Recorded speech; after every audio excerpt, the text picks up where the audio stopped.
Weigel.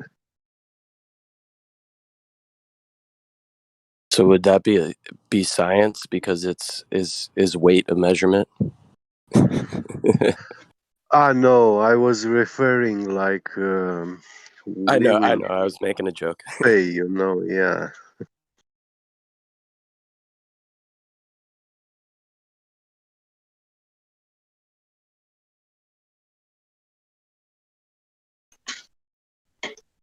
I have this feeling when Mary Mom is talking and explaining something, like I wish people pay or attention or focus very, very well on every word she's speaking, because it has deep meaning and concise. Yeah.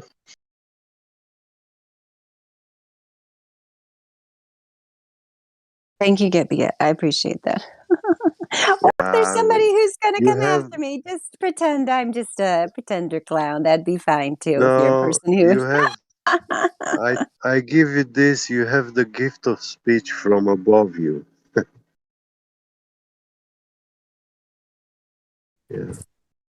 I'm glad you brought that up. Yes, definitely. Yes, we all have different gifts and charisms and so on. Yeah. As long as we are using them for the greater good, then we will be allowed to shine with those particular gifts. And as long as we also recognize that other people have gifts that we don't have, and also encourage them in learning how to better utilize those gifts, then it all works together beautifully, doesn't it, Gippy?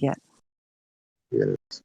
We all have the gifts, but none of us made use of them. We neglected, people going through the educational system, they are trained to rebuke, to throw away all their gifts and their senses,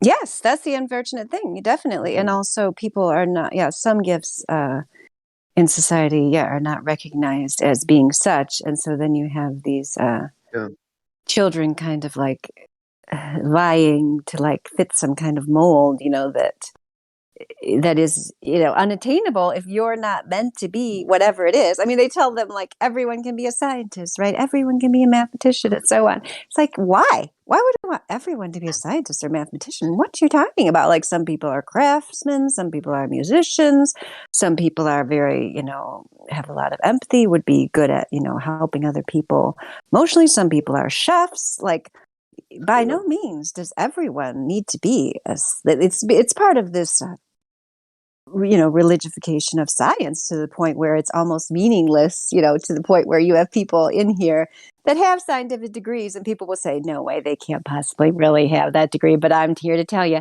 yeah, they can, because of the state of science education, not in the high schools and in the universities, and the group, projects and cooperation that has become a cancer upon science and math education in the United States of America, where, like, I remember a very old physics professor I had, like, many years ago, like, he was on his way out. He's probably retired by now. Like, when he knew I was going to go into high school science teaching, please, make these kids have some kind of standards and learn math before they get here, because he's having to deal with, remedial education, getting people that are supposedly majoring in physics that can't even do basic math, because they were underserved by their school. I mean, it's just outrageous the way because they tell everyone you can be this and this is the ideal, you should be this, it's like, no, not everyone should be that. And it's fine if they're not. It's ridiculous what they do to these poor children. I understand what that teacher told you and the reason why, but he was missing something very important.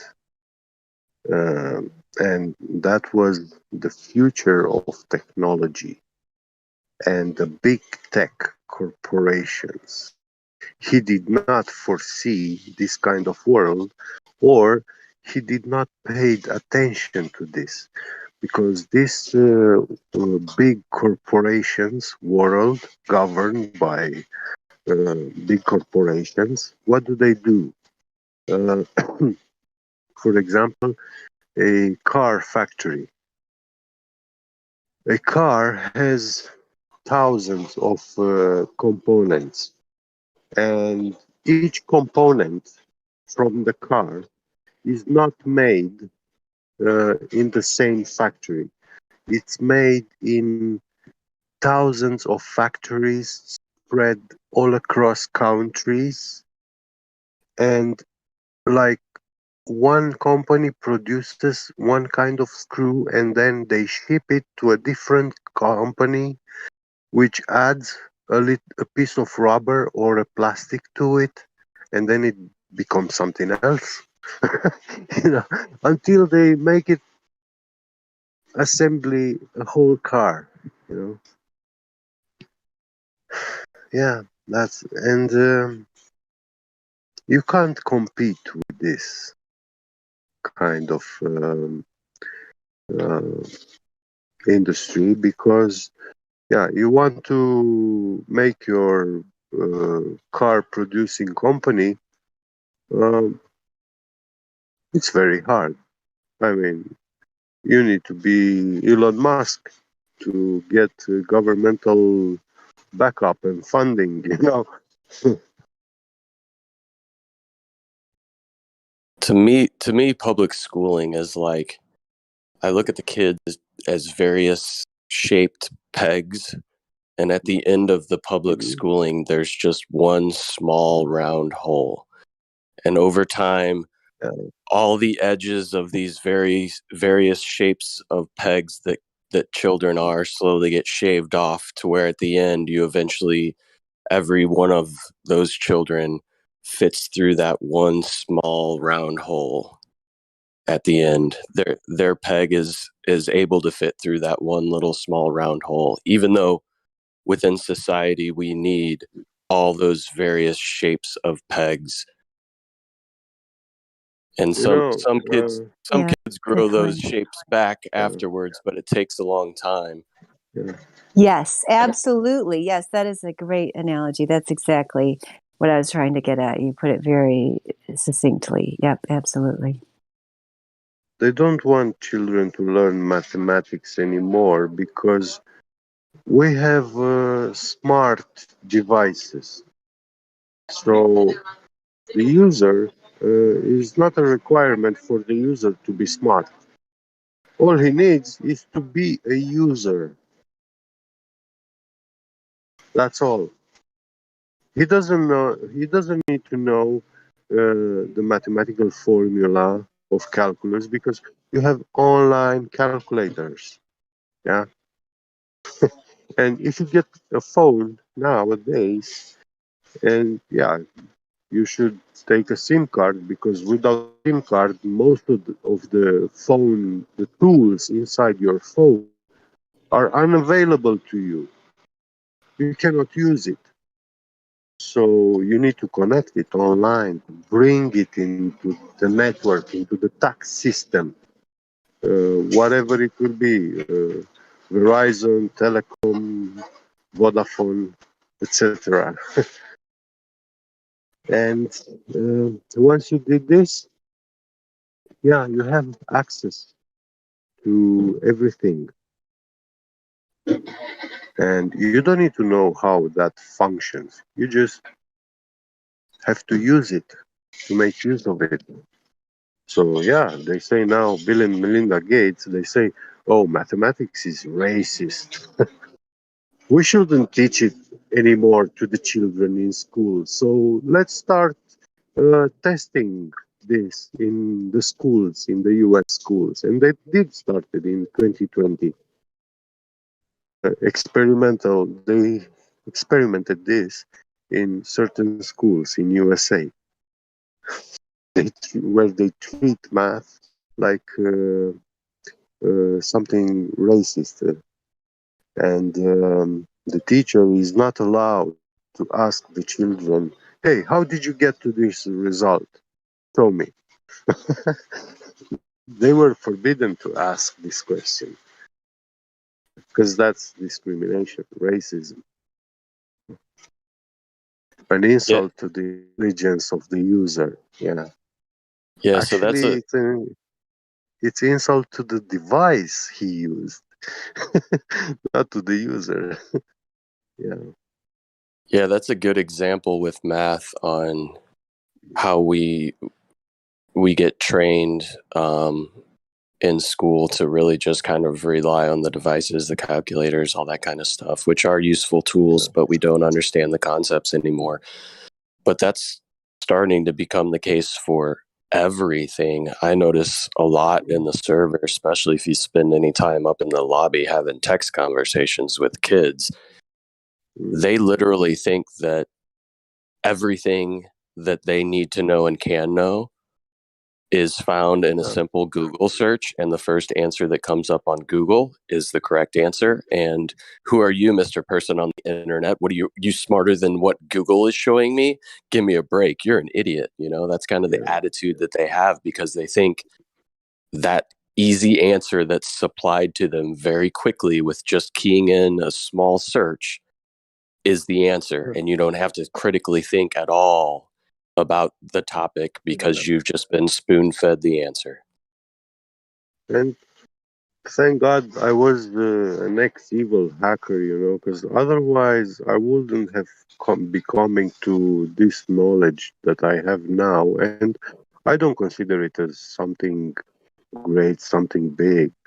It's my own lifetime experience knowledge, unique.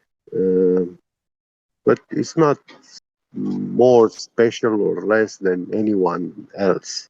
Someone who lived a normal life, not as an extremist like me, you know. But yeah, with this kind of experience, I can tell to people, hey, in 1998 to early 2000s, I was cloning credit cards, so I was using empty ATM machines, yeah, and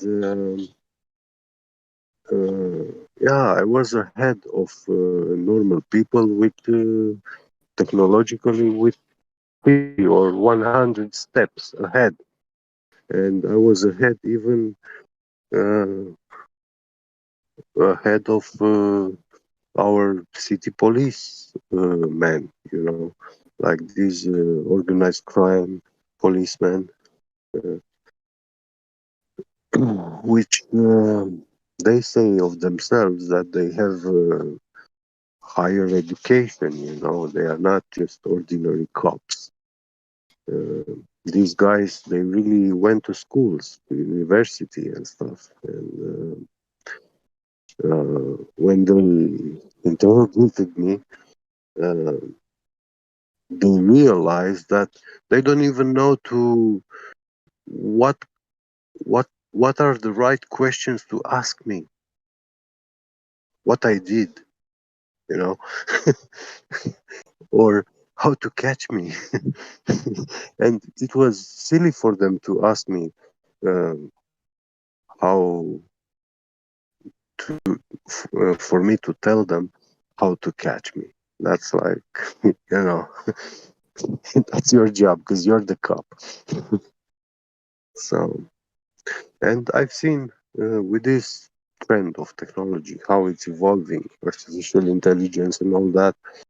Uh, it's leading to the point where the whole mankind becomes a user of the internet. You don't own it anymore. You're,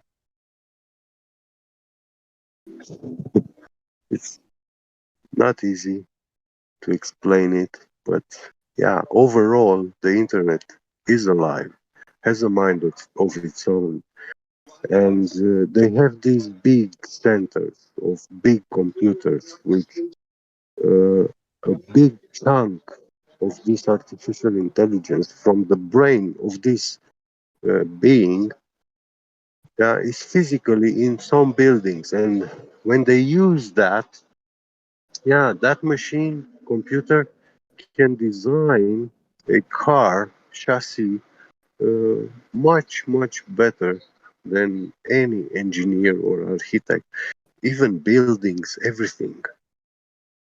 Oh, guess what? Get Dr. Phil is here. I wonder if is this the Dr. Phil of the guy who used to be in the arena all the time? Must be. Hi there, Dr. Phil. I don't know if he can Hello speak. and welcome, No, that's Professor Phil.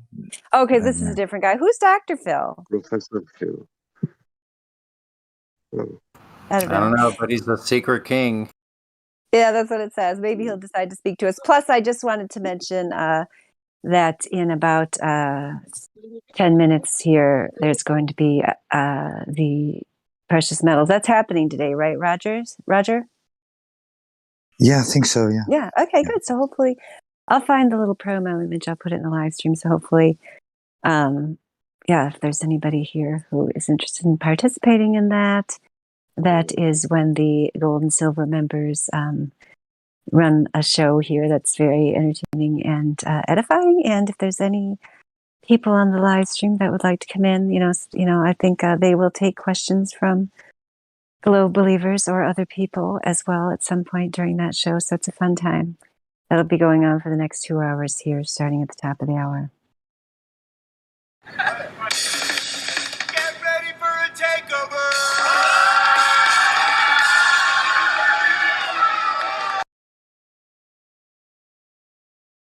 Okay, that's my public service announcement.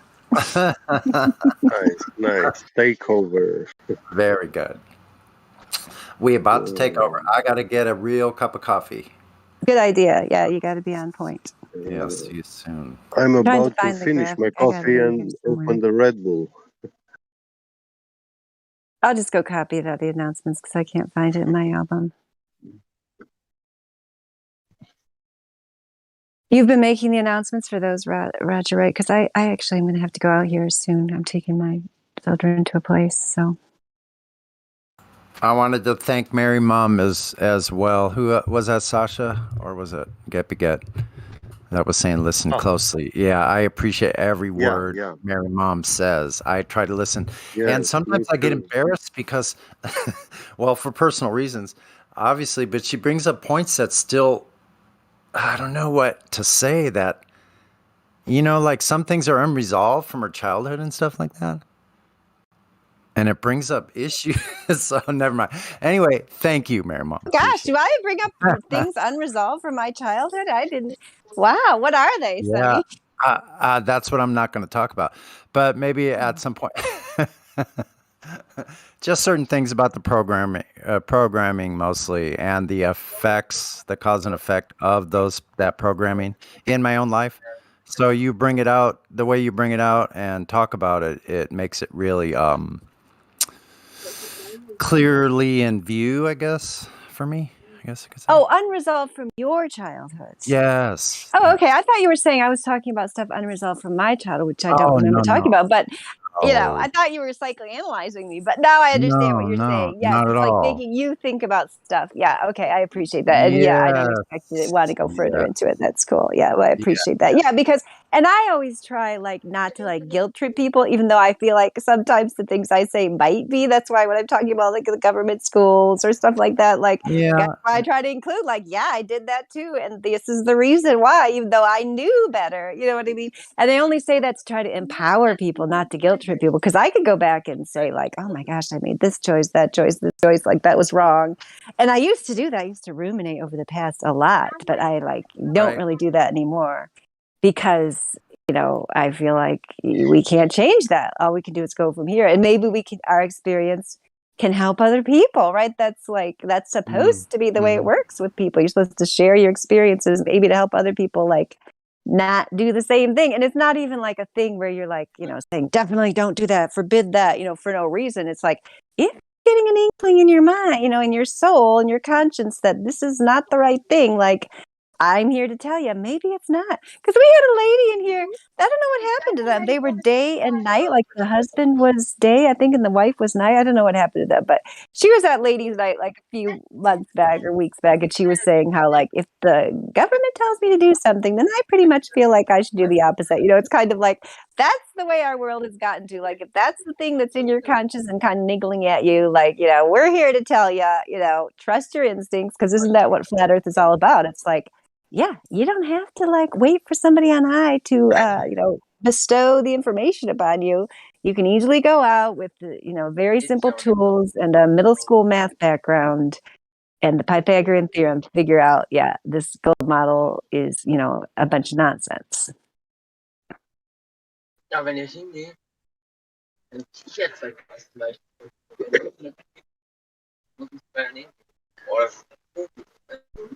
Quantum Eraser is here. Quantum Eraser, you got 5 minutes before the precious metals takeover starts, and then they're going to tell you can't talk anymore. I don't know if you got anything to say. Crap. I forgot about that. Give us a 5-minute speech, Quantum Eraser. I'm not there. I wanted to post some slides in here, but I can't do it. How come? Back. Yeah, I can't do it back to back like I can do it on other servers. I think they put the kibosh on people. I understand why they did it. So they can't post, just tons of stuff at once. But that kind of screws me. Oh, does it like automatically shut it down or something? I didn't even know that. Yeah, like I posted some slides. I could, take some slides off my website and then just post them one after another. But I can't do that here. I could post one slide and then go back, post another slide. I can't do it all at once. And on chats that are really fast, I can maybe get one in. And then Roger and Old Dude, Roger and Old Dude are saying we can ask everyone to stop, which we totally can. Like, please stop posting, until Quantum Eraser's dead. I think that's and I can also go in. One of us can delete it if they do. I'll start deleting all of them. We'll make sure we get a clear space for you. Yeah, but I can't do that every time. I want to do that like off the cuff, whenever I get the feeling. And then what do you want me to do? Come in chat every time and say, "Hey, can everyone please stop posting?" I got him. He's hooked on a feeling. Hey, Quanta, you have a moderator. I'm talking about feeling. You should be able to delete. You should be able to delete the people's stuff. Yeah, but that's kind of jacked up if I go ahead and start deleting the post in between mine. That's why you don't do it. I'll do it. Yeah, that's why. I can't do that every time. It's so but I can. You can't. I can, though. So pretentious, though. Yeah, but you're not here all the time. Well, that's true. I'm not here all the time. You're right. Yeah. He doesn't want to make any more enemies than he already has. I totally understand that, Quantum Eraser. I completely can sympathize and empathize with you on that. That is so... Honey! There's no... Can you get Excalibur out back? Hey! What? I thought you were talking to your wife. I thought you were saying, honey. All right, I'll give you a little taste of it. So everyone stop posting. How about that? Let's do this one. 1 sec. It's just a pain in my butt. 1, 2,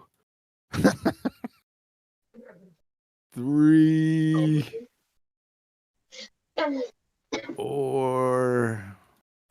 Then I forget where I'm at. 4. Did I already post that one? That's what I'm talking about. Yes. Okay, last one. Good. Awesome. Nice. Let's see if Teamwork. I'm gonna pin that. That would be all of them then. I see. Yeah. Pin the top one. Pin the top one. Yeah.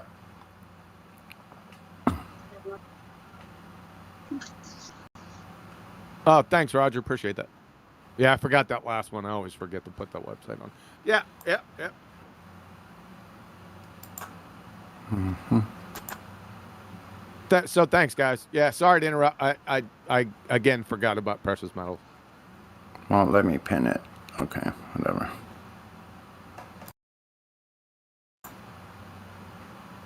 Can just pull it up by do the search and look up everything quantum is posted and it'll come up. So tomorrow it'll be something different. I'll have to come back and do the same damn thing. All right. Sorry, guys. Go on.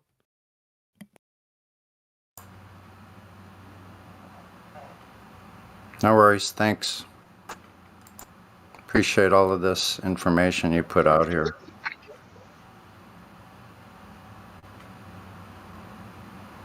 I was Vertical. about to, Sorry.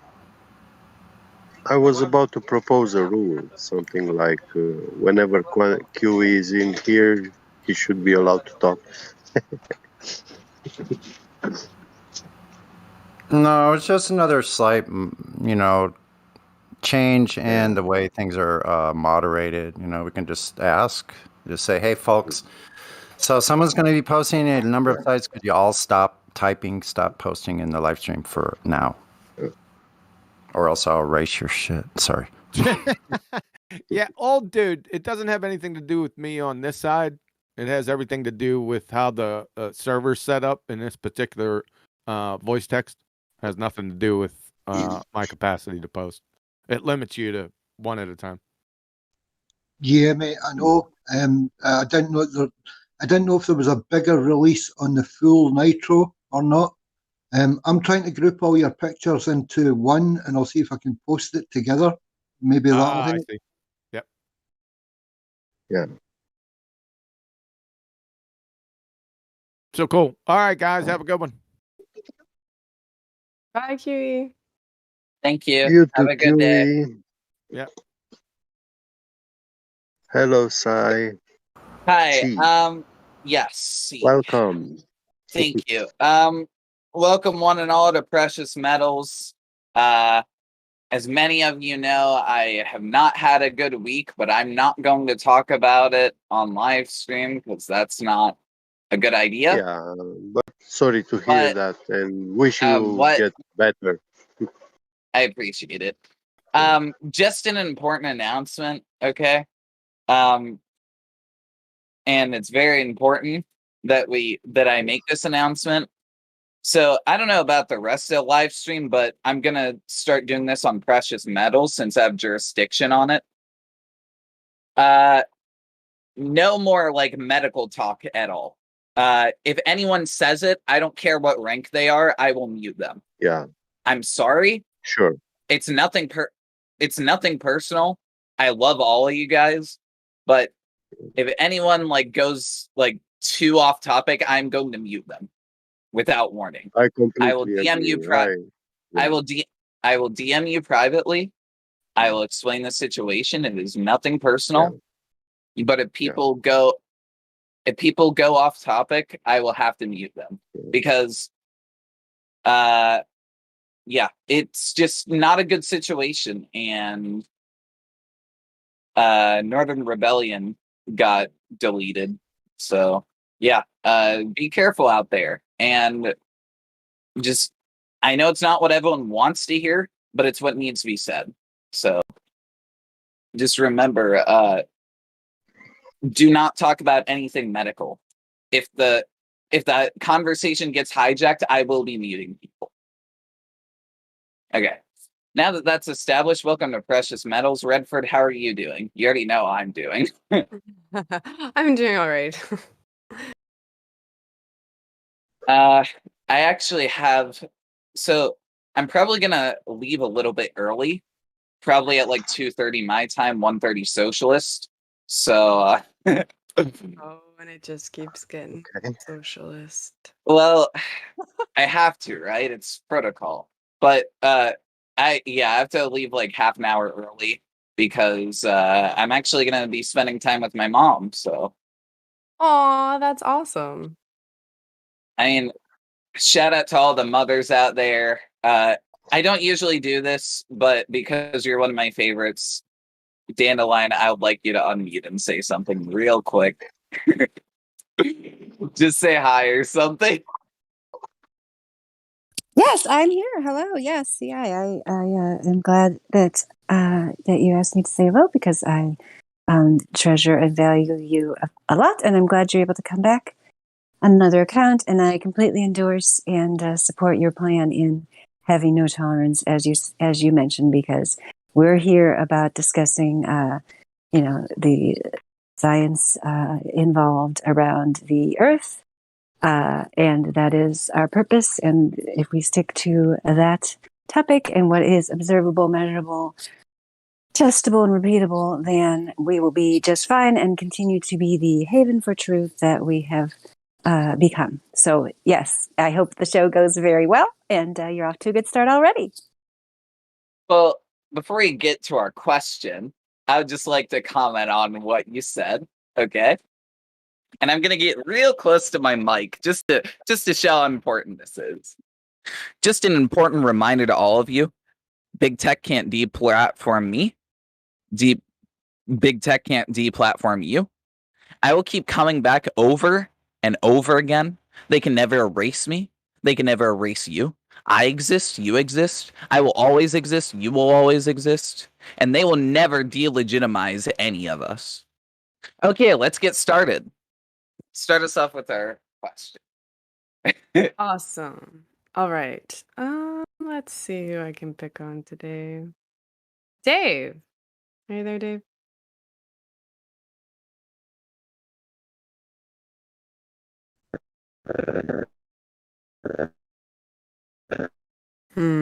You're lighting up, Dave, but I can't hear you.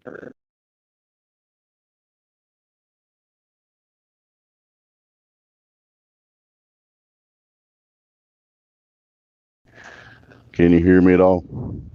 Yes. Hey, Dave. How are you? Hello. I don't know if my mic will work very long, so what's the question?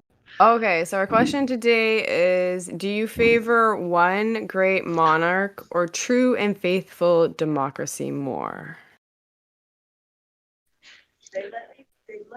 Third choice. What? Sorry? Is there a third choice? A great monarch or a true democracy? True and faithful democracy. Yes. No, there's only the two options today. Because the reason I said third choice, if I had to pick one, I believe in the pure form of anarchy, which is without rulers, So, Okay. but if I had to pick one of those two, I mean, you could have a democratic anarchy. I mean, democracy. There's so many reasons not to have either one of those two, but to pick the lesser of two bad things, I guess, would be democracy. But I don't trust 51% of the people to make the right decision. But somebody else answer it now. Did my mic work the whole time? Yep. Thank you. All right. Yep. What does true democracy means? All of the people get a vote.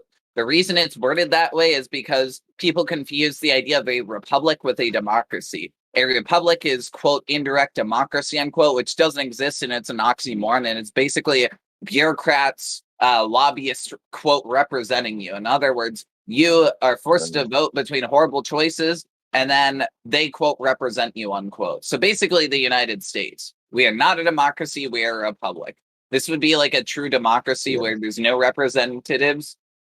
They're just decisions and everyone votes and everyone has an equal vote. I'm just saying that for clarity. Well, I don't believe in a system where the people choose their leader by vote, because that means that the vast majority rules over an individual who does not to be ruled. And it's not fair.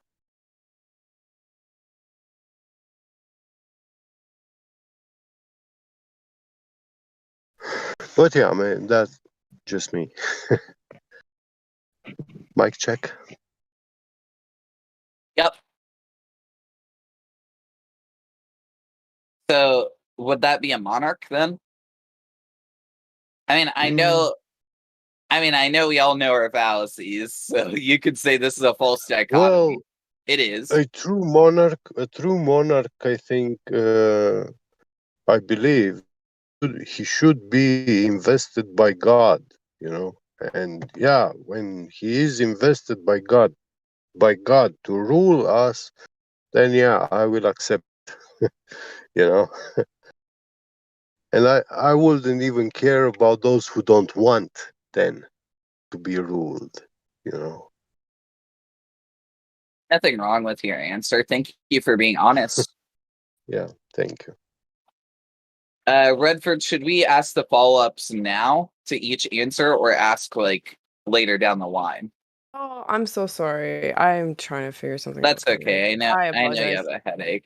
And yeah, and my mic is just anyways, yeah, sorry. Get what did he sorry, I distracted. I think he leans slightly towards monarchy. Because Oh, 51% of the population, not exactly the smartest, I think was his Right. reasoning. Okay, so then yeah, definitely do the follow-up question. Sorry, I forgot to do that. That's okay. Will your opinion change depending on who is the monarch? And is monarchy that flawed?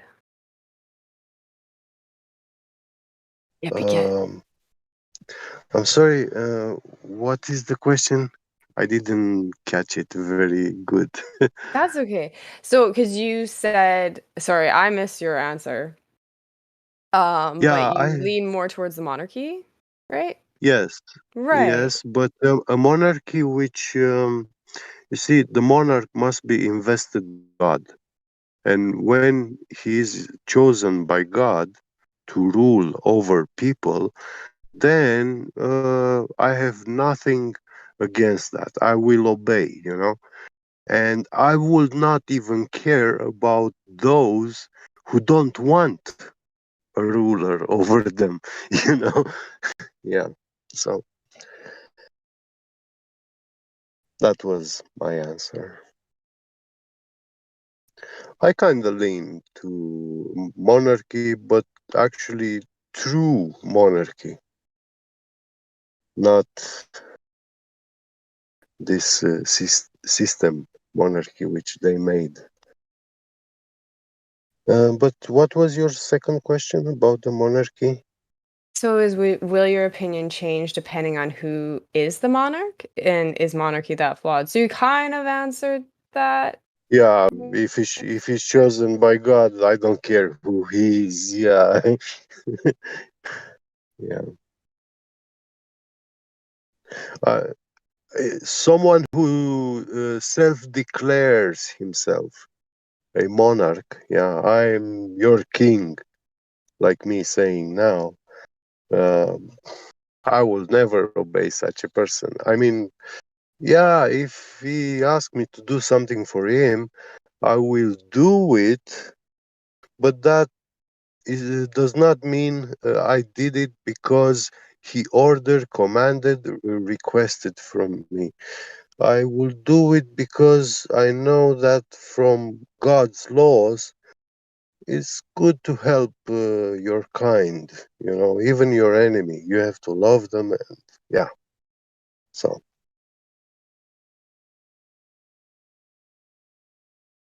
No, that's a good answer. Thank you, Get.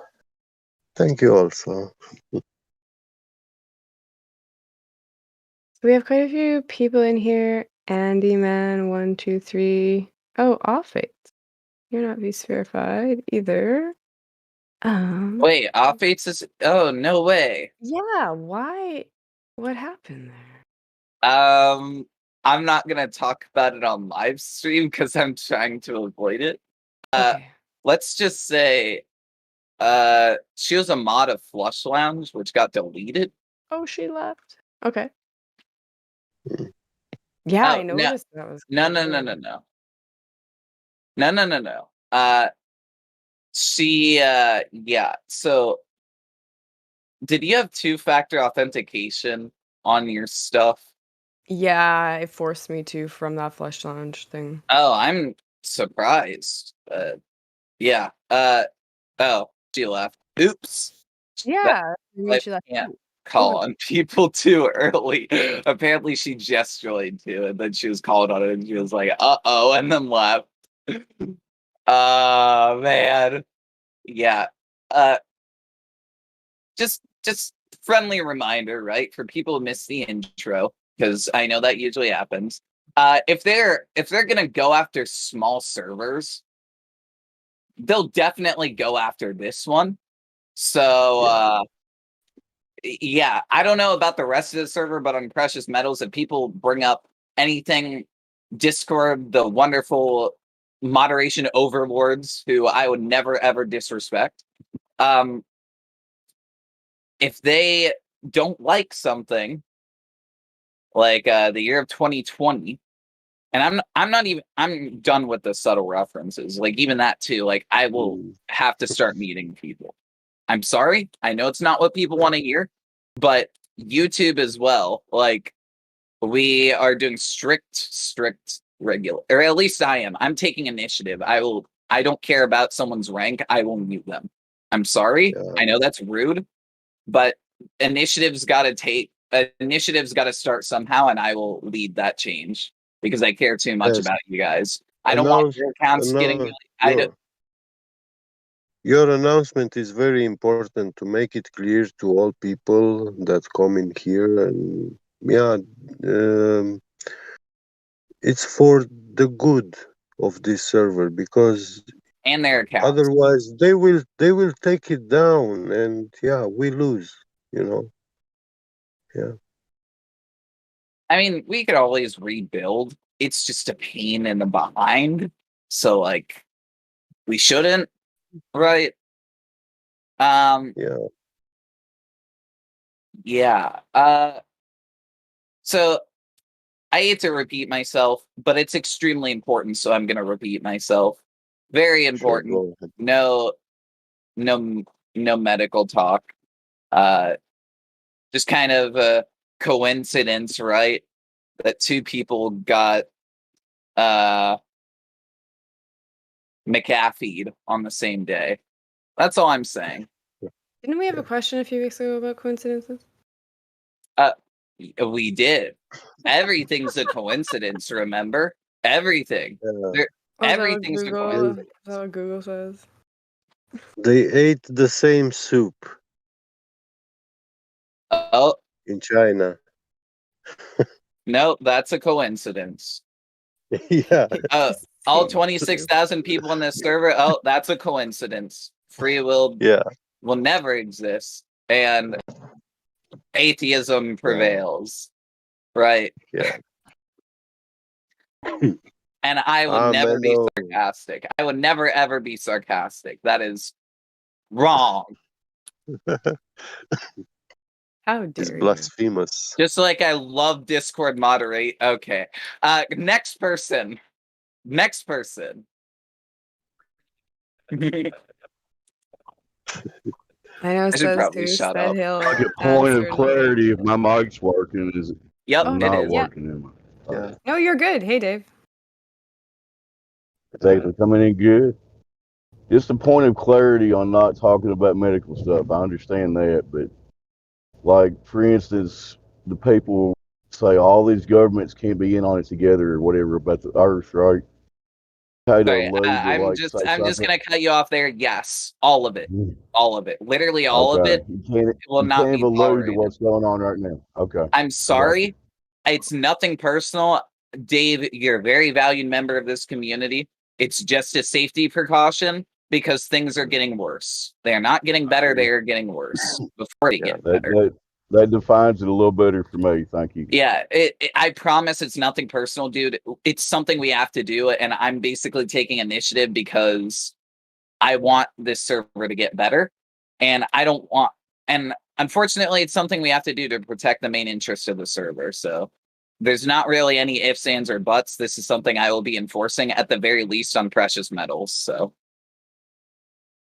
Sorry. Can I suggest a kind of answer which we should give to new people that come in here, and if they ask about this subject, I will mute them, give them a quick answer, and then unmute. No, not mute them, but I would suggest that we first should tell them that we don't like to wear white coats. So if they want to talk with these people, fashion industry, they have to go there and talk with those people, not with us here. The thing is, if we talk about it subtly like we are now, then they're going to say the word, and that increases our chances of something happening. I'm trying to avoid that altogether. I think your heart's in Yeah. the right place. I'm just trying to avoid any references at all. If that Yes, we give them this answer, and then if they just don't stop, ignore it, it's a warning, explanation. Hey, this is gonna happen if you keep derailing in here. Then yeah, you're welcome to leave. To get banned. I mean, Yeah, or muted. this is how I'm going to handle it. They mention it once. I'm going to give a firm warning, mute them, unmute them after I'm done talking, so they don't accidentally interrupt. And then if they do it again, I'm cogging them for an hour. That's just how I'm going to do it. That's good. That's good. I'm not going to do like the 7-day cog. Honestly, I'm surprised the 7-day cog is too long. default. It's really long. I prefer to do 1 hour cogs, 6 hour cogs, 2-day cogs, or 3-day cogs. For the duration of the show, Yeah, exactly. Yeah. So we have a new friend here, it looks like, I believe. Flap. Oh, awesome. Flapix? I'm just so bad with the names. Are you there? Hi. Hi. Welcome to the server. Hello. Did you just join? Yes. Okay, so would you like to describe to me what you think the Earth is? I don't really know right now. I'm kind of just learning. Okay, so what, like, right now, you don't have any thoughts? No ideas about what the Earth is? What shape it could possibly be? I mean, I've never been to space myself, so I only know off of what people tell me. Well, that's a good start. That's a good answer. Mhm. So Yeah, it's honest, but still vague. well, yeah, but I mean, at least he's being honest. So, Flafix, how did you come across flat Earth? The Discord or the theory? Either one, or both? The Discord, I got invited by a friend, and theory, I learned of it like when I was a kid. I think I've always known of it. Okay, so you're saying you learned of it as a child. Who taught this? So, well, that you call it a theory. Who taught you that? I mean, it was just kind of like a discussion brought up in class. Like I didn't mean it to be like. I think everything is a theory. I think everything is a theory. I mean, you're incorrect, but I know you're being respectful. Yeah, so that's why I didn't want to correct him right off that, right? Yeah, no. You're fine. Redford, you got this one. Okay, thanks. So, where you said it was just a discussion that you guys had in school? Yeah, our teacher kind of told us, you can believe whatever you want. I'm not going to make you believe anything. But like on the tests, like I'm going to count you wrong if you say the Earth is flat because our books say otherwise. So that's kind of like how you were raised. That's interesting. I've not really heard that. So he didn't force it on us. He said you can get that question wrong if you want. The whole test won't be about that one question. So it's whatever. Okay. Have you looked into flat Earth and what the reasons are for the Earth being flat? I have not. I just joined. I just literally joined. I was given a bunch of links by a very nice Irish wolf guy named Old Dude. Yes. He is awesome. I still have to look into all the links he gave me. So no, I haven't. Well, that's good. I'm not sure who checked you in, but did they tell you about the additional information at the bottom of the server as well? He briefly said some stuff about it. Yeah. So do you have any questions for us today? Or did you want to... I was just kind of listening. You see, he said something about metals is the topic. I didn't really get a good... Yeah, so we do a show called Precious Metal Takeover, and it runs from 12 Central to 2 Central, and it's hosted by CI, and I co-host it. So it's just the gold plus and the silvers, just because there's tags, ranks within the server. So we take over the live stream, and we get to answer all the questions. Cool. So that's basically what it is. And we have a question. We always have a question as well. I can ask you the question if you'd want to participate in that. Okay. Okay. So our question today is, do you favor one great monarch or true and faithful democracy more? These are hypothetical questions. Yeah, I get They're it. just for fun. This part, like, it's just to have a good time, right? So, and get you thinking. Personally, we kind of been going over this in my humanities class. I personally think, like democracy, how like the United States runs our democracy. We have 3 different branches. I've learned from experience that's probably going to it makes things a lot harder to make final decisions, like on the gun rights activism. They want to limit the accessibility, make it harder to get guns. That's what they're trying to do. So like kids or like people that aren't mentally sane can't get them, and a lot of people disagree on certain rights. So it makes it a lot harder to sign them off like legally.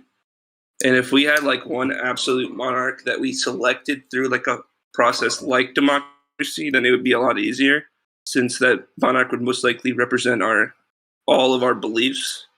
You know what I mean? Instead of like it's usually like a 60-40 majority sometimes, but it should be like at least an 80% majority. That way, there's not a lot of people that don't feel represented. That's like what he was saying earlier, I heard.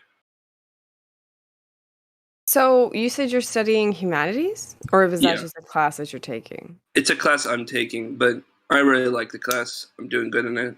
It's a lot of thinking. Are you in college or university? I am in college. Okay, what is your major? What are you studying? Journalism, but that's the side class I'm taking. I was told by my counselor that it's a good class to learn in, just to get a piece of life from. Okay. Well, that's okay. I don't want to discourage you. Pick everything apart, but stick around, ask questions. Thank you for answering the question. Actually, there's a follow-up, because which one do you favor then? Because I mean, you gave reasons kind of for both. So are you leaning more towards like a democratic like you're saying, a vote for monarchy? I'd probably say monarchy, only because I think in democracy, once everyone gets a vote, no one gets a vote. And I think like it's all down to the quickest decision, and democracy takes a long time. And I've seen that through the U.S. elections. It took weeks just to get a final answer on the president. Oh, see, we just had an election in the country I'm in, and we're told we're a democracy, and it was decided pretty quick. So yeah, the U.S. is just really slow with our votes. Like there were some states ended ties and stuff, and they took them like weeks to gather the votes and recount. Right. You should look into that a little bit more, or have other conversations with people in here about the election. I think you might be surprised on what the truth is behind that as well. Potentially, allegedly, could it be, right? Mm-hmm. So then the follow-up question is, will your opinion change depending on who is the monarch? And is monarchy flawed? Who is the monarch? Can you be more specific about that? Well, you said, I guess you kind of sort of answered that, right? Because you were saying that if it's somebody selected by the people that would represent the people, is sort of, I think, what you said, right? It would represent what everybody believes.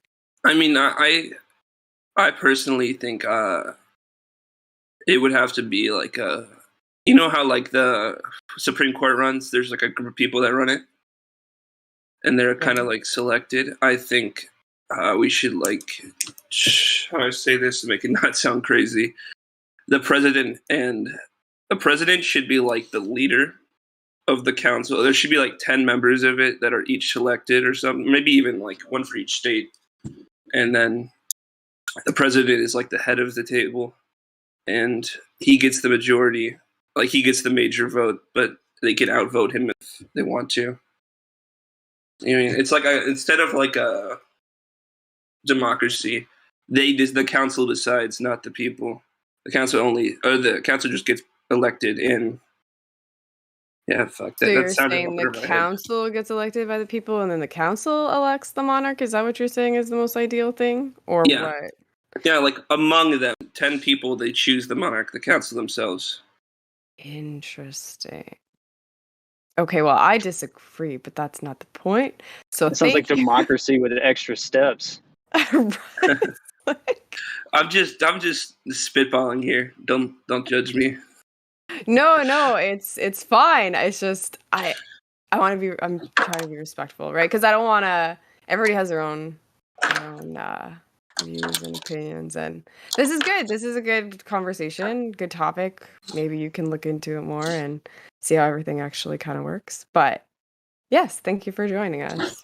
And if you do have questions about the Earth or anything that pops into your head, please be sure to let us know and just kind of go over what you said about it being a theory. Here, we know that it's true because we put the globe model to the test, right? The math that they give us doesn't seem to add up. So that's kind of what we go off of, facts, not theories.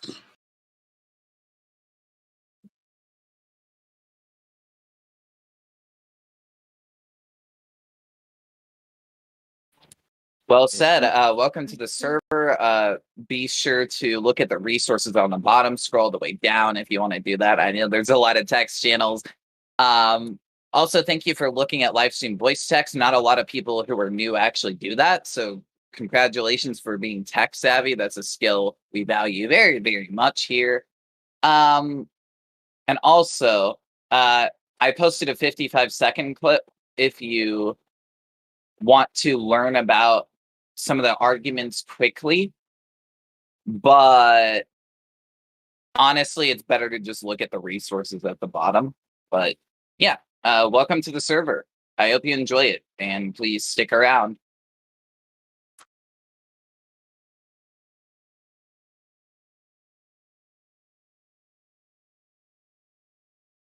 Okay, we have Art.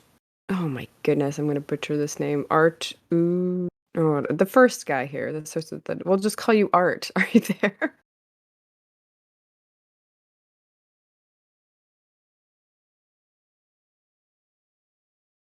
I guess not.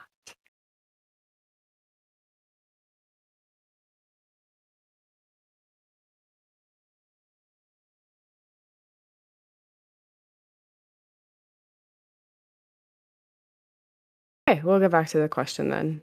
Does anybody want to answer the question, or I can start calling on people? Yeah, Maybe let's call on.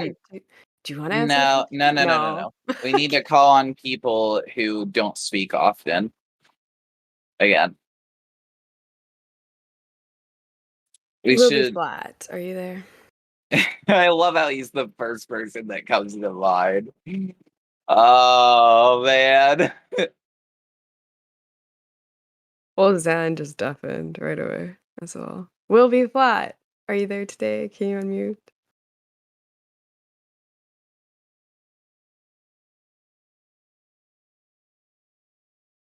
We have Sebster as well, if you're there. I don't know if I've spoken to you before.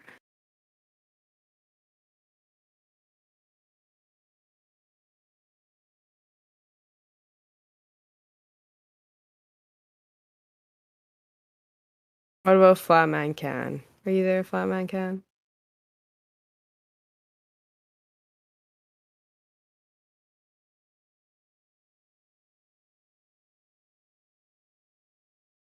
Is anybody out there? Sunny. Sunny's there. Hey, Sunny. Hey. Hey, how are you? Pretty good. Just had to run downstairs and get a coffee. Oh, nice. Because I ran out of my own, so had to resort. But it's all good. I missed the last probably 10 minutes. Oh, that's okay. Did you want to answer our question? I'll ask. Yes, if you could ask it once again. Of course.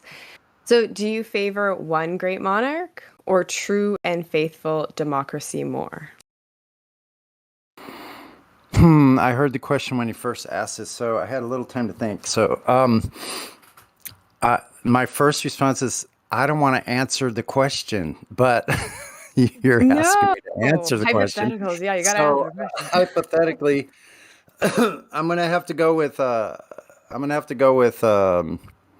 democracy and with the caveat that means I can make changes in that democracy myself. That changes are going to be possible in that system. So I'd go with that. If it was a true democracy, I have a voice, and that's it. Okay. So there's a follow-up question for the democracy one. Okay. What if the majority supports something you don't? Will your opinion change?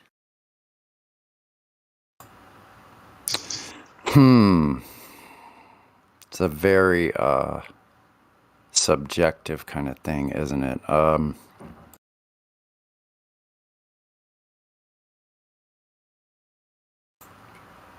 My opinion probably would change, yes. I mean, that's why I put the caveat, actually.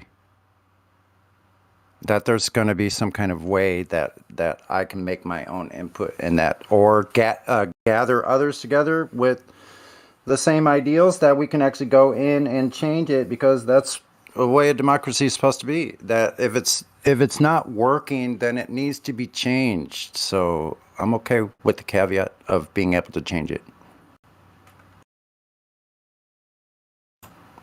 And well, I know I'm making more caveats. I could make a whole bunch of them, but no career politicians. Period.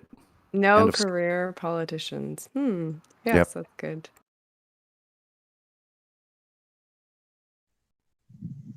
Thank you for participating and answering.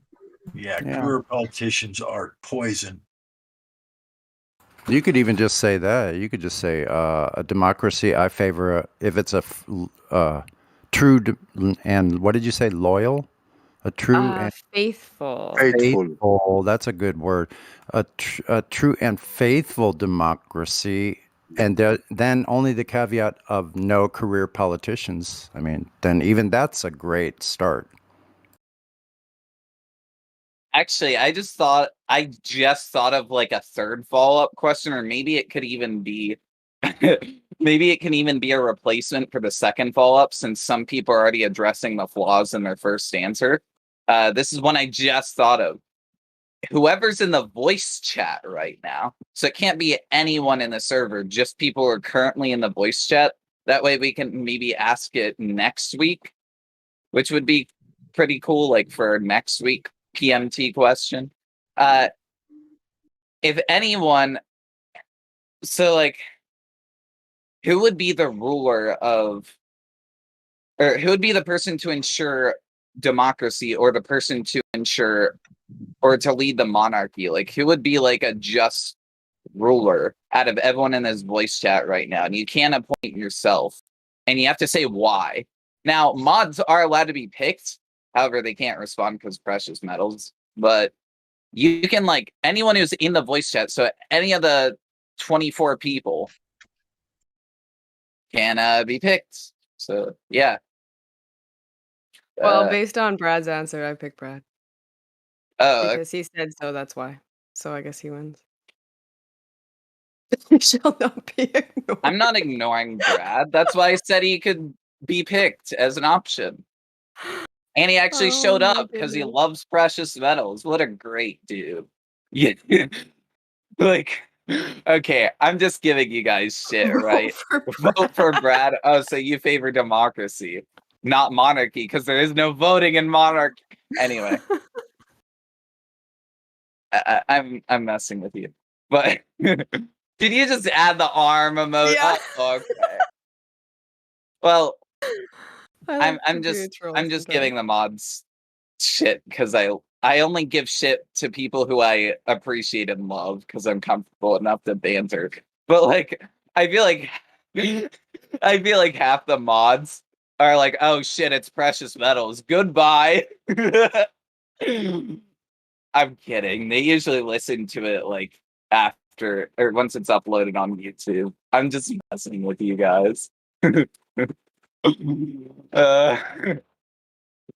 Oh, precious metals time. Goodbye.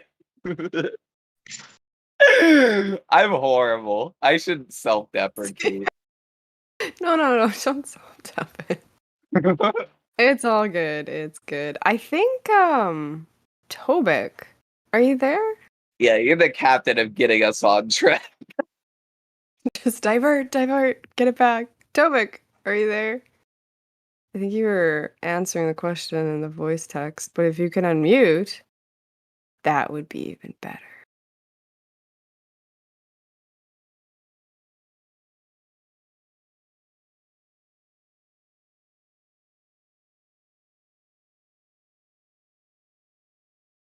Okay, well, he's typing. Maybe he can unmute. Oh,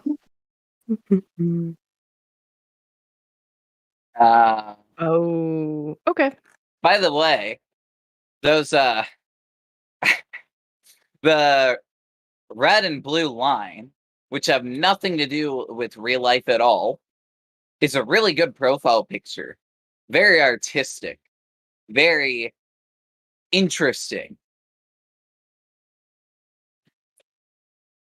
So yeah. Random red and blue line that Tobik has.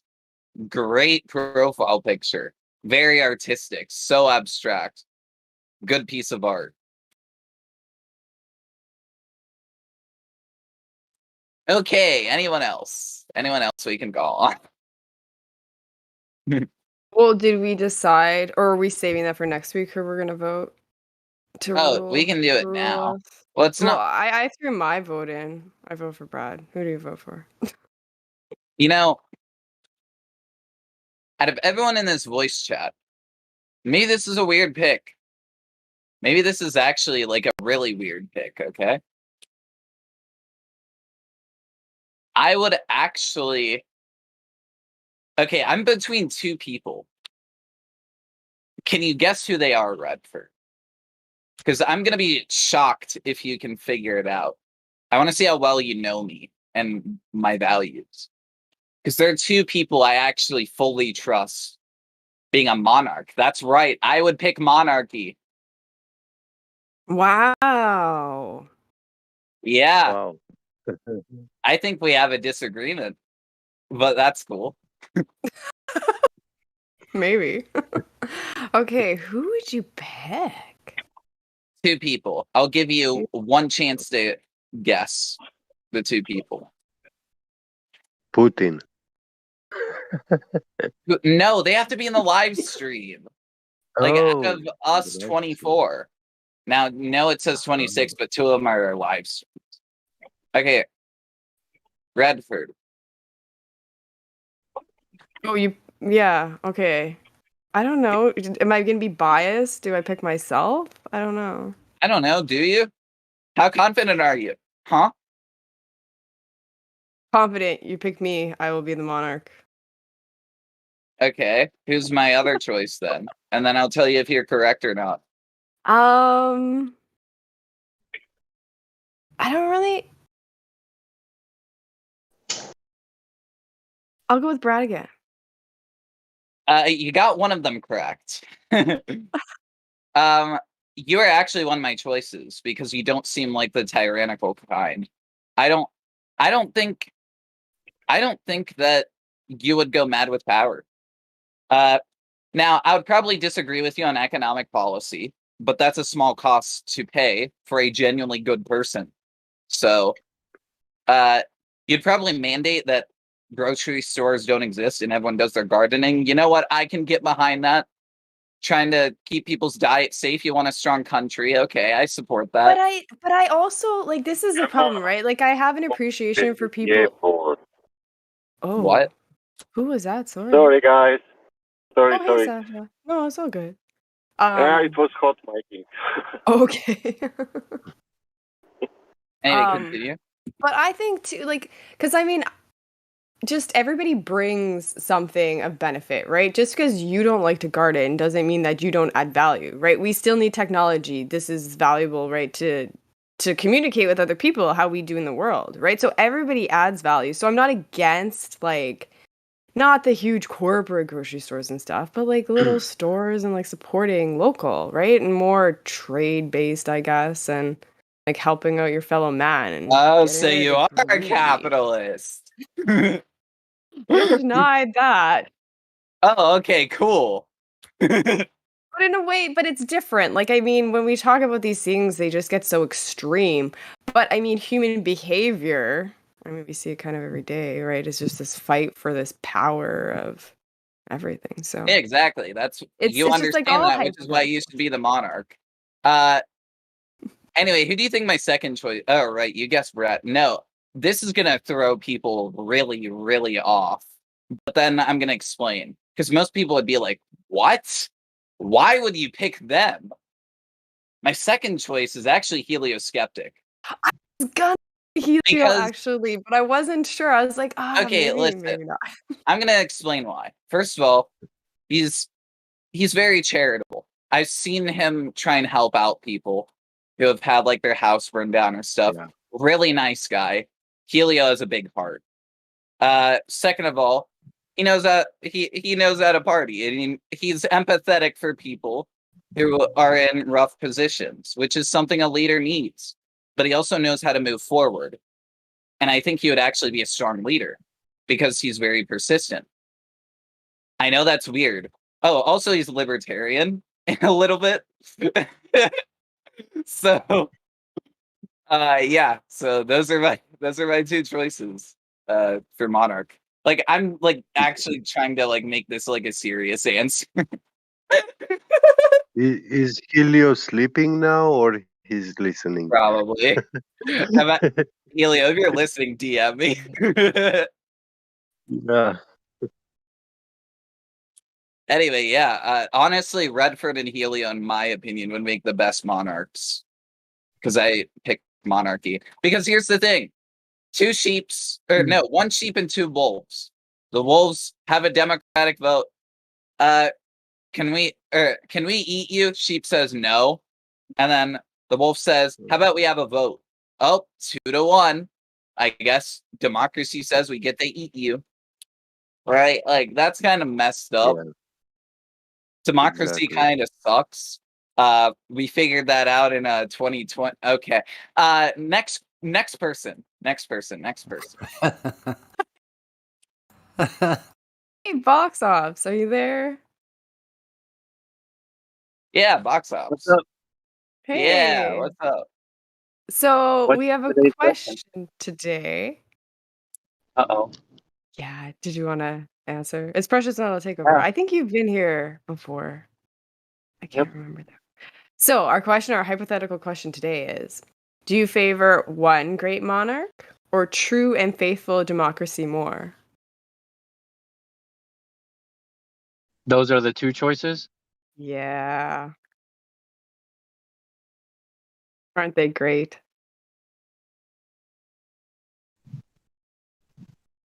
No.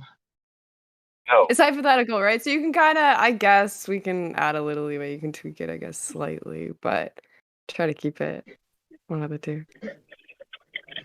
And then we have Right. follow-up Well, if we questions. had a monarch that had to follow by a set of rules that they couldn't go out of, then yeah, that'd be kind of cool. Like, kind of like how the Constitution is, even though, that's not upheld anymore. So, yeah, like here's 50 things you can't do, and here's another 50 things,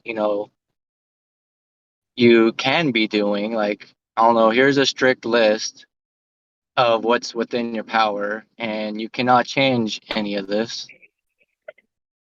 And that's what it is. That's what I think. Okay, so you think a monarchy then? Yeah, monarchy within a certain set of rules that they can't get out of. Right. Okay, so then the follow-up question is, will your opinion change depending on who the monarch is? It seems to be because you'll have specific rules, right? Right. That you would So, lay down. like a clause where they're automatically like goes to the next person if they break the rule or any of the rules. Could be like the citizens themselves have like the right to like overthrow the monarch if they break the rules. but then that kind of gets Ooh. into like mob rules, so they wouldn't even have to break the rules, and they'll be like, "Oh, this person isn't cool, so let's go take them out." So Basically, if they, yeah, I mean, it's pretty cutthroat, but they would probably be better rulers, right? If they were taken out, if they didn't follow all the rules. Interesting. yeah, like here's a certain tax limit that you can like already have like the main majority of the laws like set in stone. They're like agreed upon that, you know, if you want to raise taxes and it's already at the tax limit, well, you can't do that. All you can do is lower taxes now.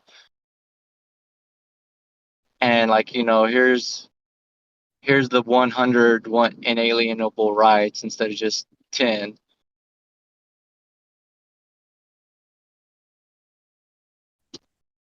Oh, that's good. Thank you. Thank you for answering and participating. Should we ask the third follow-up question? See, really put him on the spot. Yeah, absolutely. So see, just added something we were just talking about, I think, when you came in. Out of the people, now there's how many people in here? Well, it says 27, but out of the people in the 25. Oh, right, because the bots, sorry, Yep. 25. The people in the live stream voice chat right now, who would you pick? Who do you think would be a just ruler? And you picked monarchy, so it would have to be for the monarchy. Okay, cool.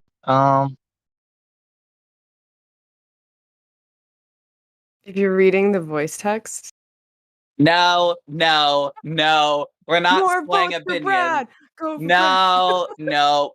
I love the dude, but he's not playing fair. Lobbyism. I would pick Sunny. Oh, hell yeah, dude. Tell us more. Sunny needs some love, so there we go. Nice. Go, Sunny. Sonny, what's your policy? Policy. Which policy? Can you be more specific? Your ruling policy. You were just nominated as monarch. Congratulations. Wow, that's Put your name in the incredible. hat. Yeah. Now, what's your platform now? What's this monarchy gonna look like? Well, I need a wife to balance me out, first of all. So, Ooh. I like the idea that who was a C that said a monarchy with two, man and a woman. So, I don't anyway, think I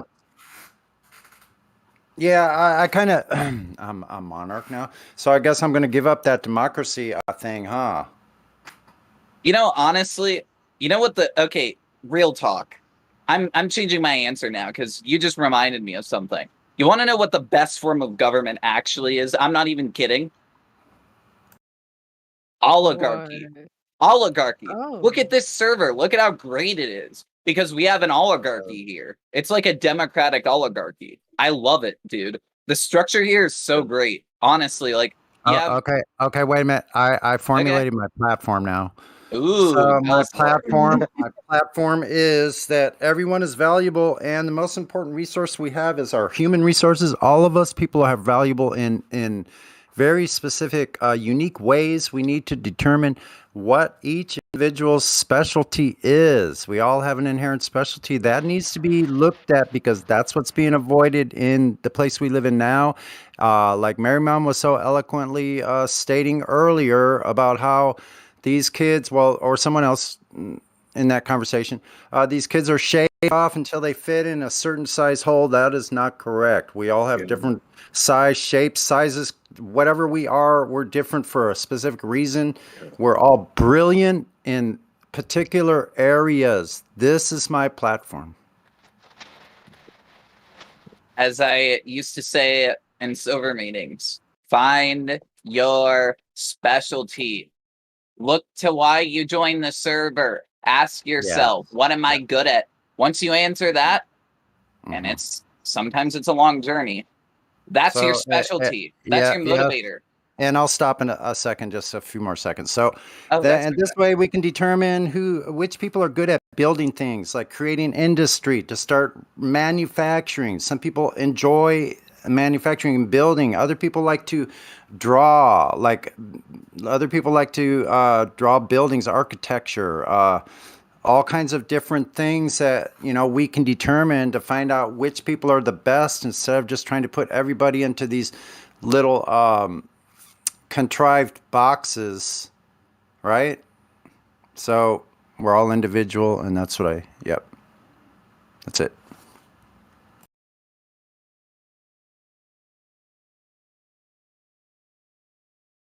For me, it will be very hard to pick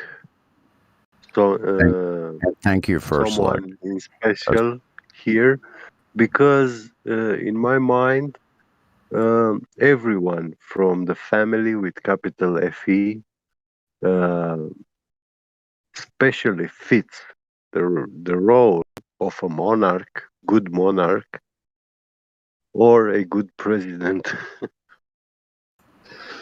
As monarch, I select all of you that are on the live stream now as my cabinet.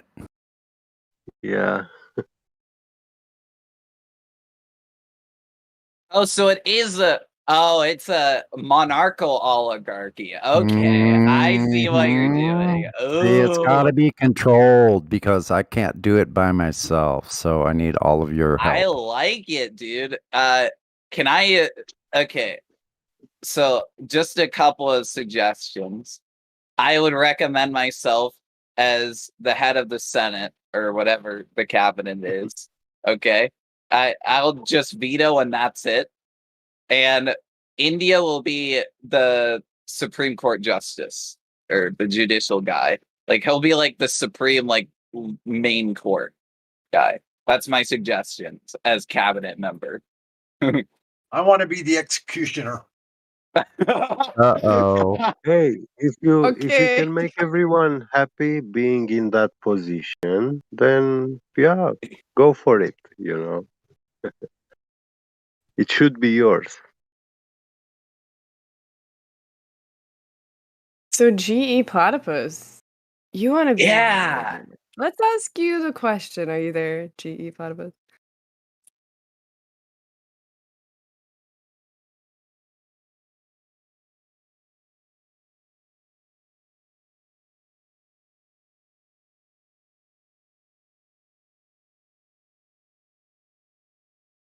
He's quiet.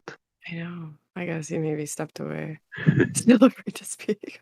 So what's the whole point behind this precious metals meeting anyway? I mean, Oh, it's not a meeting. So basically, Precious Metals Takeover is a 2-hour event where basically we have the silvers and the golds get the spotlight. We get to interact with our own community more. When there's new people, we talk to the new people, but currently we're getting to know our community more. Usually the goal is to have people who don't speak that often on live stream to speak up more and talk about themselves. And usually the way we do this is through a hypothetical question, and then we slowly transition it to the subject of truth. So that's basically how we do things. It's a very relaxed program, different pace than normal live stream, and we try and offer a unique show every time. And you're doing an amazing job. Gee. I can't do it without Redford. Like, honestly, she's doing more than I am. Both Truth of be you. told. Like, okay, like I write most of the questions, I'll be honest. Mm-hmm. Like, I'm the one who writes most of the questions. Not all of them, actually. But I write.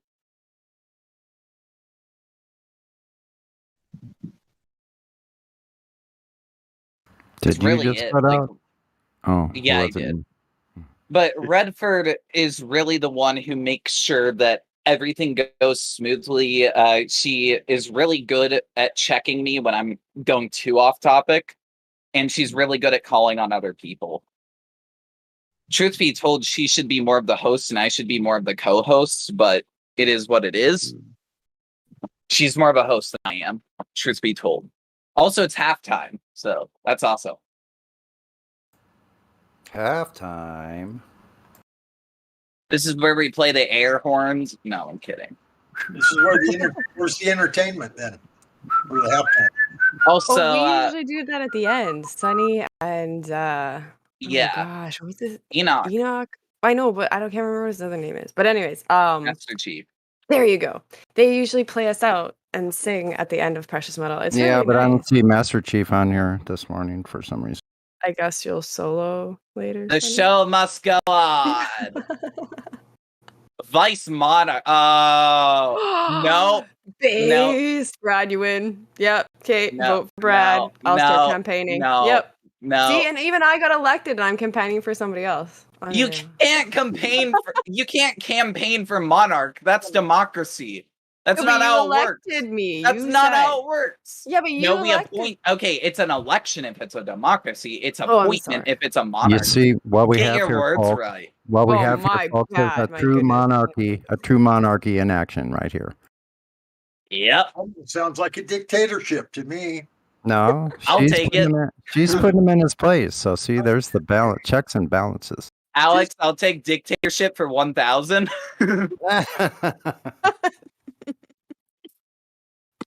I'd like to respond to the question. Yeah. Go ahead. Personally, I think the best form of government is basically what we have a constitutional representative republic, not a democracy. That's not the question. Why?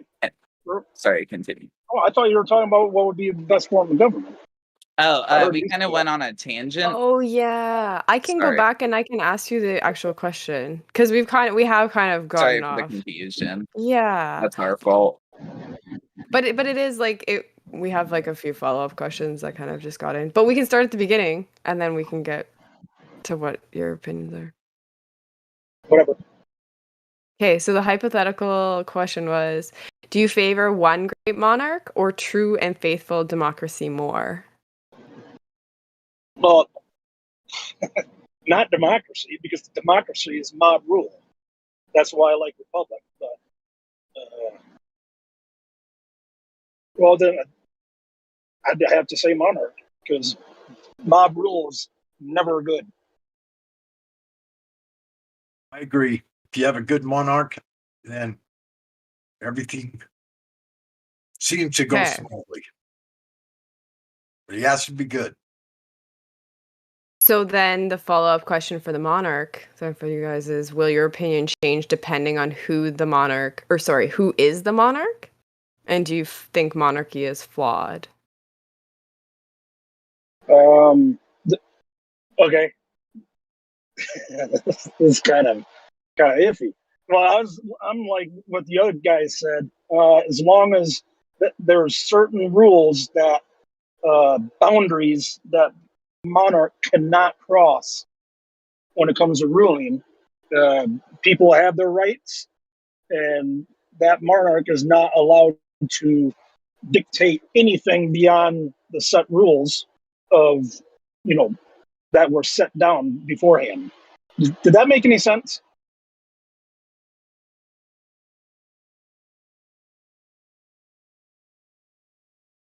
Hello? Yes. That is true.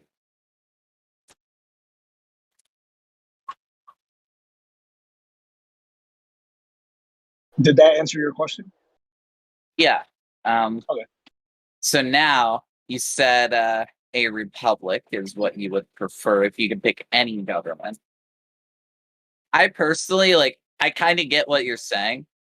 I personally like the idea of a democratic oligarchy where everyone has a vote, but different votes are worth more. Kind of like what we have in this server. That's pretty much a democratic oligarchy. India's vote would mean more than a mod's vote. A mod's vote would mean more than a gold's vote. A gold's vote would mean slightly more than a silver's vote. However, if all the silvers want something, then usually the people at the top will oblige. Like the law room, for example, or FEU, which I believe both are being worked on. I know for a fact FEU is being worked on. And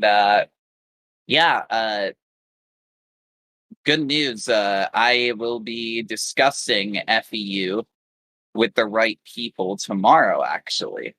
So I'm looking forward to that very much. So just an update for those who didn't know. So FU is still on the ballots. Anyway, what are your thoughts on the Democratic oligarchy? I'm actually really curious. It's Scrat, right? Yeah. What was your question again?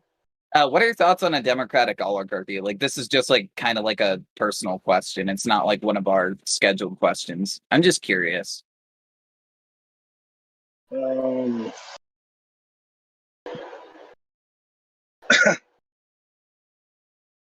talking about for a real government, right? Or yeah. Okay, what exactly define?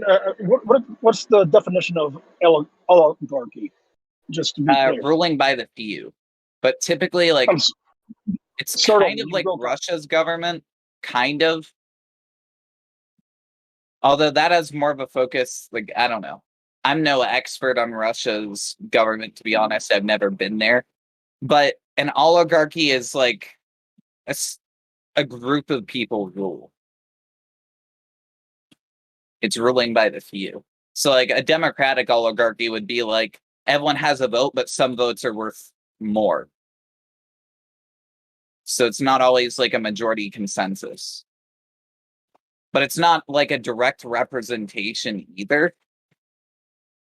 Like, it's not like representation isn't guaranteed. It's just some people hold more power than others or have more of a say than others. Well, I don't mind that as long as there's a constitution that gives the people the freedom and there's limits to what they can do. I mean, for example, in our constitution, they should have put down in the constitution any attempt to make pass a law that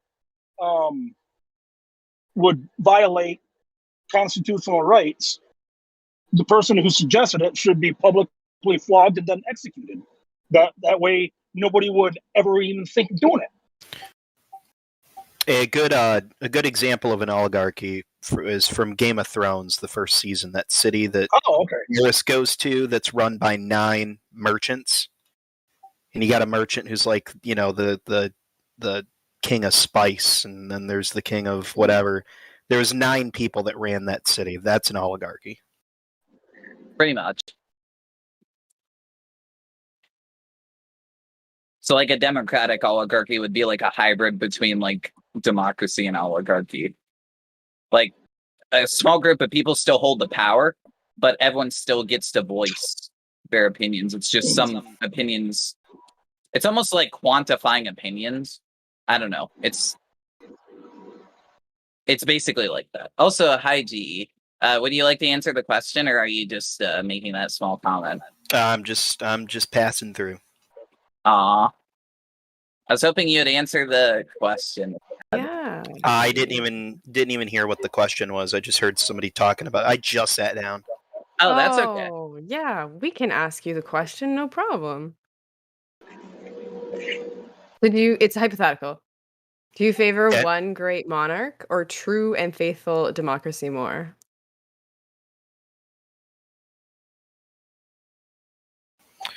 I don't know if this is going to answer the question directly, but I believe in any system that allows the public at large, the general population, to pick the person who's in power, whether it's a single person or a group of people.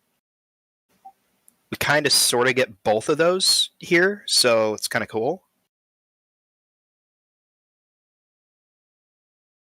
It's the best way I can answer that question. I see. Honestly, like, so this is my personal opinion, right? The United States, on paper, has a really good form of government. Probably the best we have ever come up with, in my opinion, on paper. However, when other things get factored in, like if lobbyism should be allowed, if lobbyism's ethical, that's where things get hairy. Or if people should be like have standards to vote, or if everyone should just vote no matter what. It's like, well, for what? Oh, sorry, I thought you were done. Oh, you're fine. Well, I was just going to say, well, lobbying, all that is just bribery. I don't even know why that's even legal. It's nothing but bribery. To my understanding, I believe it's included in the First Amendment, and if we outlawed it according to the people who support it, and if someone is neutral or supports lobbyism, please correct me, because I don't want to strawman anybody. To my understanding, the people who support it are neutral with lobbyism, to my understanding. See it as, if we block that, then what's the limit? How are people going to campaign? How are campaigns going to be funded? How are we going to get things passed? But I'm not completely 100% sure.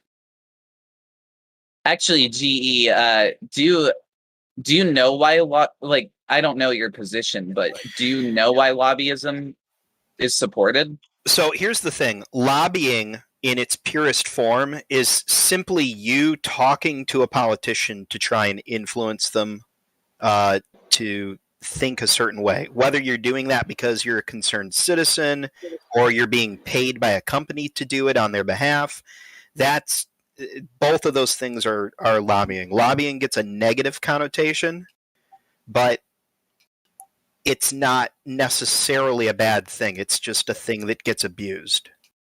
Okay, yeah, I should have clarified that. Sorry. There's nothing wrong with lobbying. It's just the way it's done today. It's nothing but bribery. They offer crap to the politicians instead of just talking to them, letting them know the concerns and stuff. The people get rich off of it. The politicians do. Bribing is flat out illegal and immoral, whereas lobbying is not inherently immoral. Right, but they put basically what they do nowadays is it's not really lobbying. It's just bribery. Look, we want you to do this for this reason. And sometimes they don't even give a reason. We want you to vote this way. And here's stuff for you to get you to do it. But lobbying, like I said, there's nothing wrong with it. Letting them know what your concerns are and stuff. But when you start bringing in, adding the bribery to it, that's where it just goes all to crap.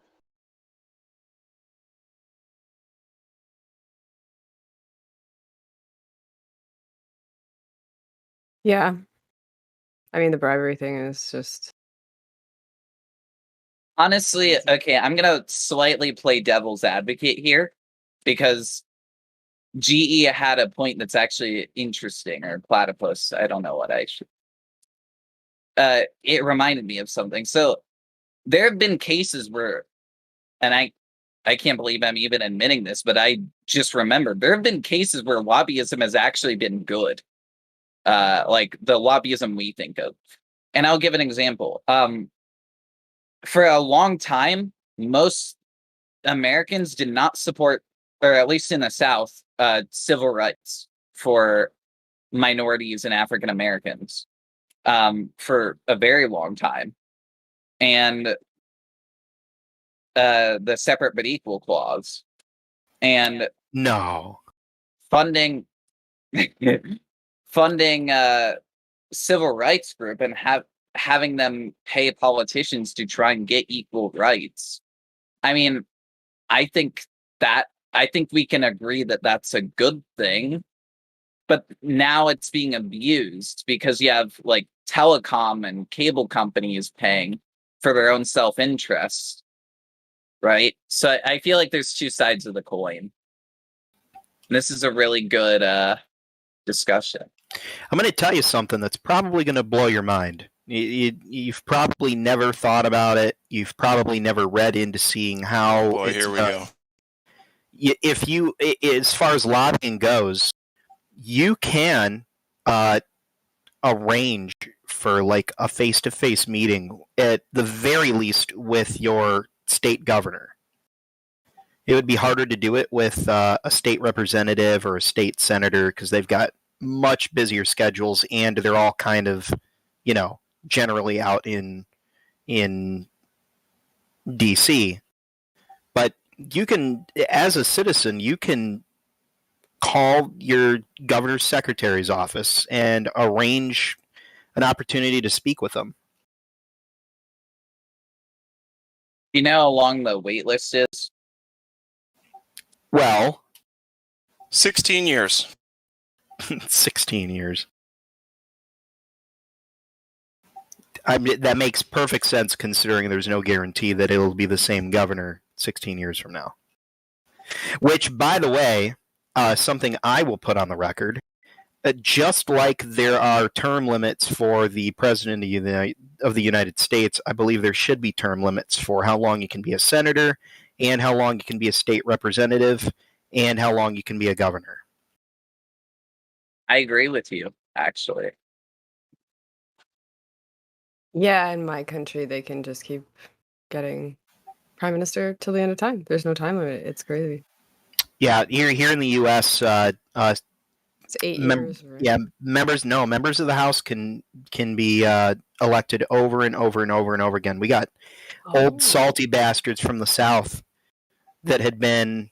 I mean, how long was Ted Kennedy a senator for? 16 years. Is there? Am I wrong? Is there a term limit on being a senator? Am I wrong? I don't know. No, there is not. And I don't believe there is one for a House member of the House either. No. Okay, so it's just your president that has a time limit. The president, yes. Gotcha. And we should judges don't have to do the limit either.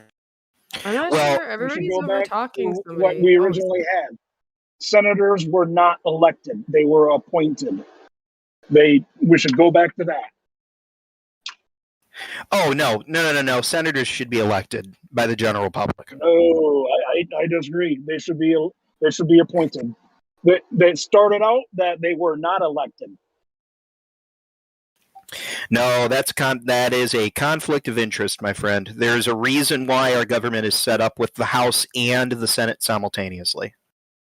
They balance each other out. One is weighed against individual states' rights, and the other one is weighed against the individual's rights. I understand that, but I think it should be the way our founding fathers designed it. That senators were not elected.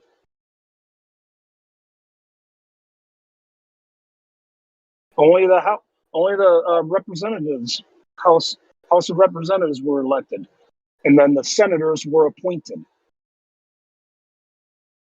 But that's just me. Appointed by who?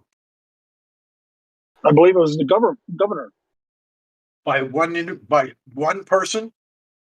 Yeah, by the governor of the state. So that I don't agree with that at all. Then, no way, because that governor could be totally corrupt. Could be doing, appointing people for whatever reason, for whatever entities, could be taking payoffs, bribes, whatever, to put people in. That's a bad situation. Now, I do have a line that I draw. I believe if you are the governor, I believe you have every right to pick the people who are advising you. Like, I think if you're the governor, like the president basically gets to pick like the members of his cabinet and shit like that. Like that, we don't need to have an election for, Secretary of State or Secretary of the Navy or Secretary of Commerce, shit like that. Like that I feel like once you've gone to the point where you're electing your official who's at the top, you're at least thinking he's intelligent enough to surround him with people who will help him make good decisions.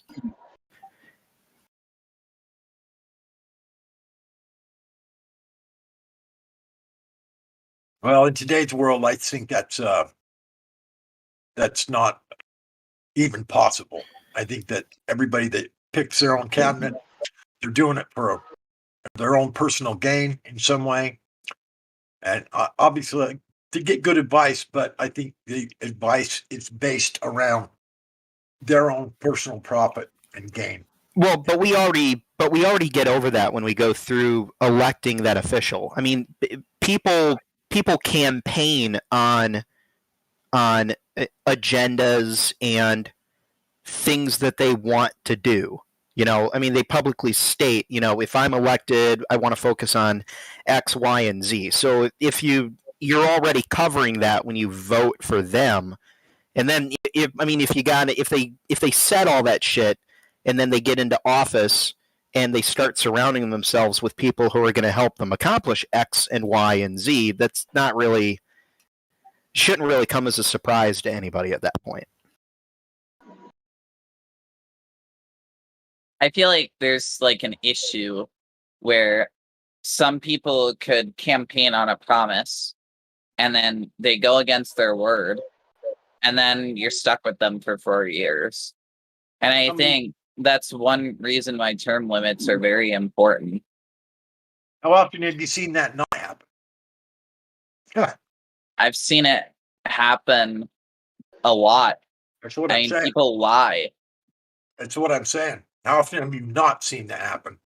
I don't believe you do. Like, oh, I'm not going to lower or I'm not going to raise your taxes. I'm not going to raise your taxes. I would never raise your taxes.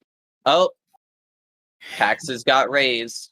Dude, I'm only 32, and I think in my lifetime I've seen the state of California attempt to recall, if not successfully recall, like 5 of their governors. Like, if you don't do your job the way you said you were going to do your job, people will eventually get pissy enough that they tell you, well, you're not going to do the job anymore at all. What do you think about career politicians like Pelosi? Oh.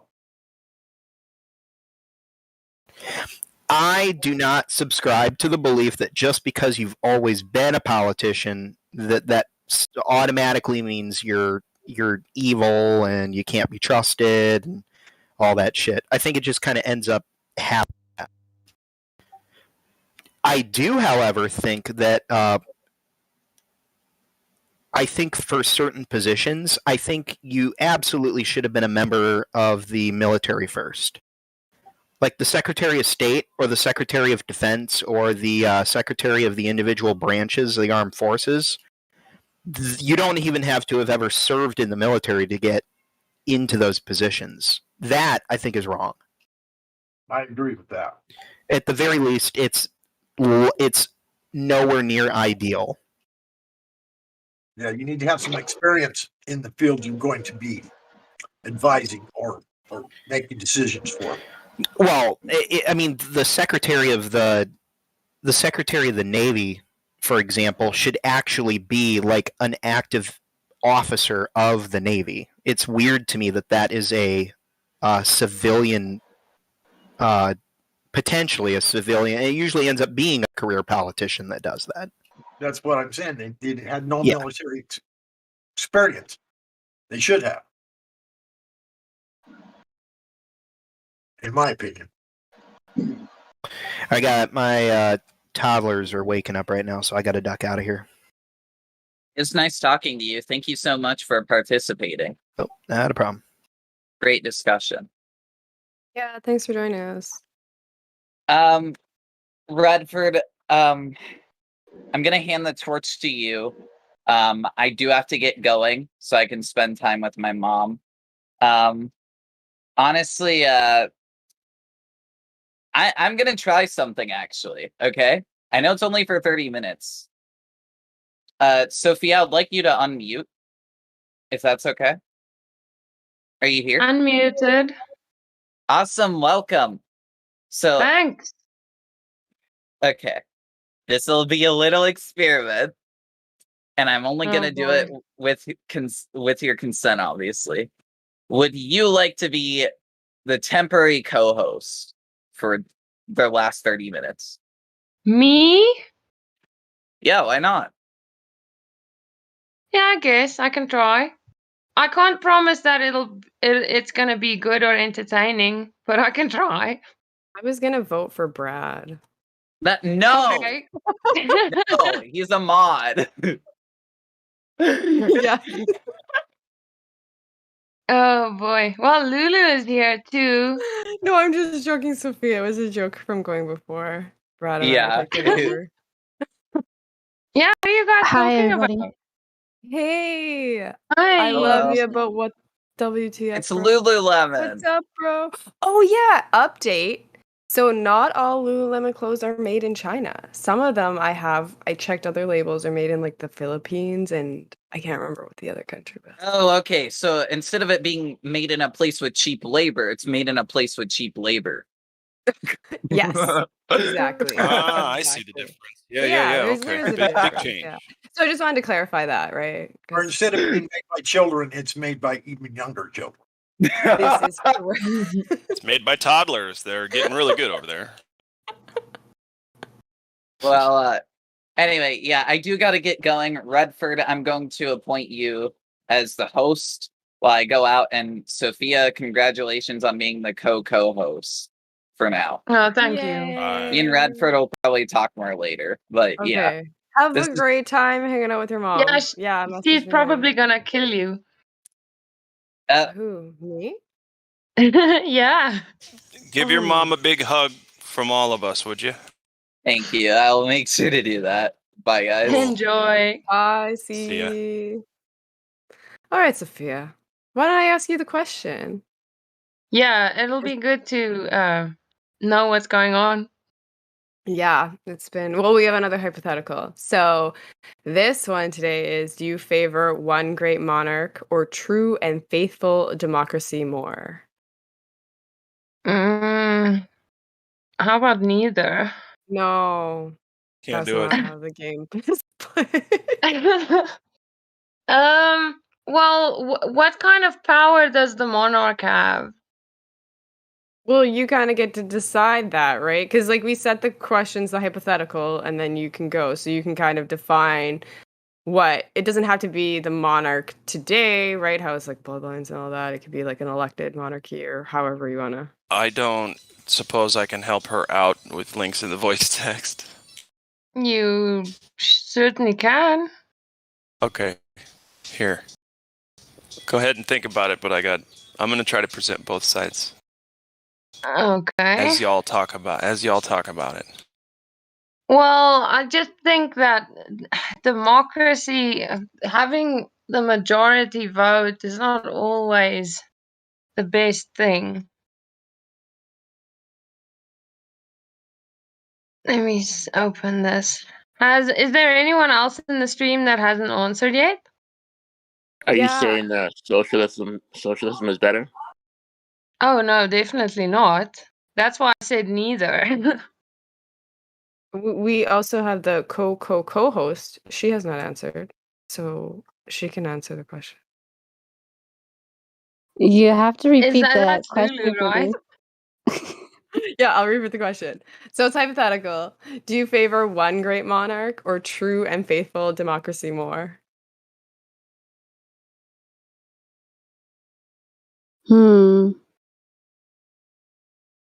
It's either or? Yes.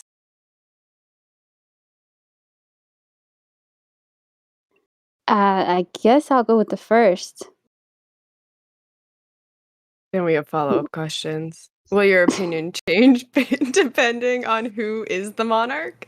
Do you think monarchy is flawed? Oh, yes, definitely flawed and definitely can change. But if I'm gonna choose the person, I guess if it's like an ideal bestest person you can choose, then maybe that might be the best. Wait, actually, I don't. What was the other option? Democracy? A true and faithful democracy. Is there such a thing though? Well, it's hypothetical. I know, How do you guarantee a true and faithful democracy? How do you guarantee something like that?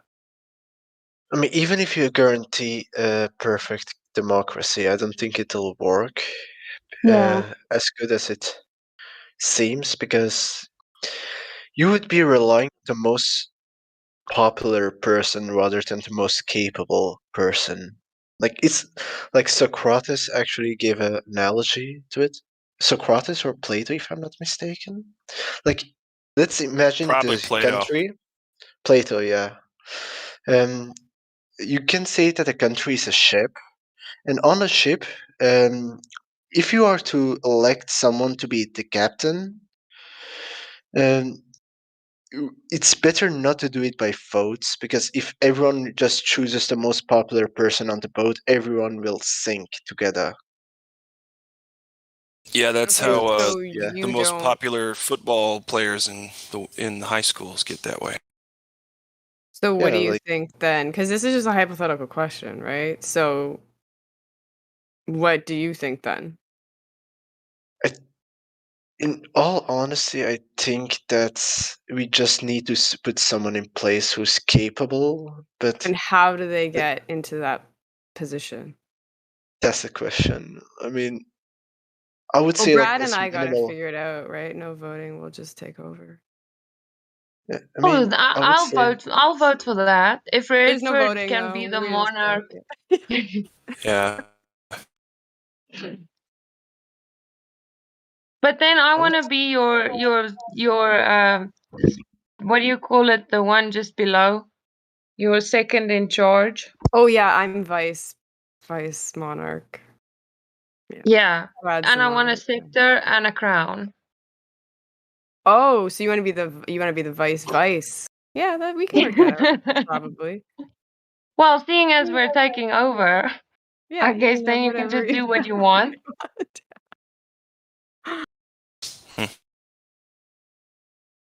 But then we had So- the fun one. This is where this is all coming up, where we're like just kind of trolling, right? Because I added another part to it, was out of the people in this VC right now, so now there's 22 people. Who would you pick? Mhm. Who do you think would be the just ruler? To be the Oh. monarch. That's why we vote for Brad, co-host. Oh Hmm. gosh. Okay, but that means you have to know everyone quite well. I think I would go for Roger. Ooh. And the reasons for picking. Yes. Hey, Roger. Yeah, I mean Well, Brad versus he's Roger. isn't that still democracy though? Like, Yes. you're Yeah. still electing someone. no, there's no disappointment in my voice. I'm Disappointment's no longer allowed under the rule. I think Roger would be good because he's impartial. He never, well, at least I've never heard him lose his cool. He usually has a very calm way about him. You can talk to him, you can reason with him. So Roger would be my guy. Thank you. Wait, And he's so Dutch. Oh, yeah, that's that's the biggest plus, right? I'm just listen. Hold on. You can't vote for a monarch though. He'd have to be like the president or something, or the prime minister, Yeah, or you're whatever right. it is you guys have in Canada. Communism. Mm-hmm.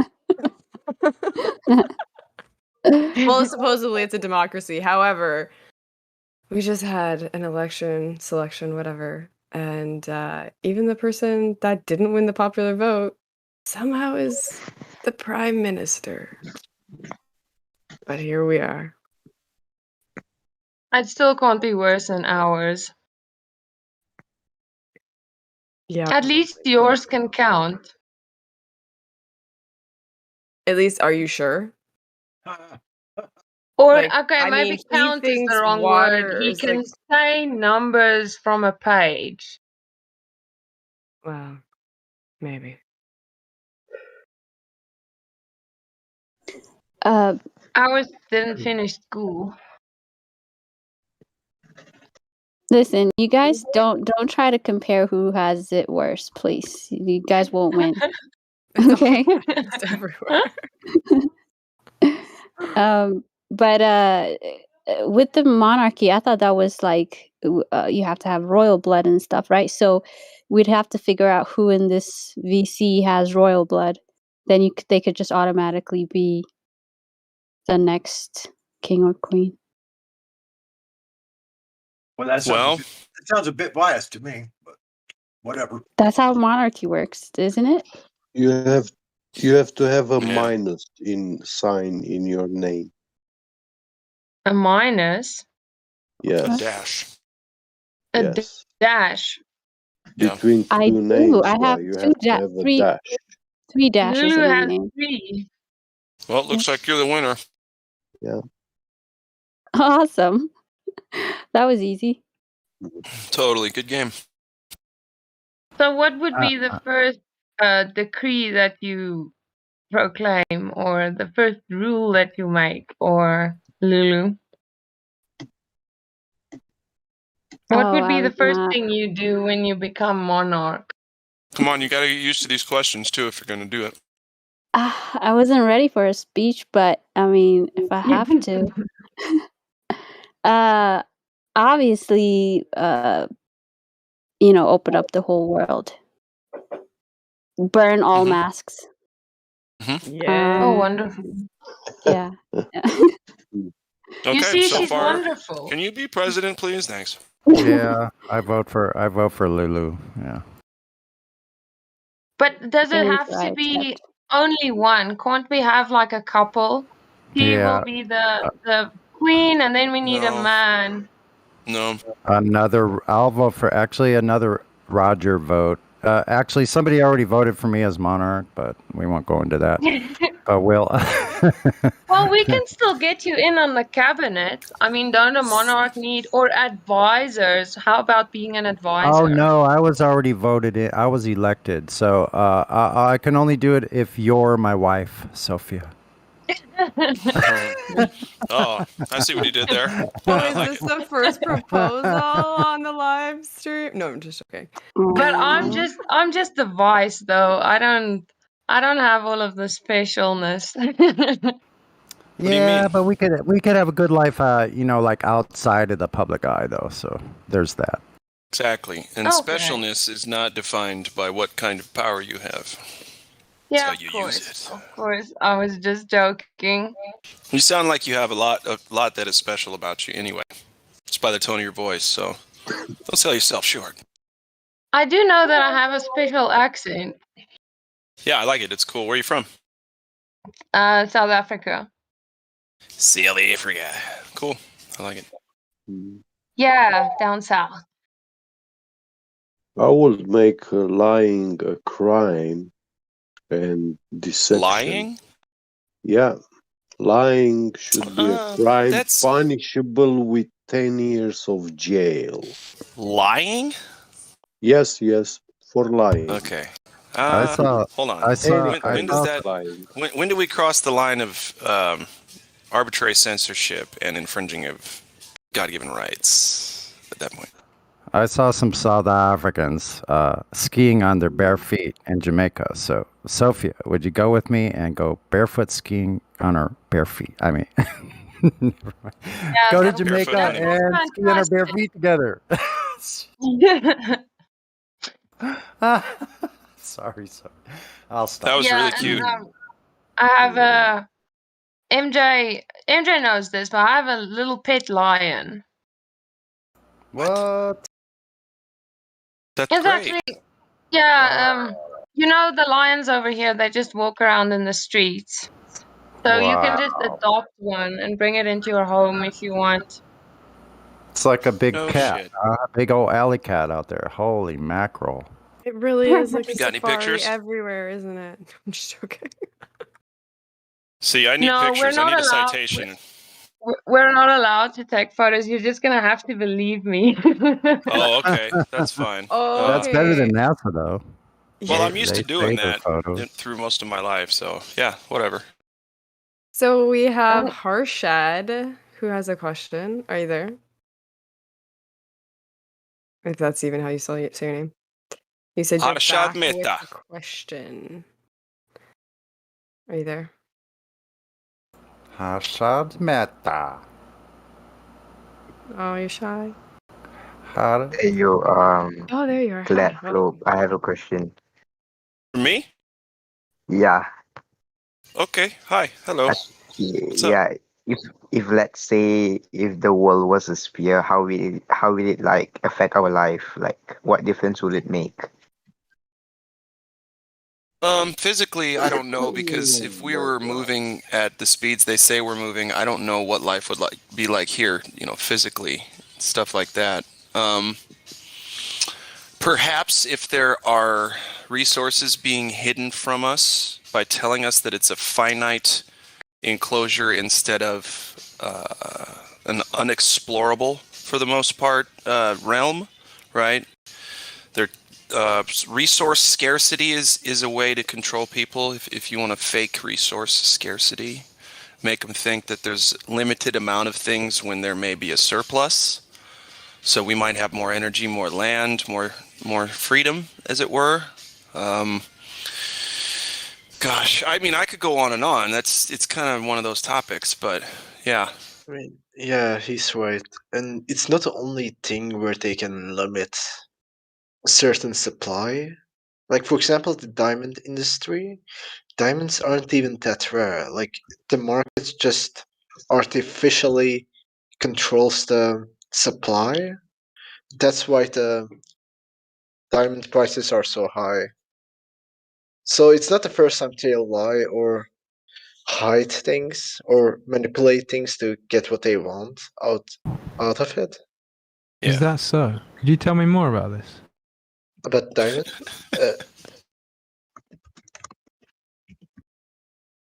Yeah, I'm very curious. Elisha, come on. Hey, yo, I mean, Glad He's Flow, being where's funny. that guy from yesterday? Maybe he's not being funny. Sorry, what'd you say? Harashad? Where is that guy from yesterday? Which one? That guy which I was speaking with, what's his name? I have a lot of conversations in here. I'm sorry, I can't remember. Yeah, okay. But that's me. I have a very short memory. I don't have all my brain cells left. Do you have any other questions? Nope. Okay, cool. Well, thanks. I hope I answered your question, and other folks did as well. There's a lot of reasons. We can go with $62 million a day is NASA's budget, and then put all the other quote unquote space agencies, how much money they get and take, and what are we doing with it? Like, what the hell has space exploration ever done anyone ever? If anything, it's just wasted money and killed people. It's fucking ridiculous. So yeah. Harshad, how long have you been? False hope is what it is. Right. Harshad, how long have you been in the server? It's like 1 day, I guess. Okay, so yesterday, right? Can you describe to me what do you think the Earth is? Like, now I know it's flat. It has a flat surface. And Okay. like, it's not a sphere. What can I say? How do you know? What are your three best proofs for that you know that's true? Like, this is what they say, and it was like logical. Who's they? Logical? Yeah, and there's this one guy, I'm not sure. There's this one guy from yesterday. He was giving a whole big explanation. Yeah, it was understandable in a way. So can you specifically say, because I guess I should ask you, so you came in here yesterday. So before yesterday, what did you think the Earth was? Like was it curved? Was it It's flat? not that what I think, it's what I believe, because what I believe, my belief comes from textbooks, which is written by the government. So it's a belief from the government which made us believe. Right. Yeah, I get it. You came to this knowledge, and he's been woken up. Yeah. So yeah, the government made us believe that the world is a sphere, and Yeah. Yeah, it's basically that. Okay. It's a So had you been looking religion. into flat Earth prior to yesterday at all? Nah, okay. See, flat Earth. Basically, I came in to become to just troll the server. I came in to Right. troll the server. I was with Saint and this people, and I actually got the knowledge fascinating. So yeah, I got interested in. Okay, well, that's just what I'm trying to understand because most people, even if they come in like you Yeah. did, right? They're trolling. They think it's a globe. It usually doesn't happen that I think quick, right? There's usually I a think little unraveling. So I'm just kind of curious what your three breaths, nah, Bruce, or what were the three y'all, things that made the most sense to you that really got you thinking and now you're questioning, right? yeah, The globe y'all, model, y'all, like you y'all have said, some something good you were doing. points. Y'all Okay. have some good points here. Well, that's good. That's Well, why I'm I'm still here. glad. I'm glad that you found the server. Hopefully, you keep coming back. And there's the additional information. If you scroll down, I'm sure you're aware of that. And then, yeah, just keep coming back and joining in the conversation. Just any questions, let us know. Yeah. Yeah, and if You're you can, welcome. you should go out and try to test things on your own. Yeah. Gladfloop actually gave me something to test using a mirror and water. Yeah. Yep. Yeah. Super Yeah, easy. It's very simple. using the sunlight.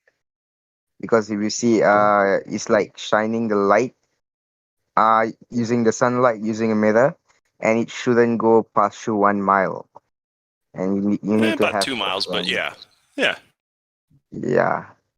So yeah, and all you got to do is get to know the globe math a little bit more. Like just print out. I'll find a meme here in a second, but it's more of a diagram. But yeah, just print it out and like get to know it, and then really figure out where you should be seeing the start of like a hump or a curve. And then see just how far you can actually see across, right? We can see for hundreds of miles from not much elevation. It's pretty great. Hang on a second. Whatever knowledge I'm getting here next month is a chapter on the planet Earth and space. So I'm gonna troll my teacher like hell. She's gonna die. Oh Well, just boy. ask the questions, right? And just get Yeah. them. That's the main thing. Just get them to think. I'm gonna give her Question the belief. calculations. Yeah. I'm gonna give Yeah, her my questions with calculations, and I'm gonna prove it to her, and I'm gonna see how she will counter back. And Yeah. if she counters back, I'm gonna ask Gladfloop to answer this. Oh Well, no. yeah, What? and Wait, definitely what? come in and then let us know how that Yeah, goes, yeah. right? We'll put the team. We'll put the panel on it. Uh, Don't put this all on me, kid. One may I question. ask what you're studying? I'm kidding, man. What are you Harshad, studying, Harshad? are you prepared to tell us what you're studying? Harshad, are you there? Because like my main stuff is like economics, business, and yeah, I don't get into this space shit because yeah, I don't think it's beneficial to me because just find the money which you're supposed to find and live your life. That's for me. Are you Gotcha. studying economics? Yeah. How do you I'm sorry, how do you have clauses about the globe when you're doing economics? It's just interesting. Yes, physics, but I was like, nah, it's not my thing. You kind of cut out there for a You have second. to. Cut out, and I think she's asking because you said you're studying economics. So how would the shape of the earth, like what teacher, who, like I Yeah, think. maybe Oh he yeah, it's has science. We have some a subject. We have a science subject. Oh, okay. science. Like Yeah, yeah, you have to science. learn irrelevant things when you're in college. That's has Liberal nothing to do with arts. your major. Usually, at Yeah, least. you need all those credits, Yeah, we have a subject called like indoctrination it's credits. science in a nutshell. Science Science in a in a nutshell. Oh nutshell. God, I'm sure that's very beneficial. It's like applied science. Something like applied science. Applied science. That's not science, by the way. Yeah, so like whatever they teach us, we just study. I'll go into the exam hall, answer whatever bullshit. I'm not gonna use it in my life. Nope. You should also ask the teacher what is the definition of the scientific method. See if that fits with anything that they teach you. Like, I'm not as smart as y'all, so yeah. No, You can be very you can't quickly. say that. It's not It's about not. being This is not difficult. educating yourself, right, on Yeah, what dude. these things are and what they use in the scientific method and how they attempt to prove these things. Yeah, I'm not the sharpest knife in the drawer, partner, but I get it. I get this stuff. I don't know And where you to don't start. have to. These things are very simple. You don't have to make it very complicated. But that's how they get you, right? They use all these big words, and that makes you feel like you're an idiot. And then you think, okay, but these people must be smarter than I am because I don't understand what they're saying. Don't fall for it. I think you're really right in that, actually, Sophia. Like, I remember, because I always took like physics, chemistry, all that kind of stuff in university. And then I took like this really simple math class, and like they try to overcomplicate it, and it's just like, no, it should be that simple, right? And they do that. They specifically try to confuse you to make you think it's more complicated than what it is, and it's just very simple. Yeah, and even when you ask simple questions, Harshad, you may see this when you do this with your teacher.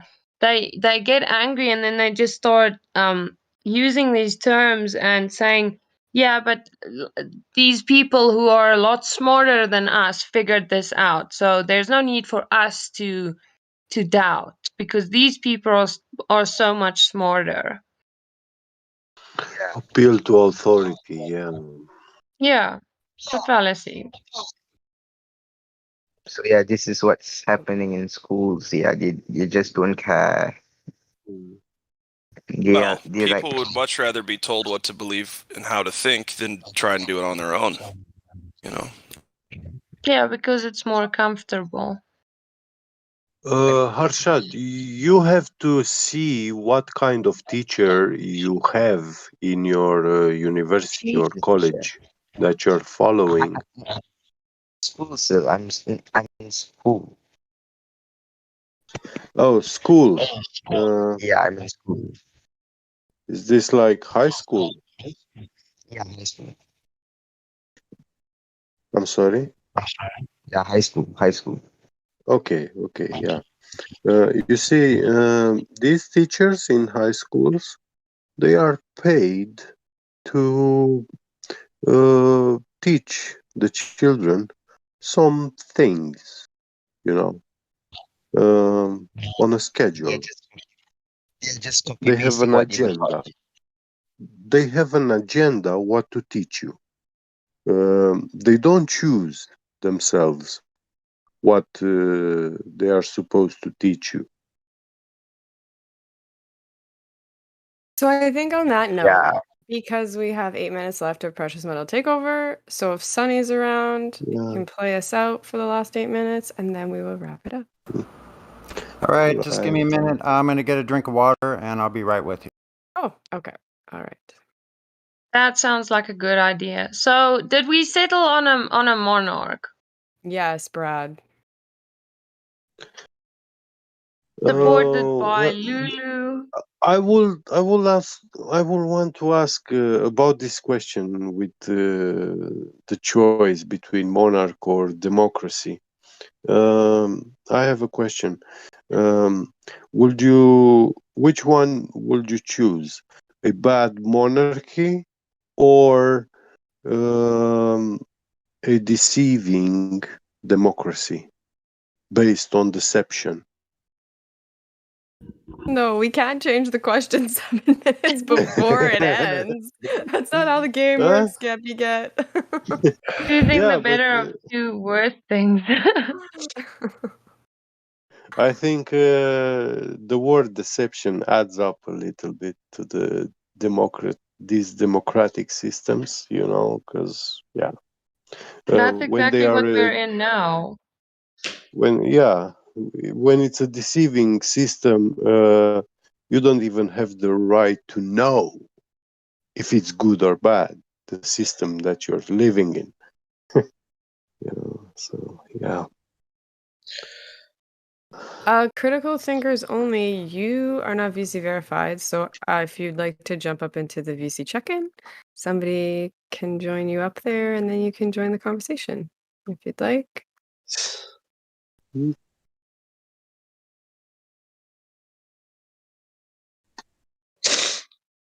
while we're waiting for Sunny, Sophia, what's the weather like there? Nice and cold? No, it's getting warmer. Yeah, we had a couple of cold days again. We're sort of transitioning now, but it's starting to get summer. Yeah. So yeah, I don't have to wear 5 layers of clothes. I'm down to 3 at the moment. Oh, nice. Oh, hey, Sunny, you're back. Awesome. Take it away.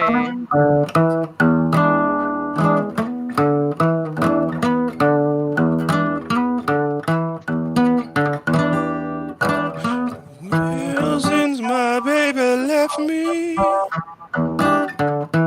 So I have some words. Hold on, I have some words. So is there anyone here that's flat yet curvy?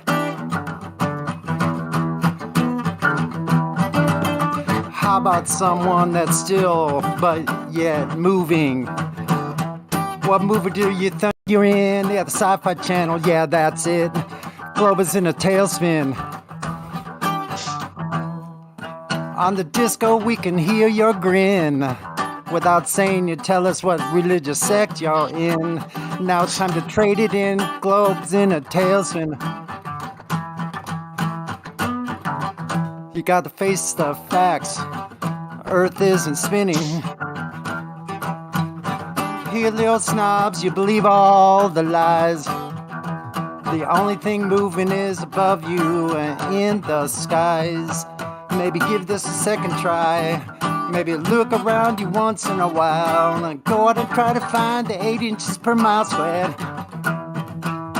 Take what you find and go out and compare. Go out and share it. You knew it all along. Just think for yourself. Leave the trash in. I'm sorry, leave the globe in the trash. That's where it belongs. Something great created this. Don't forget you're part of it. Yeah, dude. I like it. Nice. Go Sunny. Dude, I would like to produce that song. I just made up the music, so that could be adjusted, but yeah. Yeah, let me add some drums to it, partner.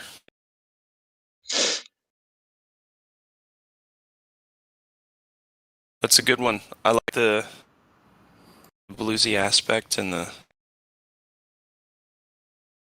It's like protest song, but bluesy. Yeah, and once I learn my own words a little better, then I won't stumble. Yeah, just pick a tempo and play to the tempo and sing to the tempo. Yeah. Make sure it's 1/8 notes, though, instead of quarter notes. And I was that you all can super really nervous, you know what? Like when you asked me, like, I'm like all nervous, and I'm like, my heart starts racing. I'm like, oh shit, what do I do That's the here? best way to do it, yeah. though. Out of the frying pan into the fire, man. Just do it. So see, I wrote this down yesterday, and I spoke it kind of like a rap with no music, and so this time I typed it out.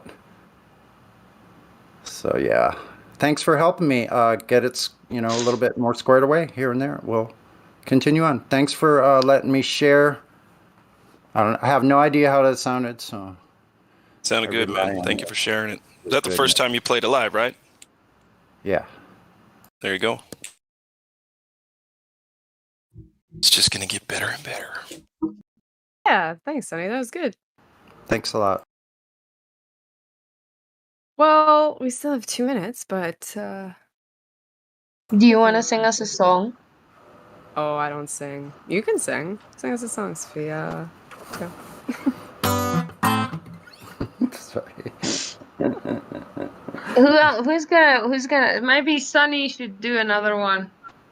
Play some.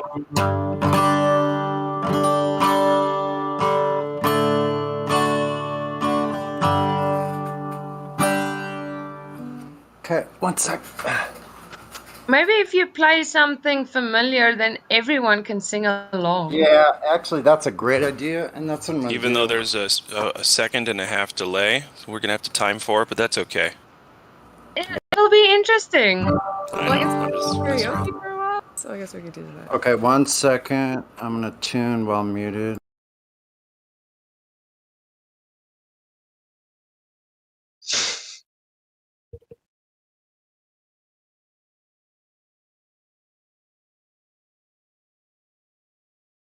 You know what time it is now?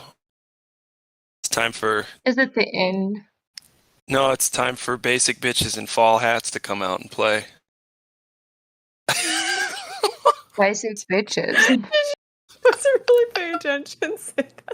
I'm sorry, I was just making a joke. A friend of mine, she said that. I thought it was fun. I don't get it. What did you say? I said it's time for all the basic bitches to come out in their fall hats and walk around in public. Oh, and their masks now. The pumpkin masks spice. and fall hats. And pumpkin yeah, the pumpkin spice fucking lattes. Yeah. Karen, stock up, hun. Never know when you're going to be able to get another fucking pumpkin spice latte again. There's probably going to be a shortage next year. Is this a Canadian thing? Yes, it is time to wage my war against pumpkin spice again. Oh, maybe U.S. and maybe North American thing, because I know it's Canadian for sure. Yeah, we got pumpkin spice, man. I've never had it. Does it taste good? Me neither. No, it tastes like crap. Whatever. If you want to spend over $6 for a Starbucks latte and try it out, I don't know. No, thanks. I got better things to do. Right? It tastes like, what the heck? Yeah, it's not that great. Yeah, as far as I can tell, it's supposed to be like a soup, not a drink. Soup. Yeah. It's like split pea soup, split pea coffee. You're just in time for the end. Did you guys want to do a song? We'll go a few minutes over. This is the end, my friend. Wish you were here.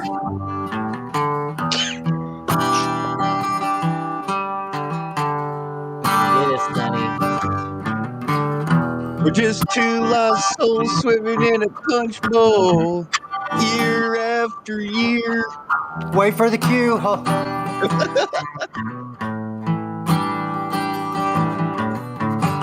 Because you got the lead in the first part, remember? Right.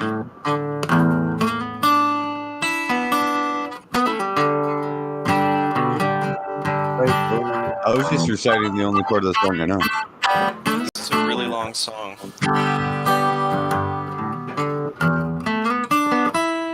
The verse doesn't come in for another 7 minutes. Sing it, Sonny, yeah.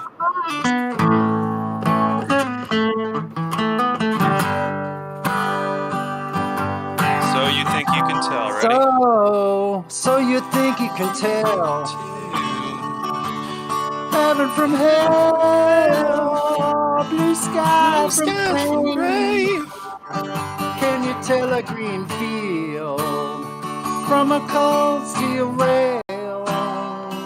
Smile from a veil. So you think you can tell? Did they get you to trade your heroes for ghosts? Hot ashes for trees, hot air for a cool breeze, cold comfort for change. Did you exchange a walk for a leading role in a cage? Like Dylan. Yep.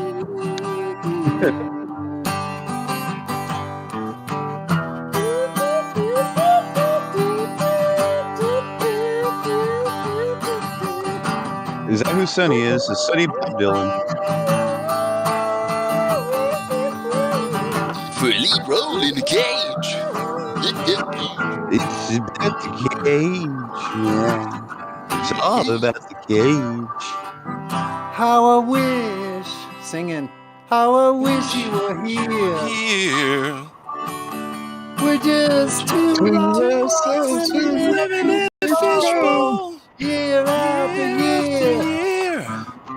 Running over the same old ground. Have you found the same old fool? How I wish you were here. You were here.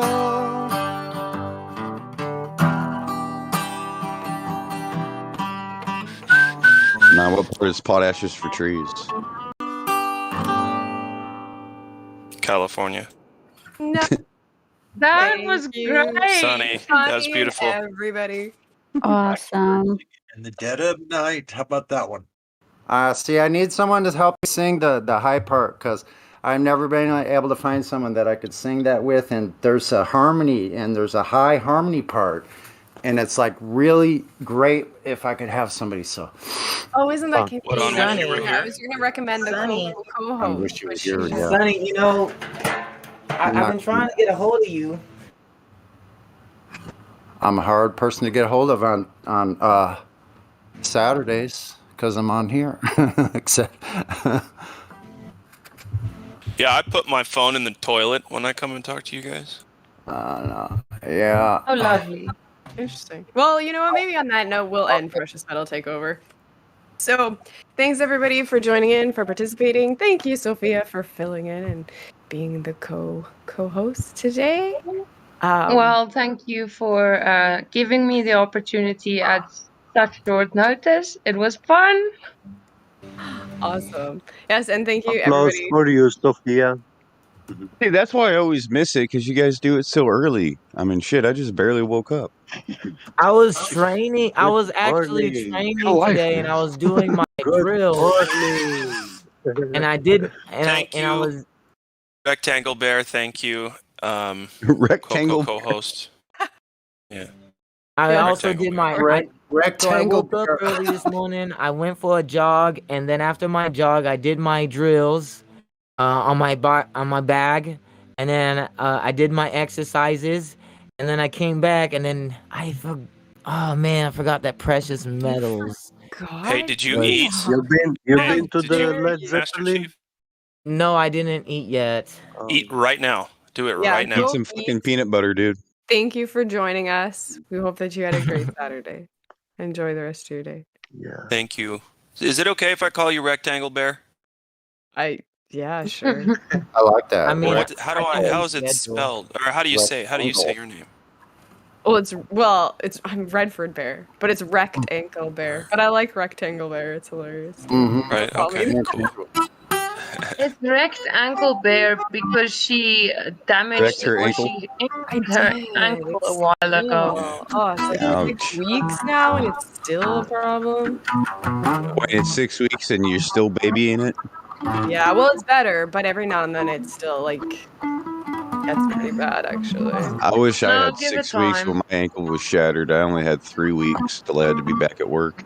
Yeah, it sucks because you got to use it all the time to walk around. Yeah. Right? And if I'm on it too much, that's the main thing, is that's when it really starts bugging me again. But I'll tell you what, it was the only time I was allowed to sit down at work. Usually I gotta be standing up and taking care of customers and shit, but no, since my ankle was destroyed, they let me sit down. You say Redford, but if you're a monarch, you can just get people to put you on one of those stretcher carrier little things and just carry you around. Yeah, that's what I should do. We'll have to Those little link that box into things with the curtains. Yeah, exactly. Just start dating a really big dude and have him carry around. You know the And a couple of Japanese eunuchs as ventilators. the Japanese samurais would be the ones that would escort a maiden to her wedding day, and they would defend that maiden, right? But what they would do is they would build this box, and the maiden would be thrown into the box, or not thrown into the box, but placed into the box and then locked from the outside. That way, no man can get to her and spoil her from her husband and all that kind of stuff. Spoil her? Yeah. You mean like a rotten tomato? Wait a minute. The flower in her. Yeah, deflower. Oh, yeah. That whole thing. I don't mean spoil by taking her shopping. I mean defloweration. I understand. You don't have to say it a third time, but yeah. Yeah, Raidford, we should get you a samurai. A samurai? You're gonna get her a samurai to date, marry? Great. Yeah, let's go. No. Just to protect her, just to carry her around. She doesn't have to date him or anything. He's just like her personal assistant. Yeah, but he's gonna fall in love with her like right away. So now what? And then what do you do? No. Well, I guess samurai babies are cute. They're nice. Do they come out as samurais? That's crazy. I thought it was just the sword. I didn't know I was getting the guy too. I'm gonna have like Why not? boxing ninja babies. I'll tell you what, man. A ninja will keep it adventuresome.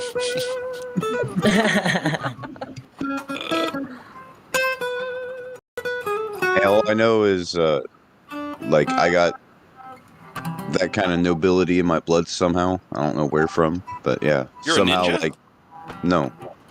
Samurai. Oh, well, they're similar. Okay, anyway. Well, not even close, but anyway. Okay, come on. I'm just appropriating. We are anyways, not similar. Don't ever say that ever again. I was gonna say you have You're splitting hairs with your sword, I dude. could sit there and battle with katanas, but we wouldn't battle each other. We'd be shoulder Just to get the shoulder. dull ones, you know, and spar and shit. Oh, where's the fun with that? The wooden ones. It's a lot of fun because you survive the encounter and you can do it again later, over and over. You don't have to cut people's arms off right away. Yeah, the bamboo ones where you're like, "Ah," and you hit somebody. And it's dude. That's that shit right there. That's how you train. How is that any fun, though? Oh, it hurts like a son of a bitch, man. Hurts a lot. I saw a samurai who was cutting bullets with his sword, with his katana. He's a boken. Yeah.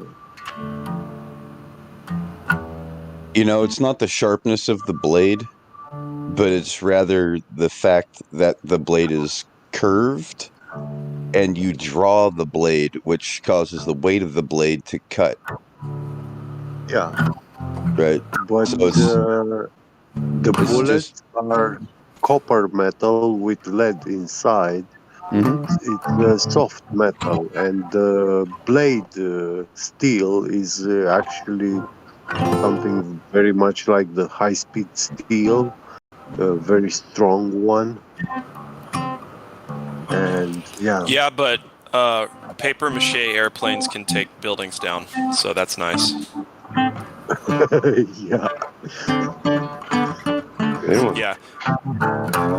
So fuck steel, right?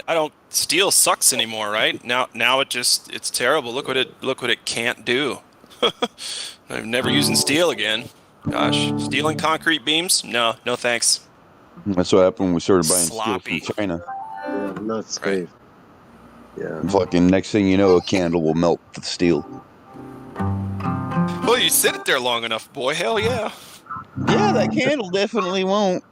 That's what you saw the NIST reports afterwards. They were like, well, yeah, you set a fire there long enough, 3, 4, 5 hours, and the steel like barely gets affected. And they're like, see, like, guys, hour and a half, 7 buildings. Sounds like what's your those excuse? evolutionists, right? These evolutionists that say, "You give me enough time, and a frog will turn into a swine." Yeah, it's called long evolution. There's many different types of evolution. I just finished drinking a Red Bull, and this can is aluminum. Yeah. Yeah. It should be dangerous. I think what's dangerous is the amount of B vitamins and caffeine that's in the Red Bull, bud. Taurine.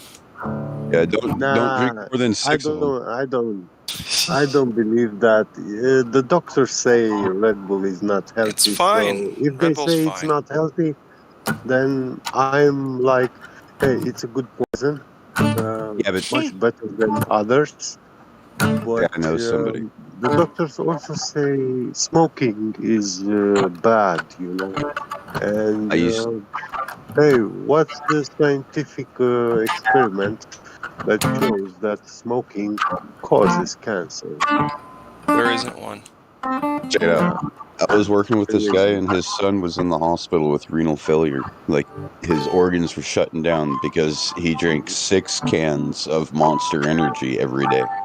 Yes, Monster's way worse for you. I think it's It's all the the Hebrew sugar with the. 666. I You do think it's know the that, right? sugar with the salt Yeah, that's in it. yeah. Yeah, it's the vav vav. In Germany, that this drink is very popular, Monster.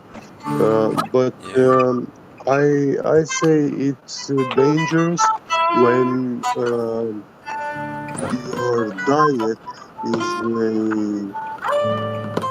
a meat-based diet from the supermarket. Yeah, Oh, it's not good one other stuff. thing. Yeah. Taurine. I'm going to dispel something here. Taurine is not made from bull sperm. You freaking Who moron. said that? Who said that? Yeah. There's people on the internet that are swearing by that shit. It comes from Let me a at 'em. bull sperm whale. Sperm Wait, a whale is whale? not a sperm, and the bull is just the male of the species, right? So it's not from a bull sperm; it's bull sperm whale, and it's the gallbladder. Yeah. All right, settle down. I think it's because they see Red Bull and taurine, and they think Torres, and it's just. They think they're woke. It's just second grade woke, y'all. There's one dude I had to sit there and educate, and then this other guy I had to educate on how many days are in a year.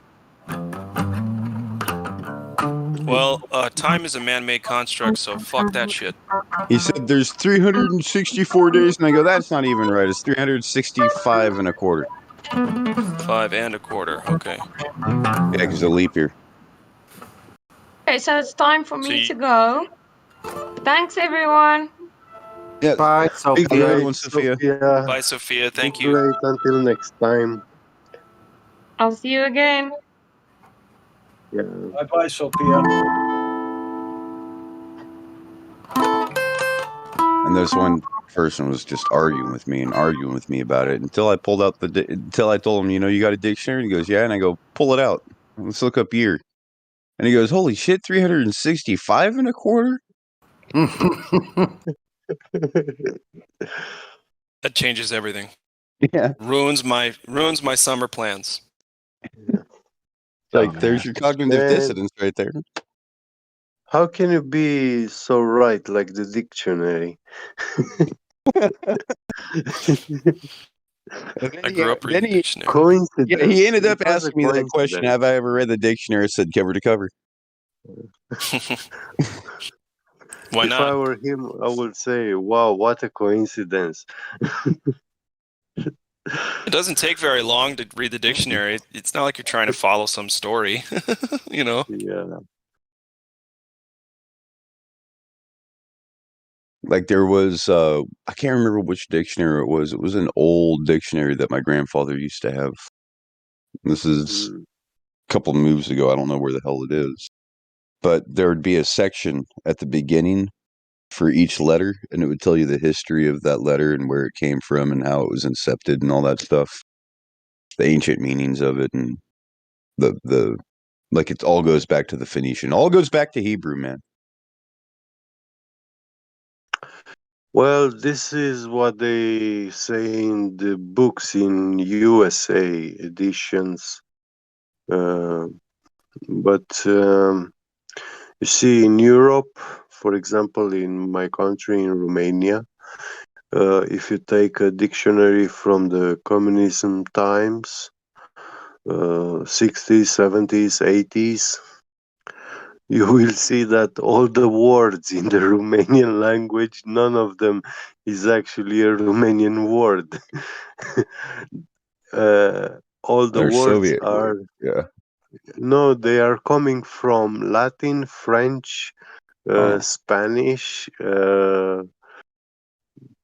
English, Russian, Bulgarian, yeah, Turkish. And the funny thing is, when you study the Dacians' history of these people, you see that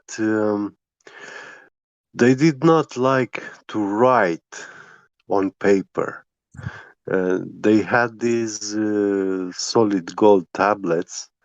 They had their knowledge written many thousands of years before them. So they were only the keepers of these tablets from generation to generation, and they were learning from these tablets. And no man was required to write, to be a writer, because the whole knowledge and history was written in there. It was thousands of these tablets, which the Roman Empire stole in the year 105, 106. And yeah, this is a history version, which and the huge event which changed, shifted the paradigm of people's knowledge worldwide in those times, almost 2,000 years ago. Um, Once the Roman Empire stole those tablets, mankind fell in the darkness of non-knowledge, unknown, not knowing, because the tool for these tablets were the tool to compare what is true or not. Hey, I got a quick If you question. find, yeah, sure, go ahead. Isn't that where the genetic disc was found, the so-called genetic disc, or was that in Lithuania? There was you know what I'm talking about? It's a clay disc. I don't know if it's clay, it might be stone, but it's got a bunch Yeah, of like a different glyphs on it. spiral. Yeah. Uh-huh. Yeah. And they derive from there this genetic spiral and stuff. They say it's a depiction of DNA in Yeah, because ancient I see times. embryos, yeah. Yeah. Yeah, And it's the only way true. they could know that is if they had the technology to see the cells. Yeah. I can see your soul. Now, is it Dacia or Dachin, or what did you say? Dachin? Dacia. Gotcha. And Dacia. you write it Dacia. Yeah, to me it seems like Dacia, but that's just my Dacia, yeah. American English, yeah. Yeah, the accent. Because I've always said free Dacia now. Yeah, when you put together C and I, we read it chi, Okay. like the Chinese Chi, chi, yeah, the Or, Chinese chi. or isn't that also how you would say? Well, no, I think it's Kai for tea Uh, or chai. sorry, for what? Oh, for tea, like the drink tea. tea. How do you say tea? Is it chai? Chai, Yeah. yes. Wow, yeah. Chai tea is disgusting. Well, it's not the same. Like chai tea is like completely different. Like chai itself is just tree, I regular black think. tea. I'm just saying that is one way to ruin our friendship. Yeah. But it's just Yeah, regular tea. there's That's a how lot- you say. That's how there's a you lot say of tea in different- Cyrillic. I'm sorry. There's a lot of different types of chai tea, though, isn't there? I was just about to say I don't care. It's disgusting. All of it. Really? Oh man! Don't cut It's like they yourself tried off. to flavor something and they failed, but they're like, "Fuck it, let's just see if people like it anyway." Well, somehow. I could make one just as good with my own kitchen. You take cardamom, and you take allspice, you take star anise, and you take some cinnamon and some black pepper, and you throw that in with black tea, and you get yourself some chai. Delicious. It's a lot of work Yeah, I know. for something so disgusting. It's not that. I know my mom loves it. That's witchcraft. She gotta have I'm it. just fucking around. Oh, I know. Do you like? Do you not like coffee or tea in general? I like coffee and tea. I don't like chai, but I'm not that much of a dick You about like it. your coffee You know, with someone likes it, I'll creamer? buy Do it you like for your them. coffee with creamer? Nope, I like my coffee black like my men. That's probably why you don't like the chai tea. Hmm. But I guess you don't have to have chai Did tea. nobody with hear what I said? Yeah, I like my sugar with coffee and tea. I know. That's the only time I get my sugars. But no, he's sitting there saying he likes his coffee like he likes his men. I caught what he said. I just didn't want to say nothing. It's funny. It's from the movie Aliens. You know, funny like- thing about tea, until 2010 or something like this, I thought in my lifetime when I was younger, like mixing tea with milk, and I did that once, and when I drink, I found it disgusting. You know, Really? like Yeah, I've never thrown up quicker. What kind of tea? I saw it. I'm not sure, like mint tea or these small flowers. Chamomile? Yeah. Chamomile? Chamomile. Yeah, yeah, yeah. Yeah. Chamomile. Yeah, and it was disgusting. I didn't like the taste at all. I said these are two liquids which don't mix each other. They don't make good. No, And sometimes it doesn't. You're right. then in Sometimes it does. 2010, I go to England and I find that in England, mixing tea with milk is something normal, and for me it Common. was Yeah, so right. disgusting. Right. You know. You know what? Yeah. I found a really good tea. Yeah. It's a company though, but it's it's it's organic roasted dandelion, but it has like chicory and cacao and some other natural flavors. It's delicious. It tastes like Oh well, I had yeah. to switch in the evenings Yeah. to something without caffeine because I'll just be never Yeah. sleep. So this one's really good, and it's like a Yeah. tea, but it's more like I don't know. I didn't know you could roast dandelion roots and make a coffee drink out of it, but you can. Yeah, that's interesting. Dandelion's good for the kidneys. Mm-hmm. Yeah, I eat salads with flowers. Yeah,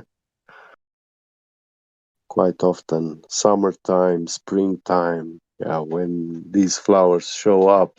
Yeah, Oh man, I stopped eating so much salad, and I think my system can't do the salads that much for some reason. You know, I seem to do better with less of that. But You need pretty to be much getting enough fruit too, because you need fiber, fruitarian. the kind Yeah, of fiber, the water soluble yeah, fiber from fruit to help move the greens through. Mm-hmm. That's true. Well, you don't. You see, when you eat flowers, 80% of them are not going to be assimilated in the body. Mm-hmm. Mm-hmm. Are you trying to argue with Mostly. me? No, I'm just kidding. No, but yeah, only a small part is that thing that you need, Trying to from argue the with him flowers. about vegetables. I'm sorry. I agree, Get Beget. Yeah, it's because your body's just like, well, I mean, if you eat like a small Yeah. amount of spinach, you're going to get all that. But if you eat a lot of spinach, you're not going to get all that. Yeah, yeah. It will go through. Mm-hmm. Now, is this all from documented studies and you know No, this this is about it? nutrition. We don't have to disclaim it with this is not medical advice. This is nutrition. Well, that's what I'm saying. Is it truly nutritious? I don't know, but there's no scientific evidence or laws against it. So. Okay. Just one. I hope I shut that one down properly. You made me not want to try it.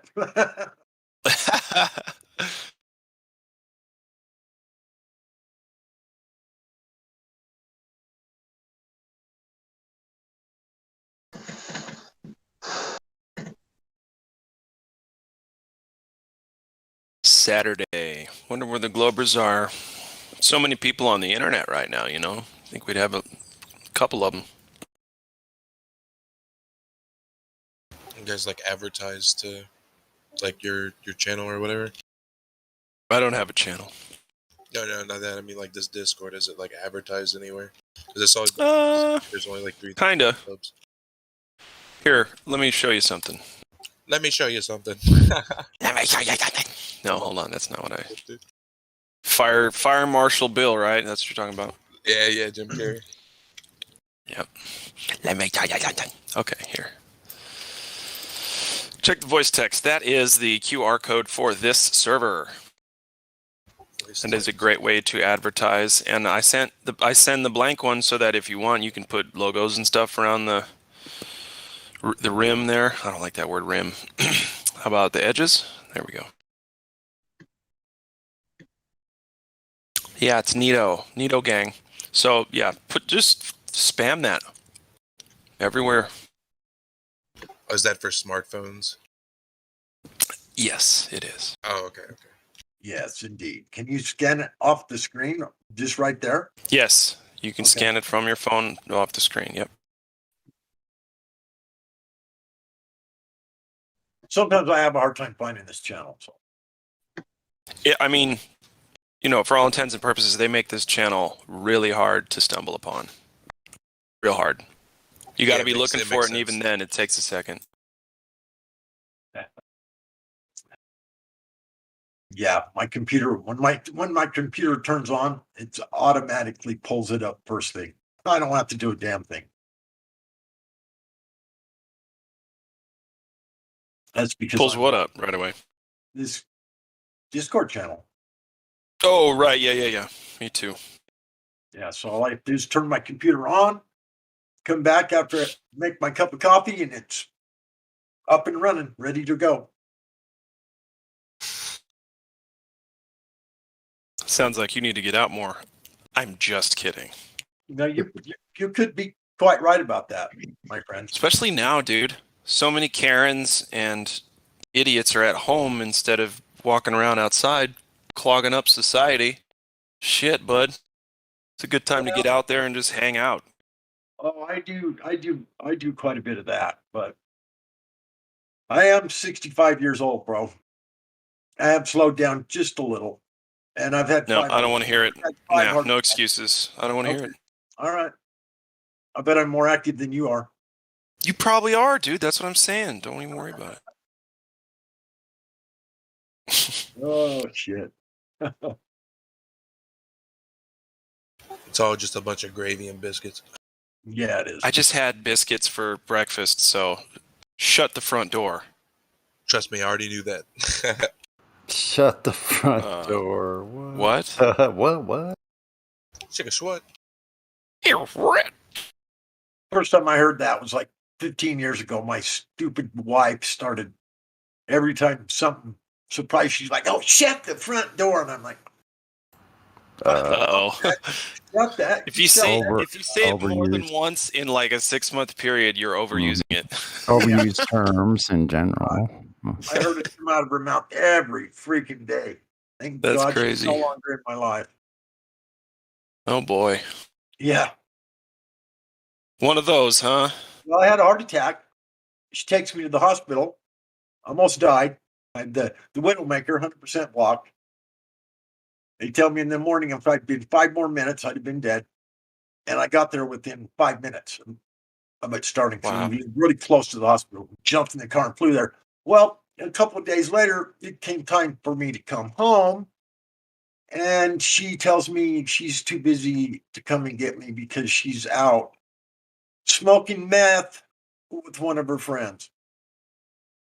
Yeah. Not cool. So, yeah, I never went back. I just went. My sister came and got me. I told her the story. She says, "You're not going back there. That bee will kill you." Yeah, that's a good sister. Yeah, so she took me to my parents' house. I stayed there for, I think, 3 months. And then I got back out on my own again. So, but yeah, dude. Get away from those, because those addicts, they don't meth around. I know. It was a toxic relationship. Get it? Meth around. That was a good one, Glaflobe. That's so messed up, dude. That's messed up. Yeah, I know, right? Really messed up, man. Really messed up. Well, hey, God Rockin', if you had any vendetta against her. Don't worry, she's getting hers. Meth addiction's one of the worst. Yeah. No, I let the universe take care of that all on its own. Yeah. Oh yeah. It does usually does a pretty good job. Well, yeah, and talking about her, send her some good energy, right? But it's like, it's like, well, because she's suffering. You gotta know she's suffering, regardless of if you want her to suffer or not. You know what I mean? She's suffering, so you don't have to worry about it. I left her the house and everything, paid for it. I just walked away from it and left it with her. I wasn't gonna. There you go. So I feel really good about what I did because absolutely right. Yeah, good call. I did not ask for anything. I just walked away. Said, "Here you go. You can have it." I haven't even talked to her in, I think, 12 years now. Yeah, it's like, hey, if I give you the house, will you stay the fuck away? Really? Yeah. Okay. Sweet. Oh God. Okay. Put your signature on these 15 pieces of paper and bye. Oh, no, because I'd rather live in a tent than live with you. Yeah, dude. But I'm on my feet, doing just fine. So I'm happy. Good. I would like to have another woman in my life, but at 65 years old, it's. What did I say about excuses just a bit ago? Excuse. It's just at that age, it is not. Well, unless I go for someone. You're making really excuses. young. Listen, someone really young. You couldn't even do it. It didn't fly off your tongue, my friend, and now you're being dishonest. You have no excuse. Go find yourself a woman because you deserve to be happy, especially now. Well, you're probably right about that, but I don't. Women don't age quite as gracefully as men, and I'm sorry that came out of my mouth as well. But God rockin'.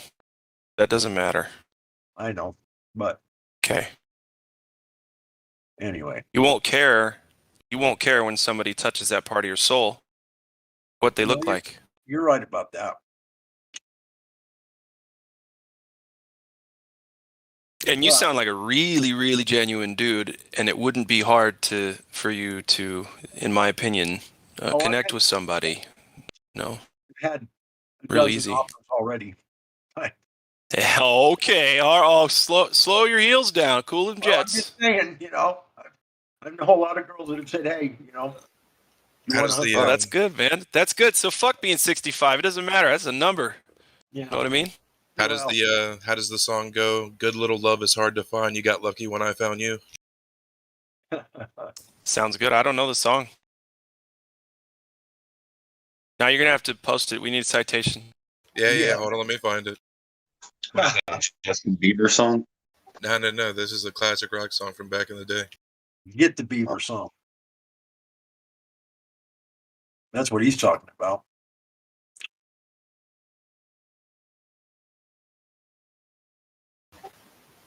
Tom Petty and the Heartbreakers. You got lucky. Sounds good.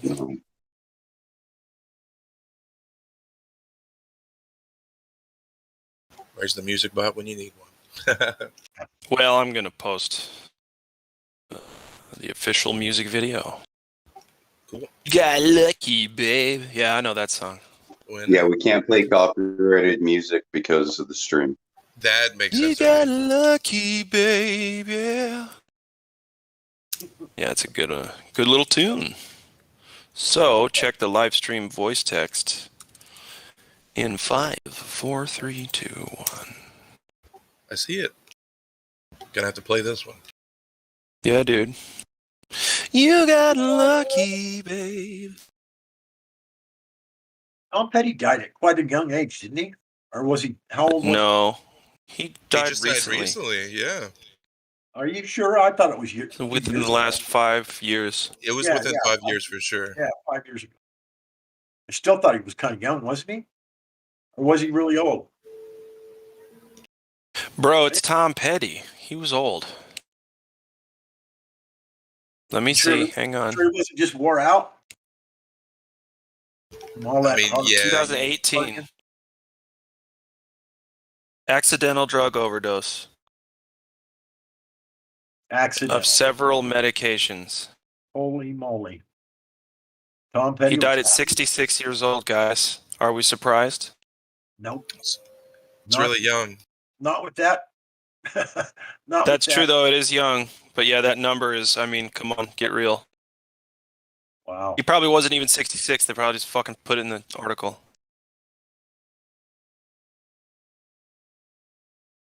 The reality That- weaves itself in and out. Dude, that so many rock stars die of drug overdoses. I mean, it's really been rampant since day one. Yeah, day one for sure. Tom Petty always looks so happy, so goofy. Yeah, he did. I love it. So fucking goofy. Check this out. Look at this picture. Hopefully it posts it on the front. Yeah, look at that goofball. Yeah, I love it. You know where most of these guys recorded their music? The Beatles studio out in Cali? No, it's called Sound No. City.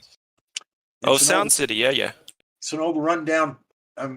Everyone that records there said when they walked in, they thought it was like, I mean, the carpet was on the wall, carpet on the walls.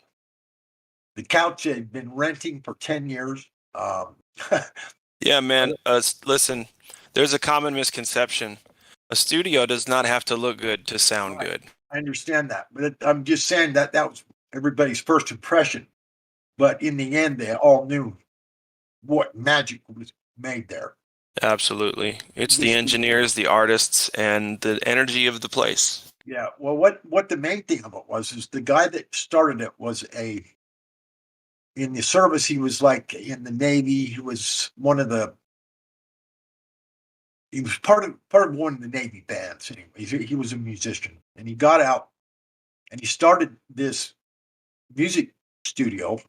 Didn't tell his wife that he was doing it, and he spent $25,000 on a house, and then he spent $127,000 on this studio and didn't dare tell her about it until many years later. And what he did was he hand built through some electricians and just whoever people that he felt was qualified. They built this mixing board. I don't know how many channels it was, like 40 or 50 channel mixing board. And it was this handmade, one of a kind mixing board that just for some reason, combination between that and the room that they were using, just that they made quality sound. There's so many. Oh, dude. So yeah, many. those custom boards, they don't really make them anymore. So, right. Yeah. And it's like when someone hand builds a guitar, they put their Right. sweat equity and their soul into what they're building, so you can hear that and feel it in the instrument when it plays. Yep. Same thing with the mixer. Same thing with anything like that. Yep. You're gonna feel the warmth. ears. You're gonna feel how well, how much time and care and good intention was put into something like that. I mean, that's the first place where Nirvana recorded it, all the way back to. I mean, the Foo Fighters. I mean, or to mention a couple of modern bands, but even it goes all the way back to all. I mean, just so many artists did their first few albums at Sound City. And they could never ever replicate the sound. No, and artists had to be just almost perfect because they'd have to be so practiced up for the studio because editing was so expensive and took so long back then. You had to be ready to record, like, you had to be ready. You wanted it to sound perfect, you had to play it perfect. Absolutely. Yep. And then you just can, mix it from there and whatever. But yeah, if you can't play it perfect, it's not going to sound perfect. You can't. Well, no, I'm saying because mixing and editing was so stupid back then, people didn't want to have to do it. And so if you get your one take Jakes, that's what it is. You need one take, great. You got the solo, nailed it. Good. Next, Right. You can't sit around and do take after take after take like they do these days. So, like I said, you had to be real quality, real nice and tight everywhere you went, everywhere you played. Yep. That's true. They did talk about that. I just watched a kind of a big long documentary on that Sound City. It was amazing how many recording stars came out of there. Amazing how many. Practically everyone you've ever thought of. It seems like. I think who was it? Stevie Nicks sang with it was the drummer. What's his name? Who? What? Who? You talking about the drummer, drummer, Fleetwood Stevie Mac? Nicks. Yeah, Mick Fleetwood. Yeah, Yeah. He's 6'6", tall drummer. Yeah, big guy. Real geeky looking guy. I seen him Fleetwood Mac at Salt Palace in Salt Lake before. Fucking jealous, bro. Before Stevie Nicks was even part of the band, and they were like a hard rock band, totally different music when they got Stevie. But anyway, yeah. Yeah, that's what a record contract will do, but that's okay. Stevie's dope. Oh yeah. It was the guitar player's girlfriend. That's how she came on. He said, "You can have me, but you got to take her with me." And they're like, "Oh." And that caused problems in the band. No, only initially. Well, that's what the whole Changes album is about.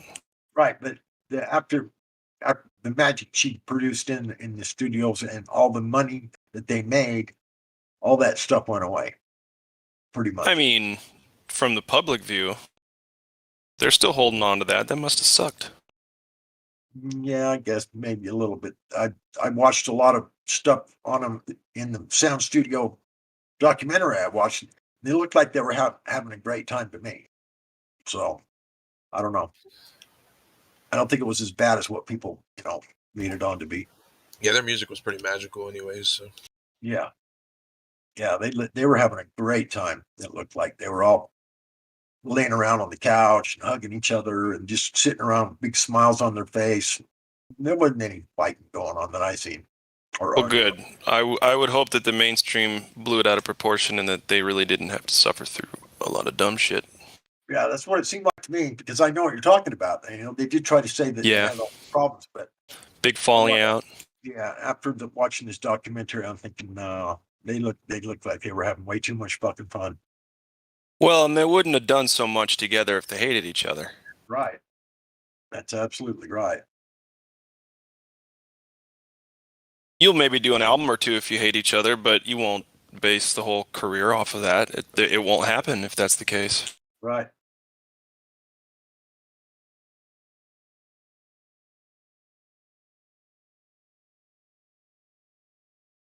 Yeah, I used to own a bunch of band equipment. I had a 36-channel carbon mixing board. I had 2 carbon stacks with groove tubes in them. I had 2 4x8 walls, 2 foot by 4 foot speakers, 4 of them on each side for the PA system. Bunch of floor monitors, bunch of side fill monitors, about 3 dozen mics, 4 or 5 guitars. I didn't have a drum set. The drummer brought his own, but I spent about $30,000 in one day on all that equipment, and then set it up in a garage in Layton. And the guy that I was working with was Bill Coyne. He's produced the first 2 Kiss albums. Cool. Anyway, he would fly out and help me, and we were trying to put some bands together out here in Utah. And never really went anywhere because about a year after I got everything all set up and working, I went to prison for 3 fucking years. Oh, yeah, that'll do it. Yeah. So, but it was fun. I mean, I know a lot about that stuff because of it. Yeah, and actually, let me tell you, you're not missing much now. You're not missing any work because the whole industry is completely different now. You can't do that. You can't take a band, bring them under your wing, and help them, succeed. It's mostly just like online and digital presence, and it doesn't really matter anymore. You know what I mean? Yeah, I do.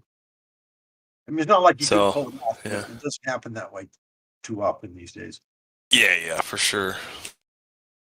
But that's not to say that it's not fun to do in the first place, right? No, I was glad. It was a lot of fun. When I owned all the equipment and I was running the mixing board, learned how to, make it sound real good and everything. Did you ever start working on contracts with bands and like trying to do that? No. Didn't quite, got right almost to that point and then got locked up. Yeah, I got you. Selling cocaine and weed, got caught. Oh, God forbid. Yep. Riding that train. Casey, why don't you watch your speed? Get it? It was not. It was. I mean, it is what it was. It is what it is. It wasn't. 3 years wasn't shit, really. Oh, I'm going to put it in perspective real quick for our audience. There's people out there eating children, and he got sent to prison for selling weed. Trouble ahead, trouble behind. I know you were a deadhead. Come on, man. I only seen one dead concert my whole life. My uncle took me to the Oregon Country Fair one time, and it was the last time that, Jerry Garcia died the next year. Yeah. And it was the last time the first time I ever saw him play live and the last time. Yeah, I just seen him on It was a free show. I go, what's all this weird sound? He goes, oh, that's the Grateful Dead, man. I thought it was just so weird when I seen them because it was kind of early in their career and all the deadheads that were, following them around. I mean, it was like all the girls were wearing these like weird long dresses and flowers in their hair. And I mean, there were seriously, the whole crowd practically was these deadheads that followed them from city to city to city. And I'd never seen anything like that before because it's like the whole fucking place was just filled with them. And it was just it was a totally different experience for a concert for me because if you've never been to a Grateful Dead concert, then you don't know what I'm talking about. But if you do, No, I've never been, and I'm jealous. Bro, there's this bridge going across this dry lake or this dry creek, like no purpose for the bridge whatsoever, right? But they built the bridge and it was on Jack Kerouac's property, right? And on that bridge, everybody would have to go from one venue to the other and have to cross over the bridge. And seems like every time you cross over the bridge, one guy's sitting there selling LSD, the other one's selling, one says trip, the other one says shroom, the other one says weed. That's great. And you go, hey man, I ain't got no money. And they're like, all right, man, here's a sugar cube. Well, it was very well known for many years that the band themselves, Jerry Garcia, to be specific, was supplying not the entire, but most of the LSD at the Grateful Dead concerts. And he would pass it out or have these people that follow him around to sell it at his concerts. And that's why there was so much LSD at the Grateful Dead concerts because it was actually the Grateful Dead. It was mandatory. Yeah. Garcia So I took mandated. the sugar cube. I went up to my uncle. I was like 13 years old. I went up to my uncle and I go, hey, somebody gave me a sugar cube. He goes, here, give it here. And he ate it and he goes, thank you. I was like, what? Next thing I know, I go, hey man, dude took my trip. It's probably a good thing though, because I didn't have any idea, didn't know anything about it. So yeah, I only seen sugar cubes one time in my life. Just once? Oh, fuck, dude. I mean, but I've seen them. I used to. Million other different types, Listen, in high school, I had a Visine thing full of liquid acid, and I was selling it, putting it on sugar cubes for people, and in high school. And one time, the cap fell off of my pocket. Uh-oh. And yeah, so it was interesting. It wasn't as bad as I thought it was going to be, but it was really fucking intense. And I had to research how to get through it without, going crazy or throwing up. So I just ate a lot of food and drank a lot of water. It was orange fine. juice glass. But I had probably, like, if you're going to put a hit or two on a sugar cube, I think I had like 100 some hits or more to absorb into my skin, which means, I mean, if you ingest it, it's way stronger. So absorbing it through your skin, there's a little bit of like a filtering process. So, yeah. Anyway. Well, I made a mistake like that once, but it's like, I don't know how much it took because there was dots that were sprayed on paper out of it, like, and the top two were like all blended together and really big. And I took those top two, and it must have been at least, I'd have to say like 10 hits, because within 20 minutes I couldn't walk or talk because the ground was moving, ground was moving everywhere, and I couldn't walk. I didn't know where to step. I couldn't talk every time I'd try to say something. But yeah, dude. I crawled to my fucking tent because we were camping, because I seen this blue glowing thing over in the distance, and I knew it was my tent. And so I crawled on my hands and knees to get there and just crawled inside. And then 24 hours later, I went down to the ski resort lodge and to get something to eat. And every time someone walked by, I'd see like 10 or 12 behind them after 24 hours. So, yeah, it was pretty bad. Yeah, it lasts a long time, especially if you're not ready for it. That's the worst one, is when you're not ready. Like, I can prepare my mind for something like that, I'm good. Even if it's too much. But like, yeah, when it just comes on out of nowhere, dude. When it came on that quick, I was. There was one time I was so mad at my stepdad. Then stay away from DMT. I was so mad at my stepdad that while I was selling this stuff, I almost put a bunch in his coffee, his morning coffee. But I didn't. I was so close, guys. I had it out, and I was looking at his coffee. I was like, this would ruin his life, though. Like, seriously, imagine, he was a CEO of a Fortune 500 company. Imagine that kind of guy going to work on acid for the first time. It makes me laugh that hard today thinking about it. But that would be literally the most fucked up thing I could do to that man. So can you believe that there's people out there that want that instantaneous peak of losing control when the fear grabs a hold of you?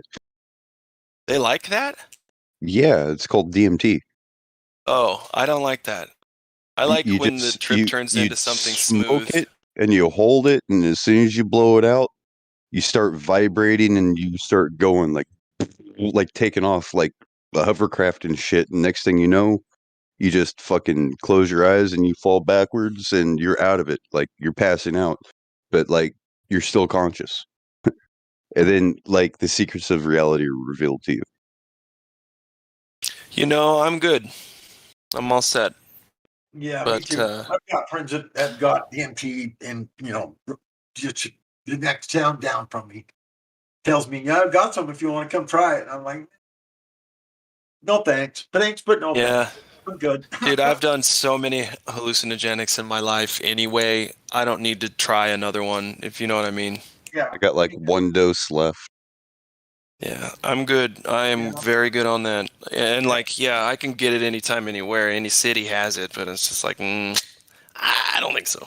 Right. I had this chick friend in the military when I was in the Navy. We were living up in Bremerton, Washington, and we did some DMT. Before she did DMT, she was riding the fine line between agnostic and atheist, confused between the two definitions. And when she came back out, about 5 minutes later after the DMT, she was 100% believer. Yep. It does help with that stuff. Yeah, it helps with your spirituality. Sure. You can still see some of the crystals stuck to the side of the jar.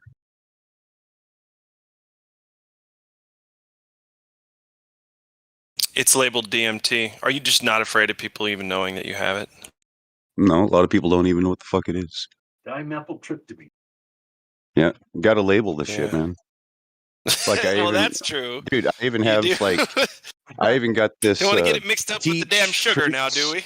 I got this peach fruit spread made with real sugar jar that I keep my weed in, and I have a label on it that says weed. Yeah, Just I don't want somebody keep an eye opening on it and that. trying to spread it on their fucking peanut butter. Fucking, hey man, those are my DMT. buds. I thought it was peach jam. Do Yeah, a DMT snack. What made me not want to do the DMT was the fact that produced by your body, and supposedly a whole bunch is released at the time of death to usher you into the new realm, I guess, or whatever the theory is on it. But I thought, Yeah, but the thing is, I think it's supposed to be saved for last. we'll see all of those analytical studies that were done on it. There was one rat brain. They were not able to take a human brain to test it, but they took other mammalians like rabbit, frog, or not frog, but rabbit and rat brains to test it to see if there's any trace amounts of dimethyltryptamine afterwards, like found in the brain tissue. One test came up positive, the other ones came up inconclusive, and they did like a series of 4 tests. And this is just with Hamilton Morris. And so it comes up inconclusive. So there's still no definitive proof that the pituitary creates dimethyltryptamine at the time of death. Yes, there is at this point. There's a video you can watch it online, and it's Really a video. Do Yep. tell. two highly esteemed. One of them's a chemical engineer of some kind, chemist, and another guy is some sort of knows all about the brain and how it works and all the nerves. Neurologist or whatever. Yeah, and they're saying, is DMT creating your reality? And they found that yes, they're finding that DMT is throughout the entire human body. It is in all the different parts of the brain. They're finding it all over. And so what they're saying is that they actually believe that much of everything you see in your everyday life, the visions that you have and see and live with, are produced by DMT. the spirit molecule.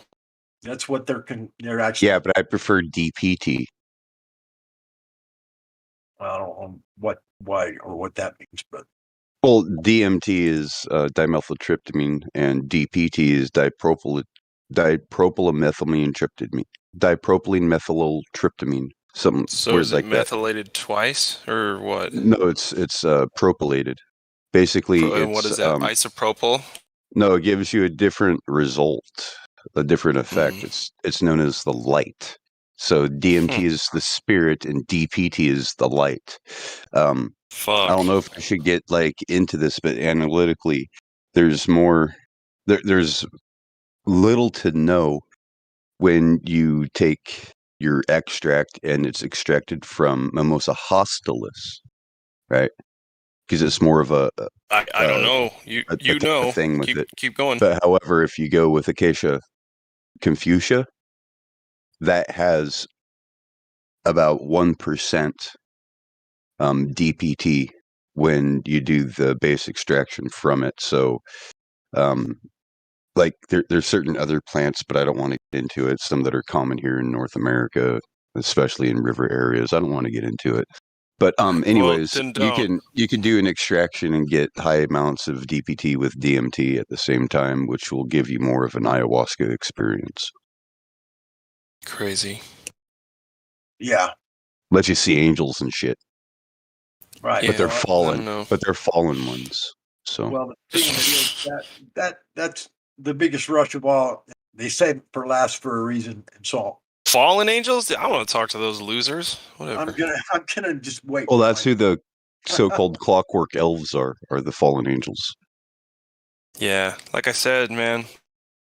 I don't want to talk with those outcasts. Okay? But when you see the cherubim, I'm a human. I'm better than outcast angels. which are say they covered with wings, they see jesters. horrible to see. Yeah, jesters. Yeah, those are the fallen ones. Horrible to see? Yeah, horrible to see. Like you look at it and you're gonna just sit there. You're gonna be frightened. You're gonna be like, "What the hell is that?" Because it looks nothing like. Everybody thinks an angel is like a humanoid with wings. No. No, I'll bet it looks terrible, and I won't like it. But I feel like I'm prepared for something like that, though. I don't really. I kind of just don't care. There's one thing that reminds me of how these creatures look with 6 wings. Okay, and it's not exactly accurate because it's more like pronounced and it's difficult to put into words. But there is an old Windows screensaver. It's called the Flower Box or Bloom Box. Oh, I've seen that. Yeah. It's an old one. Windows XP, Yeah. I think. I What, you think that's they which look one it like is. that? No, I'm saying the wings are like that when the thing collapses in and has like Oh, it yeah, looks like yeah. a jack where it has the sphere, the little ball bulges, and it shoots out with these little like spikes. Well, those spikes are actually the wings that you see from this You know thing, what, though? and it's all golden light. It's crazy, dude. Golden light? Yes. The entity is golden light? Yes. When did you... So you've seen one? Yes. Where? On my DMT trips. Oh, I see.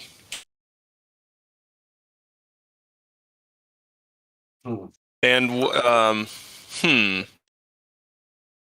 did they seem desperate for your attention? Like they're bored in that realm, and they're like, we need humans to do more This DMT. one was residing above, and what I mean by above is not like above you, not like where you can lay on your back and see it. It's you roll the eyes in the back of your head, and you see it at the top of your head, type of thing, almost like looking at your third eye. But this is like that right there is a freeze frame of what the wings resemble. 6 of them. And the other ones are eyeballs. But eyeballs? It's like, covered in eyeballs. Like you see, the wings have like all these eyes in it and shit, and like even the being in the middle, and it has like different faces. Like one will resemble a snake, another one will resemble a man, another one an eagle, and the other one a panther. What? Yeah. No. That's What? a cherubim. That's a cherubim. Yeah, but I've never seen one. The only cherubim I've ever Read seen is the one Ezekiel. that they depict on top of the Ark of the Covenant that people say it's supposed to look like. In there, Hang on, now I gotta look it up. I decided to start going into the book of Ezekiel after I had one of my, or not my last one, but after I had like my second breakthrough. And the entity that I saw was exactly what one of the creatures that he was describing in his vision. Yeah. I'm just like, oh, wow. So That's why you I don't call it like an what you angel. see when you see a cherubim? You don't like it? Yeah, they're frightful. It's like a Frightful. burning, glowing, golden light.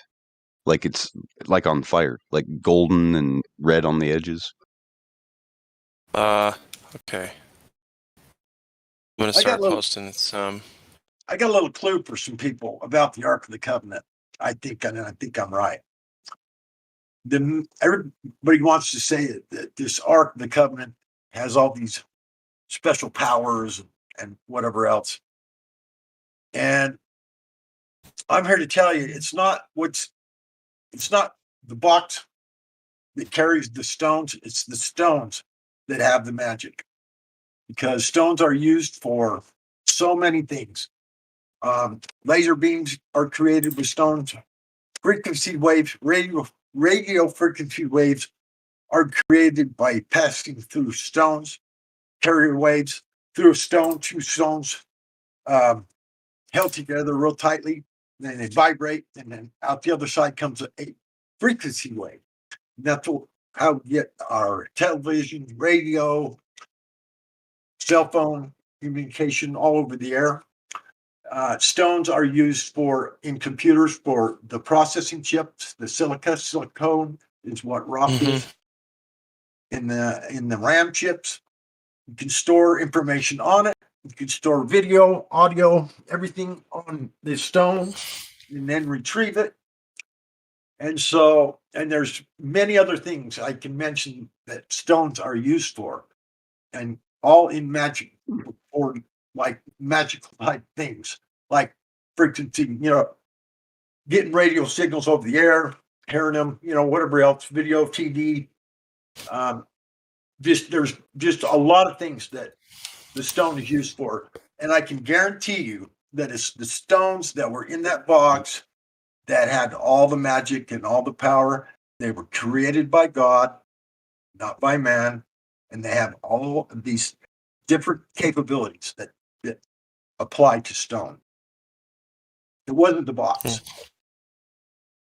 I can guarantee it. It was not. Okay. Maybe that's just what reminds him of the cherubim. Right. Well, I'm just saying the box didn't have the magic. You know what I'm saying? It wasn't what, but people say they carry this box around and it was like it was like used as a weapon and all this different shit and stuff. Check the voice text. Something like that. Like what? Let me see. Check the voice text. I'm gonna have to scroll down. And then here's. Yeah, that's. I don't know if that's an accurate rendition of the Ark of the Covenant, but it's probably. That's just some kind of representation of it. Right, some type of rendition. Yes. Yeah. Okay. Look, she got butt cheeks hanging off of that thing, though. Look at that. Right? What is that? Why is it even like that? I don't know. The one melty ass right there. Sorry. In ancient Egypt had a form of this too. Had a form of ayahuasca. It was called soma, and it was the same thing spoken about in the Vedics.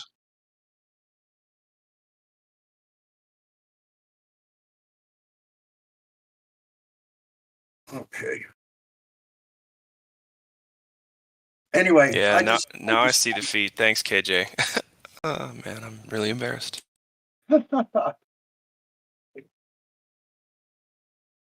Here's some more on the cherubim.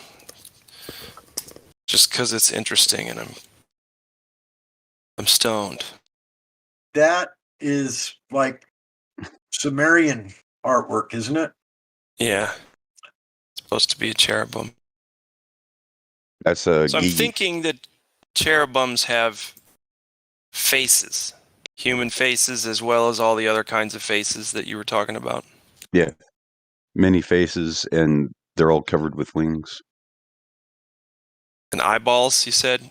This one doesn't have eyeballs, but... Yeah, well, see how this one has, like, the eyes there, but the eyes don't really look like that. They're more like the patterns on a handkerchief. Anyways, but that's pretty much what it's like, to where the eyes are just in everything, like making up the patterns. I don't know if you've had that experience with mushrooms where you seen see that shapes before. inside of textures. Well, it's I've seen a lot like except that for these before. are all eyes, and they're all staring at you. Like, no matter where you are, the pupils move and stare at you. It's creepy. I don't mind that either, because I feel like even if I'm not seeing it, that's what's constantly going on in this reality. So, you know what I mean? I've just kind of accepted that. But yeah, you might want to check out Adirondacks. I can't remember the actual term of it. No, it's giant river cane, the rhizome of it. It's the same thing that was all over the Nile that they were using. The Sumerian gods are depicted. They get they're like giants, bigger than most people, but they still look like humans. And they show them riding these horses like this with a bow and arrow, or riding a chariot with a bow and arrow. I have a hard time believing that a Sumerian demigod would have to use a bow and arrow for defense or attack.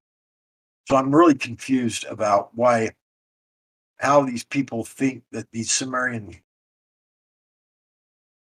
if they were descendants of angels like Nephilim or whatever you want to call it, why would they need to carry a bow and arrow?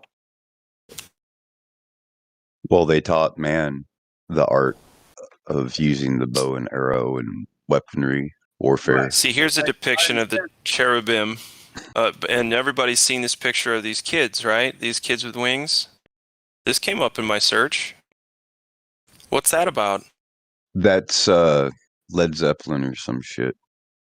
No, it's Def cherubim Leppard. guard God's glory and spirituality. Yeah, they don't look like that. They don't look like that at all. In fact, those are demons. Cherubim guard God's glory, keep records, and help people grow spiritually. Yeah, but those aren't Cherubim cherubs. angels. Those aren't cherubs. The cherubs are described in Ezekiel. Oh. Yeah, They I'm trying to have find one that 4 matches your faces. description. Hang They on. have the 4 faces. Sound like they're scary as all get out. Yeah. I think they're losers because they fell. I don't think I'd want to meet one, actually, so... I think I'd love to meet one and laugh at it. Laugh at it. Well, maybe laugh with it. Yeah, laugh with it, at it, but definitely I'm not going to take it seriously.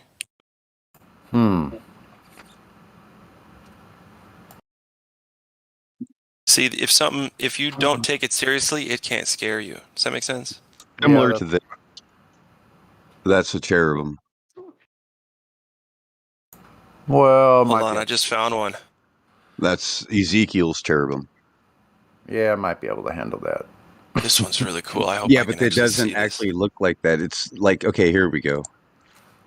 Because this has the throne plus the cherubim, right? And the throne is the wheel within a wheel. Yeah. It basically looks kind of similar to like QE's avatar, except for it would be flames and golden light. I all of a sudden have a Pinterest account now because I want to fucking show this image. But you don't know how to screenshot, homie? I want the big image. I don't know if I think that wheel within a wheel is an accurate depiction of what Ezekiel was talking about, but I know. I don't know. That's the common I thing. know it's a common thing. I'm just saying I don't think I can buy into that one. It's got to be a bit more than just a couple of wheels within wheels. Oh, I know, but if you look at a tire, right? Like a rim, a modern rim on a car today, it's a wheel within a wheel because the bearing is a wheel. So they got spinners? Maybe. But I mean, like this one, it describes the cherubim as pulling the chariot and the wheel within a wheel as being the throne, or AKA chariot itself. It sounds like flywheel technology, though. That's all. Yeah. If you consider Ezekiel's part in verse 22 of chapter 1, he's talking about the firmament, the throne sitting on the firmament, or at least he uses the firmament to describe the image that the throne sits on top of, right? Mm-hmm. If the wheel within a The wheel emerald, is the green emerald, the sun halos, there's many photos of people taking sun halo photos, and there's a bunch of, halos within halos. I've always read that the throne on top of the firmament was the actual seat was green like emerald stone. Then it had all this other stuff around it. Well, if there's stuff like that actually moving around us, like we just can't see, I just assume I just would rather go on not seeing them. Now see how this one has I don't know what that is coming down. It should be like an eagle or a snake. It's an eagle snake, a plume serpent. But it does show the eyeballs on the wings, but it only shows like 4 eyes on the wings or whatever. But like even the feathers have eyes on it, like a peacock's feather. Forever, but I think I finally got it. But it's not actual wings like a bird's wings. It's like that 3D flower box screensaver, where they're just like rays of light.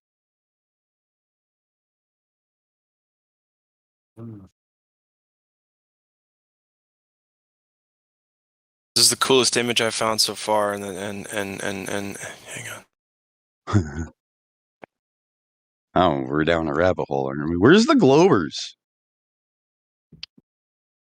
Matthew's here. Why don't you go have a talk with him? Well, he's a fake glober. He's actually a flat earther in disguise. I can't stand to talk. Just being honest.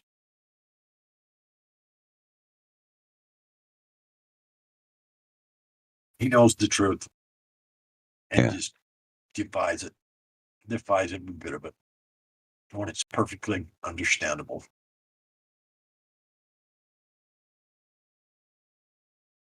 Why would it be hard for you to believe that there are people that disagree with you?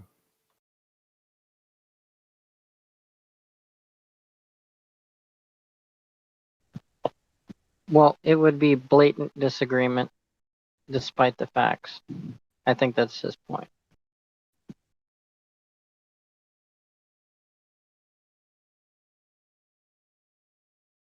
The globe, here you go.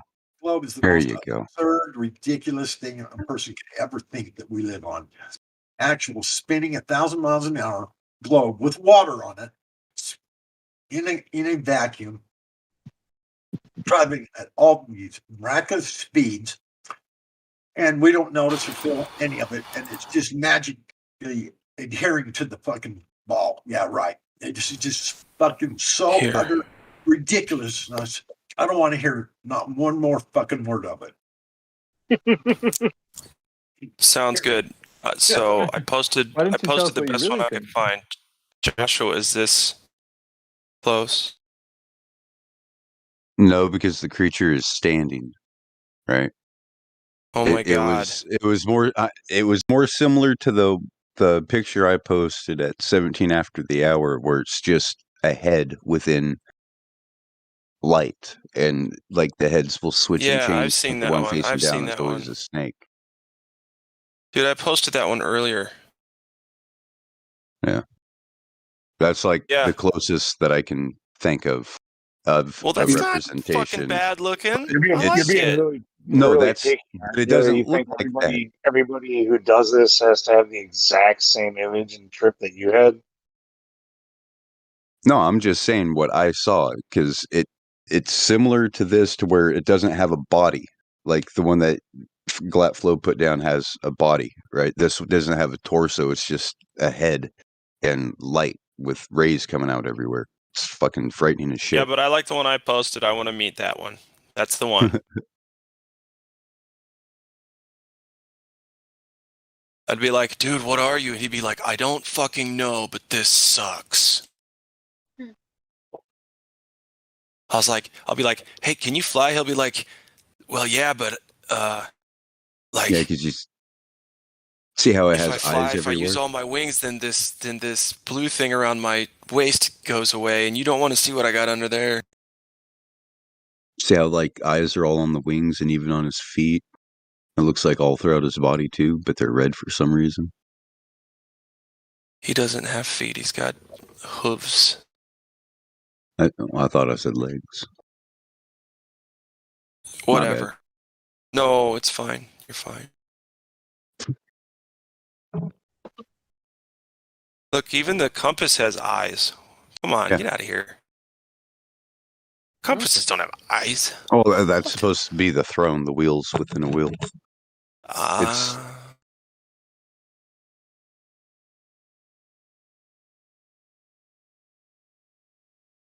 no, actually, that's as I Ezekiel. What, behind him? There's Ezekiel, there's John, there's stuff.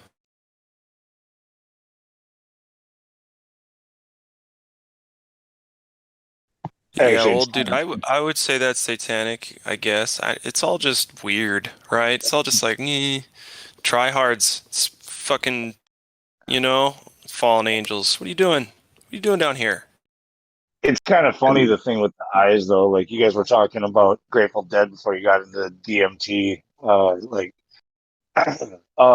I was a teenager, I had a poster that I bought that it just looked like a trippy poster. Just bought it as wall art. It took me like probably a month or two before somebody looked at it and they go, "Jerry lives," and I was like, "What?" And they're like, "Jerry lives." It's like, I'm like, I have no idea what you're talking about. They pointed out in the there's like a turtle shell in there, and the way that the print is, you like, it's kind of like one of the Magic Eye posters. Like you Oh, don't really see it unless you look at it a certain way, and like and it says Jerry lives in there, and then you start. But yeah, I mean, like I had seen it took at first like uh anyways, it's all this like kind of like trippy landscape and like everything in it. There's like all kinds of the hills have eyes. Everything's got eyes. Everything like there's a fish like that's got like human eyes that's looking at mhm. you. There's some that are obvious, but there's a whole bunch of when you look closer, like everything in it has a pair of eyes and it's looking at you.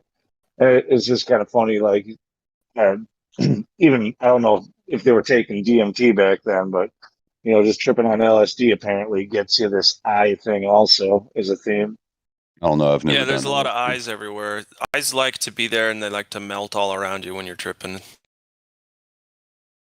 Was that picture one of those pictures where you got to kind of cross your eyes slightly so you can see the depth and find an image within the No, depth? it wasn't really. It wasn't really like that. I was just saying like Yeah, it's like sort of hidden. It's sort of hidden. Like if you look at it more, it'd be more descriptive with the Jerry Lives thing, like in the turtle shell. It'd be more descriptive to say it's like one of those things where if you look at it up close, it just looks like a random pattern. But if you step back and you look at it, all of a sudden it becomes clear that it says something, right? So that I'm just saying, kind of an optical illusion is all I was really alluding to. so. Yeah, the tortoise shell is one of those things where you look at it slightly cross-eyed and it changes on you. But the rest Yeah, of the yeah, I poster guess was a regular just poster. the shell. Yeah, yeah, that might be a way of putting it. Yeah. So what are you doing?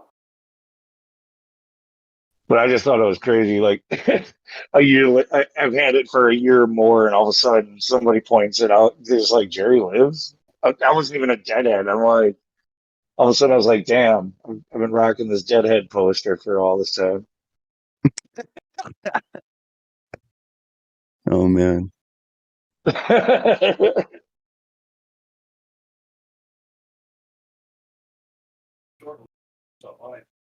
But yeah, I don't know why that is. Like with DMT, you see eyeballs everywhere. Like, and it's not just like me that's saying this. Um, but the crazy thing is like, with like mushrooms, for instance, I've never seen the eyeballs, but I have seen like smiley faces and emojis like in the tree leaves or like on the ground, like just instead of, missing texture 404 file come up. So it just replaces it with like, a smiley face or a frowny face or a devil face or something weird like that. It's crazy. Yeah. And that too, you see that room. The first time I blasted off, that's what I saw is that fucking room. And I was like, crap, I'm in hell. I would imagine hell to be a lot worse than that. Well, no, because the whole thing like everything was all depictions of Buddha. Is that hell to you? Yes. You don't like Buddha? No. I think he's evil. Alrighty.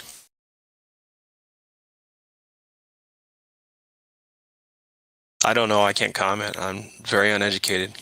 Well, and if you look at the stories of Buddha and all that, like Buddha was the atheistic move back in antiquity, where they went away from the many gods, did away with all gods, and said man can be God, just like these gods are.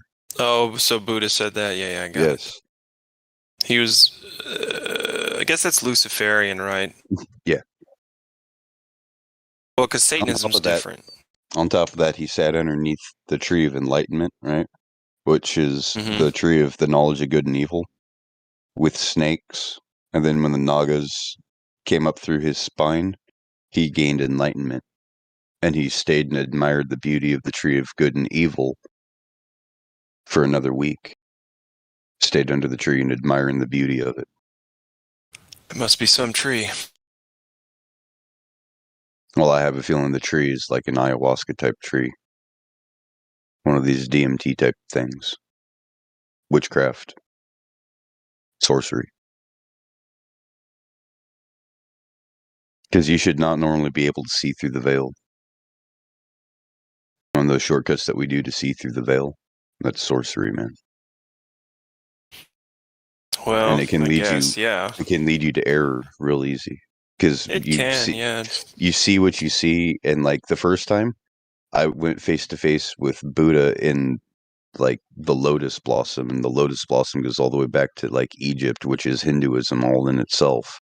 Yes, Egyptian was a form of Hinduism, in my opinion. You see what I posted in voice text?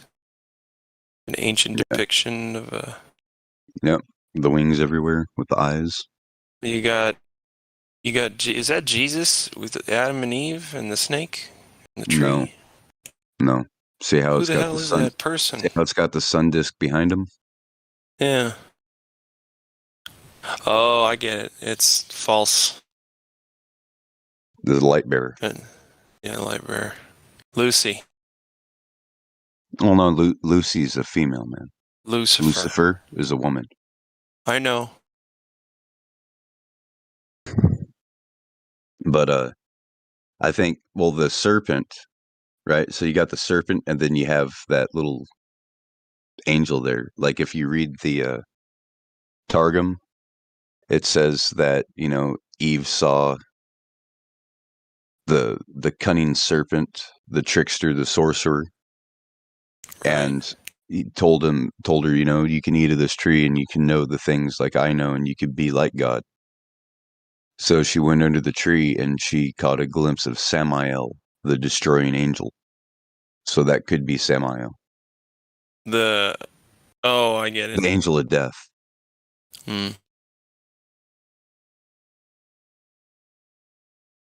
Well, anyway, there's also a cherubim in there as well. That's all I was looking for. But yeah, thank you for breaking that down, because I was like, wait, is that the Eden story? And it makes sense because that's from Wikipedia. So Yeah, because remember, Satan, that dragon, is a cherubim. He's a covering angel, a cherubim. So I guess it was in the garden. It was there, because check this out. Yep. I mean... And then you see how a cherubim was placed at the gate, and an angel, because you could tell it's an angel because it's got wings coming out from the solar disk instead of it just being the solar disk. This is nearly the same thing, but with slight differences. The cherubim looks cool, though, in that one. Yeah, but it always just shows the face of a man, and instead, like back I don't know, man. to I'm the just showing shit Sumerian shit that you were showing. Like you had the Lamassu, which is, well, actually that's Egyptian, but that's Lamassu, right? That's the son of Baal. So basically, that's the celestial bull.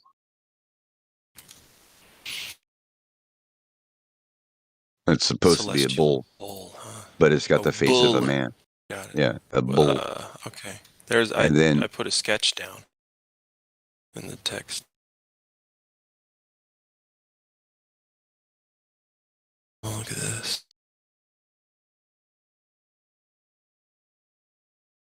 Buzz off flies. Yeah, except for it's wrong kind of wings, man. I mean, these are all just other people's I'm depictions. just wondering if you guys thought I broke it down well enough. Why I really don't want to talk to Matthew about a damn thing. I do. Matthew, are you still here? I'm so sick of all that ridiculousness. I mean, they got to do I haven't had so enough. many. I mean, the whole thing's nothing but mental gymnastics and just all theoretical, just magical, fucking just weirdness. To believe in all that, you got to be a freak, dude. You I got to know, be a but total freak to believe listen, in all that shit. he's See, what really good makes truth. Listen, he's really good truth fodder. Okay, whenever he's on and talking, he may or may not realize it, but he's obviating how wrong the globe is, and how nobody will ever be able to prove any of it.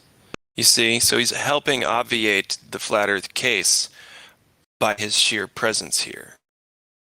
Well, see, he's a Glober, but also because he's believes in God, he is also willing to fill in any holes in his story with, well, because God can do anything, just like a lot of people do. A lot of people on both sides of the argument. That's not empiricism. Just because something is hard to believe doesn't mean it's necessarily false. Correct. Prove that that's what's going on with your beliefs. Go. I don't think proof is possible, but evidence and, Case in point. There is no evidence. There is no proof. It's ridiculous. How can you prove those fucking astronomical fucking magical tricks? The word astronomical. See how they do it, man? They just pepper this fucking dumb shit through everything that we think, see, and do. I mean, you step outside and the world's so calm and motionless. And, I mean, it's just so freaking obvious. So self-evident what's going on here. To think that we're spinning and screaming through the same thing. At all these speeds, oh my God. You'd have to be a complete freaking degenerated moron to believe that shit. What if I step outside and I say, I don't see any radio waves, and there are people that believe that there are TV signals and radio stations going through the air, but I don't see a single evidence of that. I don't give a shit what you say, Matthew. That's what I say. I don't give a shit one word you say anymore. Got it. I'll respond to that, Matthew. So, listen. Just because the computer picks up stuff that allows it to do stuff that they say you can do, and say, this is how we get the information to you, and how you do this, and you do this, so we're just going to tell you how it's working. Now, because I don't work on internet systems, all I know is I plug a motherfucking box into the wall, and I get access to the world. I don't need to believe a fucking thing about anything else. All I need to know is that cable goes to wall, cable goes to computer. Life is good. So yeah, it's not a belief that I have. I don't give a fuck what happens after the cable gets plugged in, and as long as it does what it's supposed to do. No belief involved. And what does that have to do with the globe anyway? For hell's sakes. That's true. Going off the reservation. Good God. Let's go off the reservation as far as we can. I was saying we can't always trust our senses. Like going outside and looking outside doesn't give us. Yeah, well, I trust mine. That's great. But does that mean, Matthew, that the Earth is spinning? No, it doesn't. I'm just saying that just because I don't feel it spinning doesn't mean that it's not spinning. That's all. Absence of proof is not proof of absence. You want to play those games? Exactly. You're right. They're games, dude. They have nothing to do with fact, reality. You could say that about anything. Well, it could be red, could be blue. Well, it depends on how you're looking at it. It's fucking stupid. Truth is truth is truth is truth. It's flat and stationary. Get over it. That's what I said, bro. That's exactly what I said. Yeah. I was like, Earth is flat or else, and you want me to drop the or else, but like I can't help it. I'm, whatever. I'm sick of it at this point. You can see why we get a little hostile with you, Matthew. Do you understand that? Do you understand why? I do. Yes. Oh, good. I'm glad you're smart enough to at least see why. What were you going to say? The absence of curve is not proof of the existence of curve. To use you, he's just smart enough to know when to agree with you. Exactly. No, you said the absence of evidence is not evidence of absence. So the absence of evidence for curve is not the evidence that curve doesn't exist. Correct. You know what the evidence that curve doesn't exist is? Because there isn't any curve to be found. I disagree, but we have different. Yeah, standards. I know you do. It's Matthew. Seriously. It's the same argument when people try to, claim gravity. I'm sure you've heard it 100 times before. I could claim that I have 100 million tiny little invisible gremlins pulling at my toes, and that's what's causing gravity, right? Like if I proposed it, now you have to prove me wrong. It works. Less gremlins, less gravity. makes sense to me. Checks out.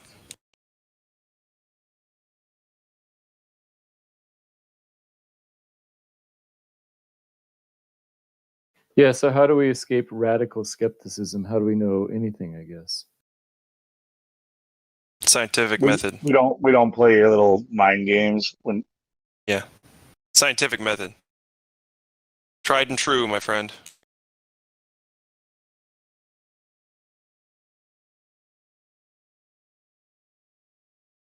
Keeps it simple, right? Just, we know the formula, we know the template.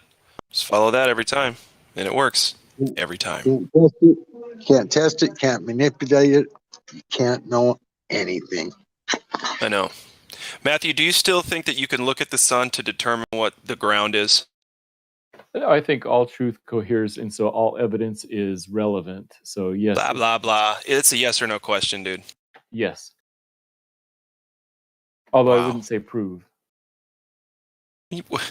Demonstrate? Does the sun demonstrate what the ground is? The sun provides evidence. The movement and size of the sun and the moon provide evidence for the shape of the ground that we're standing on, yes. So you've got to be fucking kidding me, right? You still believe that shit? I do. Nope. I think 600,000 plus subscribers make you say shit like that. That's what I think. If you're in a train, do you think looking out the window helps determine whether the train itself is moving or not? I don't give a fuck what you think about trains.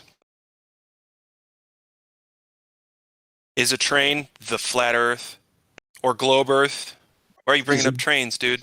It is no way analogous whatsoever.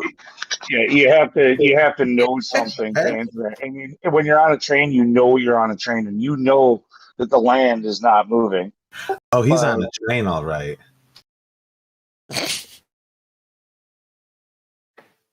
So you don't understand why I brought that up as an analogy? No, Which analogy? The Earth, the landscape is not moving. And you're standing still. It's a relativity question. We know that. Yeah, exactly. Cool. So back where we started.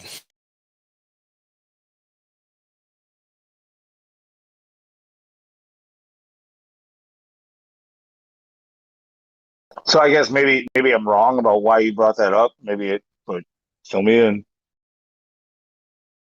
Oh, so if you're on a train, like especially a Japanese maglev train or something, maybe let's say it's at nighttime and you're wondering if you're moving or not, it's hard to tell by just looking inside the train. If you look out the window, you can tell if the landscape's moving relative to you or not. When was the last time Yeah, but you're not going to be able to ask anybody else if they have the same thing because you're not allowed to talk on Japanese trains. Sure. So that's why you'd have to look out the window. But it does help to look out the window to determine how fast you're going and which direction you're going and if you're moving. That's all. And well, it's important to point out that you said it's difficult to know, not impossible to know. Let's say I don't have any windows to look out. Can I still figure it out? Yeah, you can figure it out some other ways, sure. Are your eyes Would the vestibular apparatus have anything to do with that? Yeah. Can your eyes determine speed, Matthew? You can get a rough idea, but it's hard to measure exactly. You cannot determine speed by sight alone. That's why we have instruments that determine speed. Exactly. Right. Well, so and now he's going to corner you with that. He's going to say your senses can't be fooled, and we need instruments to do shit. There is no way to look at something to tell how far away it is or how fast it's coming at you. Sure. Yeah, I'd agree with that. Right. Now, that's just relying on eyesight alone. You cannot rely on eyesight alone. So there is no way to determine speed, i.e., how fast you're moving, by looking at it. This is what Einstein had said. There's no optical way to prove speed or the motion of the Earth. This is in his The Earth Mover paper, by the way. Since he couldn't discover it, he had to come up with a special thing called a theory of relativity to contemplate, the cosmological constant. And he couldn't quantify the cosmological constant. This way, he had come out with the specialized theory of relativity to fix his mistake. See, even Einstein, the fucking imagination genius, right? He doesn't know anything. However,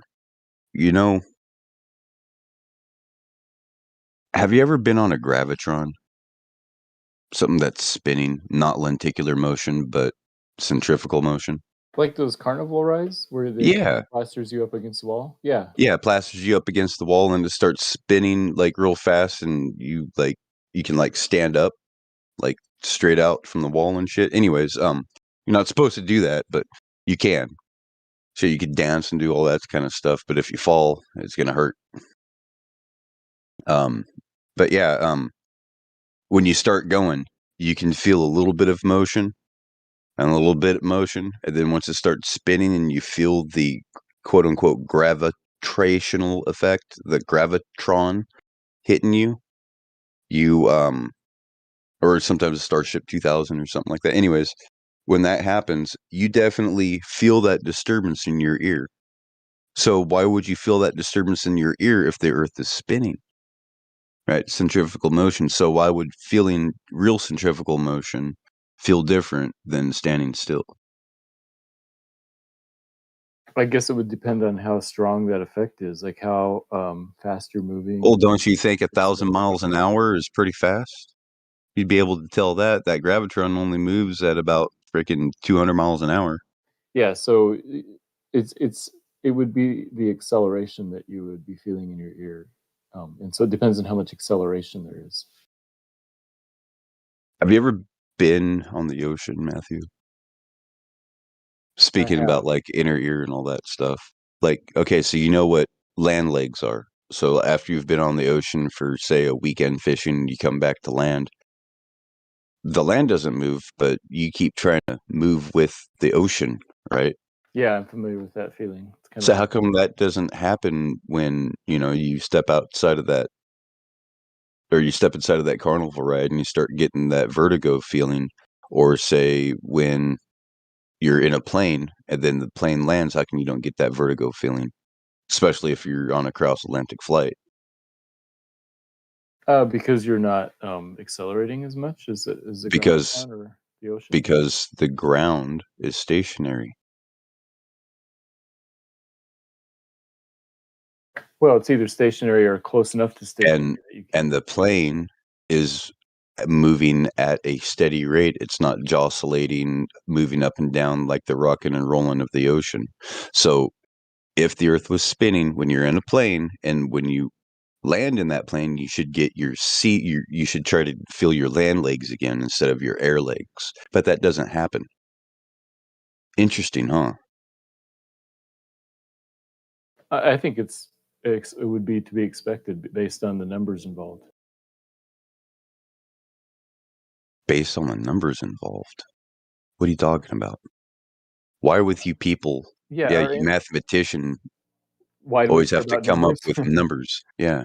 Yeah, because numbers matter. So you're No, they don't. The only numbers that matter is your bank account.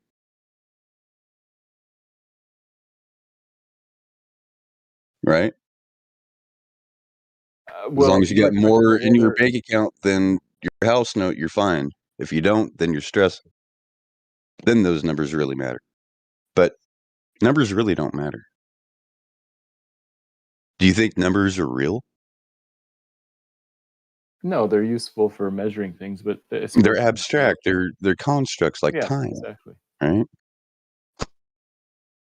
And so when people sit there and say, "Oh, the space-time continuum," well, how can time, something that's a construct, be a physical thing? And why are these physicists talking about the non-physical and theorizing about the non-physical? That's the thing that gets me. Yeah, I guess it would be to answer your question, like, how come we don't feel motion? The question would be, well, how much motion does there have to be before we feel it? So how much motion can humans? Dude, you feel it. You feel it even if you've been on a boat for more than 4 hours. And say a 13-hour plane ride or 17-hour plane ride cross-Atlantic flight, right? You get off that plane and you're not trying to right yourself like, from flying to walking.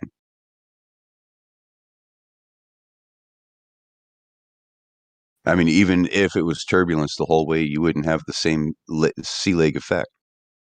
Are you trying to say that we would never, ever, ever, ever, ever, ever feel the Earth move, Matthew? Ever? For any fucking reason?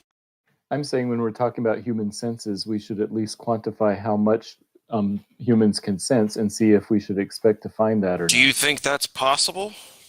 I do. I think that the gradual rotation of the Earth is below the human threshold of sensing it. That's why we don't feel it. Yeah. Where's your independent variable? The humans can sense 0.15 meters per second squared. No. Here's what you need to do. Here's what you need to do. We need to leave Earth, spend some time somewhere else, come back to Earth. At the very least, to know if Earth's spin can be moved or can be detected. Why is Bambi's server muted and deafened? That's a good question. Maybe she had an open mic or something. I don't know. Deafened now? Yeah. That's weird. Oh. What happened, Bambi?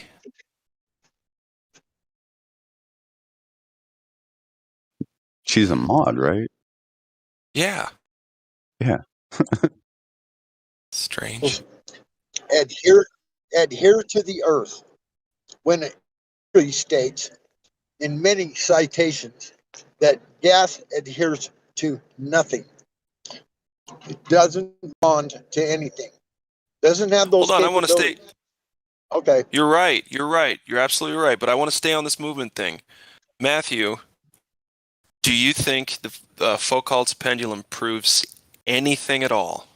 No, I don't. Oh, gosh. Thank you. Thank you. Thank you for being honest. Okay. Have at him, boys. I got him to be honest once. Just remember that. No, I mean, it's an interesting demonstration, but it doesn't prove anything. I think it's funny because they'll sit there and he'll bring something up, and then when we go through it with him and talk to him about it, he goes, "Well, yeah, I mean, I kind of agree." I was like, "So why'd you even bring that point up?" Why is the wind going in all these different directions? Going east, going west, going north, going south. Depending on where you're at, the wind's going in these different directions. All 24 hours a day. So how does that follow the earth? How is that even possible when all the winds are going all directions possible at all times, depending on where you are? How's that? I'm going to say I don't know what that proves either way. I think looking up at the sky doesn't prove what we're standing on. No, I was talking about gas being adhered to the earth, but Oh, in that case, you're right, and I'm sorry for sounding so sarcastic and overbearing. Yeah, so I do apologize. it's all good. Yeah, I agree with that. I mean, citations clearly say gas bonds to nothing. Are we? Yeah, and we are. Are we not noticing when they say specific gravity, like how much of a cop out that is? You know what I mean? We're like, listen, is gravity picky because oceans, but then butterflies? What's going on? And they're like, oh, it's specific gravity. It picks and chooses what it wants to work with. It's absolutely silly. Relative density is specific gravity. Now, is what they say. The gravity is a person. Well, I have an example of where looking at the sky might be relevant. Here's an image. There are times when the moon is directly above Guatemala City, and at the same time, it's 30 degrees above the horizon in Montevideo. Yeah, but how do you That's a get cool the story. 90 degrees angle at Guatemala City on Okay, a so sphere? I was just talking about what it appears to be in those two cities. That's the raw observation, that sometimes when it's directly over Guatemala City, it is at 30 degrees from Montevideo. And if that's true, then Citation, please, now. Yeah, but you're still not quantifying the fact that there's a straight 0-degree angle from Montevideo to Guatemala That's City also true. It's got a to corner create the pocket, 90 Matthew. degree. Yeah, it's got a corner pocket as Yeah, well. so But this- The right regardless, angle. it's fucking cartoons, dude. Where's the evidence? That's Pythagoras theorem, right? You're solving for 2x because you know the square root of 3x and you know the value of x supposedly, but how do you know the value of x unless you look in that star almanac? yeah, you don't know either value. My point is that the moon should be twice as far from Guatemala City as it is. I mean, twice as close as it is from Montevideo. Should be, Right, but and what I'm saying is you're cartoons trying to are solve, not evident. you ultimately want to solve the yellow line, but to get the yellow line, you got to solve the blue line. Then the only one that you know of is the distance from Guatemala City to Montevideo. So, you know, you have to get these numbers from somewhere, and these numbers are found in an almanac. But the question is how do they know these distances? I would say even if you don't know the distance, you know that one distance is 2 times as big as the other distance, whatever x is. Yeah, but you still need that geometric right angle to come up with the Pythagorean theorem, right? Right. And you don't even have to use trigonometry. You can just say it doesn't fucking matter because the ground isn't the sky. I don't know how many times I have to say it. I feel like I'm alone on this one. So you're saying that certain truths are irrelevant to the world? No, Matt, I'm saying, listen, look, I see a cartoon with cartoon words, Guatemala City and Montevideo. I see square root stuff. I see all kinds of triangle stuff. What is this showing me? Nothing. How does this represent in any way anything in reality? Well, I don't think it is reality, but what this diagram represents is the fact that if the Earth is flat, and if you see the moon directly above Guatemala City and 30 degrees from Montevideo, that implies that the moon is twice as far from Montevideo as it is from Guatemala City. Matthew, have you been to Guatemala City or Montevideo? Have you performed these things, or are you just making guesses based on numbers you found on the internet? Making guesses based on numbers I found on the internet, observations from those cities. No, not observations, my friend. Secondhand at best information. Yeah, secondhand information. And then how are you going to remove yourself from the cartoon thing that you're putting on, the cherry on top? This is not information. This is 2 or 3 hypotheticals mixed into one. Where's the evidence of the globe, dude? No, I'm not giving evidence to the globe. I'm showing how incoherent the flat Earth idea is in this observation. Based on shit we just have to fucking believe. Exactly. Yeah, you have to believe the observations. Right. I don't. That's a good way to get out of this observation. Is to say I'm not getting out of anything, dude. I have to get these numbers myself, or this shit doesn't mean a fucking thing to me. One thing though, remember, the question is the distance to the satellite. Yes, the moon is a satellite. So those people that say satellites aren't real, well, the moon is technically a satellite, they say, because it orbits agree. above us. But would that also make the planets and the sun satellites as well? I think so.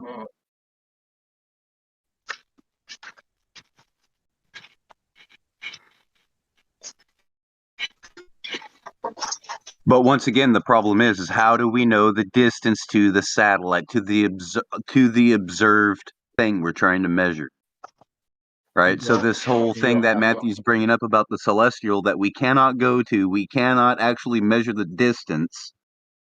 We just guesstimate.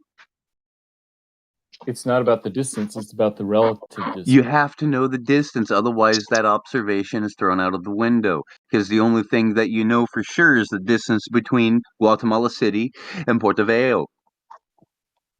Even if you Or don't know Montevideo. that, yeah, even if you don't know that, then my point is the relative distance, the x and 2x. I'm just saying it's big as x. I understand what you're trying to say, but the thing is the question is flawed because we have no way of rectifying the value of x. Even if you cannot, unless we go to an almanac, and that's just going based off of a magic number. Sure, but even if you don't know x, you can know that 2x is bigger than x, right? Even if you don't know what x is.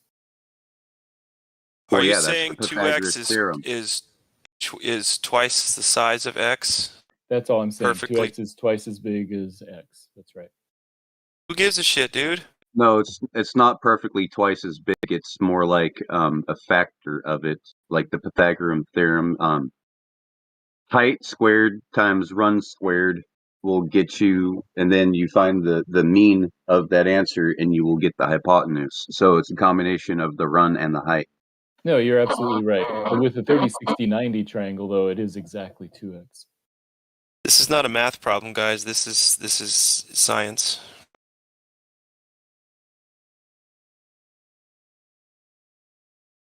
Hey, Matthew, do you realize you just quoted 369? So do you know the significance of 9? 30, 60, 90 is a very common triangle used in trigonometry. So Yeah, but 369, right? Factors Okay. of 3 will always equal 6 when simplified. Factors of 6 will always equal 3 if simplified, but factors of both 3 and 6 will always equal 9 when simplified. And factors of 9 will always equal 9 when simplified. Significance is 9 is a perfect number. The perfect angle, 90, right? Yeah, if you're using degrees, 360 degrees, then yeah, that would be one way to put it. Well, why can you use radian? We can use radians on this. You guys, you're letting him take you down a rabbit hole that has nothing to do with flat Earth in the slightest. Come on. This is a flat Earth image I put up there. This is what it should look like. No, it's not. No, it's not a flat Earth image, dude. It's a cartoon. It's a representation of how things should work on a flat Earth. How things should work. And they don't. How do we know that this is real at all? Because it's basic trigonometry. That's what should happen No, if you have. no, if no. The moon is a physical Listen, object. It should appear. You twice as have big. to make these observations yourself in order to make this cartoon accurate to the world.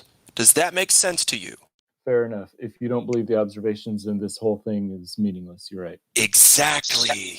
Now you're getting it. What's the argument here? I just got here. What's the distance to the moon? He has no argument. Yeah. He's just blah blah blah blah blah. My argument Okay. is if the Earth were flat, then the moon should appear twice as big in Guatemala City as it does in Montevideo sometimes. It's like, That's basically how many assumptions do you have to make, man, to even think about this? Like, come on. Just the Earth is flat and that the moon is a physical object. Those are the two assumptions. The Earth is flat and the moon is a physical object. Go ahead, guys. I'm done with this guy. That's what I said in the beginning. I got nothing. I know, and I knew I was going to get frustrated enough to have to go at some point, but I just wanted to. I'm sorry. I didn't mean to frustrate you. I'm just trying to have a conversation. No, it's me. It's something that happens with me. I get really frustrated when I have to keep talking to liars, and trying to get them to take shit seriously. Okay, So no. Hey, I'm done talking to you. Just talk to these other folks now. They want to talk.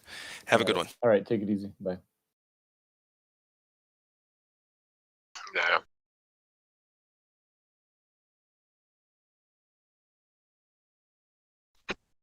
There's a shit ton of presupposition here. Bambi, you're back. You were muted before. I don't know why.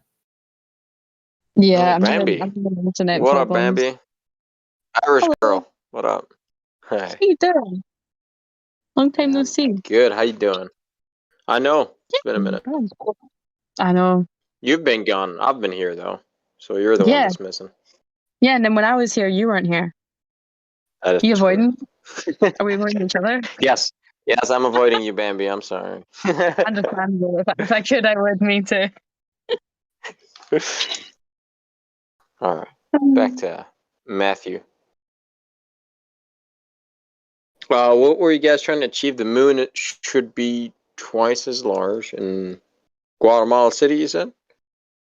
Yeah, if the moon is over Guatemala City and at a 30-degree angle from Montevideo, it seems like it's twice as far, according to this triangle. That's all.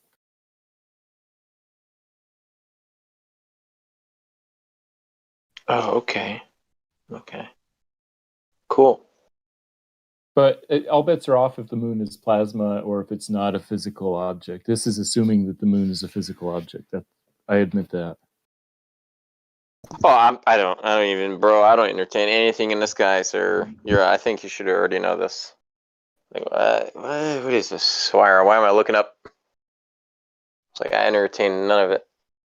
Got curvature. When you really think about it, there's the belief that they're just balls in they're just balls hanging around on nothing. Dangling. So potentially they're falling, right? Right. That's the heliocentric model. And then they think that instead of that, we think they're just balls in the sky, but closer. That's I don't know who's rolling with that, but I've told Matthew since day one, I'm definitely not rolling with that. That makes no sense. Yeah, I think that's a fair position to take. That there's some sort of other objects that they're not physical, or that they're not subject to the law of perspective for some other reasons. Someone asked me if I thought the moon was self-illuminating. It's like, and I don't know how many ways I could have told them no. Like, well, because what is self-illuminating? What, a bulb with a battery or something? Could you even, you know? Because every light source that I know of has a power source somewhere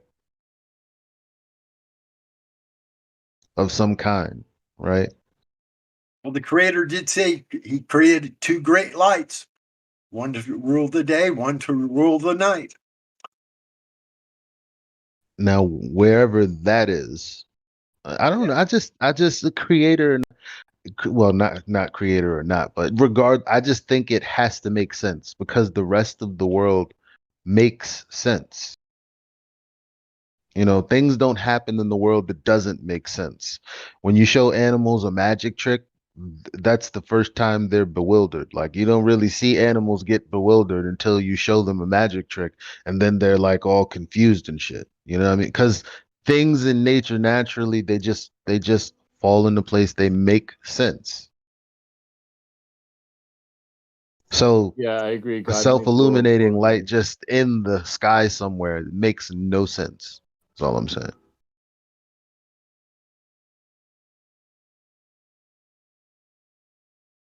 How does that not make sense when all the other ones are illuminated? And They're illuminated.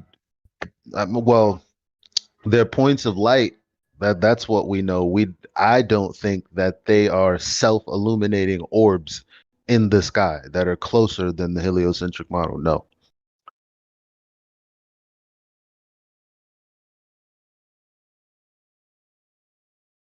well, I think they're frequency light. Okay. All light has a frequency, right? That's possible. What do you think they are, Elijah? I think they're I think the light is being emanated from the other side of um that flat top firmament up there. In the same And way that what's the in source of this that light, though? whatever God made it to be, some type of electrical grid or something that makes sense. But couldn't that be the same for what the moon and sun actually is? It's something that God created as an electrical grid. You can just eliminate the light beyond the firmament part. Just say that that's what it is. Or just floating in just midair. I mean, it No. was created by a powerful thing. I mean, fuck, he can do anything if he wanted to. So yeah. I mean, he could have had, things that don't make sense float and fly and Floating in midair sink is and good, man. Well, I don't think they claim they float and fly. They travel on a circuit. They're fixed. Well, they float. They float in on nothing. a specific circuit, which means right. a pathway that they take, a circuit. Right, which means some kind of construction of some kind. Right. In my mind, In my mind as well. not just it's on a floating path. somewhere. No, not And just floating. not floating separate from everything, like just on its own, just floating. I can't. No, I don't think that. No, it's traveling on a circuit that was created Matter of fact, for it to travel on. Matter of fact, you ever seen one of those 3D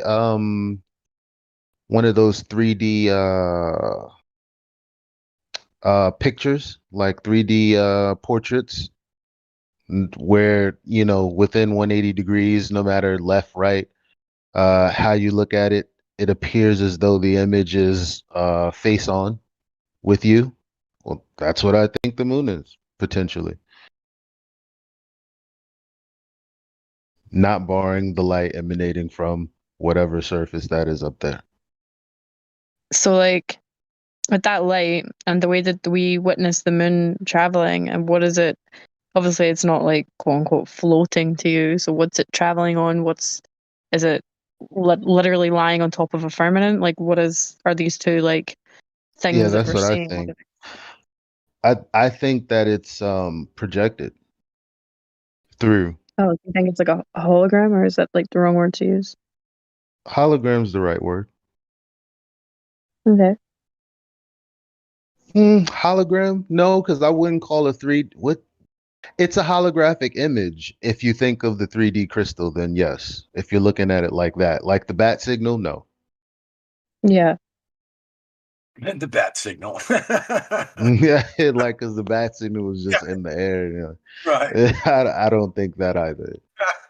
I mean, there's sometimes when you're looking at the moon and it just looks like this protruding thing in the sky, whatever the sky is. Sometimes.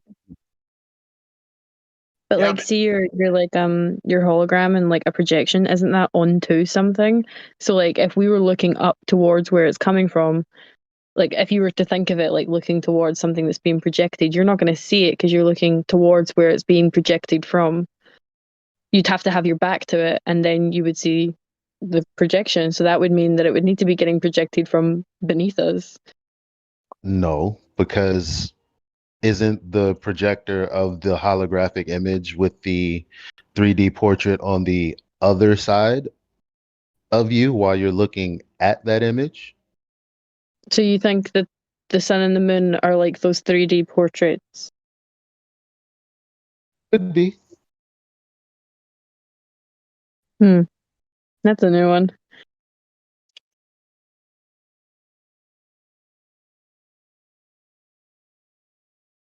I don't know. We got the technology as possible. Correlation is obviously not causation, but that's what I think.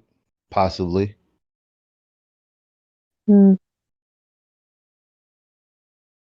Well, everything that you say makes more sense than a rock floating in space.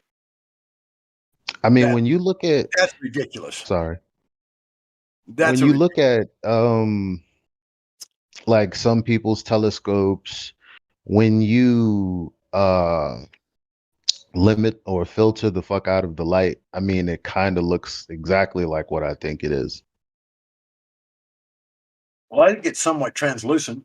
I don't believe that it's solid because stars can be seen through it at times. At least I believe they can. I've seen, images that to me show stars behind it. So I can't say that it's a solid object. I wouldn't believe that for a minute. I've seen a meme now. We know that memes take that with like a heavy heaping of salt.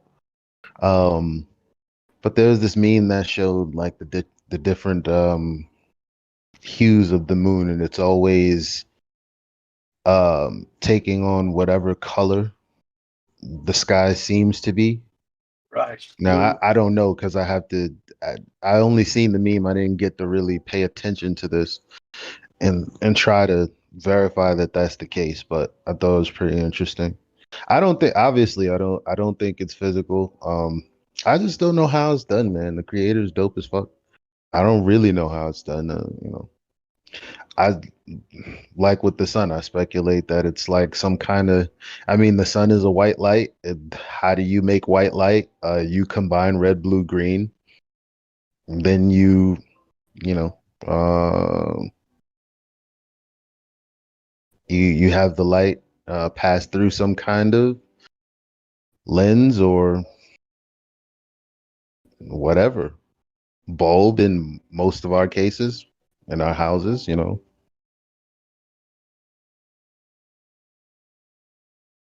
It's how you emanate incoherent light. That meme, Elijah.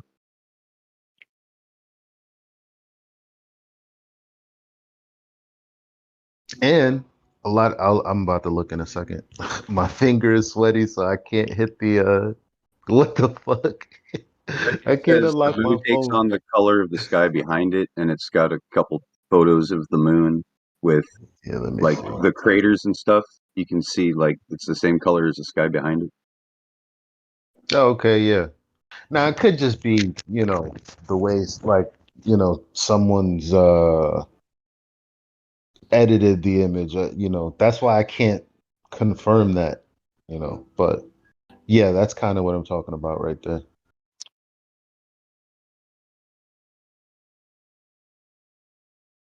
Well, only a semi-translucent object could do that. Take on the color behind it. You couldn't do it if it was a solid object. Impossible. The color I'm kind behind of curious. it reflect off of it.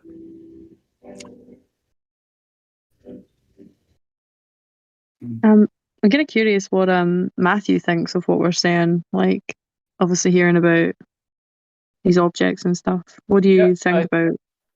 I think the moon takes on the color of the sky in front of it, and it's sort of shining through the sky, and that's why it looks slightly bluish or slightly reddish, and so on. In front of it?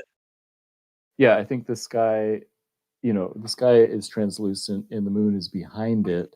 Why And don't we see the sky in front of it? How come it's not? The sky was in front of it. It would be blocking it. No, it doesn't block because it's really translucent. What about at night when it's darkness and you see dark craters because you're looking through it and seeing the light behind it, right? Yeah. Now you would argue that you're not actually seeing that the darkness of the sky is being blotted out by the bright parts of the moon, which equally, I don't understand that either. So like, how can, shit, what was I going to say? Oh, probably not important after all. Yeah, I like the image to get posted that has all the different colors of the moon.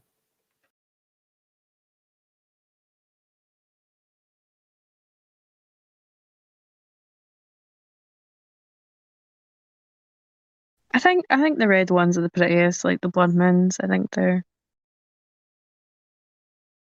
Yeah, those are probably really nice. taken close to Definitely a sunset or spectacle to sunrise. see when they're there. Mm.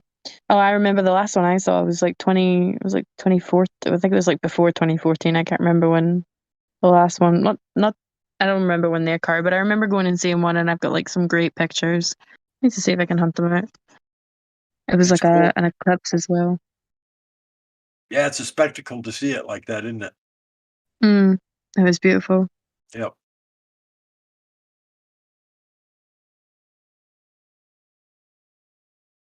If you try to catch it, like say when it's full, and you can you go on timeanddate.com and you see when it's going to quote unquote rise. You can catch it coming in red. It's pretty creepy.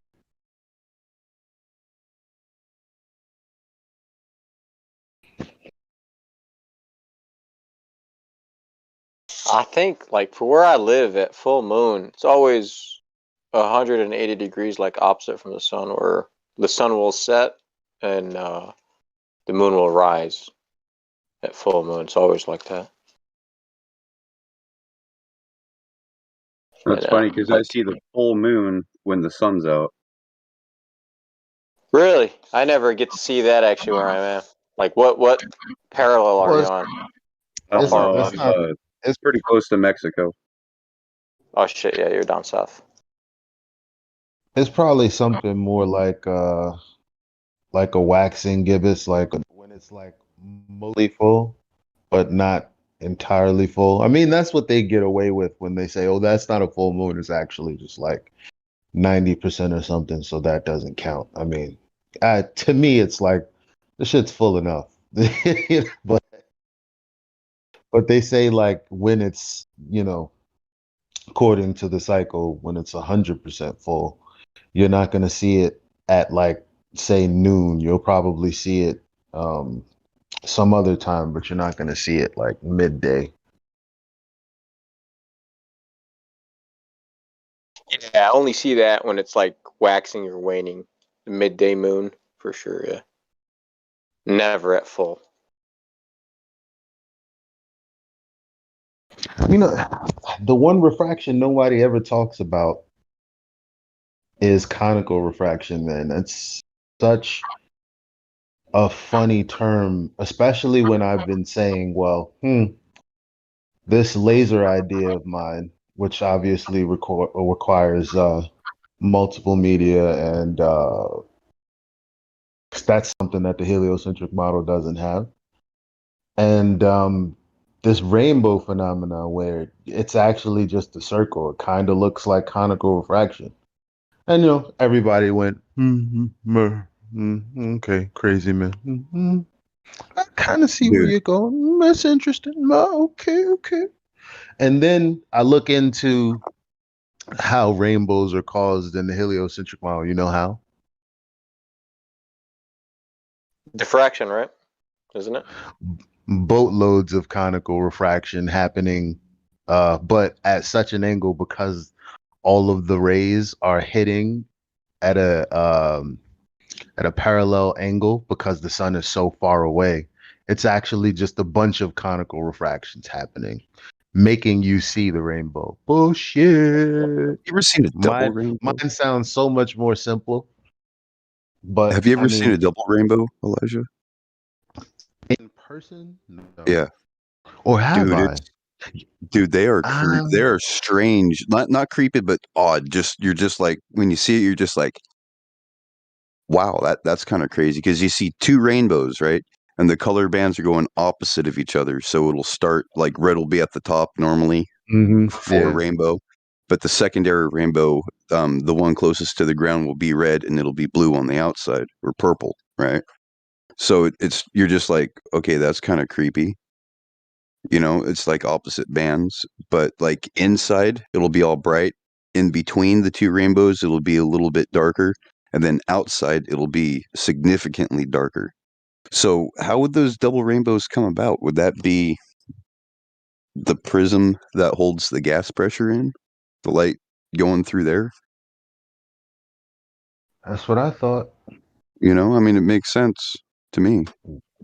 To me too, but You guys have seen the artificial rainbows created indoors, right? Yeah, you need water, a prism, and a point of light. And a mirror on the ceiling. Yeah. And if you put a curved mirror on the ceiling, then you get a rainbow. If you put a flat mirror on the ceiling, you get a flat line rainbow. Yeah, that's the only thing that I don't know, man. That's the only thing that I don't know. I won't say it pokes a hole in my belief that the sky is a flat top. Like an atrium? Because it's really a circle. It's not a rainbow. It's not a bow. It's a circle. Right. It's a halo. But we do see it as a as a bow, I guess, when you insert at certain angles. But if you were to get high enough, it would just look like a circle on the ground. But really, it's just I don't know. I don't know. Get yourself one of those garden sprayers, one of those cheap ones from Walmart for like $3.99 or however much they are, from made in China, all made out of plastic. Probably last about 2 minutes until the pressure destroys it if you have high pressure lines. And just sit there if you can find a place in the city, and have the sun like shining down on your shoulders and behind your head, and then just spray the mister. You should be able to see a rainbow appear in front of you. But the rainbow, it's not going to be like the rainbow you would see in the clouds. You only see the rainbow where the drops of water are. But don't It's you crazy. think it's kind of strange that if you're indoors creating these rainbows yourself, much like you're saying with a mist sprayer and light, that in order to get to be a rainbow, you have to put a curved mirror or reflective surface above it. And if you put a flat one up there, it's a flat, straight rainbow. It's not a bow. It's just a straight line, a prism line of light. And water droplets have a semi-spherical water drop nature to it. Right, I understand that. But without the surface above it, you don't have the rainbow. It's not there at all. Yeah. You can't make the rainbow without that reflective surface above it. Doesn't happen. Not Yeah, indoors. because if you take a prism, it just breaks out into a line. Right. Yeah. So that's pretty good indication. I mean, it's pretty good correlation to me to say that there is a bowed reflective surface above us. Yeah, but I'm wondering what would happen if you were to take that straight line that straight gradient of the color spectrum being broke down coming out of the prism and having that go over a field of silver beads or something, glass beads or something like that, if it would cause rainbow effect. You know what I mean? Above it or below it?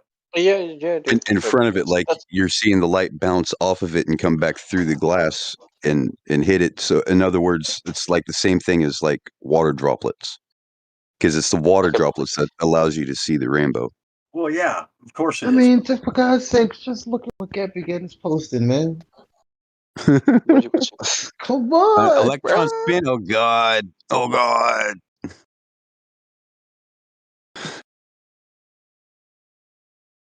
Well, the water droplets behave like a diffraction grating, like on the back of a CD. That's why you see rainbow on the back of your CD. That's not a rainbow. It's whatever light source that's hitting the CD is getting diffracted from the little triangles, the little tracks in the CD. It's like a diffraction grating. So water droplets suspended in the air behave like a diffraction grating, and they pretty much break up the light into its, prism colors or whatever you want to call that. Ooh, that reminds me. But Diffraction gradient on chocolate. Above it, you don't have a Yes. surface above it. You don't have the rainbow. You've seen that on chocolate, man. Yep, because you know exactly what I'm talking about. The what do they call it? Diffraction gradient on chocolate. Oh no, that's not what they call it. But that's optical chocolate making diffraction gradients. Right, like holograms on chocolate. It's all like from the Here, I like this guy diffraction gradient. applied science because he actually built an electron microscope in his freaking shop. I love and he's that guy, Canadian. Ben. Oh, dude. Yeah, Is he? He lives in Cali. yeah, but Yeah, he's didn't know he was Canadian Canadian. national. Yeah, Ah, you could tell by his speech. But yeah, man, he did a couple experiments and he's like, badass. yes, it is possible. And the thing is no, it's not a coating. It's just a surface defect No. that causes it. It's not a coating. This guy, Yeah, like, I'm also tells you how to pro. make pop I'm an rocks. anti-domite. I'm pro flat top. I'm not pro curved top. It could be multifaceted. I mean, we don't know I don't know. exactly. You know, it could be level. However, like the Earth, it could have many different aspects to it. Well, if it's I don't know. I don't know. That's That's it's a exactly whole why I'm bunch of open it's for it. too much Exactly. speculation. But it would have That's to be infinite. It would have to be infinite and contained at some point for the astro. what do you mean by infinite? If it's flat on top, it's Mm-hmm. going to have to end at some point. Like a cylinder? Huh? Yep. Like a cylinder. Exactly. Well, like the flat plate. Or a cube.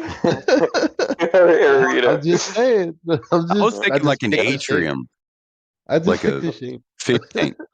But it still has to be sealed at some point, doesn't it? Oh Of course. That's all I'm saying. If it's flat on top, then at what point, how far out does it go down or square off or whatever it does to create the container? Well, I'm not married to the dome. You know what I mean? Like I'm flexible on that. Well, yeah, I'm only saying this don't because what takes place indoors when you try and create a rainbow, you have to have a curved surface to create the rainbow. You can't do it without it. So we see curved rainbows on the Earth. So this above it must be curved, in my opinion. Okay. Because there's no way to create indoors. You can't simulate, the rainbow indoors without the curved above reflective surface. It doesn't happen. So how does it happen if it's flat? In nature. Well, yeah, we don't have a reflective surface, do we? Above it, I believe we do. It's called the firmament. But it's not like, is it reflective? Does it have reflective properties? Well, it must, because without a reflective surface indoors, you cannot even create a rainbow. Even a straight line. I don't know if that's the case. Maybe we haven't. Maybe we are yet to discover how to make one indoors. You know what I mean? You were saying something like that? Yeah, I was saying I don't know if that's the case. The created rainbows that I've seen, they've just used the daylight and water. Now, I've seen them do it indoors in a building. No, not the daylight, a daylight. Oh. I've seen it done inside of a like a square room. And in order to get a small rainbow with water mist being sprayed and light without the curved surface on the ceiling, it's just without a reflective surface, there's no rainbow at all.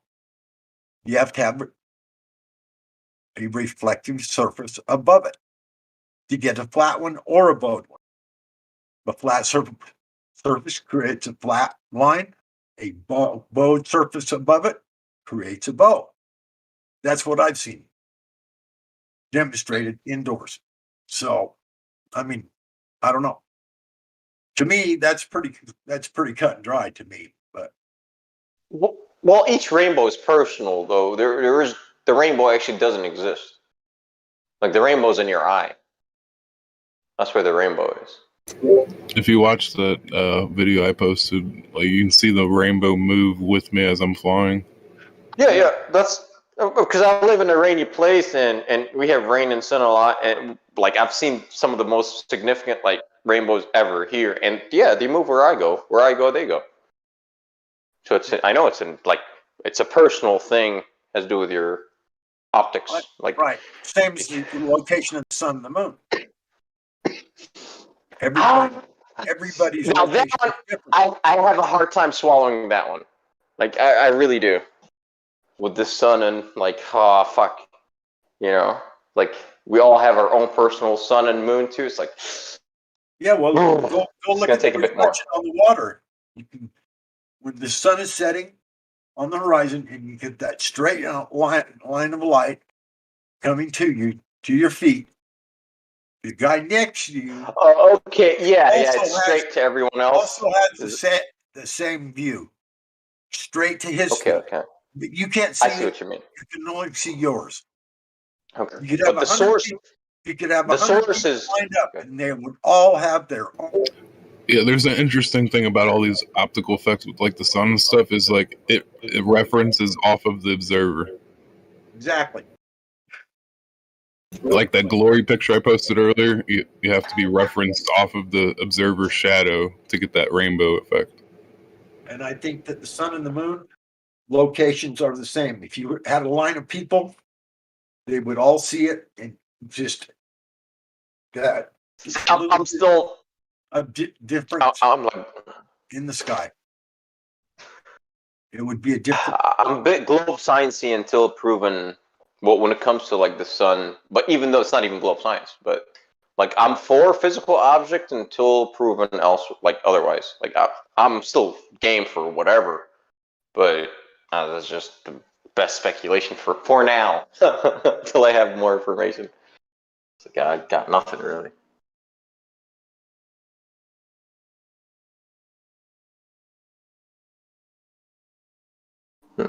Interesting. The world's a mysterious place, isn't it? Oh, especially when you look up. You look up, you're kind of done. Like you're. Yeah. It's like uh oh. Yeah, it's a very mysterious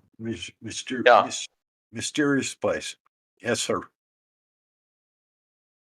That's why I like looking down and like, oh yeah, there's no curvature. All right. So that doesn't exist.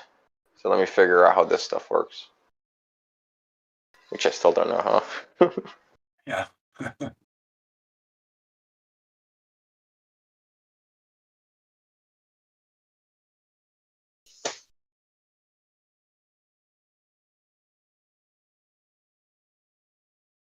Can you imagine if you had 100 people lined up on the beach when the moon or the sun was setting, creating that line to your feet, and then some way you could elevate yourself and see everybody's line? There would be 100 lines of light across the water, and effectively they are there, but you only see one through your eyes. Well, I guess according to, I'm not sure what, I'm not well versed in the quantum stuff, but there's like no photon in the space in between until it hits the receiver, like your eyeball or the camera or whatever. Like in the physical space, there's no flying photon, from what I understand. There's some, I don't know, some lead physicists that you can quote, like you can cite for that shit. That's where I stole that from. I kind of agree with what Witsit says. He says that What's he say? He says the light is there all the time. It's just has to be a certain frequency for you to see it. So it's instantaneous. The light's always there when the object of producing the light is there, then the light is everywhere and it's instantaneous because it vibrates the medium and it's instantly there. It sounds like he's saying that the medium is always there, not the light. The ether, yeah. That's the etheric. He's going etheric with it. Yeah. To me, that makes the photons will be like the nodes or the interference in the etheric medium, and then you get photons or something like that. I've came across people. It's good stuff. I mean, it's all fascinating. It melts your mind a little bit for sure. I mean, there's just some things I just don't think we'll ever know until we know. shown, you know, in the afterworld, maybe. I don't know. You know, I think something that'll blow your mind is if you Google image biblical cosmology, and that's it, dude. The churches kick you out if you talk about how flat and stationary the Bible depicts the Earth is, and then once they kick you out, you can prove that it's not about the shape of the Earth; it's about the lie. These people are liars, and it shuts everybody up. It blows their fucking mind. I'll tell you what's crazy, like, because the thing is, they have a whole ass Google search, and it's like they'll still like some churchgoers will still be like, no, but it's still a ball. It's like, but what about the cosmology though? Right here though, like I don't even know where this comes from, to be honest. Like, cause it's just on Google. I think all of these images are planted here. I don't know, because I'm not honestly well researched. I can't even say that. I'm just like, well, I don't know where these photos of all of these domed images come from, but I could have looked and figured out, how far back they go if this was really, So I don't know. A lot of shit I don't know. A lot of shit I don't, dig past the surface. It is what it is. At least I'm honest. well, I'm not about sure it. I know anything. I know what I see, but I don't know that I have a good understanding of it. I do see something, but how to explain it, I'm not sure. Well, I'll tell you what. I know it's not right. It's not terra firma that we visited 6 times. It's not it. That was a lie. That was a horse shit. Like, that's proven horse shit. Okay, so that I know to be true. It's like, all right. It's like, fuck that. That's not. Yeah, the plasma theory kind of boggles me because about the moon. How does the plasma take on the exact same image? Isn't plasma just like somehow illuminated gas or something? Well, that's the definition I know for plasma. If I ever say plasma, that's the only thing I ever mean. Fire. Right. Nothing else. So I don't know if I can get my mind around the moon being plasma, because it just recreates the exact same image every time. I don't see how that could happen with plasma. I mean, the simplest explanation is that they're all lights. Yeah. And then when you say, well, in every way that we can experience what light is, it could potentially be that. I mean, because again, our creations mimic what's in nature already. And not always, obviously, Reptar is not a, whatever, right? That's not what I'm saying. But usually we're just trying to recreate a phenomenon, and so Or reobserve a phenomenon. Or reobserve a phenomenon. And when I see light in the sky, I'm like, God damn, why can't it just be light in the way that it has to be propagated? Like you have to have a power source. Like it can't just be made out of nothing. Like even if it was generated from some kind of frequency, there would be something generating that frequency. Like you can't escape it.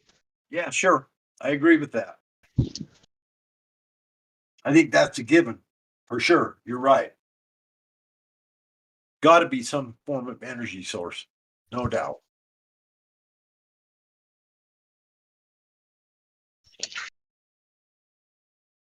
I mean, call me crazy, you know. Just I don't know. call us all crazy, I guess, but I call me crazy for not thinking that the sun is a ball of plasma that's 370 billion times the Earth's atmospheric pressure in the vacuum of space. Call me crazy for not believing that, you know? yeah. Well, that's the part. And causes fusion. Yeah, right. That's what I know it not to be. Yeah.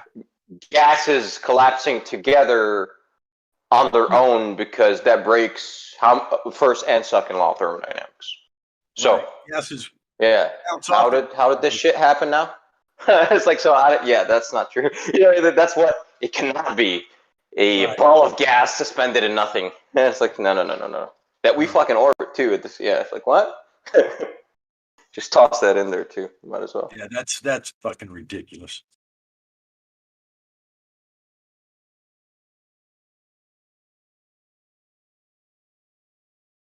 Any gas. Not to mention hydrogen, right? They say it's made out of hydrogen. Hydrogen, right? The lightest of all gases.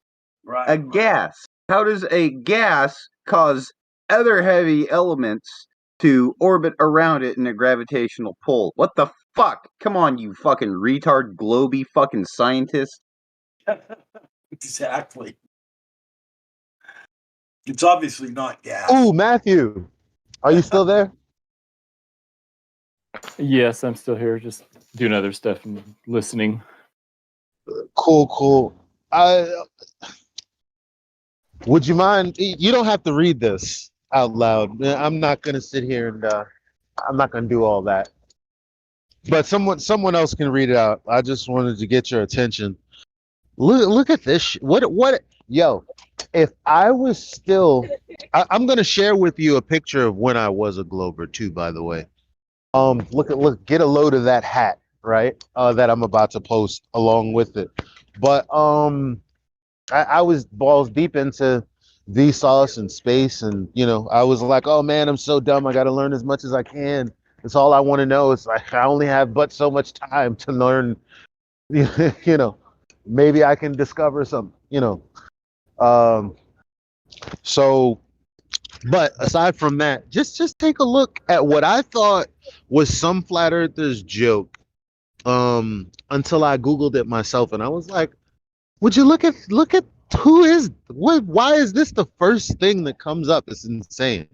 Sorry for the suspense. Here it comes. Yeah. Enough of the suspense. Just read that out. Somebody. It's too small for me to read, or I would. On my screen. Universal gravity is a theory, not a fact, regarding the natural law of attraction. This material should be approached with an open mind, studied carefully, and critically considered. The universal theory of gravity is often taught in school as a fact, when in fact it is not even a good theory. Was that second picture supposed to be there? Yeah, I was saying, look at the time that I was definitely a Glober, because I'd never get caught dead in anything that says global anything these days.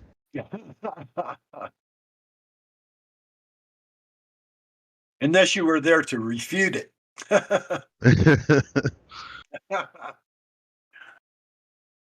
Man.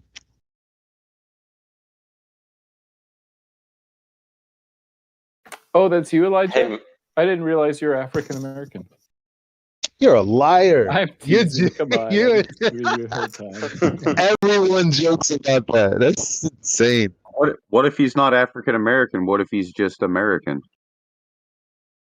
You know what I mean. Why would he have to be African American? He was born in America, right, Elijah?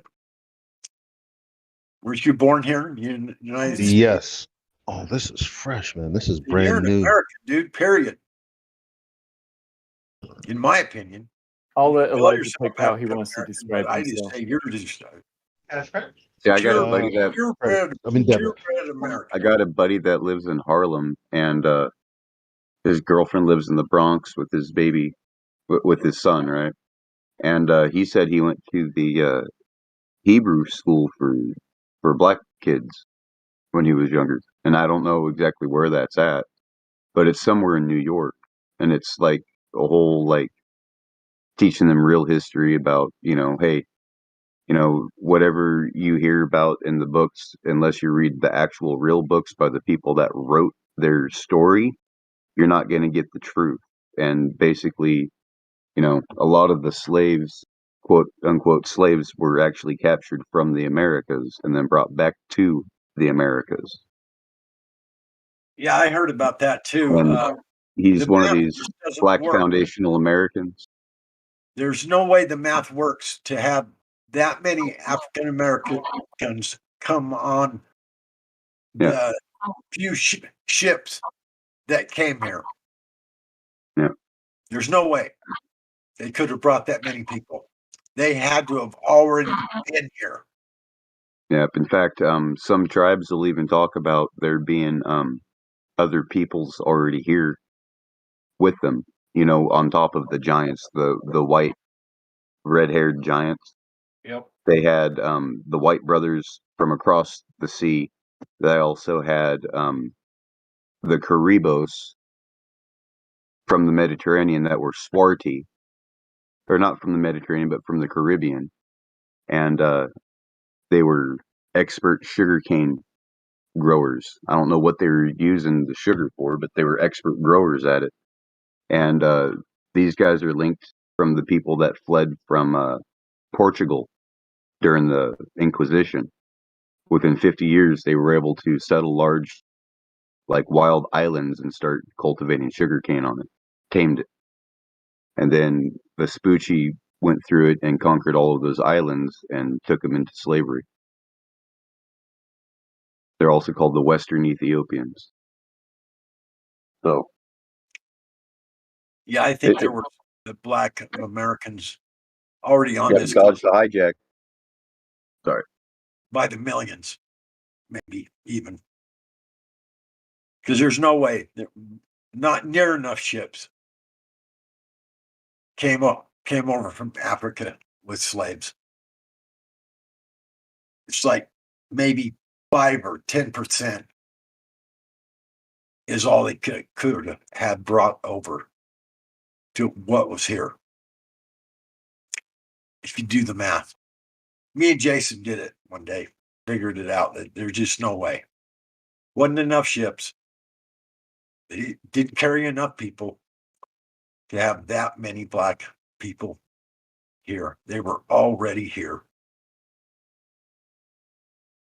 And just so you know, here's a little citation from my homie Cremeo.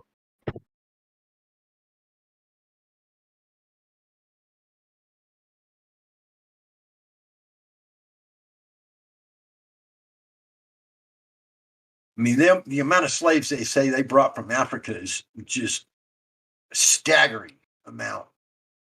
But they didn't have one near enough ships to bring that many people.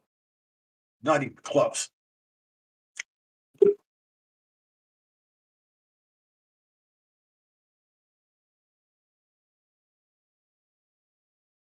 That kind of blew my mind because I had no idea.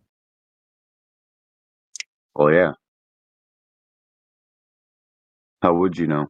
They've hidden the history. Right. Well, I just assumed that they did come from Africa. That's what we were told. But then when we seen the numbers and the number of ships and how many people they carried, it's like, wait a minute. That doesn't work out at all.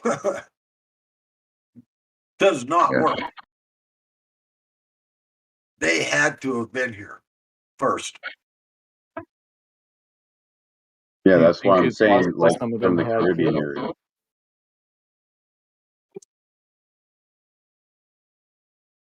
Like that movie Roots or whatever it was, where Kintikute or whatever, making everybody think that they all came from Africa.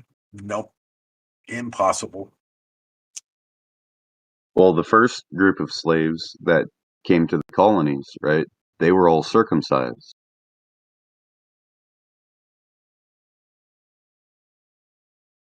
Well, So what if it's the true Jewish people that we enslave? Isn't that circumcision some sort of a Jewish thing? Yes.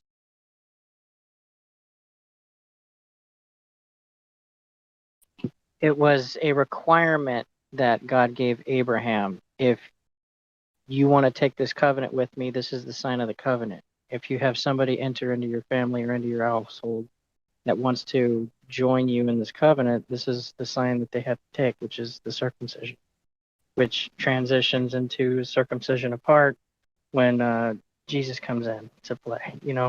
Circumcision is ridiculous because it's just so unclean and, creates bacteria, and it's not right. It's the right thing to do. You got to get rid of that skin that covers it, or you're going to have problems. From under cheese. Yeah. Ew. Yeah. When I was in Fort Hood, a friend of mine, he had to have a circumcision in his 30s. And he said it felt like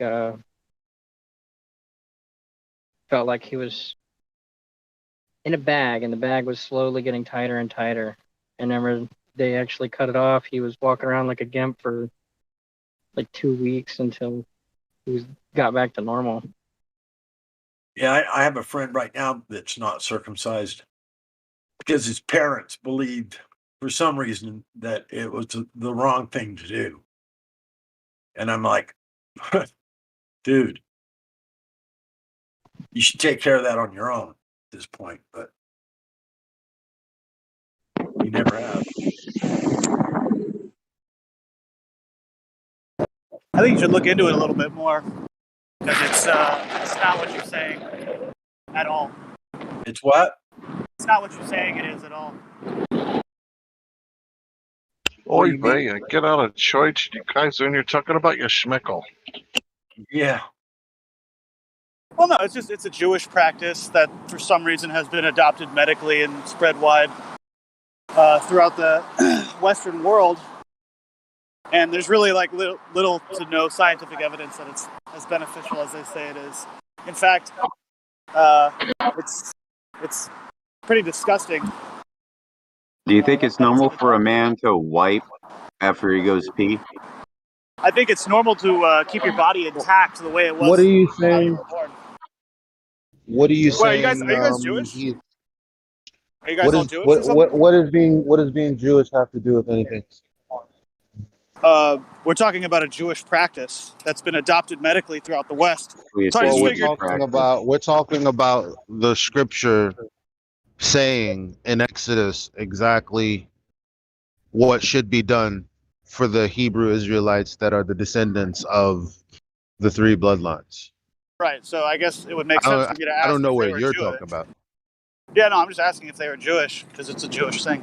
Once again, Jew is something made up. There's no J in Hebrew. There's no J in Latin. Well, there might be now. There was no J in English until the 1600s. So the Jew is a new term. No, it's not. Yes, it is. No, it's not. Now we're talking about the Hebrew. We're not talking about the Yahudim, which Okay, came whatever. 1,000 years after this. Well, I'm just hearing a bunch of dudes talking about cutting babies' penises like it's the best thing in the world, and I'm just like, damn. Yeah, you don't know what you're talking about, quite obviously. Especially when the guy points out that All right, there was no Elijah. J. So Elijah, like I really don't care about the Especially alphabet. when I'm sorry, I really don't care for people that interrupt me in the middle of my sentences. Dude, you interrupted me first, so I mean, No, I didn't. Lie again, and I'm just gonna mute you, bro. No, you're not. Yeah, I am. No, you're not. Yeah, I am. Okay, go for it. I'll just unmute myself. Like, you obviously don't want to have this conversation because you want to talk about the alphabet. And I'm just like, nah.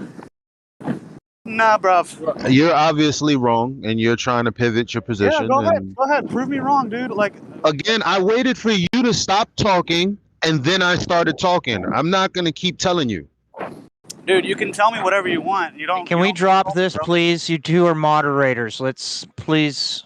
Okay. Yeah, I know. Thank it's you. kind of shocking.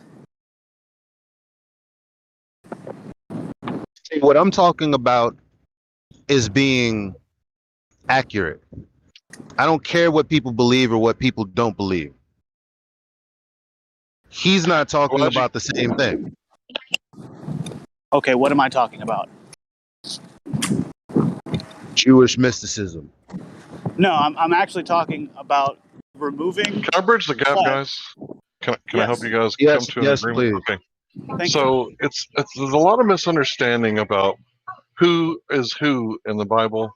And just to be clear, I'm not the purveyor of all truth, but I believe there's a big misunderstanding between Judaites, descendant of Judah, Israelites, descendants of Israel or Jacob, and who is in Israel today occupying, let's just say, the Rothschilds, right? So the child of the Roths, right? They're not Judaites, but some people call them Jews or Jewish. And this whole thing is really confusing for people because the names of people in the Bible are different than the names that was given to us in our educational system.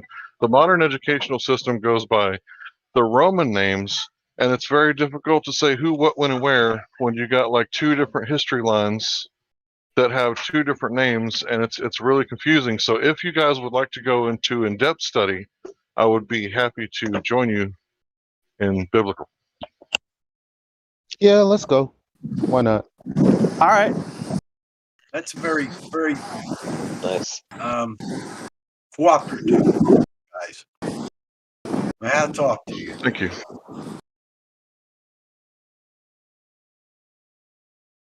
It shows a very good way to communicate with people civilly.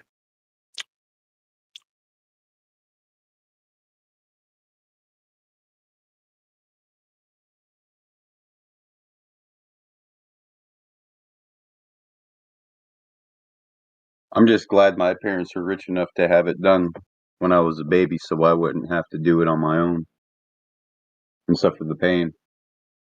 Right. Same here.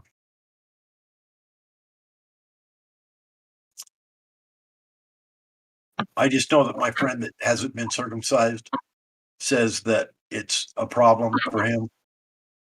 He has to always continually keep it, clean it and clean it and clean it and clean it and clean it and clean it. And it's always has an odor and bacteria to it. It's just, he hates it.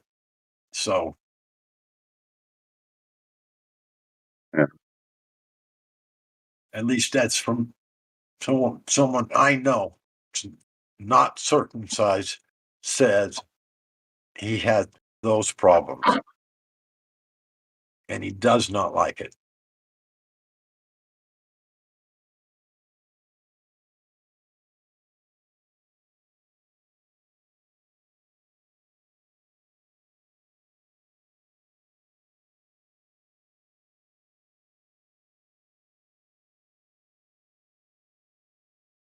You know, it's really hard to deal with when you have family members that say they're Christian and they want you to come over to participate in the Roman pagan holidays. And I'm just like, yeah, I'm not a pagan. I don't do that. And then they get all upset at you because they think you called them out or something. It's like, no, I just don't participate in those Roman holidays. Mainly because when you get there, there ain't going to be no turkey. Instead, it's going to be ham with bacon and salad with bacon. And it's just like, what the hell?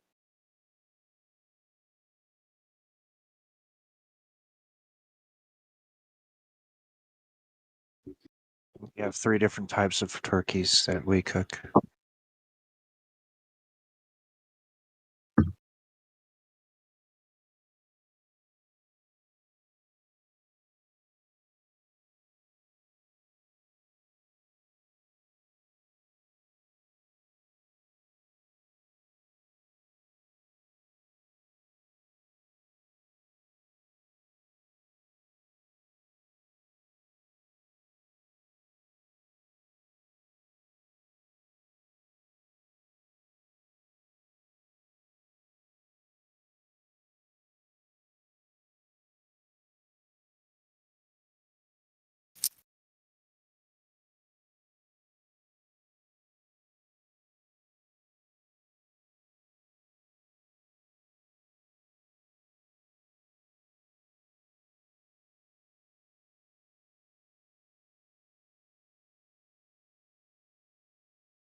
got a question for whoever wants to answer, because I'm not sure that I completely understand something here. I know my diet doesn't give me like vitamin C, vitamin D, and a few other vitamins that I probably don't get the proper amounts of because of my diet that I eat.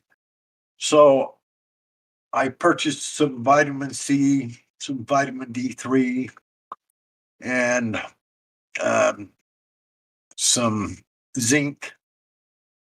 And I decided to start taking them on a regular basis because I don't think my diet supplies me with them. Is that can anyone say or tell me that's not a good thing to do?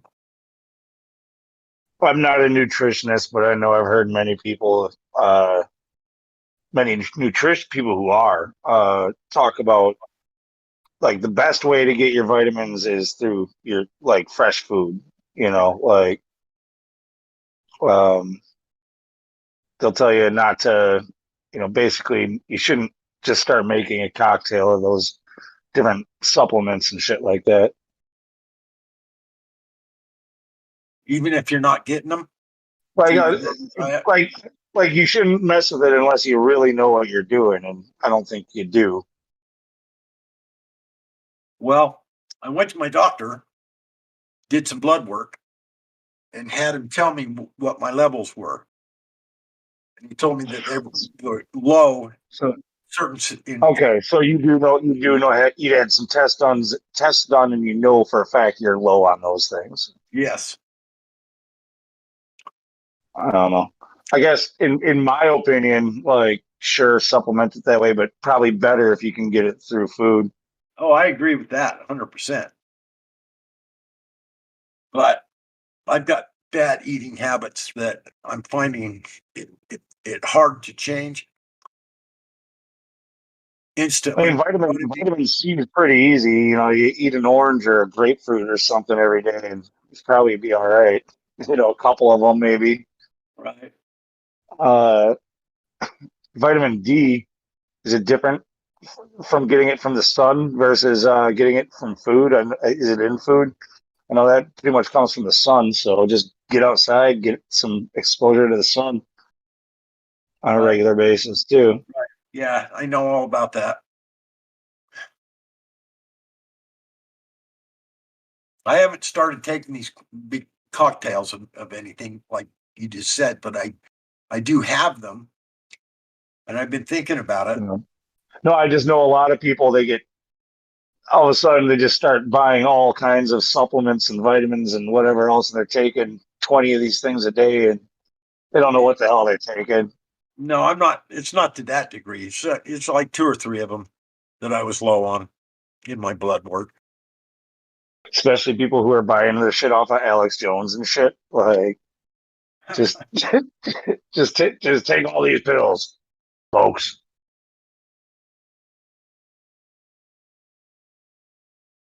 Anyway, they're free to me because my health care gives me $280 every 3 months to spend on over-the-counter medications for free. So I can buy whatever I want, scales, bandages, vitamins, whatever, eye drops, nose drops, over-the-counter shit. And $280 every 3 months. Finding it hard to spend it. I bought some scales. I'm gonna buy a blood pressure machine, stuff like that with it. Might as well get that stuff, but yeah.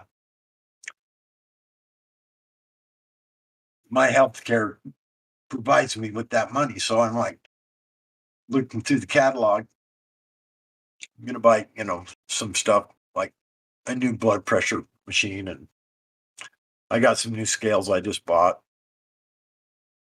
Just to have them, I guess. I'm gonna rather than not spend the money. It's free. I mean, I don't know.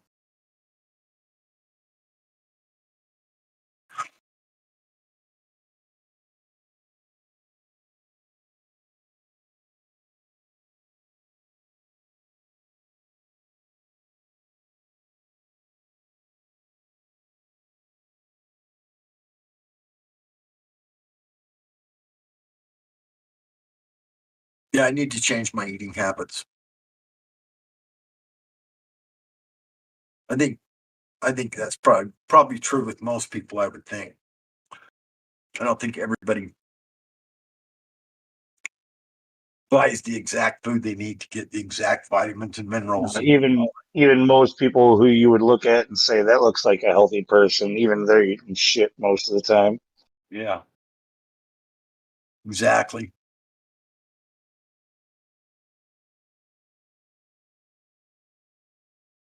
But yeah, I agree with what you said. Totally. But I also feel like if I ever get in a situation where, like, if you had to bug out or, if suddenly things become scarce, food shortages, whatever, I would rather have it. Maybe Well, something I would that I I can. would say you wouldn't the last thing you would want in a situation like that is to have your body already being dependent on something that you only have a limited supply of. Right. So like, taking those vitamins and stuff like that, those supplements, is that going to make your body adjust like to kind of depending on them, to needing them, to expecting them? Then what happens when you run out? I don't know. I'll have to look into that. Uh, that's a good thing to say because now I'll obviously do some research about that.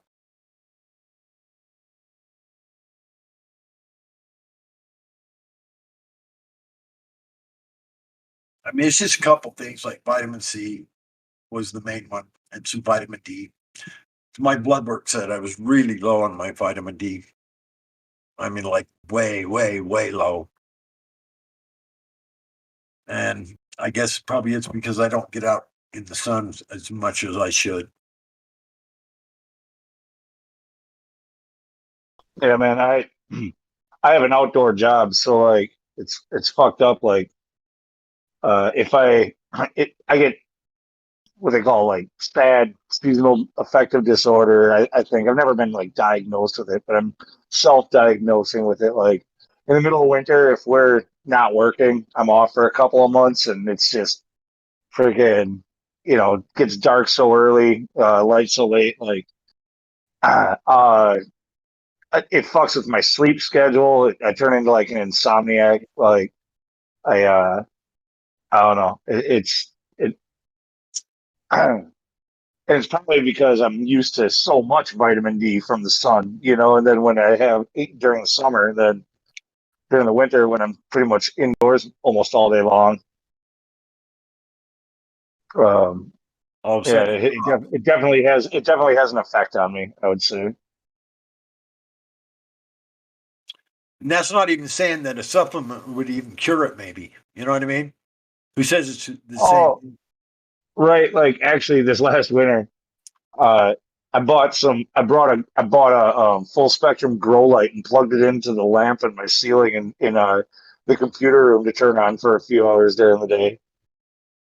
Like, wanted to see if that would help. I don't know. I didn't really notice much of a difference.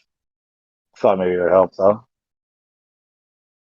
I guess it's a good effort. I mean, to see it, you know what I mean?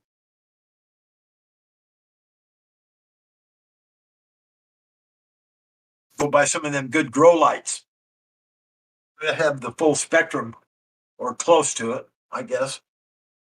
Yeah, this was just one that screws into any lamp. It's just a LED full spectrum grow lamp is a light, kind of like a floodlight thing, but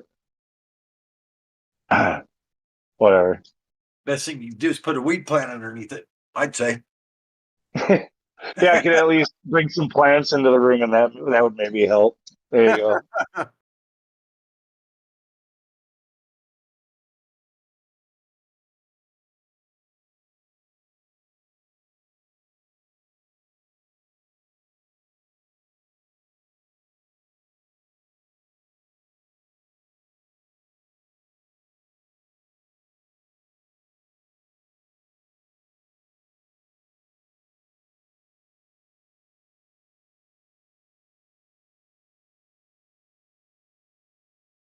I guess this all this fucking bullshit about this fucking these illnesses going around has kind of made me look at what vitamins support the immune system. It's what got me thinking. That's what kind of drove me to do it. Was Yeah, I mean, and so that's when you said that. That's actually what made me question like what you're doing there. I don't think you need to all of a sudden stockpile a bunch of vitamins to take with you. Like what you need to do is, if that's what you're worried about, is just about being naturally healthy, being able to sustain yourself on very little, not needing supplements to do it. well, I just Yeah, thought I was low, yeah, just and they say that those certain things support your immune system. Whether they do or not, I don't really know for a fact. That's just what they say. So I don't know. With all these, this bullshit going around, these new illnesses, I just kind of wanted to make sure my immune system was getting what it needs to, be effective, I guess. I don't know if it's going to work or I don't know. Just something I was thinking about. Oh, I get it. You're worried about the old China flu. Yeah. Or whatever. Cold, flus. All right. Sorry to laugh at you. 65 years old, dude. And when No, you get I know, older, I know. those sicknesses are a little more harsh for people older, Well, yeah, there was I just kind of wanted to still. try and protect myself without having to get fucking. I'm not going to do the jab, no fucking way. No, I get you. Yeah, if there's any kind of shedding or anything going on like that, that's where I think it's actually coming from. But because yeah, if you look around, pretty much all the people who are doing their thing are the ones getting their thing. Yeah, I don't know about the shedding thing. I've heard that it's happening, but hey guys, I don't even know if people are actually getting hey, sick because of it. we're really gonna have to crack down on the not talking about this. Okay. Because they've just announced that they're Yeah, really going to that's why start cracking. That's why I was really careful about how I worded that. Gotcha. But yeah, from what I understood, Robert Kennedy's YouTube channel was deleted recently, and he was the one that was part of the ICANN network. But yeah, we can't. I don't even know if we should really be hitting around too much because I'm serious. They are going to come after the people talking about this stuff. And we don't really know to what extent just yet, but it started, with Alex Jones, and it's not going to end with Alex Jones.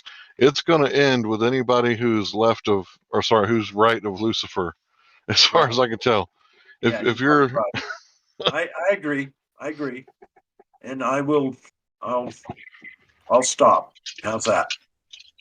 yeah, I mean, geez, if you could hear me like 2 years ago, what I'm saying now, completely 180.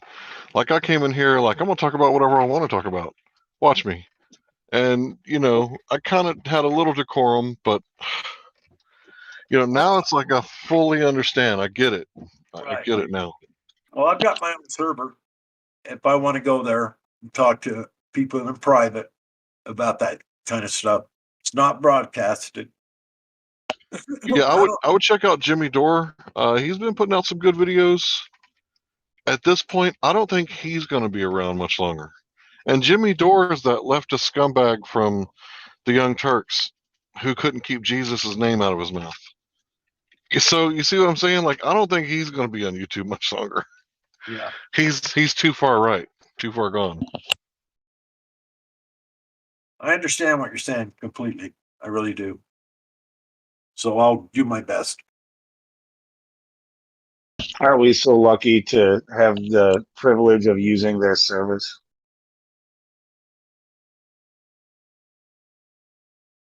Well, when you accept benefits and privileges, you lose rights. We got to get our own shit going, or we need to send money to places like World Truth Videos or whatever.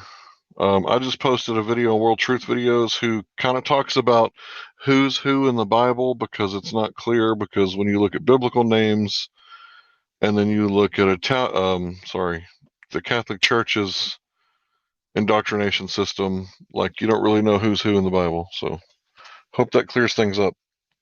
And dodge all the racist bullshit if it's in there. You never know. Right. That's why I said earlier that I just thought that Elijah was an American, period.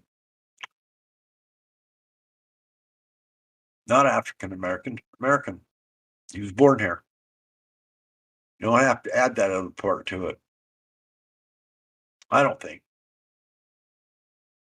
there's a difference between people just because of color.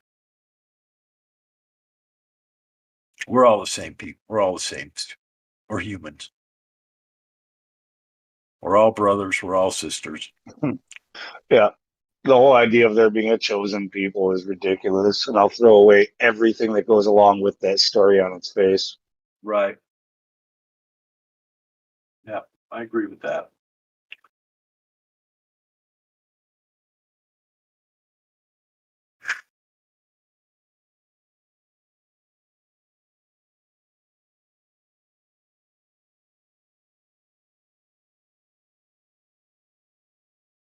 I guess that goes even with me. I probably shouldn't even say I'm a white American. Maybe that's not even acceptable. Who knows?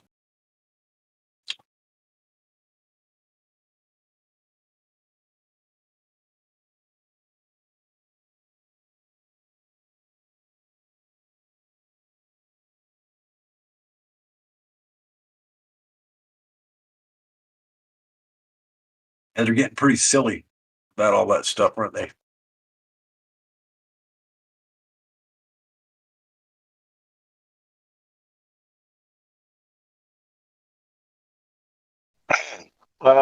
That stuff, no, I already threw it out on its face. I don't even want to discuss it. It's fucking stupid.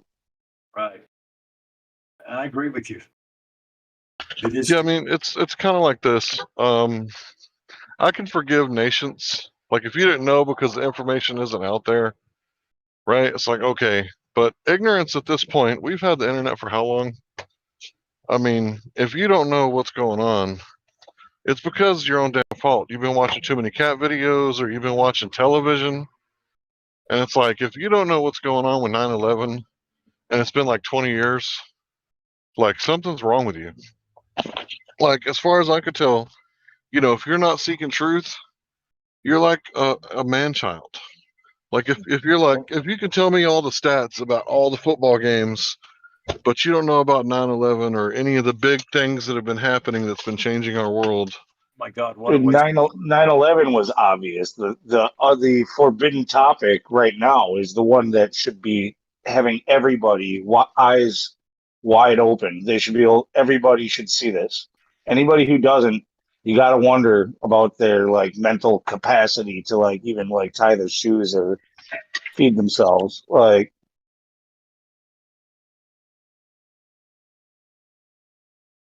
Yeah, you're right. If you look hard enough, you can get some good information on just about anything. Yeah, if everybody knows they're censoring the crap out of YouTube, if you're getting your information only on YouTube and you think you're a truther, like, come on, like, you gotta search. Everybody's been scrubbed off of YouTube.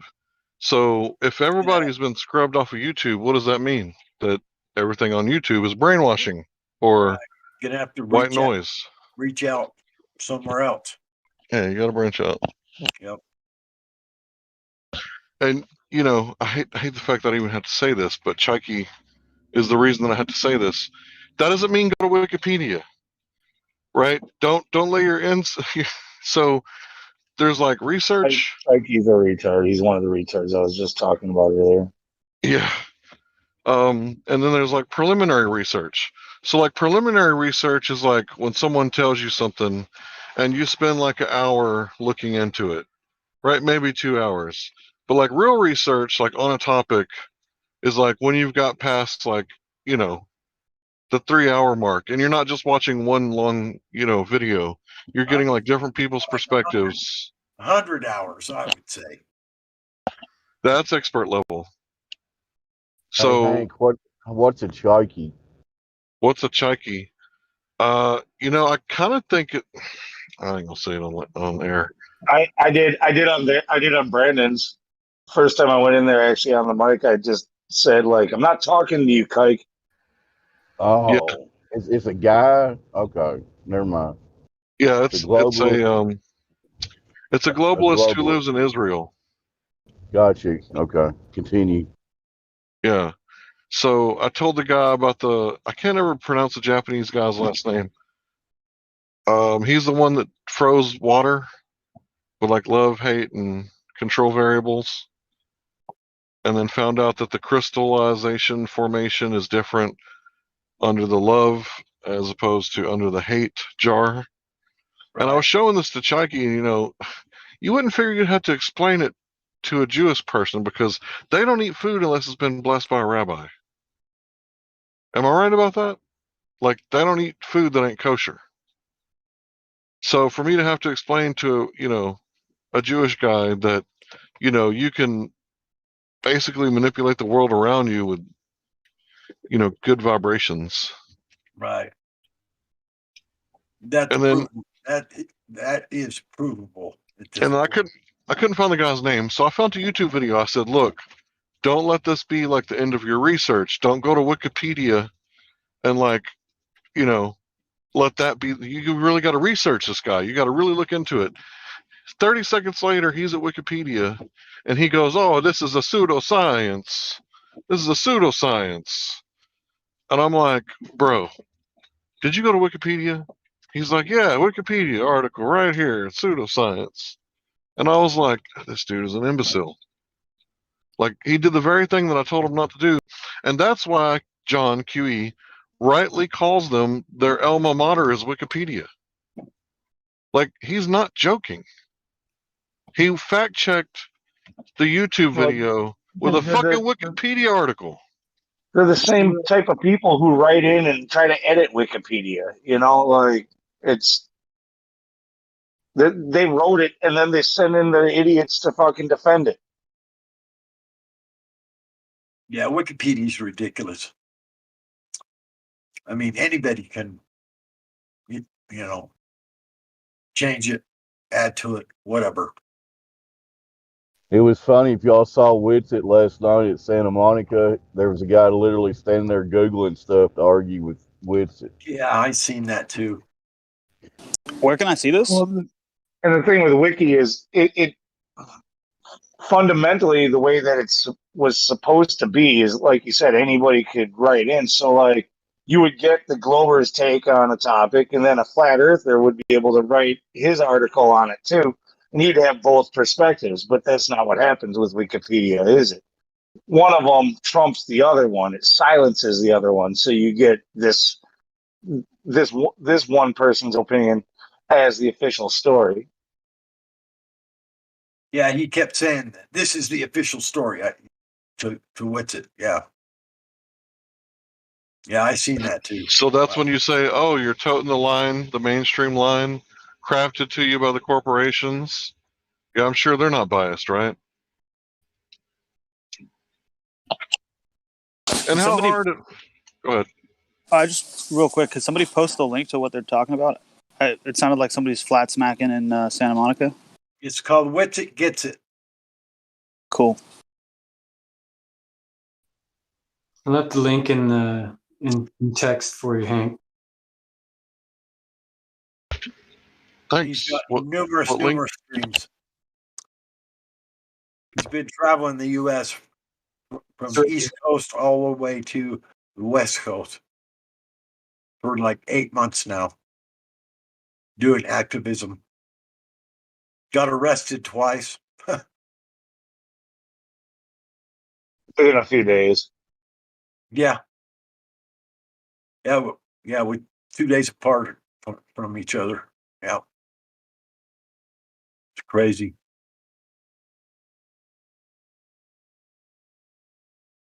I can't remember what he called it, but he said that the cops said that be on the lookout for the flat earthers. Yeah, I don't know if that was the.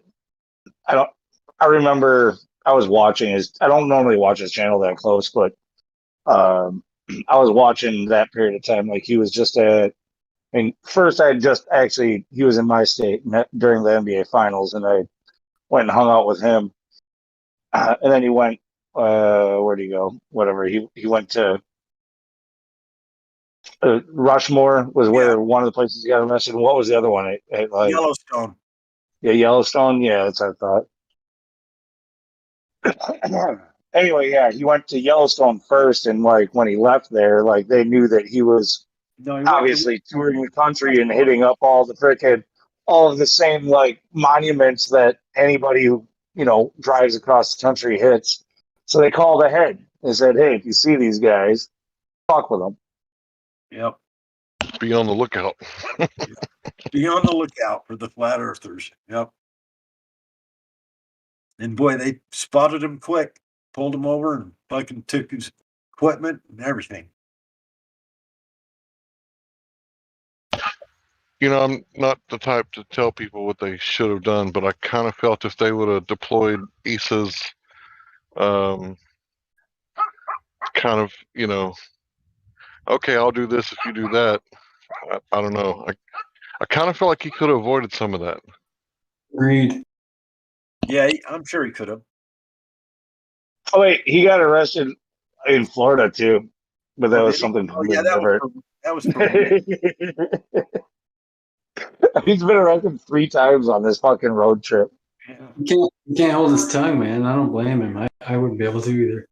Well, it's his right to, decide what is free speech and what isn't, right?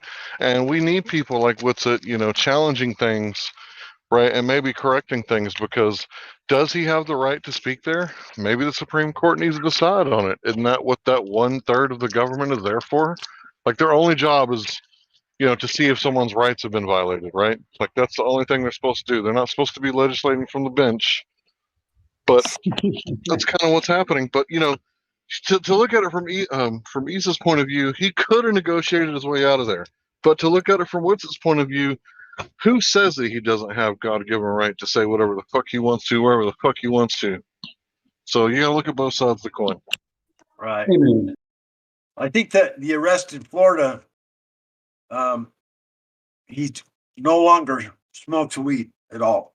So I'd have to say that was a good outcome for him. I don't know if he needs you to speak for him on that. I don't know if that's true. It's that's like secondhand information that doesn't even need to be talked about. Well, but yeah, I think it was a good thing for him to stop, because I don't smoke weed either. I used to. Everybody does something, man. I'm sure that Lou has a beer from time to time. I probably eat too much. You probably watch too much TV, God rocking. So everybody's got their own thing. I turned off my cable 2 years ago.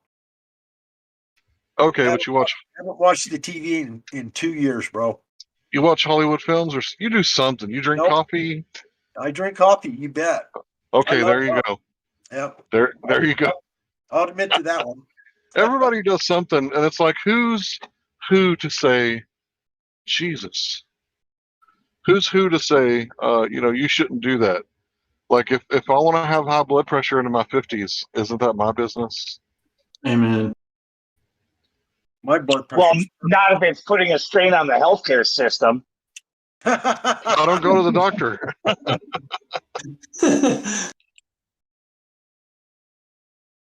Well, I had no choice for a while because I've had 5 heart attacks, but I haven't had any issues for 8 years now. I got some stents put in, and I've been good ever since. That's awesome, brother. Yep.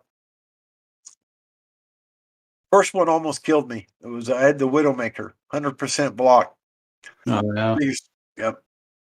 I got to the hospital within 5 minutes, and then they told me the next morning if I'd been 5 more minutes, I would have died. Wow. Yeah, my stepdad had a couple stints put in as well. Saved his life. Yeah, saved my life for sure.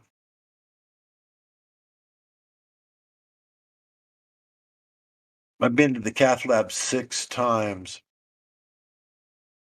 where they go in through your artery and go up with the stents and the wire. Yeah, they don't sound like much fun. So, I've been doing keto on and off for a few years. I got a sweatsuit that I walk in, so it's like I'm wearing like a jacket and a pair of pants that are like made out of the same plastic that you put in a floaty in a swimming pool. So I can get my sweat on, maybe sweat out some toxins. They should make like a wearable sauna. Bro, you're in Texas. You're in Texas. It can't be hard to fucking sweat, dude. You don't need During the winter, it gets pretty cold. I'm in Wisconsin, and during the winter, I find ways to sweat. Like just doing what I have to do. Like it's not easy trudging through snow either. You'll sweat your ass off doing that. There's always a way to get warm. That's the whole thing. Like I'd rather. That's why I like a cool environment. Like cool environment, you can always do something to warm up. But like if it's too hot, you can only take off so many layers of clothing. Then the only option is to go inside, out of the sun, with central air. Thank God I have that in my house. Yeah, I just can't imagine why somebody in Texas is like, yeah, I need to find a way to sweat. Like, damn. Yeah. That should be easy for you. It's definitely easy here in Utah during the summer. We have a full spectrum of seasons here. It's awfully cold in the winter, awfully hot in the summer. Hank's gonna have the only sauna in Texas. Yeah, I guess all I need is a hairdryer, right? Yeah, stick it in that sweatsuit. Well, I think a sauna, you have to have steam, don't you? Yeah, it's a steam room. Heat with water. Yeah. What's weird is I bet there probably is somewhere in this world a wearable sauna that someone's created. A wearable one? It's a portable one one. that I you saw the UFC guys. They got portable saunas. Does somebody have to roll them around in their sauna, or can they just walk around in a sauna? No, they kind of have to set in it like a dog tent with their head poking out. So what they do is they turn the damn machine on, and it's kind of like a little blow up tent. Is I guess the best way to describe it. I can't imagine having to do a weight cut like that, shed that much water. That's got to be unhealthy. Well, yeah, you're not really shedding. You're literally just shedding like the water. You're dehydrating your body when you do that, right? Like that's. Yeah. And they come out of it all sucked up. Their cheeks are all sucked up, and they're all skinny and frail looking. The ones that have to do a massive cut, anyway. I think it's just unhealthy for them to do that. If I was a UFC fighter, I would fight near my natural weight. I wouldn't go through that. No way. Well, they recently changed the rules to where they're not doing it the day before the fight. So if they do cut weight, they're not allowed to cut like a whole lot of water weight. So they got new rules that makes it actually healthier for the fighter. And I got to say, UFC is one of the most brutal sports. But the way that it's regulated to where when you get... Sorry. Do they have to weigh back in on fight day then? Or... I don't know how they're doing it, but I follow UFC, right? I can tell you about 9/11 and UFC. Okay, so the thing about UFC is the way that it works. Like if you get knocked out once, like that's it, it's over, right? With boxing, you could get knocked out several times in one match as long as you can stand up in 10 seconds, which some people can get knocked out and stay on their feet, right? Like, so that's not a really good determination of whether you're capable of fighting. And in fact, in boxing, people have died because they were knocked out and concussed and then got back up and got concussed ended again. up dying. Yeah, ended up dying. So the way that they cut weight in the UFC now has changed. If you do your own research, you'll see that it's a lot better for the fighter. And the only time something really bad happens in the UFC is when the ref fucks up and doesn't like get the guy off of the other guy like fast enough, and he doesn't call the fight fast enough, or if there's like a freak injury, like I'm sure you've seen that guy who had his skull caved in from a knee.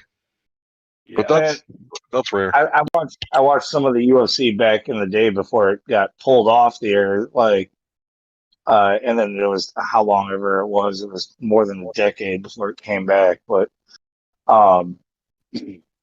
yeah, I mean, it's interesting. But today's UFC, like, for some reason I can't get into it really. It's just like I know all the fighters. A bunch of shitty matches leading up to the main event that ends up being a shitty main event. It's the worst one all night, like every time. Yeah, I watch all the fights, even pay-per-views. I even pay the money sometimes. I used to, man. That shit's all theater. Yeah, it is, but it's fun to watch. Yeah, I admit some of the fights look like they're sparring. Go ahead, bro. How many deaths have there been in UFCs? Anybody know? I know there was the one originally, like, that got them taken down. Since they came back, I don't know of any. We were talking about guys that could stand up and get knocked out. Kimbo Slice is definitely one of them. That motherfucker could take a hit. He didn't last too long in the UFC. He's dead, but I don't think he died from a match. I think he died of other causes. Really? I didn't know Kimbo died. Huh. Not fool, man. Just looking at him, man, he is just that one bad looking dude. Oh, he was a street fighter, bare knuckle fighter. Yep. There was one when I think of UFC, there's one match that years and years ago that I saw with Forrest Griffin. I don't know if you guys can follow it. You might know who he is. He was a little fiery red dude. Like, dude, there was this one fight that I watched, like, that it was just the bloodiest fucking fight I've ever seen in my life. And I couldn't imagine how either of the two were standing. Neither one was guarding shit. They were just freaking trading blows, basically. More blood spurting out of their eye, nose, forehead, freaking lip. Those like, are the the fucking mat, the fact mat was splattered everywhere. Like, I know which one you're talking about too. I see. Yeah, I've seen it for sure. I've been following it for years. Yeah, it's the season finale of the first, where they do the house. I forget what that's called. I think they changed the name of it a few times. But yeah, it was Forrest Griffin and Stephen Bonner. And that fight is right. Yeah.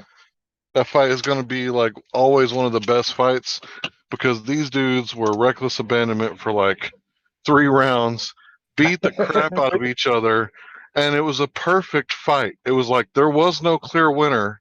They gave it to Forrest Griffin because I guess they had to pick a winner.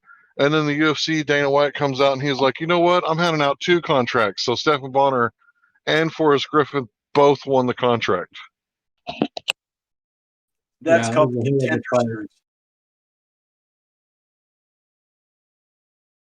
Yeah, you don't normally see shit like that. Like, that was absolutely gory. Usually a fight, either they're just dancing the whole time and it seems like nobody ever really does anything cool. Yeah. And the last bell rings and then it's a decision, or it's like a minute and a half freaking tap out, nothing happened, and you're like, all right, well, okay, that sucked. I like Sean O'Malley. How about you? Yeah, that guy's fun to watch. Yeah, he is. He's his fighting style is very. You didn't see that coming. Surprise! You didn't see that coming, and it's down to his sides. And yeah, dude. He's Amazing to watch. He's like the next generation fighter because you don't know what to expect. Yep. Yep, I like Sugar Sean. He's got a YouTube or a podcast too. I watch that as well. Are you guys familiar with the boxer Emmanuel Augustus?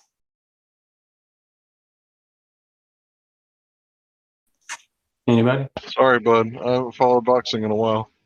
Check out Emmanuel Augustus. Look up, watch a couple, like highlights of him. He's literally a drunken boxer. Like that's his style. Like, it's very interesting to watch. Check him out. Davis is the best boxer out there right now. I think. But seriously, check him out. So Emmanuel, is he Mexican? No, he's black. He's trained by Floyd Mayweather. Oh, okay. Yeah, I can see that being good. Jim, anyway. Yeah, I can see that guy being good. But yeah, I love the Mexican boxers because, in my opinion, they have the most heart. Oh, right? yeah. They can take a beating, and they really need that fucking money. So they're just like their heart, like I don't know. It's like they watched too much Zelda and they got too many hearts. Yeah, but they're all like featherweights too. I would say it's just a weight class in general. Them like low and middle kind of like weights right there. Like that's where people are fast and exciting to watch. Heavyweights, that's where typically it's that a lot of times you're gonna be unless it's an awesome fight, whether it's boxing or UFC or anything. Typically, it's like not as action packed. Really, you don't have as much going on. Yeah, if you're watching the lower weight fighters, they can really beat the hell out of each other for like several rounds. In boxing, especially, you get up to like 12 rounds, and it's just really exciting because there's so much action and they can't knock each other out. And I think that was the great thing about Stephan Bonner, that fight you just mentioned earlier with Forrest Griffin, because they couldn't knock each other out and they both needed the money, and then they both got the money. I think that was what that's like the best fight in human history, is that the guy came out and said, you know what, I'm handing out 2 6-figure contracts, and then Stephan's face went from I'm broke to oh my god, I'm set. Yeah, it's weird because like I never watched that much of that stuff. Like, actually, honestly, I haven't watched much TV in 20 years. Like, but that was probably one of the few events or things that I saw live, or at least the first time it was aired on TV. However, that worked with that one, and yeah, it just happens to be like the best one, pretty much, at least according to your opinion. If you want to watch a fight similar to that, Andrade versus Namajunas, the second fight, it just happened. It was like the first fight after COVID. And Andrade, that's a very fitting name for her. She's very androgynous looking. She looks very buff. She's a Brazilian fighter, and they kind of look, a little manly down there sometimes. And Rose is like this real, like tiny, tiny girl. But that fight was like one of those fights where they were just banging all the way to the end. Isn't Rose just? Really I'm not interested in watching freaking manly looking little girl or little man looking girls fight each other. I don't give a fuck. Rose don't look like a man at all. No, Rose is actually gorgeous. She just shaves her head. That's the only thing. Yep. But she's good, boy. She's amazing.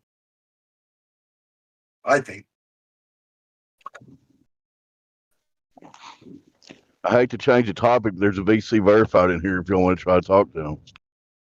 Fuck it. Dave. We already know the earth is flat. What's he gonna fucking prove? We're too busy for that. Just kidding. No, come on. Who wants to who wants to talk to him?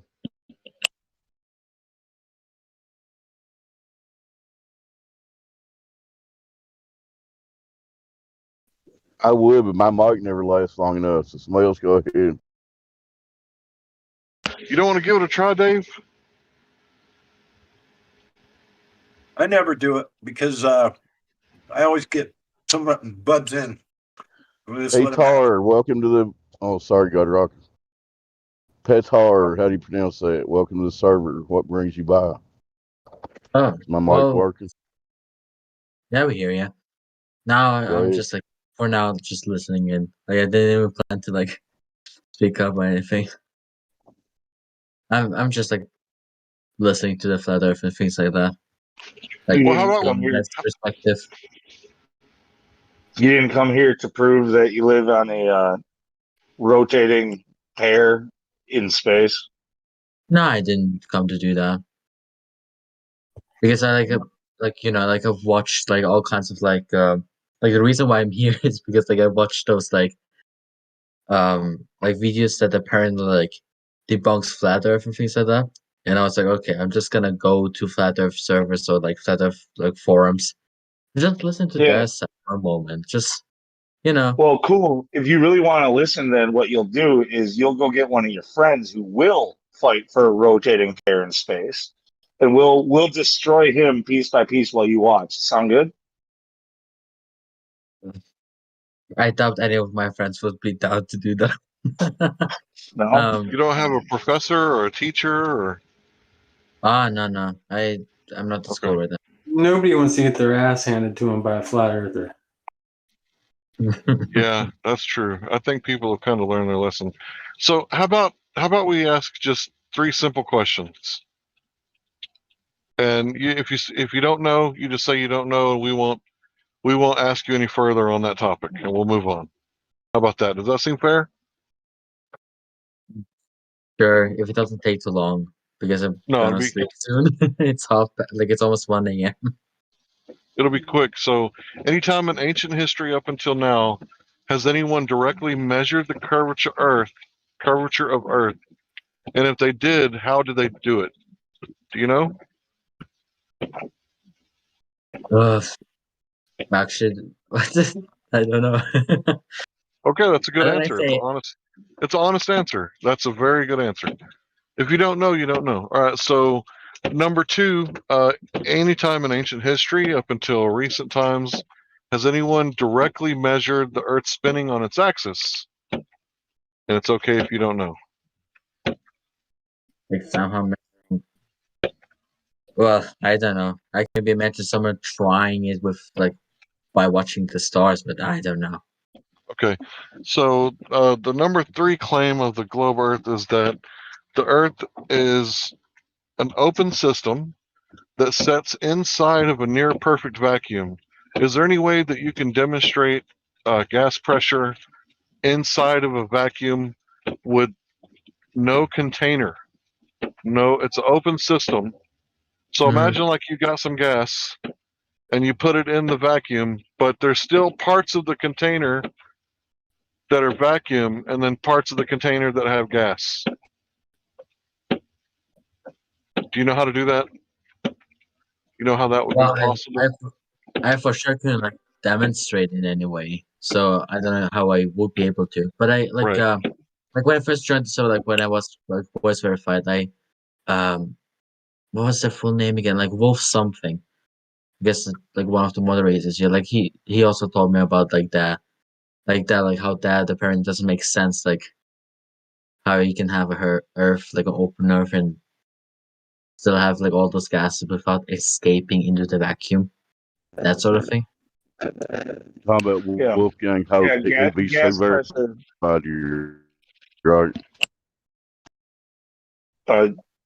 He's talking about gas pressure without a container. It's probably an argument that you've heard before. Yeah. So, like the definition of gas pressure is, the molecules of an atom of a gas atom. I forget verbatim, but pressing against the walls of a container. Like it has to have something to bounce off of in order to have pressure, right? Like a propane tank. Yes, or a yeah. tire. Hmm. Like a propane tank or a tire.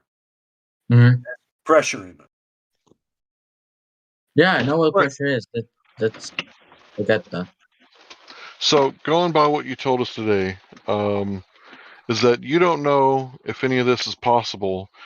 And if you believe it, you realize now that it's only a belief that you have, right? So all the secondary information that people have fed to you, you know, via the books and school and everything, you don't know if that's true, but what your senses tell you, because it's what everyone's senses tell us, is that it's flat and stationary. We're not moving. We can't feel it. We don't observe curvature. So what secondary knowledge has convinced you that your primary knowledge is incorrect?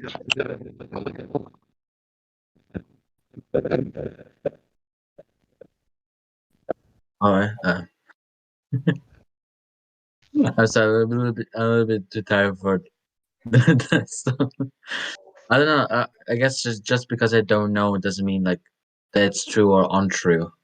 If that makes sense. Like I would need to like look deeper into that, or like you know like see both sides and see what's true to me. Does that make sense? Yeah, of course. We wouldn't respect you if you just automatically said, "Okay, you're done with your speech. I'm a flat earther now." We wouldn't respect you at all if you did that. So of course you need time to look at the information. Lou, I think your mic was messing up or something. Yeah. I couldn't understand. It's one of the bigger bag, but do you have another one of these? Is that the last one? I just got You're it hot off that mic and shelf. Dave No, he Hinkle. looked over there. Dave Hinkle's hot micing. Yeah. I'm gonna give Dave Hinkle a friendly mute. You mean it's not me? No, not you this time, buddy. No, you're good, Dave. I'm not gonna mute you now. You said, "Oh man, I'm getting a phone call." You gotta be kidding me.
All right, mic check.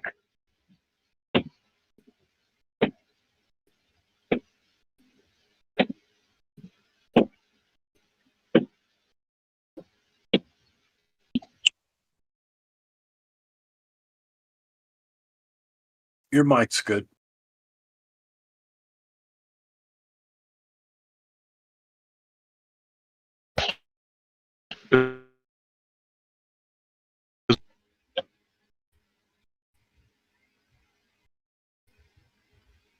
Something's wrong now.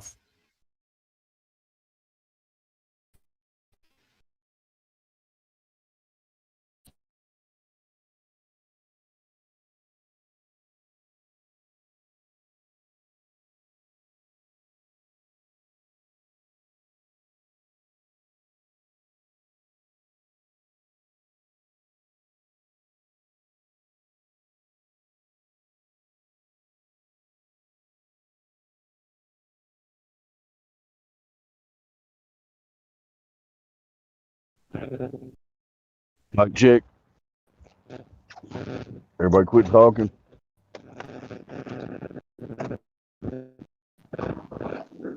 I hear you. Is Peter still there? How we say your name? Peter? Clear. You still there, Petar? I'm here. How do you want us to say your name? You can just call me Peter. If Peter. you're Okay. native English speaker, but if you're European, you can call me Petar. I wanted to congratulate. You're roboting again. Your mic is fucked. Dave. And no, I doubt he wants you to call him Petard. Petard sounds offensive. I doubt he likes it. Wait, Peter sounds offensive. I'm still Samuel. I'm still Samuel Robotham. Fuck. Suddenly you're back. Yeah, you're back. Yeah, no, I was just saying. Yeah, that's right. Calling him Petard, I think probably sounds offensive. I doubt he likes that. You said like Petra or Peter would be fine. Well, just say Peter. It's easier. As long as I know you mean me, it's good. It's okay. You don't want to be Okay, like Peter. the dude from. You don't want to be like the dude from Hunger Games. You don't want to be him. Wait, who? Peter Bread. I've never The watched dude- Hunger Games. I'm sorry. Hunger Games. You never saw the Hunger Games? Nope. Okay. They got Peter. Petra. They brainwashing him. Petra. Petra. It's always so funny to see non-Europeans struggle with my name. To be honest. I just call me Peter. It's totally fine. Yeah, Peter is the best way to go. Petra sounds kind of feminine, by the way, just so you know. Yeah, I mean there is a feminine version called Petra, but yeah. Yeah, and we don't know how to make it sound one way or the other. Yeah. Well, it's spelled Petar, isn't it? Mm-hmm. Yeah, Petar. Yeah. Pretty simple. Well, if my mic's working, I was just going to tell you we're not going to make you talk, but if you got any questions you want to hear us discuss, feel free to ask. Did that work, dude? Am I still roboting? No. Not really, but I did understand the question. But if it was towards me, I'm sorry.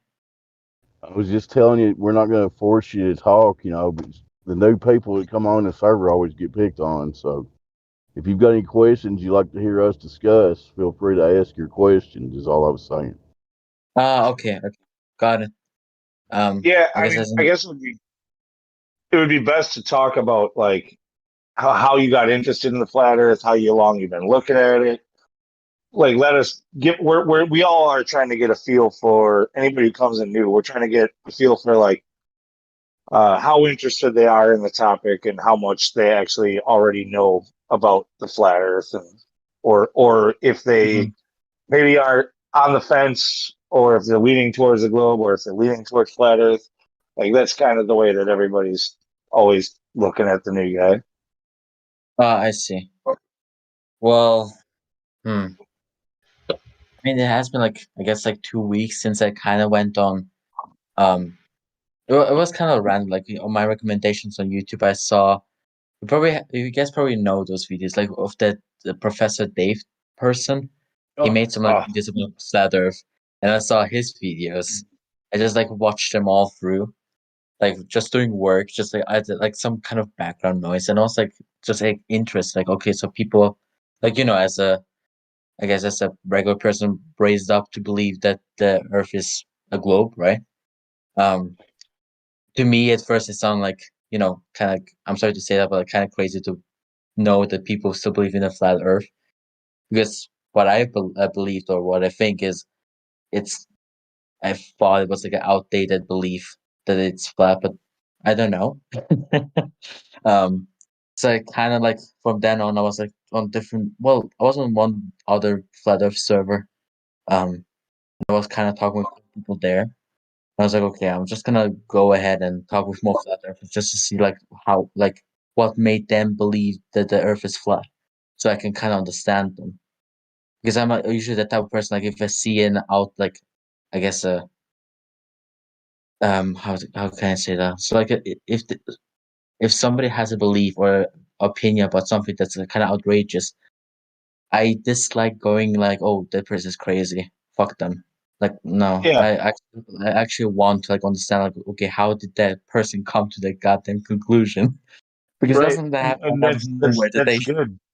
That's very good. I mean, I'm just curious then to like, well, do you think Dave knows that he's doing more damage for his side than good then? That he's actually sending people to us, like, that otherwise probably wouldn't have even found us? Do you think he knows that? Mm, I guess everyone who puts, like, more attention to a specific type of, like, group of people or type of person, and of course there are gonna be some people who will be interesting, look more into that. So I hope he's aware, Yeah. or anyone No, who see, knows here's the anything about thing. somebody else. You did something that he doesn't have the balls to do. He will not come and talk to flat earthers. He will not debate flat earthers. All he does is um, create his own straw man arguments. Are you familiar with the straw man fallacy? Yeah. All right, that's mostly his game. Is he takes recordings and he clips them and he builds a straw man argument saying that all flat earthers say this or all flat earthers say that. Um, and then he goes and creates a model that, for the most part, we don't believe in. And then he says, now this cannot be true because of this. Like, but the thing is as flat earthers, we're here holding his model to the test. We're basically, I mean, it might be a better name to say that we're anti-globers. We're we're here trying to use actual science to determine if all of the claims that have been stated as truth, stated as fact, to see if they actually hold up to the test and in reality. And every time we do a test, we find out that they've been lying to us. That's the reason most of us are here. And Dave won't show that. He's just going to present a model that he thinks is the flat earth model without being a flat earther. And then he's going to build that up and then destroy it. But it's not a scientific model. Right. Yeah, he does it on purpose. He is make shit up. The thing is he doesn't have the balls to actually come in here and talk with us because he'll look like a fool. You, somebody who viewed his stuff, said, huh, that's interesting. I want to go get their side. So my question earlier was, do you think he knows that he's steering people towards us? People who actually have like real minds, inquisitive minds, who want to know the truth? Maybe it could be that he's not aware. Maybe he is, like, hoping that by his videos, people are not gonna look more into that because they're gonna already have the mindset of, oh, they've already debunked them. There's no need for me to go ahead and I would just believe that they are all wrong. But who would give Dave any kind of like Dave is the authority? Like why would they just watch a YouTube video and say, well, Dave proved it or Dave disproved it? Who the hell is Dave? He's not a professor. I don't know. It's. I guess it's an easy thing. Like, especially like if you, like, oftentimes I hear from people like, yeah, I've watched this and that on YouTube. It must be true then. Or like I've googled this on Google and Google said this. It must be true then. That kind of stuff. I don't know. Well, look, yeah, I guess I don't know Dave, and neither do I know you guys. But oh well. Right. Well, yeah. Dave's biggest goal is to basically intercept you before you find us, to tell you that you don't need to waste your time talking to flat earthers because he'll give you the impression that he already knows all about us, but he's afraid to talk to us. Yeah. To be honest, I would love to see him talk with, like, an actual flat earther. Oh, me too, bro. Me too. I can't wait to get my hands. Metaphorically, I don't actually want to hurt the guy. I can't wait to debate Dave, Professor Dave, or any of these pretender clowns. We can't wait for these big name YouTubers to come in here. We would just be like so happy that we would have to like make everybody shut up and only have like one guy debate them at a time. It would be like really hard to get everybody to shut because everybody would want a piece of that action. Yeah. Yeah, obviously, but like, of course, just like keep it And he calm would and get have an massacred. honest. And Yes, sir. he would get destroyed. Believe me. Because he's not an honest person. Yeah, he get passed around like a blow up doll at a bachelor party. Yeah. He tells lies. And we can prove that. Perhaps, maybe. And we can actually prove it. Like with experiments that you guys done, or huh? Yep. Okay. Measurements and observations trump calculations and postulations.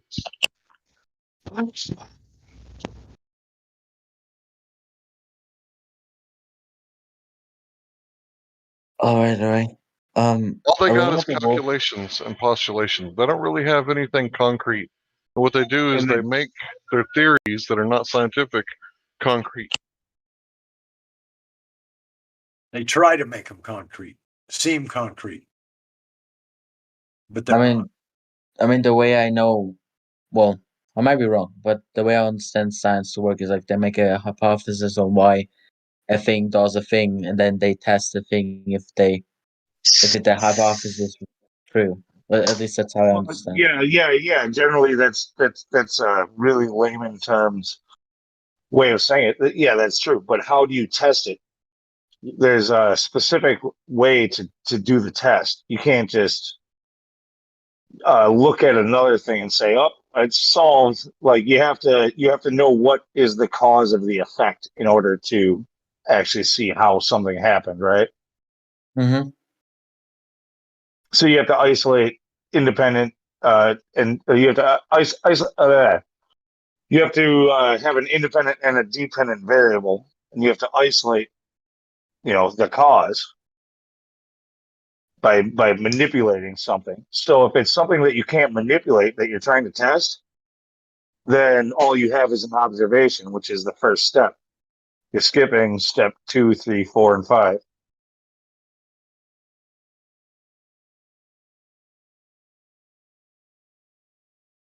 yeah, you have to be able to manipulate it to prove that that's what's causing the effect. And if you can't manipulate it, you can't prove it. It's just a postulation. That's all.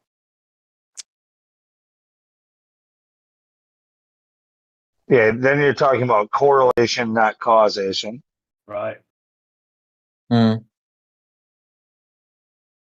So a simple way to think about this is, okay, a caveman sees water boiling and he has a hypothesis that maybe it's the heat that causes the water to boil. So he goes and he gets a copper pot and he adds heat, he adds fire that he just learned about to the water and it boils. So the heat is the independent variable, the cause. The dependent variable is the natural observed phenomenon, the water boiling, the effect. And when you manipulate the cause, you witness the effect. You add heat, it boils. You take away the heat, it stops boiling. You add heat, it boils again, right? So you proved, right, this is the cause. And with space, you can't manipulate the variables. Can you manipulate anything in space as a man here on Earth? I don't know. Well, It might the sound a answer is little bit silly, but like I don't know. Maybe we can build like some kind of machine that could. But as far as I know, no. no, you can't manipulate space. I can't remove the moon to see if it causes the tides, Aha, you right? mean like that? Yeah. Like So yeah. when someone tells you the tides is caused by the moon, right? Like a female at the mechanic, you need to show me. You need to say, how does that work? Show me. How do you know that's the cause? Right? And if they say, well, I can't show you, then you know, you need to be like the female mechanic. Well, I'll talk to my husband about it. You need to go like do your own research. Yeah. And that's where it'll land into the realm of things like Matthew Laird said earlier, where just because it can't be proven doesn't mean it's not true.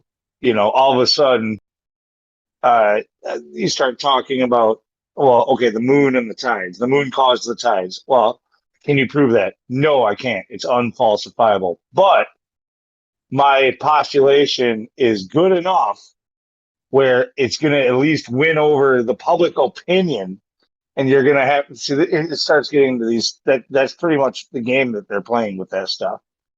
They're going to say Matthew actually said that. this. Well, no, I'm not saying that he actually said that, but he started saying some of that, and then I'm kind of like adding my own on top of it. I don't want to. Yeah, sorry, I'm not going to put all this on Matthew. No, but this is my reading into what he said. It's just like as far as he's saying is that he literally said an hour or two ago, a couple hours ago, he said that just because you can't prove something isn't true doesn't mean that it's not, or something is true doesn't mean that it's not, and that is true. Like statistically saying, given all realm of possibility, that's true. There might be something that is true that you are unable to prove, but the chances that they keep finding that over and over and over again, and they have to disguise it like it's science because it's not. It points to something fishy, like more like a narrative that they're trying to push. Well, if I make a claim, right, that let's say there's green grass on the dark side of the moon, and you say, "Where's my evidence?" and I say, "Well, you can't prove me wrong." That's a textbook logical fallacy known Right. as burden of proof reversal. He'll admit that, but it doesn't mean that he's wrong either. It just means that it's a bad argument. Yeah, it's a really bad argument. It's kind of like saying when shark attacks go up in the summer at the same time that ice cream sales go through the roof, right? Is the ice cream sales causing the shark attacks? No, it's just a correlation. There's no causation there whatsoever. Sharks don't like humans that eat ice cream any less because sharks don't mean to bite humans. It's just there's more people in the water during the summer because they're trying to cool down, and there's more people at the ice cream shop during the summer because they're trying to cool down. That's more likely the cause, but still, I can't prove that because it's all correlative data. There's no scientific method to get down all the variables and wiggle them until we got everything under control, till we can prove this caused that. Here's it happening. You try. That's what scientific Right, and that's where your globe zealots and your Matthew Lens and stuff, well, they'll say words like, "Well, that's why we can't know for sure, but it's the preponderance of evidence," or something along those lines, right? They'll say, we make all of these different observations that alone, none of them prove anything. But the fact that they all tie together says that this is the most likely truth.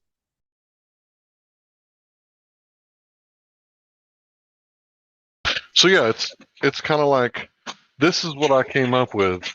I think this proves this. If you can disprove this, go ahead and try. Here's what I did. You try.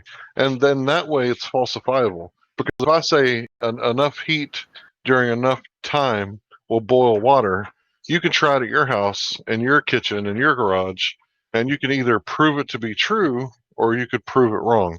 When it comes to cosmology, theoretical astrophysics, you can't prove any of that stuff. So everything is basically philosophy or religion because it has nothing to do with natural science or the scientific method. That's what a science degree really is, though. It's like the philosophy of science. It's right, but all science is born out of philosophy, but not all philosophy is science. Right? So it's like there is a subsect of philosophy called science, right? And that's where we get knowledge from, the word knowledge. But most of it's just, philosophy, like, I think, therefore I am. Like, cool story, bro. Like, you are because you think about it. Okay. but that's not really science. Science is like knowledge, right? So it's more along the lines of, I did a rigorous test here where I've eliminated all the variables, and the only possible cause could be this independent variable, right? That I've separated from all other variables and got all the other variables under control while I manipulated this one variable, and I see a cause and effect relationship.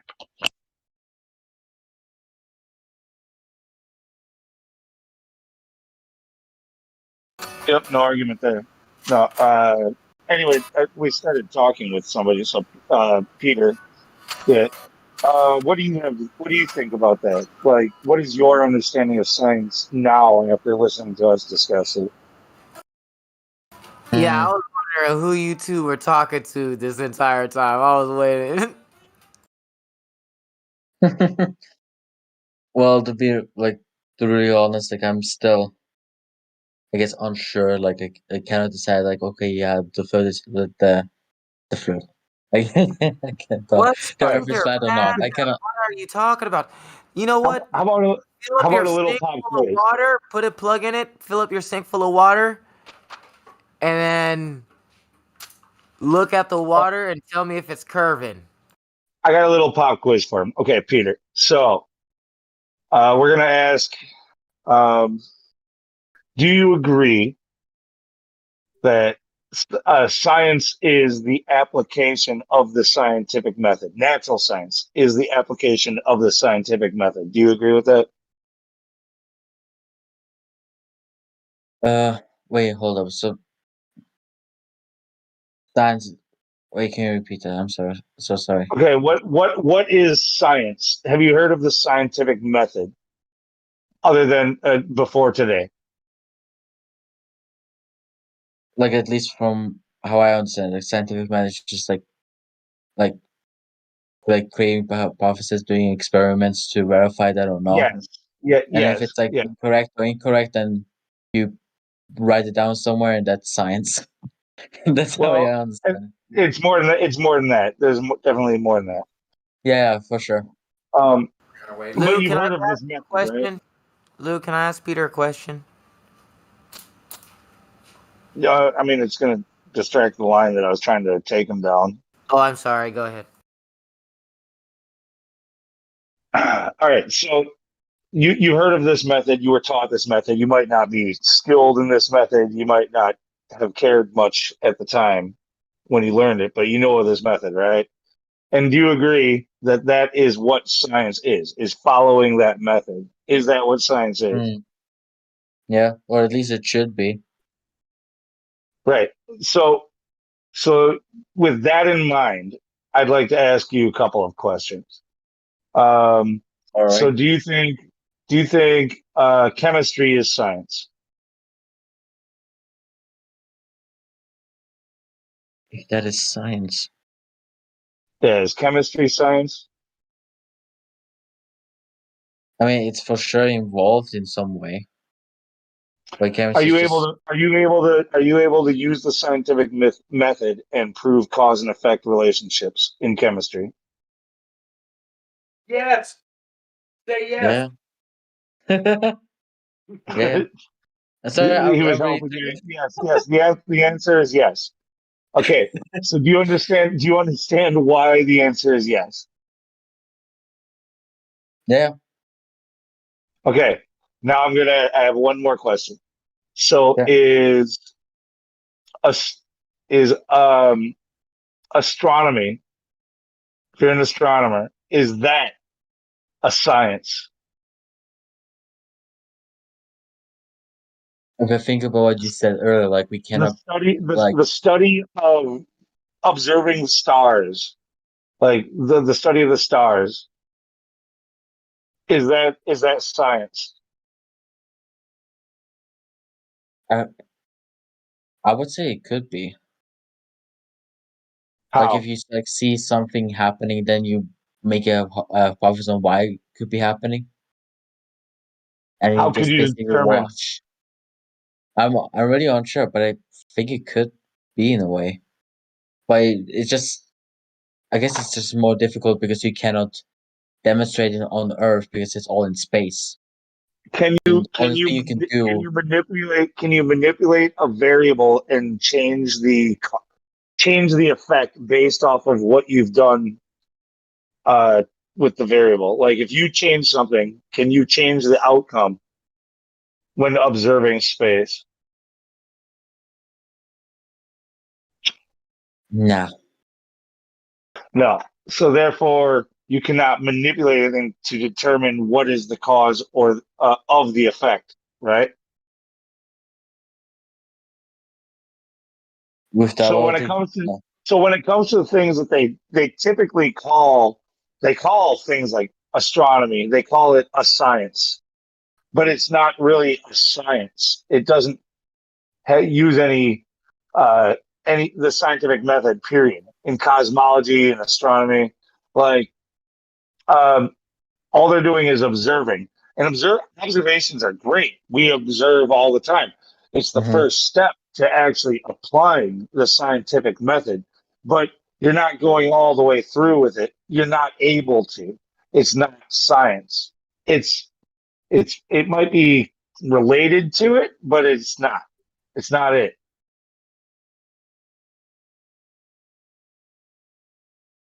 I see where you're going at here.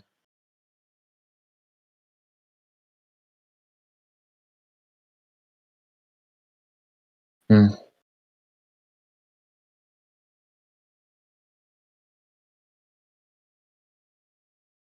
Also, I want to apologize if I'm a little bit too slow right now because it's 1:30 a.m. I should be asleep.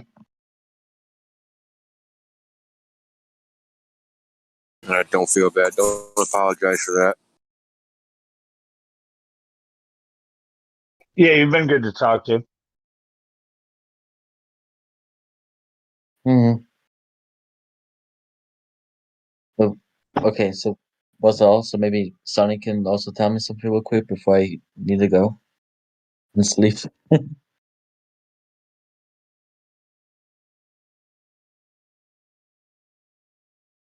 You got a question? You said it's for Sonny? Well, Sonny wanted to tell me something No, earlier. I'm on Sunny's account, but I had a question for Peter. Uh-huh. Can you present an experiment on bending water? That's not a Water fair that bends. question. He's trying to leave. Water that bends. Hold on. Why Okay, are you on okay. Sonny's I think Because he's over Because here. the two of them been hanging out way too much lately. That's right. just lost his status because you can't have his gold status. Sorry. Wait a minute. Sunny can explain. It's my house. Oh. He's a guest in my house. Someone being in trouble or what? Indio. Let me just clear something up before you guys settle that. There is no experiment for bending water. So I don't know. I kind of felt like maybe he was messing with you there. Here we know that there's no way that you can do an experiment to bend water, and unless you're like Avatar the Waterbender or something. So you can just kind of ignore what he said right there. It was kind of a funny thing. I think I know where Sonny was going at, or whoever that was. Right, he was Like, making a joke because there are people that believe that there's a huge hump of water between Japan and California, like a mountain of water. wait, what? A mountain of water? You know, if you live on a ball, the surface has to be curving, and if it's curving, right, there has to be a mountain of water in between California and Japan. Or go look at a globe, right, and then look at Japan on the left and California on the right, and there's a huge hump of water, right? So this would be the bending water that he's talking about. Right? Do you know about the rate of the Earth at which it bends down? Right, 8 inches per mile squared.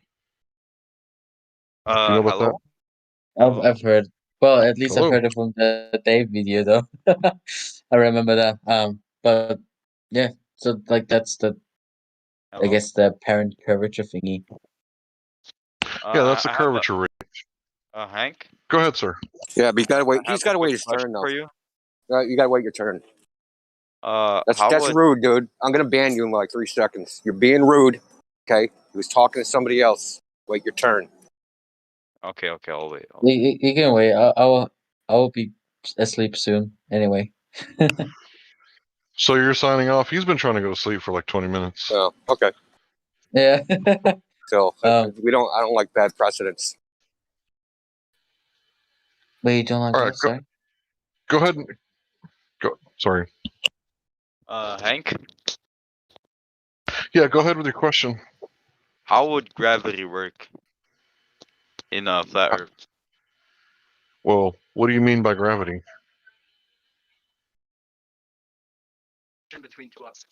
The universal force of attraction between two objects. You mean mass attracting mass, Newtonian gravity? Yes. It wouldn't. It's been debunked for 106 years by Einstein. It was replaced, as a matter of fact. So it wouldn't. How so? How was it replaced by Einstein? His theory of general and special relativity? Sorry, special relativity is what I should have said. The How bending so? and warping of space-time. Have you ever heard of this? Can you explain it to me? Exactly how so? Well, I can tell you how they explain it. Sure. Okay, so it was replaced because in Newtonian you have 3 space, spooky action at a distance, which means instantaneous action at a distance, and that would be something moving faster than the speed of light. And Einstein is 4 space because you have space time as the 4th dimension, right? And this 4 space is nothing can move faster than the speed of light. So they contradict each other. How did that debunk gravity? Okay, you're asking how did Einstein debunk gravity? He didn't debunk gravity. He came up with a theory, but it isn't a scientific theory, right? He just came up with a new way of describing gravity, right? So Newton said it was a law. It's not a law, right? That was completely debunked. And I'm going to cite my sources, so don't run off before I get to cite my sources. Sure. All right, so you asked how it would work on a flat Earth. Well, first you have to understand that it doesn't work, period, and then we can move forward. All right, so How give me does it just a work? second. Okay, so you understand science, right? Did you hear all the stuff we just said about the scientific method? I'm sorry? Do you know how the scientific method works? Natural science? Yeah. Okay, so what are the 3 constituent parts to an experiment? Gotta have a hypothesis, a research question. Not a question. What do you mean a question? Like if I say, why are boobs good? Is that science? I mean, us men are. We can use a scientific method to find that that's true, because us men are attracted to boobs. No, bro. I don't think you know what you're talking about. Okay, so the whole thing about asking questions. Now science can determine what is good or not. I mean, are you being serious? Are you trolling? Like serious? Now science determines morality. Someone's Me coaching as a them in the male background. am attracted to fucking boobs. Can I just talk to your handler instead, bro? Yeah, no doubt. Okay, bro. Keep on explaining. I want to hear the source. Okay, it's not a story. This is the scientific method. You need independent, dependent, and control variables. So your dependent variable is your naturally observed phenomenon, right? It's not ask a question, despite what they teach you in school, because you could ask all kinds of questions like, why is blue my favorite color? Go ahead and science the shit out of that. Like, that doesn't work. You need a natural observed phenomenon to conduct natural science. So let's say a caveman sees water boiling, right? He wants to find out what's the cause. So he forms a hypothesis. What if the heat is causing the water to boil? So he adds heat to water, it boils. He takes the heat away, it stops boiling. He adds the heat again, the water boils again. And he proved that his independent variable, the cause, is heat, and it causes the water to boil. His dependent variable, his natural observed phenomenon, his effect is the water boiling. Do you understand how the scientific method works now? Yes. You ask a Okay. question, you try to Yeah. And No, you don't ask a question. Why are shoes better than boots? No, you what don't do you ask a do? question. You form a. You have a naturally observed phenomenon. Do you know what a phenomenon is? Something that happens in nature. Yes, it's pretty universally known. Okay, so you see an apple. It's floating in a pail of water, right? Uh-huh. So that's your natural observed phenomenon. What's causing the apple to float? Buoyancy. Right. So if you it's buoyancy due to the medium that it's in, actually. So you remove the medium is your independent variable to cause, and then it does what? It sinks to the bottom of the pail after you remove the water, right? Okay, I don't see where are you trying to get it, bro? Yeah, I'm trying to answer your initial question.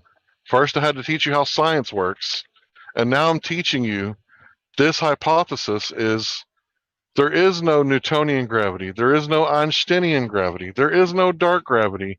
The only gravity that's scientifically viable with a working hypothesis is called specific gravity.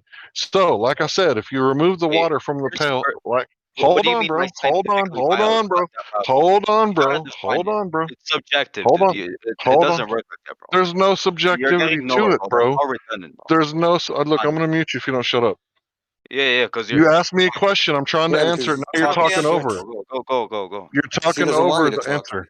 Fine, go. All right. So to answer your question, if you have the independent variable, which is the medium that the apple is sitting in, you remove it and manipulate it. It causes the apple to rise and fall. Right. This is the independent variable, the thing that you're wiggling to prove the effect, which is the apple sinking or floating. Right. Bro, And forget the apple, listen, bro. Let's hold talk on, bro. about it. Shut your mouth or I'm going to mute you. Last chance. Oh yeah, go on. Yeah. Thank you. So I just proved with the scientific method that how it works in reality is specific gravity. The other three gravities are not scientific unless you can provide an experiment from Isaac Newton himself in the Principia or Albert Einstein in his paper that he wrote in 1915 or whatever they got going on for dark matter. I meant to say dark gravity. Yeah, now it's your turn, bro. Go ahead. I understood absolutely nothing of what the fuck you were talking about apples, bro. Well, your comprehension skills has nothing to do with my explanation because I explained it in plain English.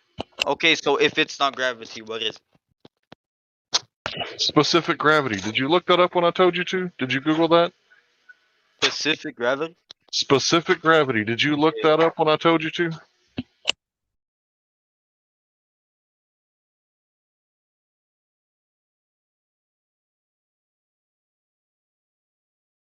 Substance over reference. Yes, that's in water, my guy. It's in a medium. It has to do with the medium. So the medium could be the atmosphere, it could be plasma, anything but a solid. Anything that's fluid is a medium, right? Yeah, right. Okay, so what is the cause of the apple falling? Sinking Hank, into the bucket. when you're talking about this, I think it would be very relevant to bring up Archimedes' principle and density tower to show that as an example. Okay. I'll remember that. I like the story of Archimedes' principle anyway. Super genius.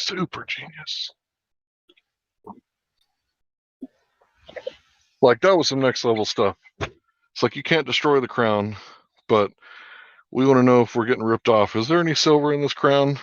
But you can't destroy it. That's a hard question. Anyway, yeah, did you look up specific gravity? Yeah, what about it? Well, it's something that you can test. It's observable, testable, repeatable, falsifiable. It's empirical, right? So what causes things to sink or fall on a flat earth? That's the question that you asked, right? The answer is relative density, the medium that the object is in, there are other ways to get up in the air, right? You can. You realize Hold on, bro. gravity I is was in the present middle in of a water? sentence. I was in the middle of a sentence. Yeah, but you're just gonna Yeah, make but up. I was in the middle of a sentence, bro. I'm not making anything up. This is stuff that you can verify. Jeez, dude. So, like I said, there's other ways to reach, to get up in the air, right? Aerodynamics is one, right? You can use helicopters and airplanes. But when we're talking about the natural world, the only way to get up in the air or sink or fall is because of your relative density, right? And the atmosphere or the medium that you're in. So if you change the medium, you can make things rise. You can manipulate the medium, make the apple rise or sink. And that's why things go up and down in reality. Go ahead. In water. Go on. Yeah, so how does the water cycle work? Do you know about the water cycle? Yes, water cycle in the fucking 6th grade. Right. So what causes the rain to evaporate? Heat. The heat of the sun, and then what? It goes up. Why does it go up? Because it's lighter than air. Right. Gas, a water in a gas form is lighter than the atmosphere. So due to specific gravity, it rises up, right? And then static happens and enough water masses together, and then eventually it becomes in liquid form and it comes down. That's the water cycle. Yeah, but I can't grasp my mind on something. What does specific gravity and the universal law of attraction has to do with one and another? Absolutely nothing. There is no law of attraction, dude. Can you why demonstrate isn't things there being any? attracted to each other? Okay, why isn't there any? Can you demonstrate it? I could demonstrate mine with a simple apple and a pail of water. Can you demonstrate what you're talking about, the law of attraction? Yeah, but that's inconclusive. Okay. Yeah, your stuff is inconclusive. I agree. No, your stuff is inconclusive, man. No, bro, you could do the experiment that I just said anywhere in the world. Okay. Let's talk I about should something. be able to leave. I should be able to Let's leave just two go back to bowling the balls. moon rotating around the earth. Perfectly flat The surface. universal law of attraction. If you look up at night, I should be able to leave. Listen, if things attract, if masses attract, Uh-huh. I should be able to leave two bowling balls on a perfectly flattened floor, like Proportionality, yeah, but the floor is the bigger mass. They're attracted to the floor, not to the 2 bowling balls, my guy. Hello? I'm sorry, what was that? Because the floor is bigger than the 2 bowling balls. Okay, I got one for you. Bowling balls do nothingness. Yes, they will be attracted themselves, but there's a certain scale of proportionality they have to account. I should be able to drop two bowling balls. Drop two bowling balls from an drop. airplane. From an airplane. Gravity still applies, my guy. Where they are 4 In the feet air, apart. gravity still applies. It applies everywhere. And they land in the same, touching each other. That should happen. Or closer together. Within the Earth's axis of attraction, my guy. Let me do one, Lou, if you don't mind. So let's say I have a propane tank with 250 psi, right? There's lots of mass in that container, and according to you, mass attracts mass, and the Earth has a lot of mass, right?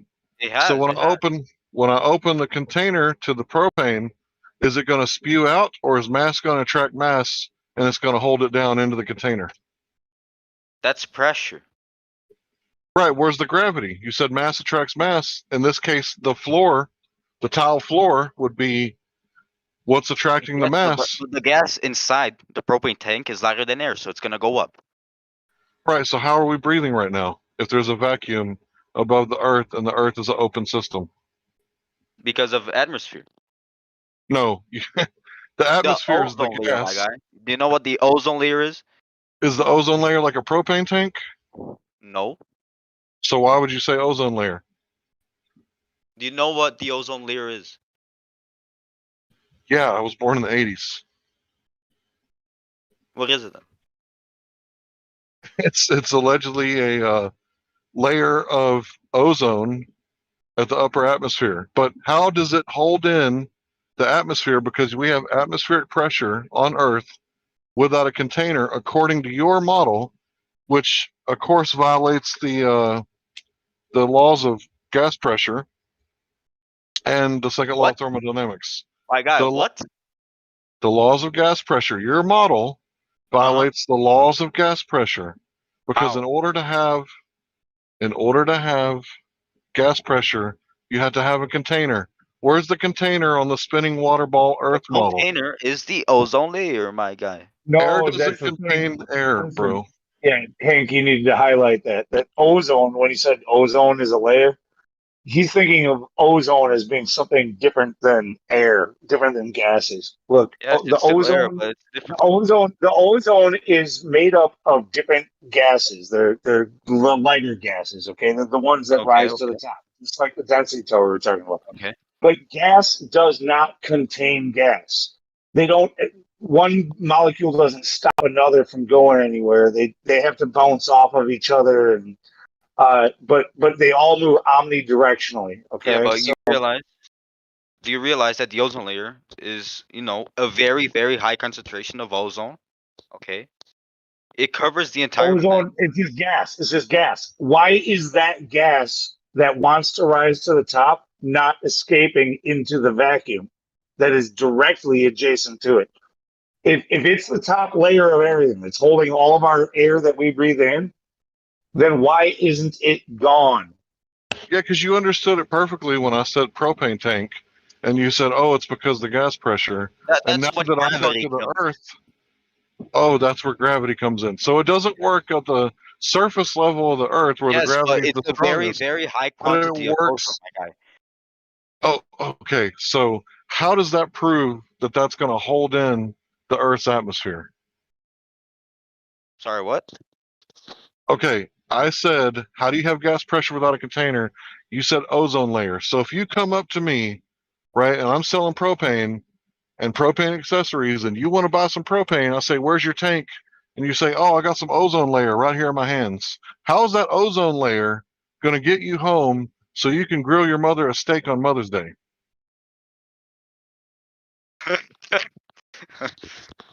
Bro, the It ignorance. won't. It won't. But that's your claim. That your claim is the claim of ignorance. You realize I don't have enough mass to have my own ozone layer, right? Okay, so we're back to mass. Dude, I forgot to cite my sources. Shit. Yeah, you better cite your unreliable sources. Unreliable. This guy.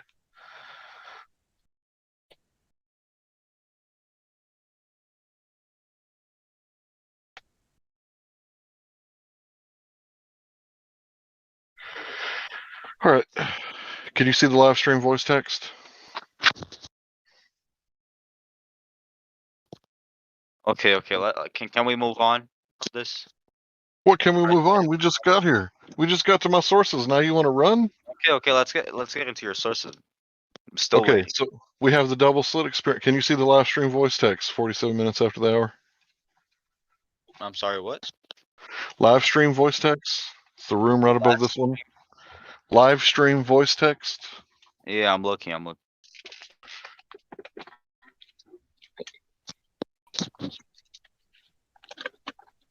Open media. Yale. Okay, this is. Right, so I'll just read it to you. So we have a double slit experiment with a neutron electron. Close the slit and fire a bevy of electrons, we get 10 hits at point A. We close the slit and open the other slit and bevy electron, we get 8 hits at point A. Newtonian particle would be if fired the same bevy of electrons on both sides we open, we must get 18 hits. Well, we get a big fat 0. And what does this mean? This is the end of Newtonian physics. Professor Shankar, Yale. Professor of physics. Oh. So you came in with mass attracts mass, but it seems like the Yale physics professor disagrees with you. The next one. First, I want to tell you what goes wrong with Newtonian mechanics. Double slit experiment is the problem, and that's what puts the nail in the coffin for Newtonian physics. Professor Shankar, professor of physics, Yale. Uh-huh. So tell us more about your mass attracts mass and how that's modern science. What are your what are you what are your fucking evidence proving? Like, what are these Yale professors talking about?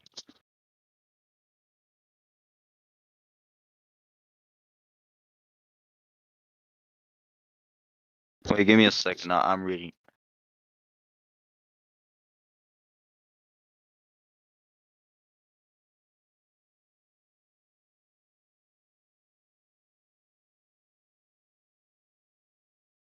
Okay, so your first citation over here talks about quantum physics.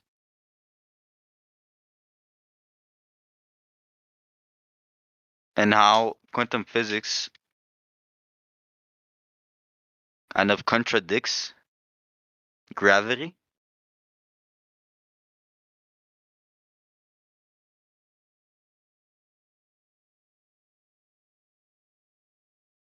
It talks about machine guns.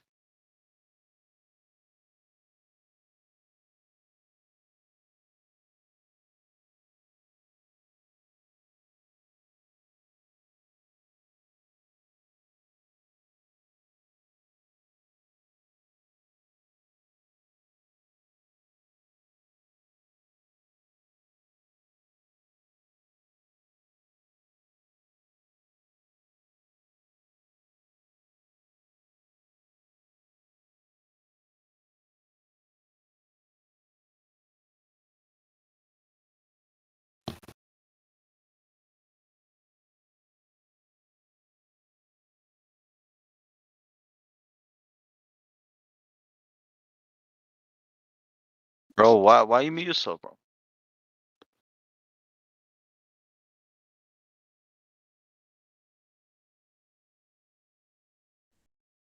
Did not mean to mute myself. Can I be heard? Yeah, sure. Go. All right. So what does it mean when Professor Shankar says this puts the nail in the coffin to Newtonian mechanics? Do you think he's promoting Newtonian mechanics to his students? What does that mean? Nail in the coffin. Is that a good thing? No.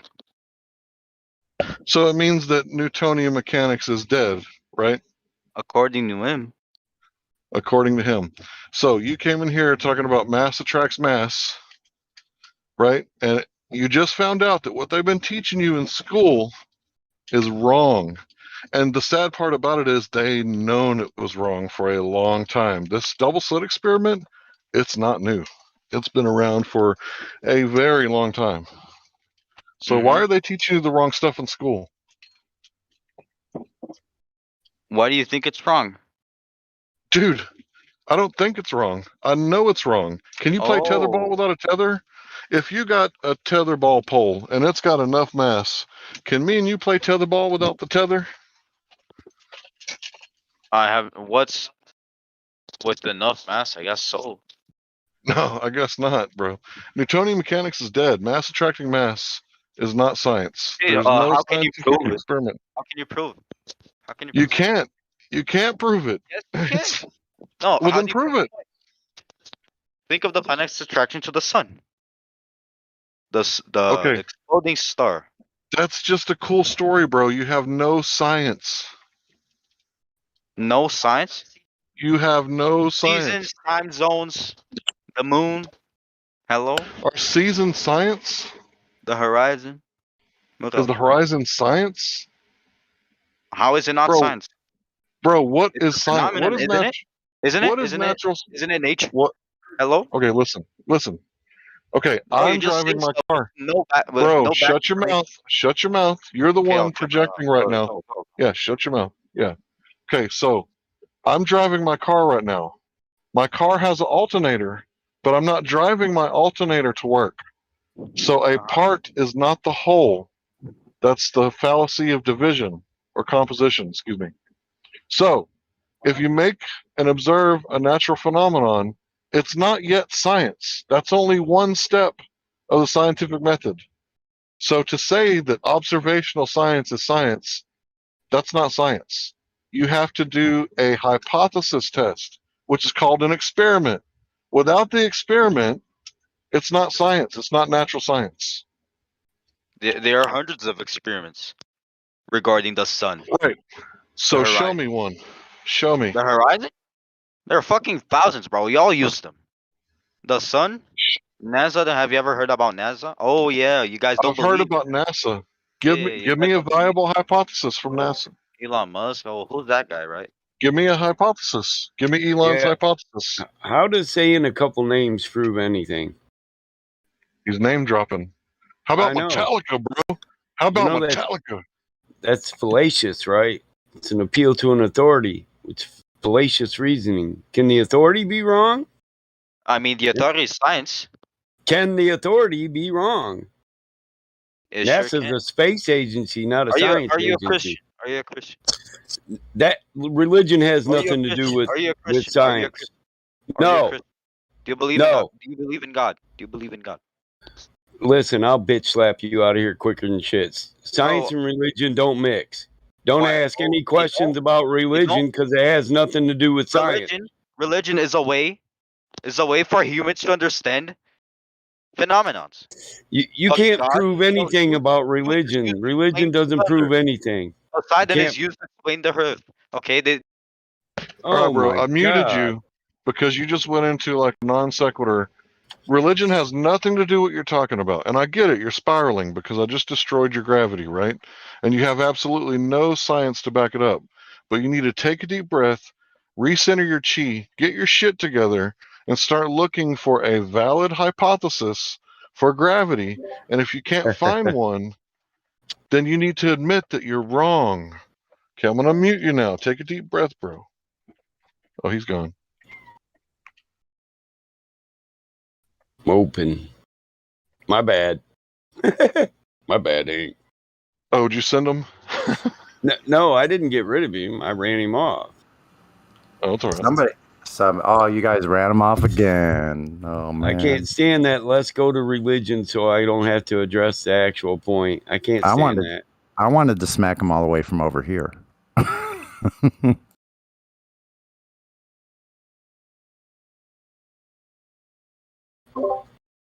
Give him one of them old bips to the back of the head like your dad.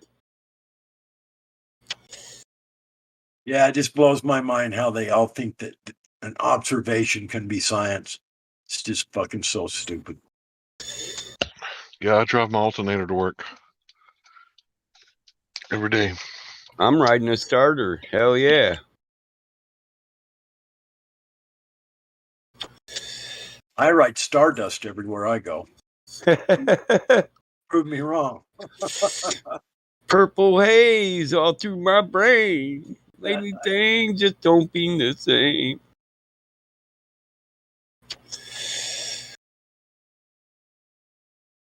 You know what purple haze is, right? Well, there's a couple of descriptions for purple haze. There used to be purple haze LSD, and there's also purple haze marijuana now. So Yeah. So which Some one people you know? said it was microdot mixed with cocaine and snorted in a rail. Purple microdot. I guess we'd have to ask Jimmy, but he ain't around, eh? I remember the purple microdot, and I remember purple haze, but I don't never done any of it back then. But did hear about it.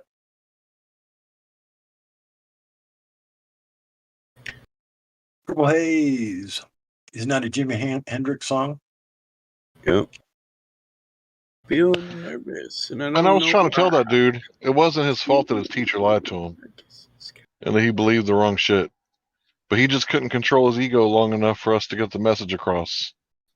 He started like spiraling into the Bible. Like, I can't find my scientific hypothesis. Maybe it's in the Bible. There's hundreds of scientific tests on the sun. Hundreds of them. What a fucking idiot.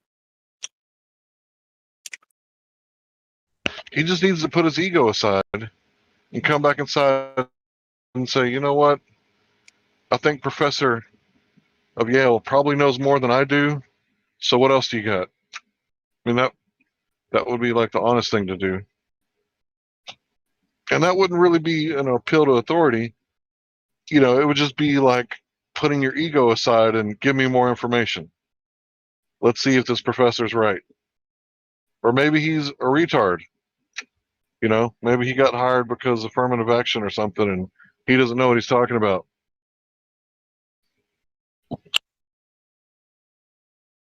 Well, a lot of those professors teach stuff they claim is science and it's not. I mean, it's commonplace today. People believe it's science because it come out of some teacher's mouth and just doesn't cut it.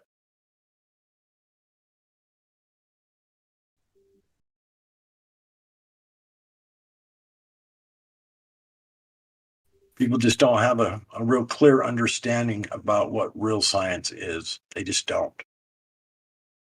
They think if it's in a book, it's science.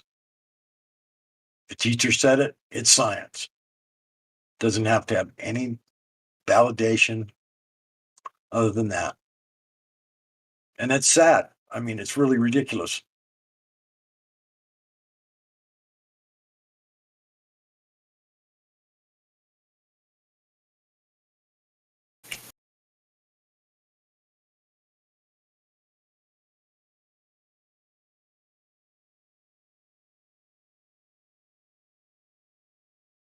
Oh my God, my phone just reminded me the general conference for the LDS Church is tomorrow.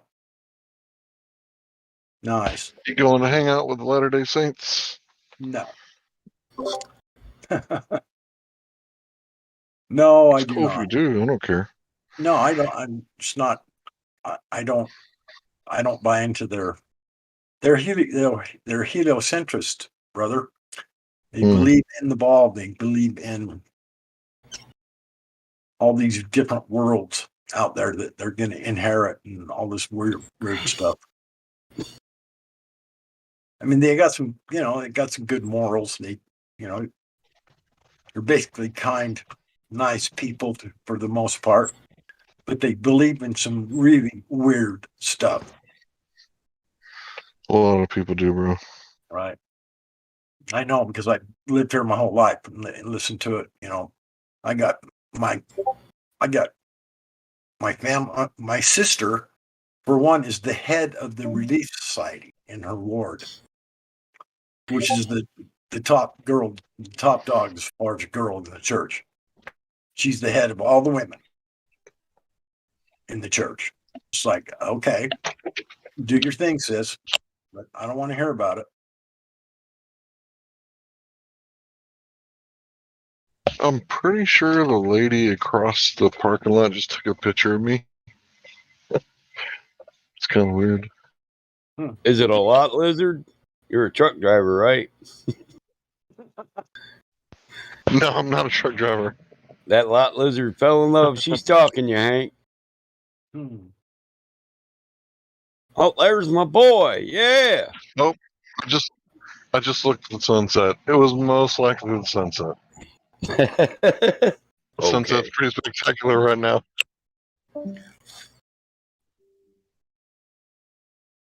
I'm pretty sure I made a special appearance in her sunset picture, though.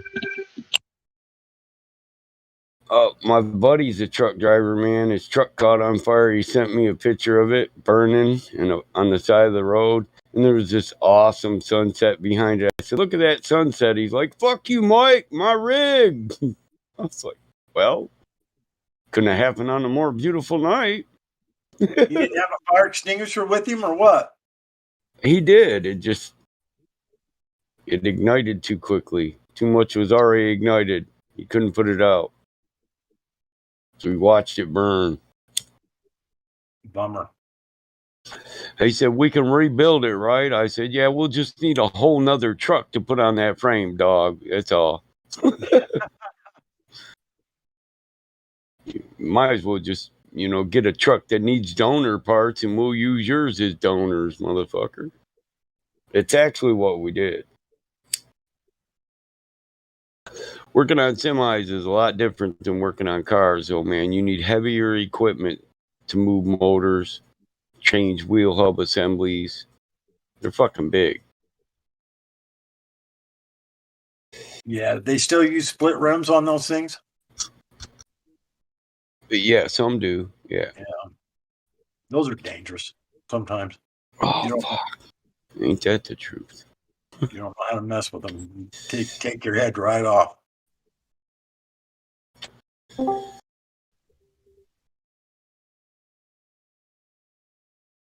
Anybody know where Austin's on YouTube? What channel is Austin on? I just put What's It Gets It, and it shows up as his on his channel. So, Oh, he's mirroring it to his channel. yeah. Is he live just now? Is what? Is Austin live just now? At the I minute? guess so. He's supposed to be guest starring on some other show, but if he's mirroring it, then you can watch it right on his channel. Cool. Thank you.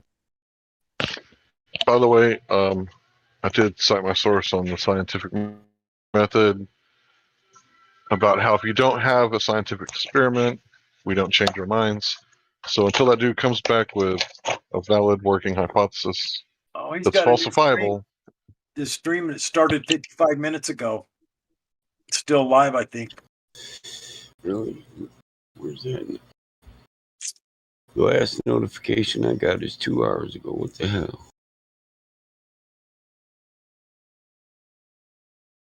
Let me go to his channel. Playing one of Kai's songs right now. Taking a break.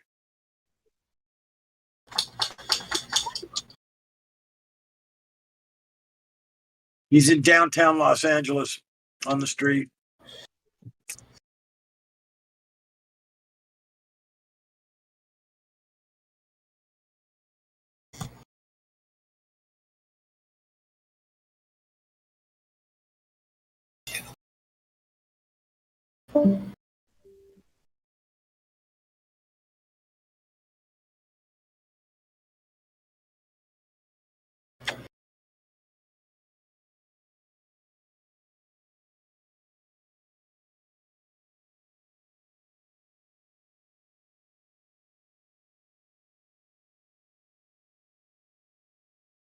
I didn't notice Kai last night with him on the stream on the Santa Monica Pier. Did she go back home? Does anybody know?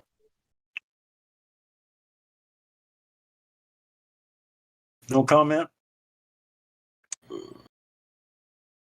Yeah, I don't know. Yeah. I just didn't see her on the stream. I watched the whole thing last night. I don't see him as live right now. Yeah, it's Los Angeles. Started 55 minutes ago. Hollywood, or no? I just went to YouTube, put in What's It Gets It, and then it came up with let's see, a Hollywood stream live 2 hours ago. Oh, so it was live 2 hours ago. So it's not live now. Yeah. Ah, okay. Yeah. I thought I'm on the. losing it there. I thought it was going crazy. Yeah.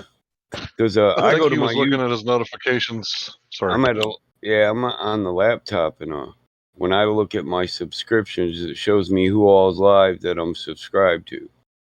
Yeah. Yeah, mine does too when I pay attention to it, but sometimes I don't notice the notifications. I don't like it dinging at me all the time. I turn that off. I love that shit. Sometimes it blurts out the annoying motherfuckers on here. Yeah. Yeah. I usually either watch his live stream or at least watch it shortly after he's done it. I try to catch it live, but I caught last night live and I said hi to him and he said hi back. Said he'd be coming here soon, so.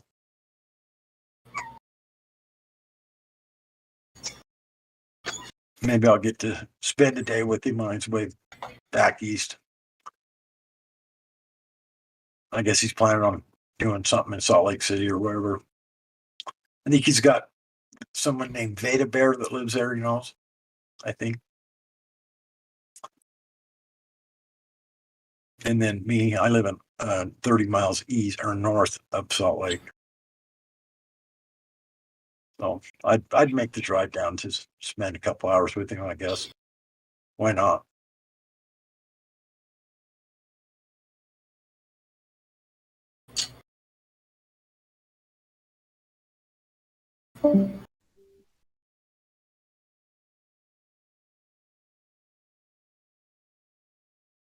Maybe go have dinner or something somewhere. I don't know. Something like that.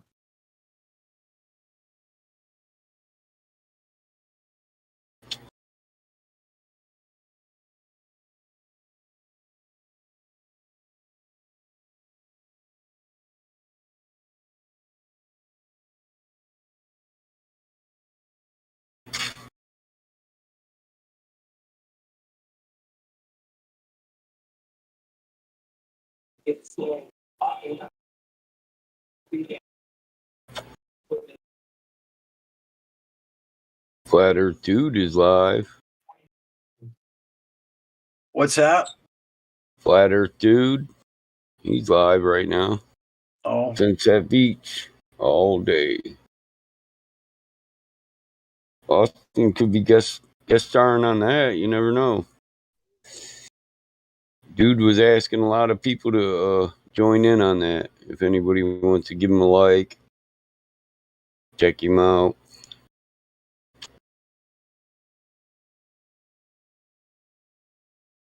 Was he with it last night? Is that who that was? I'm not sure. On a compare. I think he might have been there.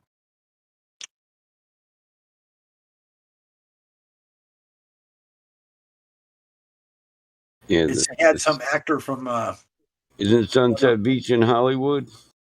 Huh? Isn't Sunset Beach in Hollywood? No, Hollywood's quite a ways from the beach. It's probably an hour, 45 minutes to an hour drive to get to the beach from Hollywood. I've been there like 15 times. I used to go to Santa Monica, or Santa Ana, Venice Beach, where he did. Venice Beach is probably the best place to go. If you go to the beach in California, Venice Beach is got this great big like sidewalk that's huge that winds along the beach and goes by Muscle Beach, where those it's a cage where all the musclehead go lift weights. Muscle Beach, it's famous, been in a lot of movies and stuff. And then the Santa Monica Boardwalk goes, or the Venice Boardwalk, excuse me, is this great big white sidewalk that winds along the beach and up through the shops, and it's people set up like flea markets on this sidewalk and sell their art and T-shirts and tennis shoes and whatever. It's always like a flea market going on every day. And tons of people walking up and down the boardwalk. Used to be a boardwalk, but now it's concrete sidewalk. But yeah, used to be a lot of skaters back 20 years ago. You go down there, it'd be like hundreds of people on roller skates just zipping all around you, all over the fucking place. But it's like the most popular place to go, Venice Beach. You got all these shops along the way and restaurants right on the beach where you can stop and eat sandwiches and shrimp and whatever else. Sit outside underneath little tables under little canopies, like one of those things you carry for a rain, keep the rain off you, like a little thing over the table. Sitting out on the sidewalk, a lot of shops like that, coffee shops, restaurants, just people everywhere just hanging out. head shops on every corner. There used to be anyway. Real active. Santa Monica Pier and Venice Beach.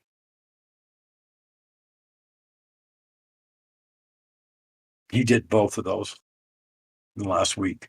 Did Venice and then Santa Monica Pier yesterday. Now he's in Hollywood. Hollywood's a dump.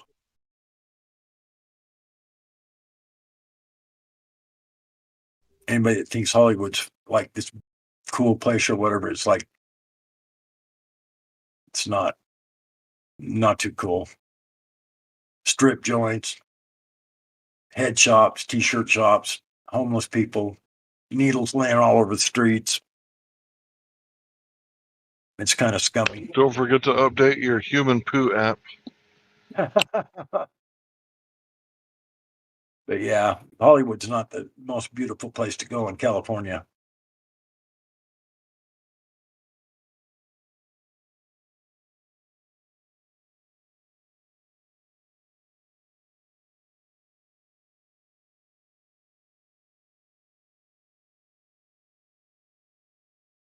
A lot of freaks, just direct, just weirdos walking around dressed up like this or that, or, whatever, just hanging out on the streets, trying to bum change off of people, begging for money and shit.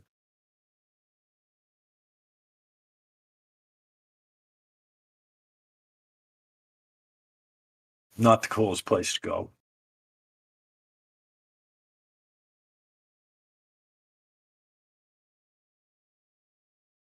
Venice Beach is by far the best place to go in California.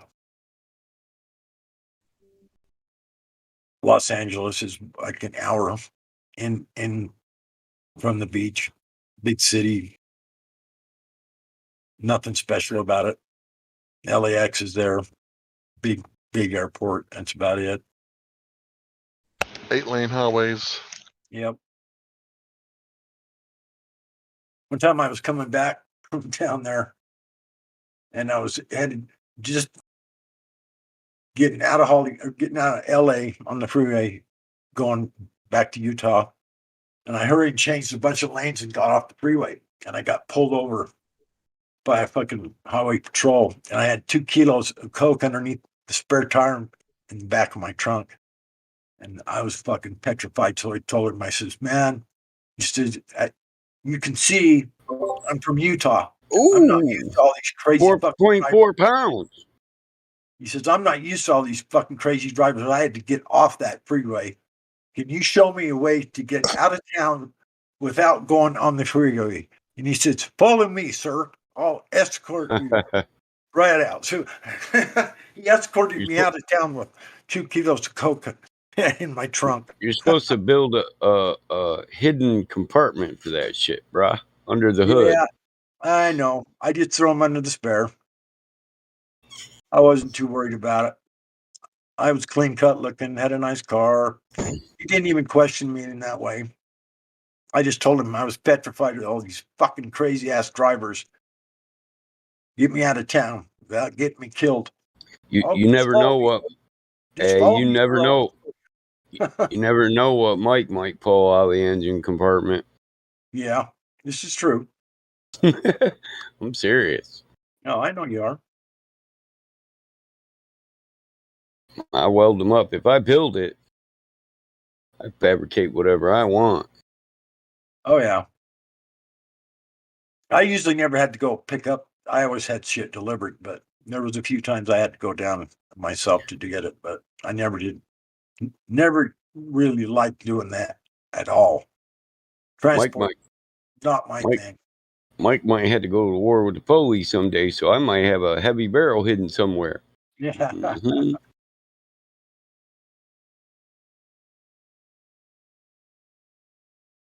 The only thing I had for a weapon was a pocket full of money. Say, "Everyone, take this, please. Leave me alone. Here's 10 grand. Can you just let me go?"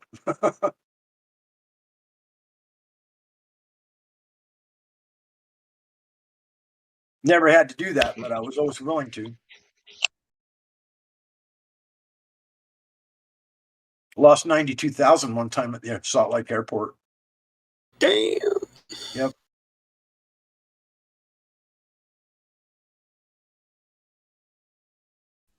How the hell do Nowadays, you you gotta. ever walk? How'd you walk away from the airport? I'd never left. The DEA took the fucking money. They wanted to search the suitcases, and I said, okay, I'll let you sit. Look, but if there's nothing illegal, you let me go on my way. They said, okay. So opened up, taped up box in there. They opened it, $92,000 fell out, and they said, we're confiscating this. We're the DEA, and here's your receipt. Contact your lawyer to get it back. I just went home to the receipt in the garbage. Made 120 grand profit in the next 30 days after that, so I wasn't too worried about it. I just walked away from it, dude. I wasn't going to get involved in a court case, trying to prove where I got the fucking money or no. I just said, have it. I'm gone. That's the last time I tried to fly money, though. Flying money. You wanted to be a superstar. Sell that big cocaine like Pablo Escobar. Wasn't quite like that, bro.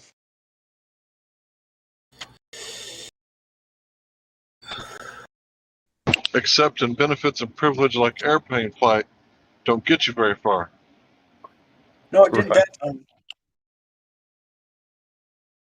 There was a few times I went down and back in an afternoon with a kilo strapped to my stomach and one to my back. And then wore a sweatshirt over it. Just walked on the plane and off. Never had a problem. Did that a couple times too.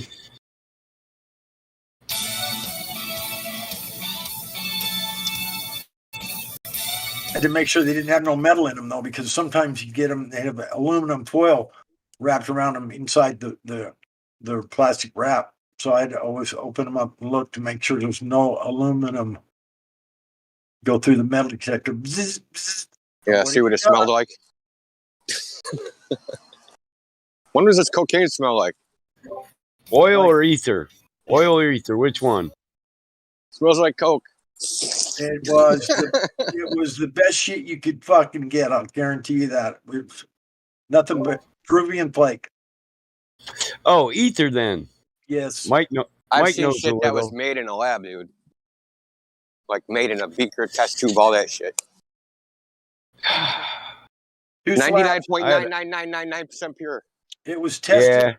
It was I tested. had a buddy. I got caught with some, and they tested it, and it was 92% pure. Nice. And it was the purest they'd ever seen in the town. I had a buddy that took to smoking freebase when he was deployed, and then when he got home, he kept on doing it. He used to show me this shit. It'd be all powder, and I was like, man, that's cut up cocaine, dog. That's junk, man. I mean, I've been to college. I'm in college right now. I know what the real coke looks like. It's hunks. He's like, no, this is oil based. And he'd put it in and cook it up, and it'd come back 100%. You want to hit it? I'm like, nah, I'm all right. You're not looking too healthy right now, bro.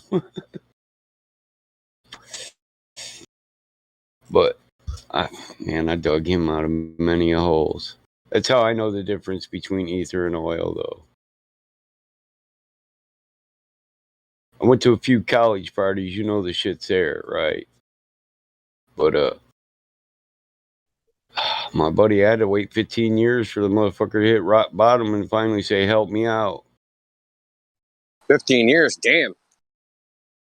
Yeah, no. That must have been 8 inches per mile or something. Shit. That was a slope, man. A low grade slope. It was. But, I mean, he's been fucking Better off sober just falling for off the 6 cliff, years. you know what I'm saying? He's been sober for 6 years now, though. Yeah, good for him. Yeah, that's what I'm saying. Bright guy, he just couldn't get over all the shit he'd been through. Honestly, I don't care if people do what they ingest in your body. I could give two shits. Yeah. It's when you start doing stupid shit like stealing my VCR, then I care. Right? He said VCR. I know. Shit. Back in the day, the VCR was the original $20 rock now, wasn't it? Yeah. Missing. Yeah. Motherfuckers come in your Funny house, as they're fuck. counting 20s. I can get a 20 for that. Shit, I can get a 50 for that. You Then work? they What help you time look you for work, it. bro? Then they help you look for it Yeah. afterwards. Like 3 days later, they show up all strung out. Give me $20 to help you look for it. Yeah. That's back in the day when them 19 inches was a big screen TV. Mm-hmm. And 30 channels was a hell of a lot. 30 channel programmable. Coming from a 13 channel TV, I was like, oh shit, we got 30 digital channels. Hell yeah. You remember the motorized antennas? Yeah. I Turn the actually shit still have in with- one out here. No, really? Dude, record Yeah. the audio. I want to have like memories, flashbacks of like my youth of hearing that thing click, click, click, click as the shit turns. Yeah, I don't put satellite in the barn, so right now I got a flat screen hooked up to it. But yeah, I like to point it at the prison, man. The prisoners get brand new movies every weekend. So I'll point my antenna towards the prison, and they broadcast it on Channel 3. Someone was showing me they got tablets in the jail here. Tablets. Yeah. What In the fuck, prison, they broadcast movies. There's it's called Southern Michigan State Prison, but there's like 8 prisons on this property. So you have like 6 channels of movie channels, and they're watching only the newest movies every fucking weekend. Hey, it's better than wandering around trying to stab each other. Yeah, my daughter found it one time. She said, "What's this, Dad?" I said, "Huh?" It said SMSP broadcast. Starts in 5 minutes. I was like, "That's a prison channel. I don't know. Can I watch it?" I was like, "We can see what comes on." And that newest Godzilla came on. I was like, huh, "This is funny. The fucking convicts get better movies than we do on satellite TV. What the fuck?" She sat in the barn and watched the whole damn movie. When she figured that out, though, she's like, "There's 6 or 7 of those channels, Dad." Now on Friday nights, I got to go out to the barn. She done put a love seat out there and shit. Like, "Oh no, I'll be in there watching your TV, Dad." That's funny as hell. They're playing a good movie. Yeah, on Thursday they put up their menu broadcast listing, what they're going to broadcast for the weekend. So she's always out there. It is funny too. Yeah, back in the late 80s, we had a Republican, like Dukakis was governor, then he ran for president, so they got rid of his ass. So the guy that was running in his place was a Republican, and his platform was, prisoners got it too easy. We're going to take away the TVs. We're going to take away the weights. We're going to take away this, that, and the other thing. He became governor. They tried to do that shit. All the guards went on strike. They're like, fuck you are. That shit occupies them. You're going to take away, their pacifier, and they're going to just wander around the yard going, who am I going to stab next? You're like, yeah. They ended that with a quickness. My brother got a T-shirt that says, "I survived the 81 riots, Southern Michigan State Prison."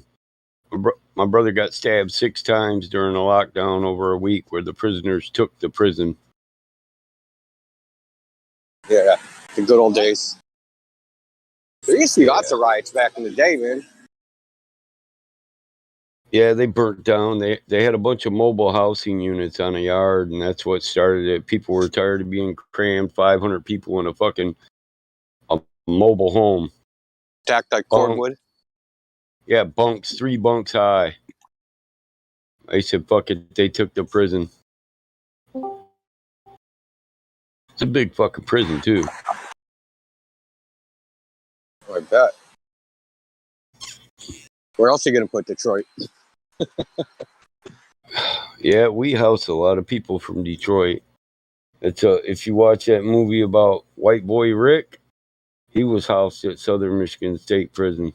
He wrote a book out there. I got his book somewhere. I think it's downstairs on a shelf. Another guy, Big Meech from the Black Mafia family. He was housed on Cooper Street, Southern Michigan State Prison, and he wrote a book too. It's a TV series on Showtime.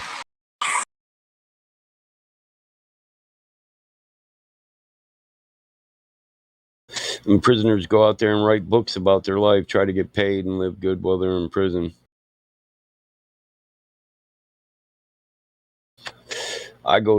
They got a hobby craft place where you can buy stuff the prisoners build.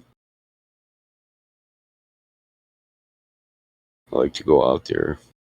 Armoires, model boats, cedar chests, like those chests that go at the foot of your bed for extra blankets and pillows.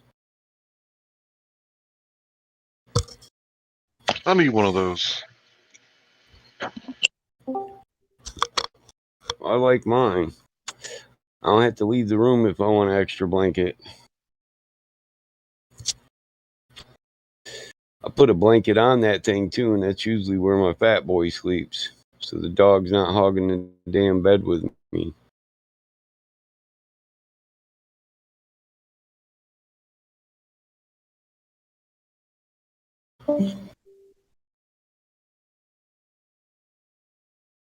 We got any new people? Let's check.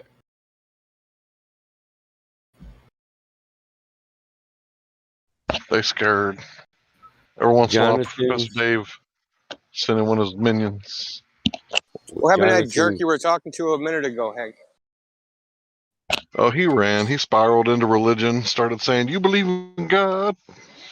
Oh my God, that was it. He was a triggered atheist. That's why he was here. Yep. Oh God. What's up, Jonathan? Jonathan K, you want to talk? Oh, he got the hell on. Oh, well, I didn't just give you that for you to leave, damn it. I think triggered atheists actually believe in God, but they're mad because, their prayers are unanswered because they're scumbags. Oh God, please send me gold and silver and Yeah, everything I exactly. need. Exactly. And then when God's like, "You trust me, bro. You don't need that. That's not gonna make you happy." And then they're like, "I'm mad at God, and I don't believe in God. I'm mad at him." Yeah. He didn't give me them gold bars I asked for. God was real. I would have got a Rock'em Sock'em Robots for Christmas. Yeah,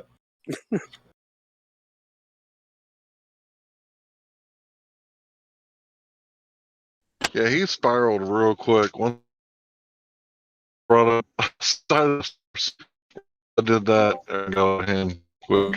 He spiraled. But all I got was hungry hippos.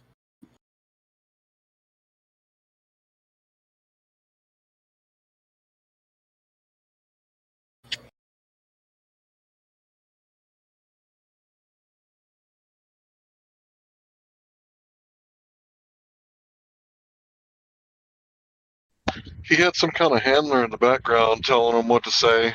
So we weren't even talking to him. He was just the translator. Yeah, it seemed like something fishy was going on with him.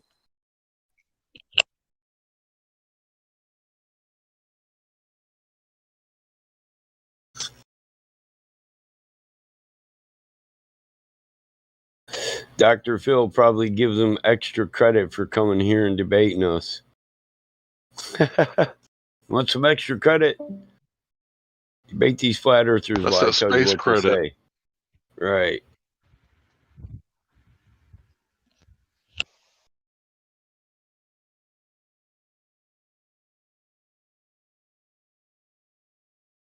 What were they talking about a few years ago? Like maybe 3 or 4 years ago, you could be like a citizen of space or something like that. Shit, what was it called? I don't remember. I can't remember. Celestial citizenship, huh? Yeah, I can't remember exactly what they called it, but it was basically that.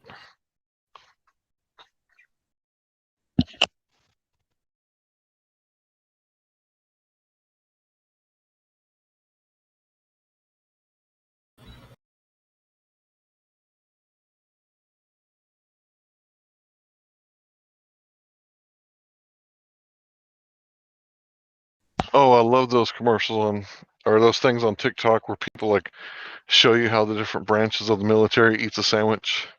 And it's like when they get to the Space Force, the guy's wearing a tinfoil hat. Oh man, I always wonder like what the real military branches think of Space Force.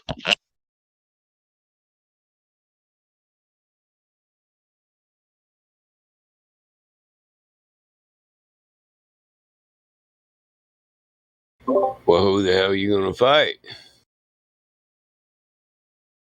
That'd be my first question.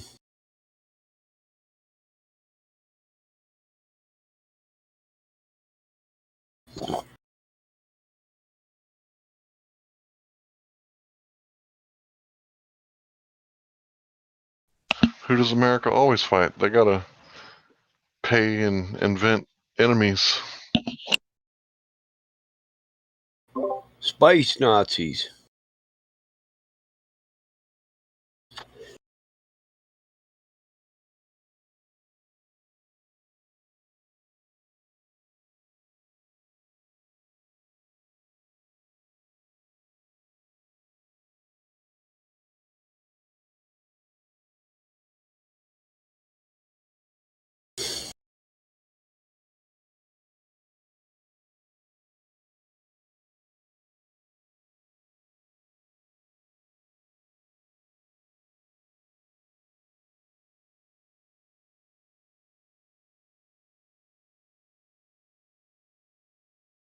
This reminds me how I was thinking about how it might be like an intentional thing, a psyop thing, to tell people that, oh, we never went to the moon because either one, we didn't have the technology or we couldn't have done it, but the Earth is still a ball, it's still a planet in space or whatever, you know. And so then so many people would think, oh yeah, okay, they faked the moon landing, but yeah, I'm still on a planet in space.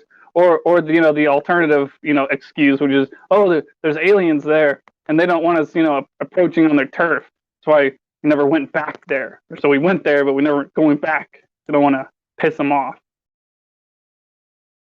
Don't take the globe.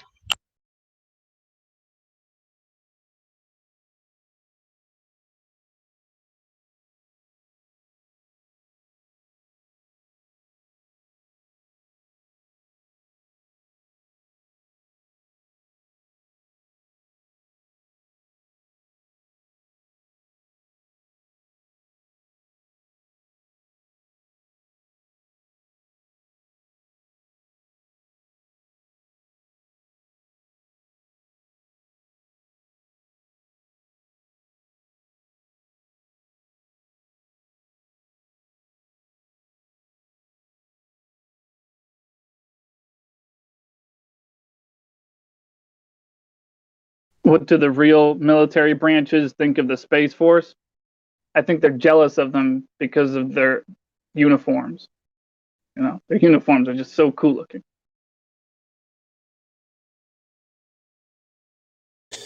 I doubt that.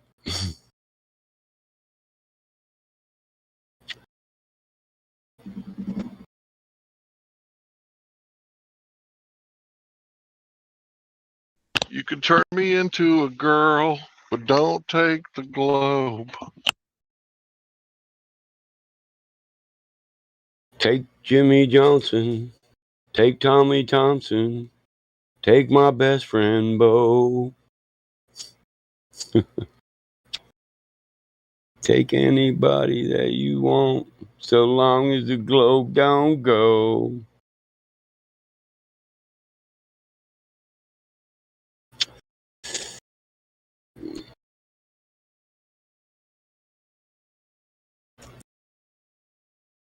See, I do know a little bit of country music. Well, you can't take the globe, my very special globe. It means so much to me. I don't think their Space Force uniforms look very fucking cool. And the first one I see is a definite transgender.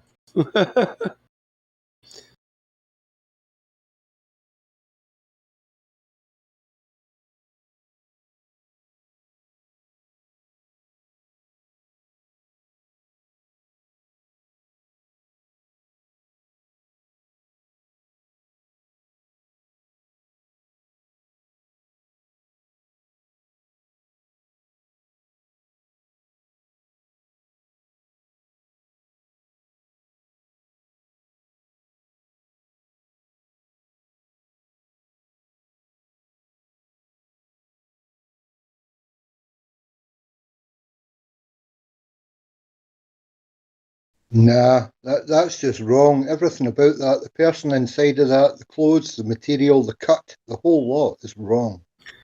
That's not It's military. all it's Well, all just it's just wrong. I agree. but that's a bastardization on military. I've got to say it. That's just horrendous what they're doing to the military, but using the no. Yeah, a uniform should be practical for use unless it's a dress down. Yes. Ceremonial uniform. Otherwise, it should be practical use for battle. Even full dress is workwear. You can go to a battle in workwear. It won't look good when you're covered in blood, but hey ho. Oh yeah, nothing looks good when you're covered with blood, bro. I don't care if it's Yeah. fatigues or your ceremony uniform.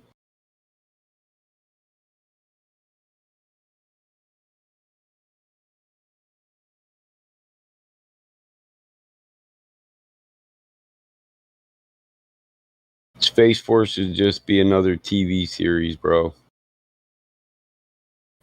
Yeah. Another generation born into a media of reality. Or remake a Star Trek, the next gen. Yeah, the real deal. All those years ago when your grandpa was young and Captain Kirk was a real thing on the telly, but he was only an actor. Now it's real. You can go to. Yeah, it's sad.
What the heck happened there?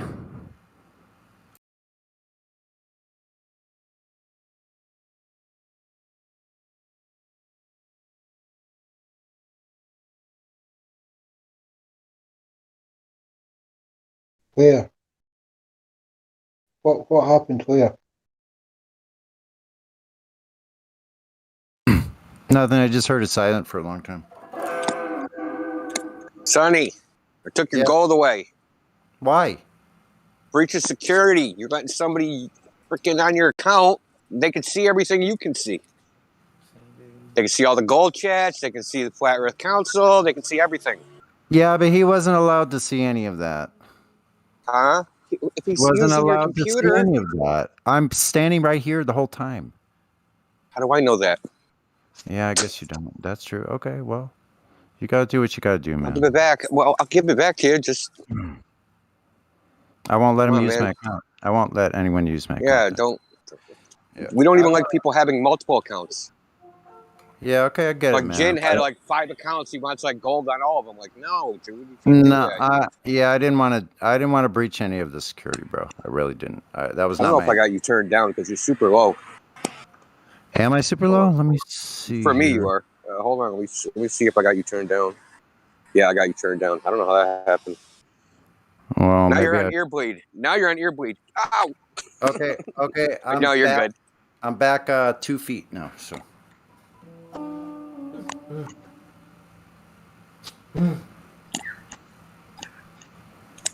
No, I appreciate everything you do. I mean, this is your server, so like you know. Yeah. I mean, listen, It's my fault, bro. it's temporary, obviously. It's just I didn't know the situation. I just hear some dude coming over your account. Someone says he's at your house. I don't know if he's there. He's using it with permission or without permission. Someone I don't kidnapped know. money. I know. I get it.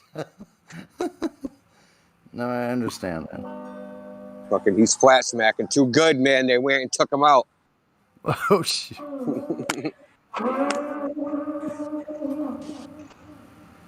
I'll start making some theme music for Indio.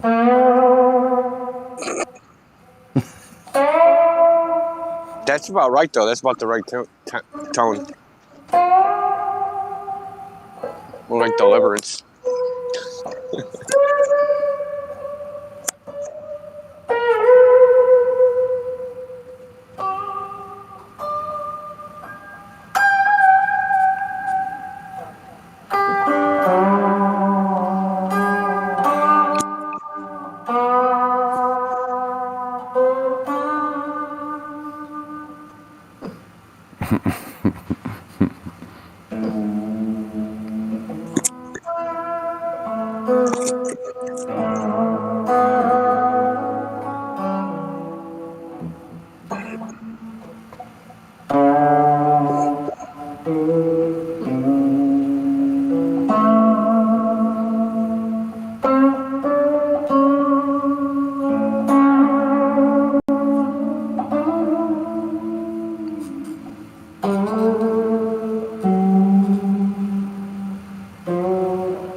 Where's the Globers?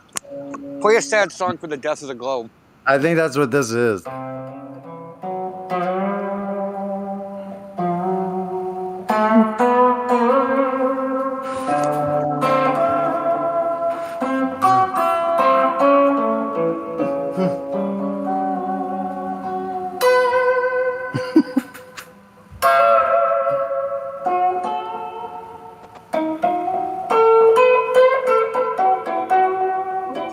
I feel unhappy. I feel so sad.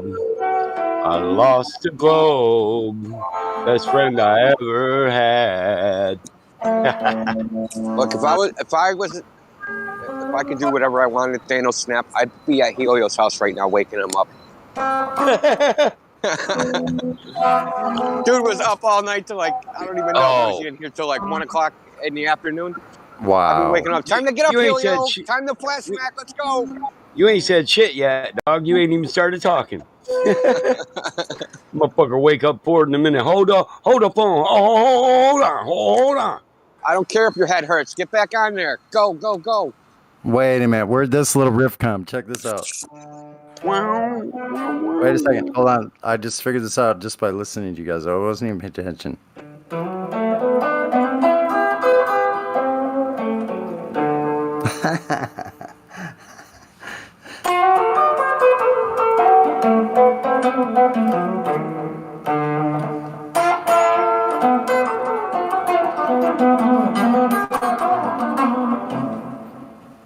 Yeah, that's my caffeinated cowboy mode. Caffeinated, hell yeah.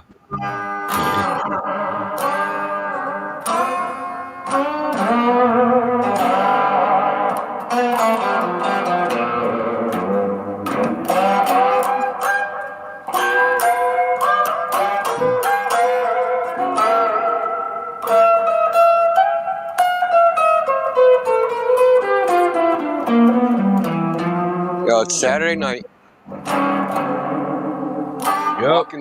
I'm walking by like all these little like cafes, restaurants, pizza joint, Chinese Yeah. food joint, And all what these are they? joints. What are they They're doing? all fucking nothing. They're all empty, dead. Revolution in their minds. The They're all children dead talk on a too Saturday night at 9 much o'clock, dude. That's crazy. against a world in which they have to live. Hate that fills their hearts. They're tired of being pushed around and told just what to do. They'll fight the world until they've won and love comes flowing through. Yeah!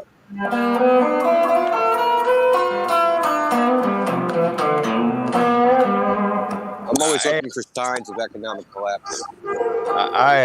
When I fed the horses this morning, was cleaning stalls. I was playing Electric Funeral. We sold ourselves for rock and roll. The fucking horses were loving that shit. My Bert was hopping around like, "Oh, this ain't country, Dad. You usually pay us country."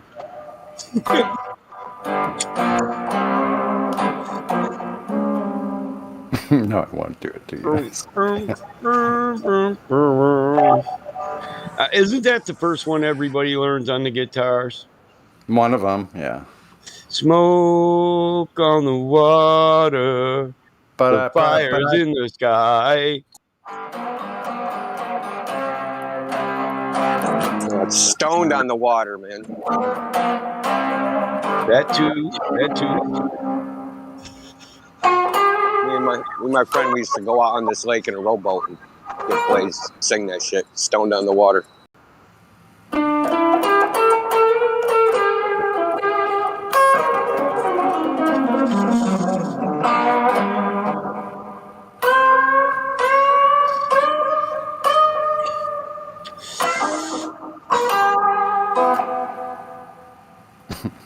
The most surreal fishing experience I ever had was on a hit of 4-way water. I caught a big fish and I felt every little jerk, and it was such a surreal struggle for life. I had to cut the line. I couldn't take it. Oh man, you didn't know who was going. You know, is that him? Yeah. Is he pulling me? Right. I was like, man, I gotta let him go. My brother's like, what? That's a big one. We'll eat him, and that was it. I was so high. Dude, I was like, he's eating me. He's eating me. I don't want to eat. I don't want to eat the fish, bro. You couldn't tell who was pulling who. Were you pulling him out of the water? Or is he pulling you out the boat? Yeah, I was fucking melting. I was like, no, fuck it. There'll be another day. I'm fishing with dynamite from now on. Yeah, I fucking put my pole down and I sat there for like 3 hours and just watched the moonlight sparkle over the waves of the river. Oh man, it's the best. Dude, the surface of water at night when you're tripping, it's just unbelievable. Hey, my brother was so high he kept catching catfish. He said, look, I caught a flying catfish. I said, catfish don't fly, bro. And I went to look at him and I got stung in my eye, right below my eye, because this fucker threw a fish at me. What? I was tripping. I was like, oh, motherfucker. I'd have beat your ass and make you fish food. If I could see. You're right. Oh, that hurt, dude. The next day, my eye was all swollen up and shit. And we were older men. Just got out, both of us, out of the military. My wife's like, what the hell happened to you? I said, I was tripping all night and fishing with my brother. Need I say more? Nope. You and your fucking brother.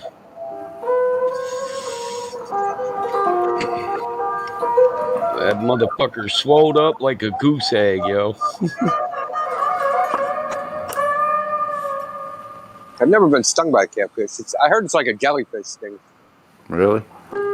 I've stepped on them and I've been stung in the side of my cheek, so. I stepped on a stingray before. Yeah, it's not pleasant. Yeah.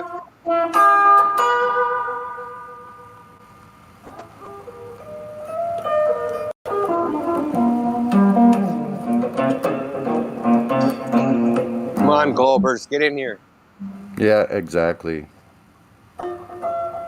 Prove your ball. Finished with my woman, cause she couldn't help me with my mind. People think I'm insane because I am frowning all the time. Come on, we need to think of a good flat earth cast, man. Go fund me that shit.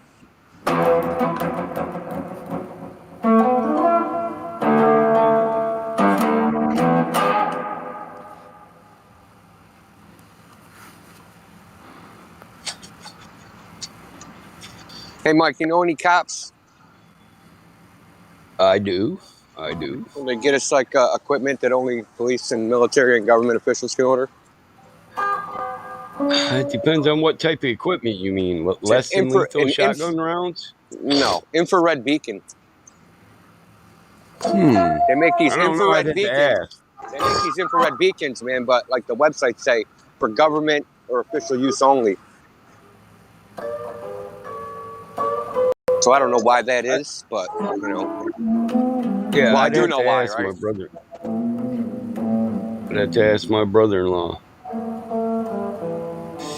Because He's when you're a trying to pick LEO. up a platoon at night in your Chinook or whatever the hell you're flying, right? They got an infrared beacon that the enemy can't see, but the guy in the helicopter with the infrared goggles can see him.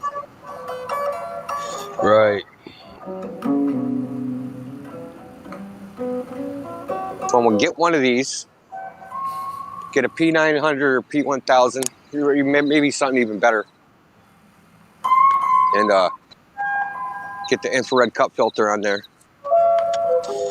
Do it at night, or far, far away. See how far away we could see it? You got it. Reflex in the sky. I also got to figure out if you can, because just a beacon isn't going to cut it, man. You need to increase the size. You're probably going to have to use make a mirror or something to make the size of the light bigger. Make like a parabolic mirror. But I don't know if glass absorbs infrared, so I don't know. Yeah, well, Right. so No, I was going to say what happens. It's probably a really stupid question, but what happens? Can you put laser through an infrared lens? yeah, they make infrared lasers, but it's kind of. I think you need like some sort of credentials for those too, because those are like fucking dangerous. Would that Because be infrared is heat, you know what I mean? Infrared is heat, Yeah. so like you cut someone in half. Would that be a taller beacon then? Yeah, maybe you could. You know what? You could get remember the old rear projection TVs? Get one of the Fresnel lenses, like the screen, pull it out of there. Just go to the junkyard or go to the dump or something and find one. There's probably one sitting at someone's house. They've been dying to get rid of it. Probably. I might have one of them out here. Yeah, that's exactly the person I was thinking of. I probably got a couple, actually, a 42, a 52, and maybe even a 70. Yeah, they got a big Fresnel lens in the front, man. Yeah. Yep, I've had to clean projectors and replace tubes and lights. Flat Earth MacGyver. Well, my dad was. If you can't fix it, then you store it for parts. Depression child, you know. Yup. So Save when the that color, aluminum foil. What are you doing? yeah. So when the color went out of our projection, Dad took the back off and said, "Get you some Windex, boy. Get that anti-scratch towel over there. That's funny. Clean it off. Don't touch that tube."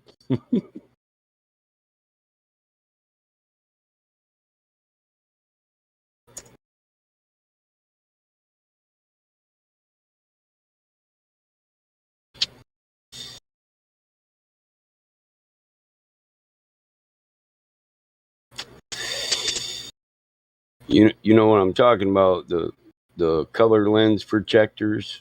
There's 3 of them. You clean them off. You clean off the mirror. Get your color back. Yeah, I know exactly what you're talking about. If you touch the lens, man, that fingerprint will melt it. Yep. You can't touch it.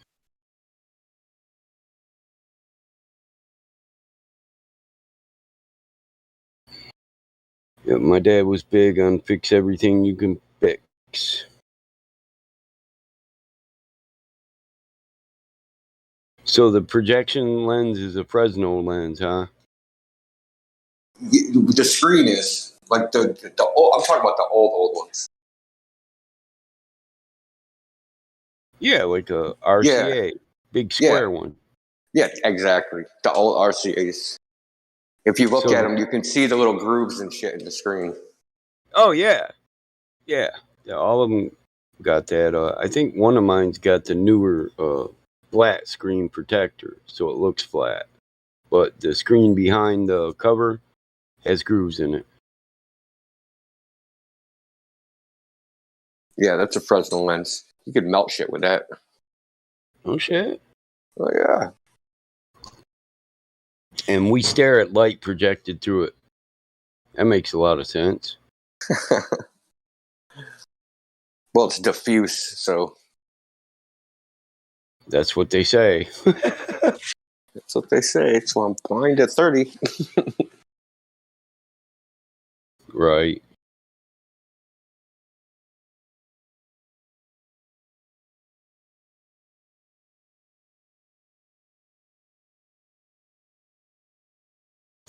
Yeah, I got a couple out here. They're all RCA, old RCA projections.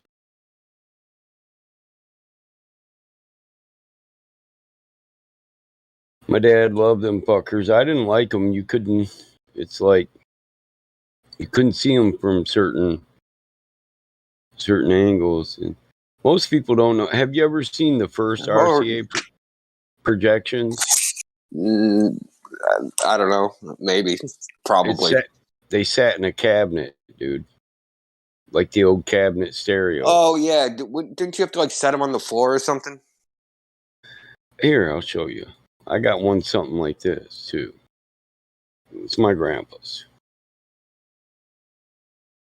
It's all inside that dresser or armoire looking thing. You can close it all up, and then it'll just look like an armoire.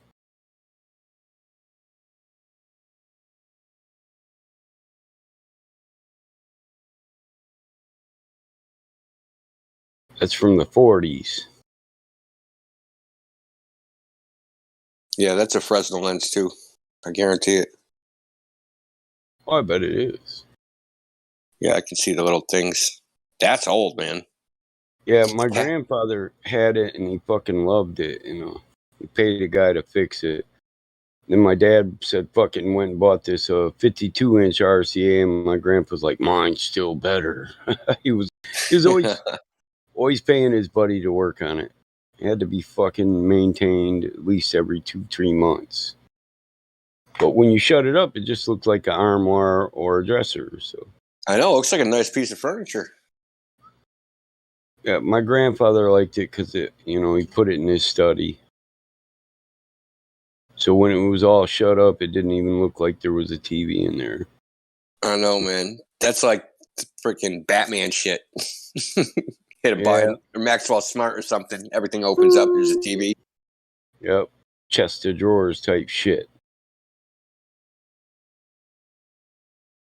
We had in our schools we had those ones that they were like a wooden box that sat on the table, and it just had a screen that come up off of it. We had projection TV like that at my school.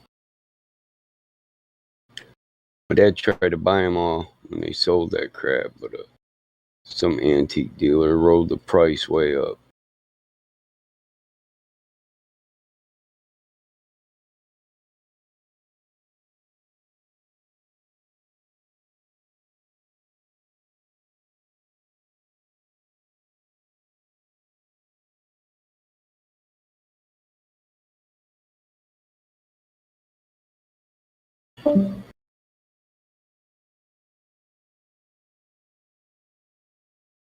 You ever seen the ones that sit on the floor like that?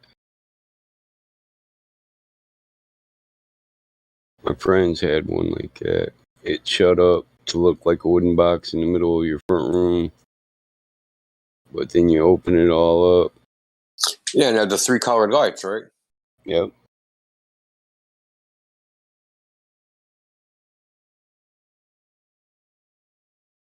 I always found this strange. Like, to mix colors when light is projected, it's red, green, right, blue. Mm-hmm. But when you mix it, like if I mix ink, then it's red, yellow, blue. Or is it red, yellow, blue? Am I screwing up my primary colors? No. It's just weird, man. It's me. I'm sure there's some reason. I'm sure they have a Just So story just for that.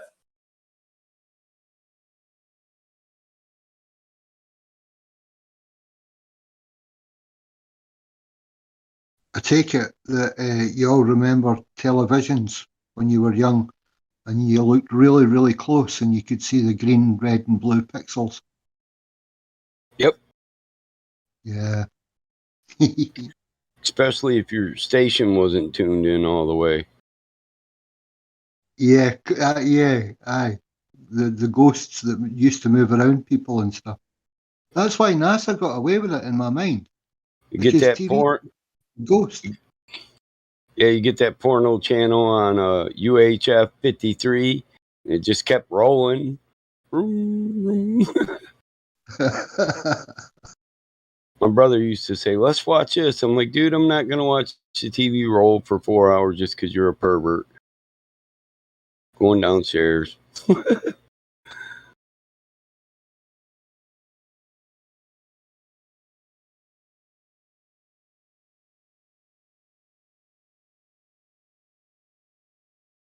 So, old dude, you just reminded me of how they broadcast the moon landing.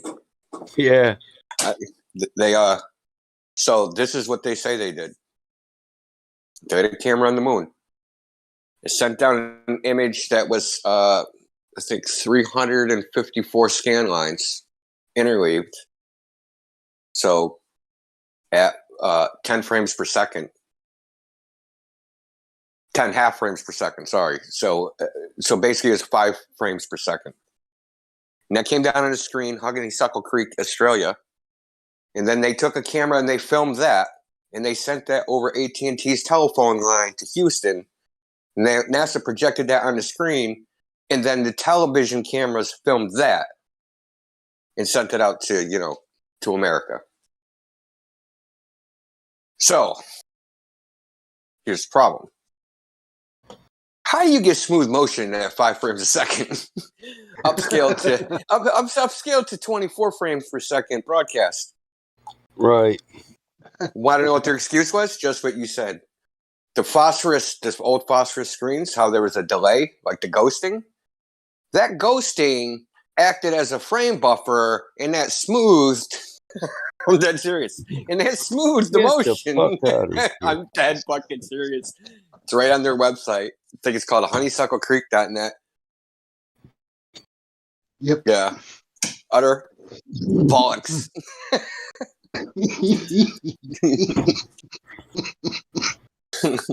Total bullshit.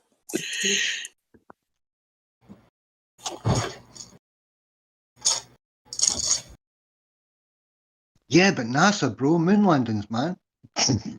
NASA.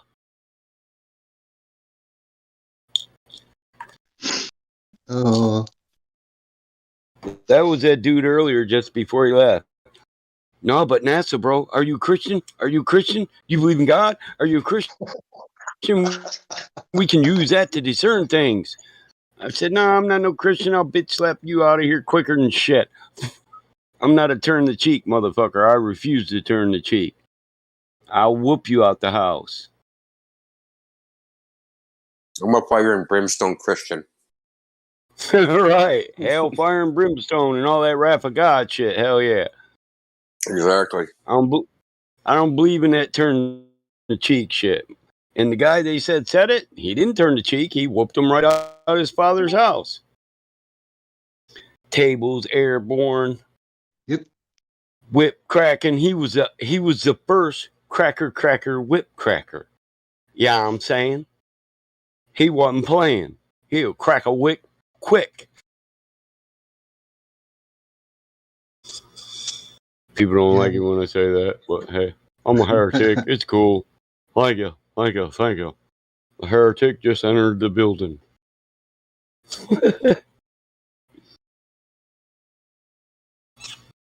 But did he crack a whip?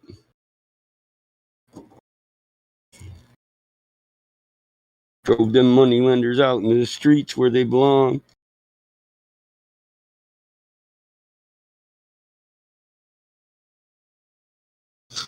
I don't see anything wrong with it, man. For me, the turn the other cheek thing. I kind of think that is like when somebody lays one across your jaw. You stand there and you just turn your head slowly back and you look at them and you say, "Really? That to me, that's I turn dare the you other to cheek." do that again. Yeah. I dare you. Double dog dare you. Try it again.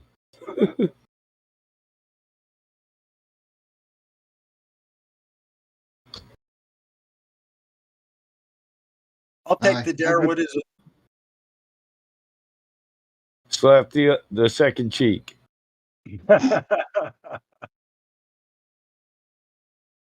Like Spider-Man says, everybody gets one.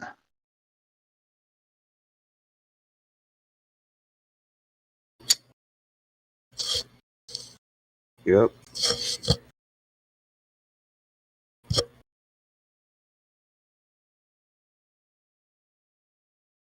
What does this idiot boxer do? Does he knock himself out or what? I know. Look at the quality of that. The video quality. Yeah, it's not too good.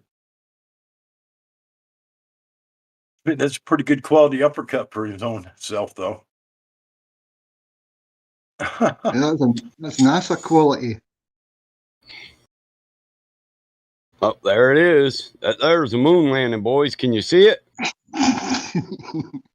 Yeah. You don't see Apollo, you see the moon, right? That's the moon right there in the center, reflecting the sun's light. Upper right, you see it, right? Yeah. I see the lander. I see the yeah. I see Pam. I see Judy. Who else do I see? Marsha.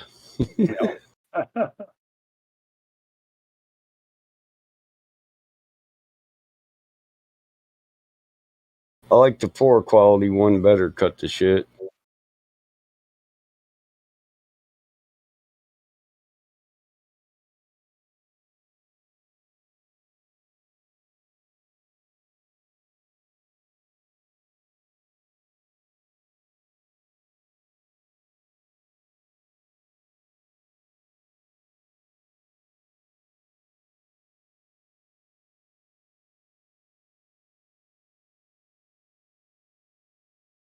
Yeah, that's it. trying to figure out what channel you were watching. Blower model. Is that Bernie? Oh, fuck. Yeah, it's hitting the head. What a fucking idiot.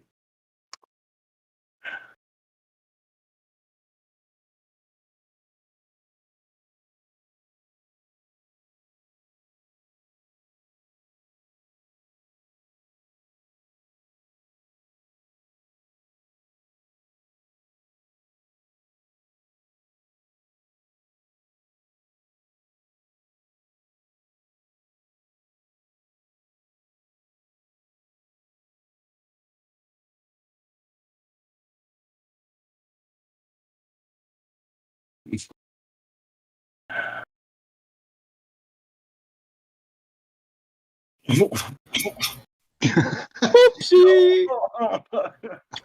Oopsie. Yeah, he had that coming for over a week. I've actually seen that happen in real life. Bar I like to go to with my brothers got one of them, and we like to go tilt that motherfucker, and he tried to coax his old lady into it, and she didn't want to, and she ended up socking him upside the head. I said, "Is it a tilt? Did she tilt it? What's up?" Ding, ding, ding. My brother got these Popeye forearms. He can take one step and tilt the machine, make it black right out. I got to take two. My youngest brother, he'll run from halfway across the bar and still not tilt it. It's funny. I've seen him trip on the way there. Slide up against the machine. I wish I'd recorded that shit. It was funny as hell. I wonder if she busted a knuckle when she did that. That one's always funny. The brick hit the window. Yeah. I'm gonna break your window. No, you ain't. Yes, I am, punk. Ooh. Ooh. Fuck. He just clobbered his boy. That's a dumbass. Knocked him right out. Probably fucking hurt him bad. And brick would fucking do some damage. Yeah. You know what I mean? Yeah. Fuck. Surprised it didn't kill him. Yes, I do. I had somebody throw a brick through my fucking window in my speed shop one time. Cop called me at like 4 a.m. There's been an accident at your shop. Your security system just called us. I had to go down and somebody threw a brick through the fucking window. I still don't know who did it. Fucking wish I could have found out who did that. Some low-level hater mechanic. Yep.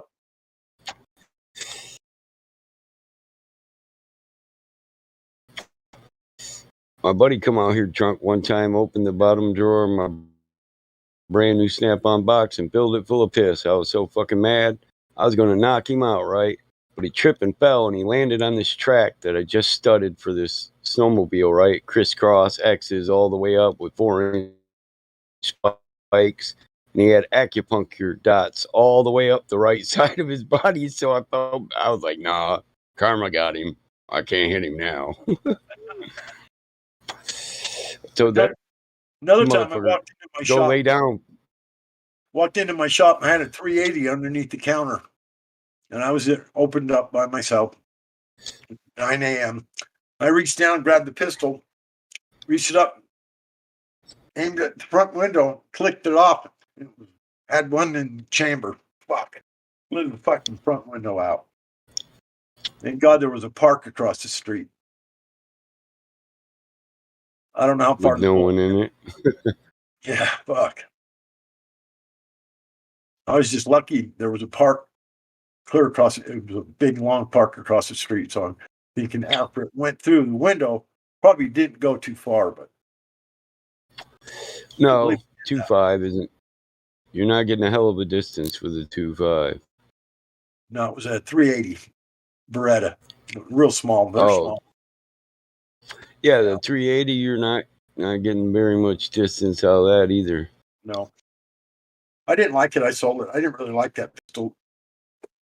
Yeah, I thought it was going to be a handy one to have, slip in your pocket or whatever, because it was kind of small. But it was so inaccurate. I hated it. I had a model 91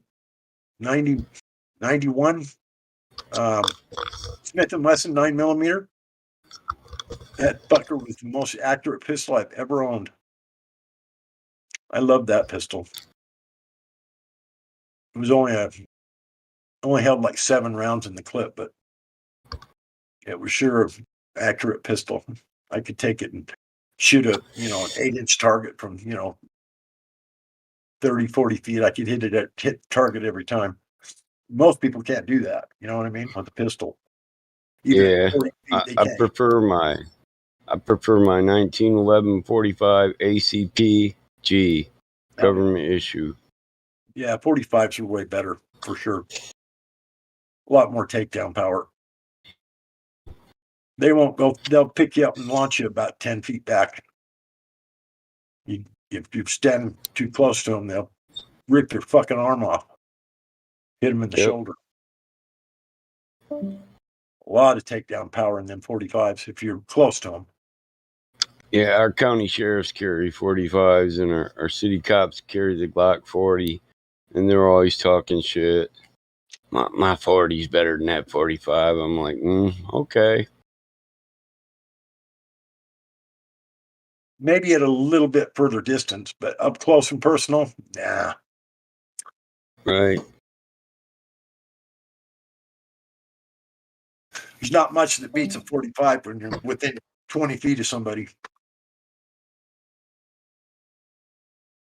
I'd rather have this 357 than the Glock 40. Yeah. Ooh. My dad had a 40. Or was That it? kid shouldn't be shooting. Oh, shit.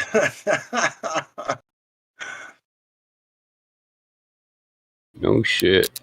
That looks like a 300 mag. I'll tell you what, I got a 300 mag. They do kick. Oh, yeah. They got a kick. Yeah, I figured for a 300 at least. Yeah. He got that wrong. I don't know who let him hold that or shoot that or load that or gave him it or what. I don't. Yeah. Lucky. Very, very lucky.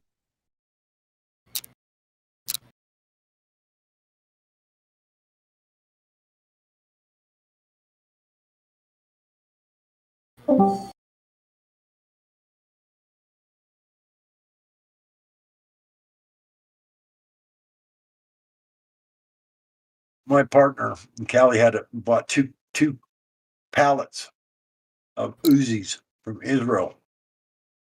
And one of them was full automatic.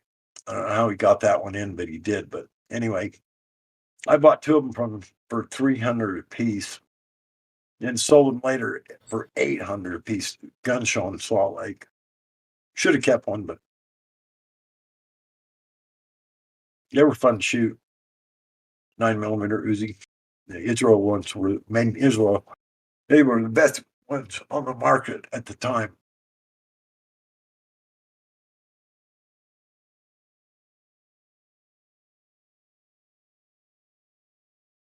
I used to chase a 2-liter Coke bottle up a incline hill in front of me from the hip. Just follow it, shoot it, hit every time. Shooting from the hip with it. Took a lot of practice to do that, but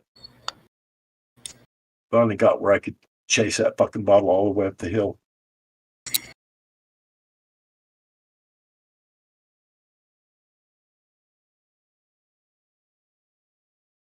Oh shit.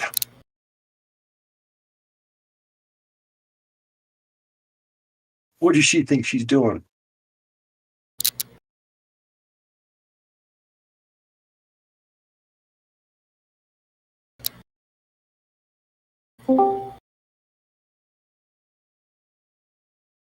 It's a better view from this point than hers.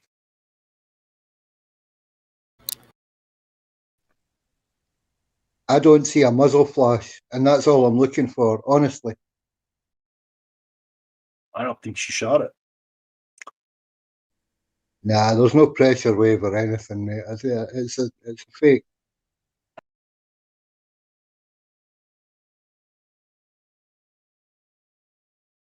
Hmm.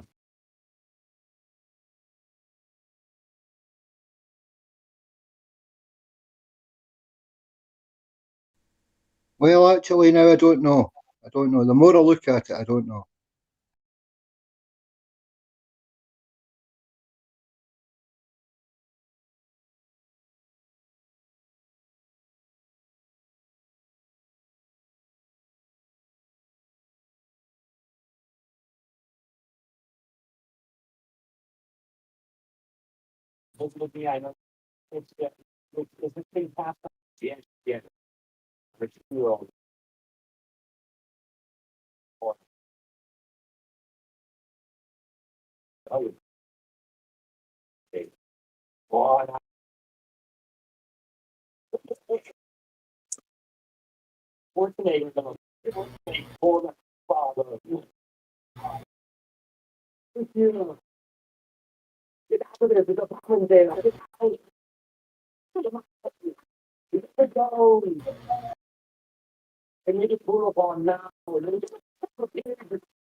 I take it all back. That gun's throwing cartridges on the ground.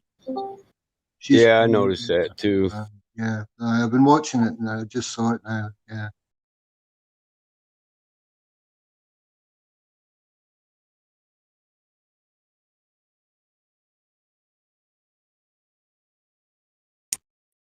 That Schwarzenegger thing is great. Hader does a really good one.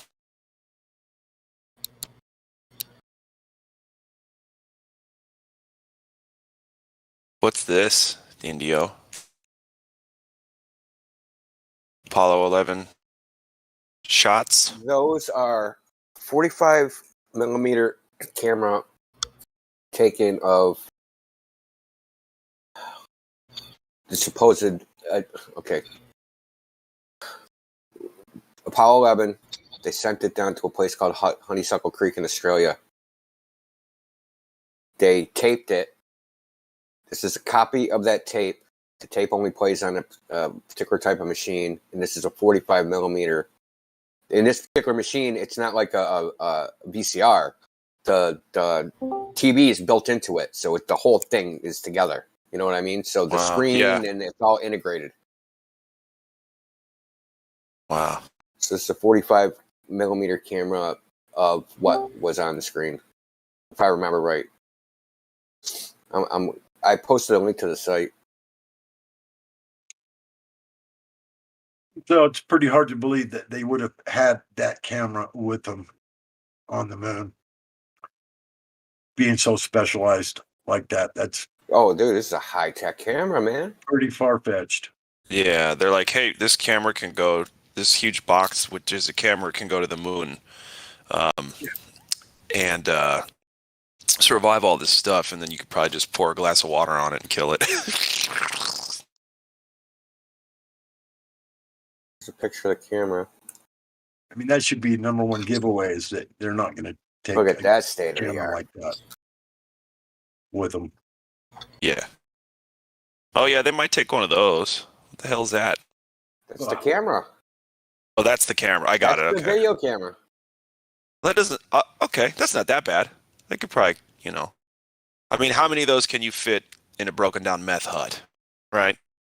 Fit 10 or 12 of them.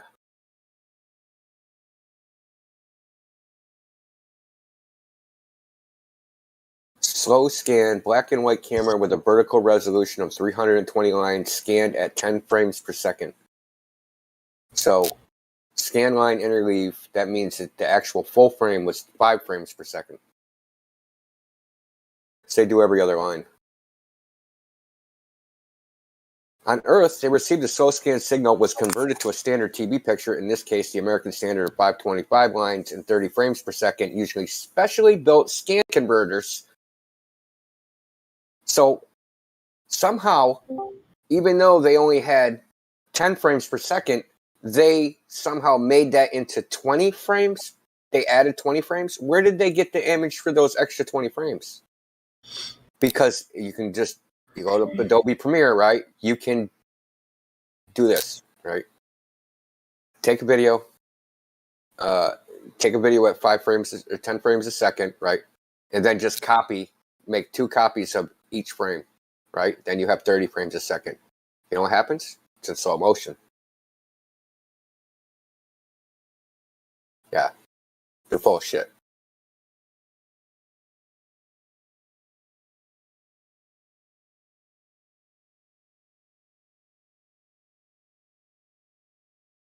See, back then, when nobody knew about this stuff, you would need like a degree in telecommunications to even know about any of this stuff, upscaling and converting from frames.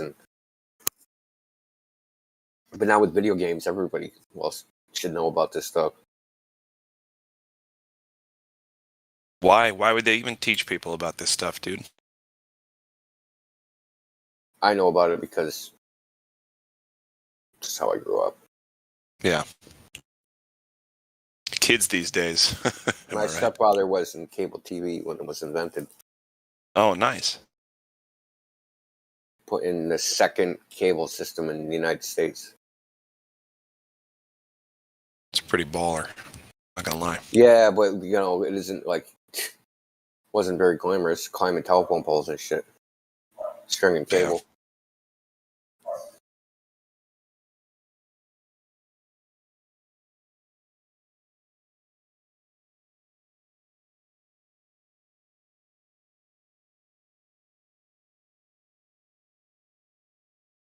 TV signal up the microwave tower at Honeysuckle to a specially installed microwave dish to an AWA outside broadcast van parked next to the Kuma Canberra microwave tower on a hill.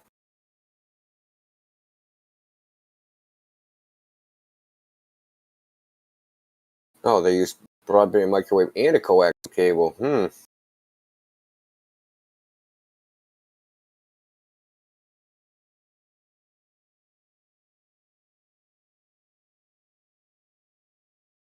And then by Pacific Intelsat 3 F4 satellite to U.S. West Coast Earth Station at Jamesburg in California. Then via AT&T links to Houston. From Houston, the TV was released to the world in real time.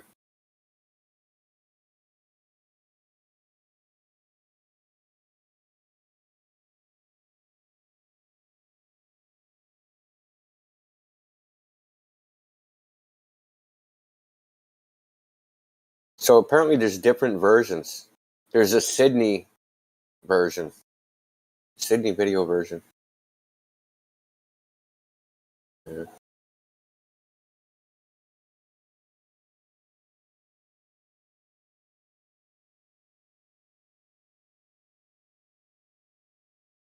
So at the same time, right?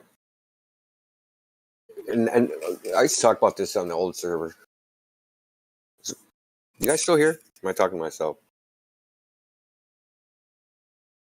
Guess that answers that. Test.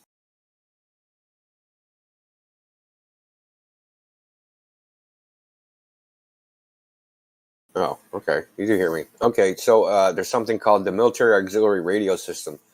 So people used to call home from Vietnam. I know this one particular person that did this. He said the time delay round trip was 27 seconds. These were some series of radio bounces across the Pacific.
Oh, they even got a picture of the communication satellite.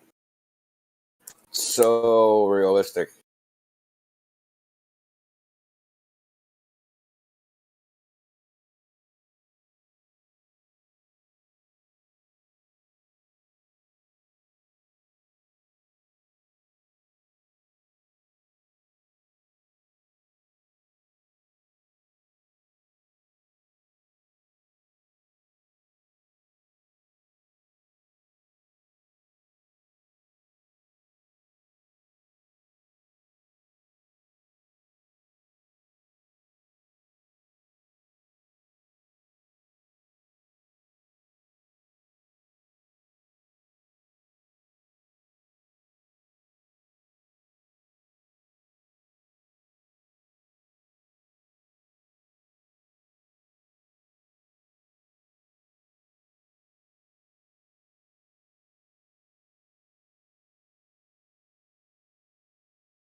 Where's the battery capacity that's powering that light?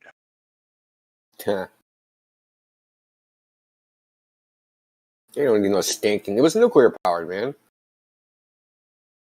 Here, let me show you these equations. Show me what? I'll show you some equations. Oh, gee, thanks. Don't waste your time. Come on, it's possible. I'll just show you these equations, man. There's some numbers here. Not much Sumerian, ancient Sumerian lunar technology. Yeah. Yeah, like I said, don't waste your time with me.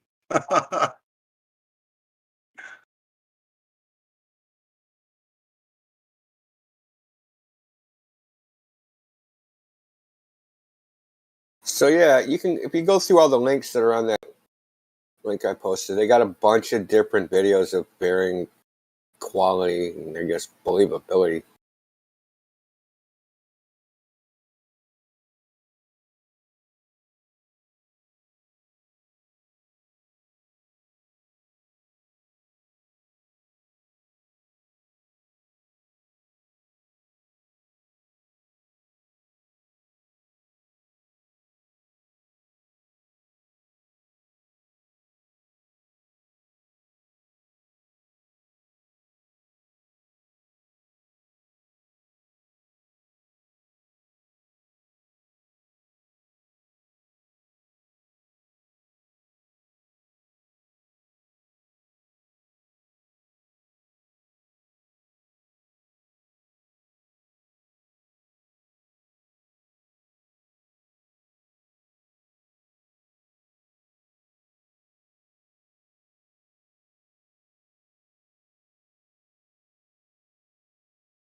Isn't that something? Wow. Yeah, I mean, now that you're looking at it, you're like, damn, this is garbage. That is worse than that.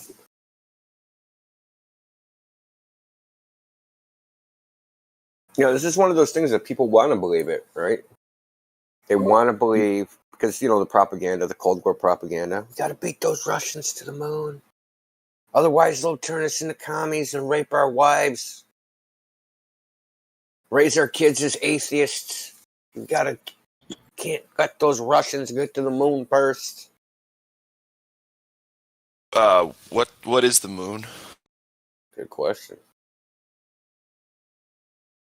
The moon is somebody's mama's fat ass.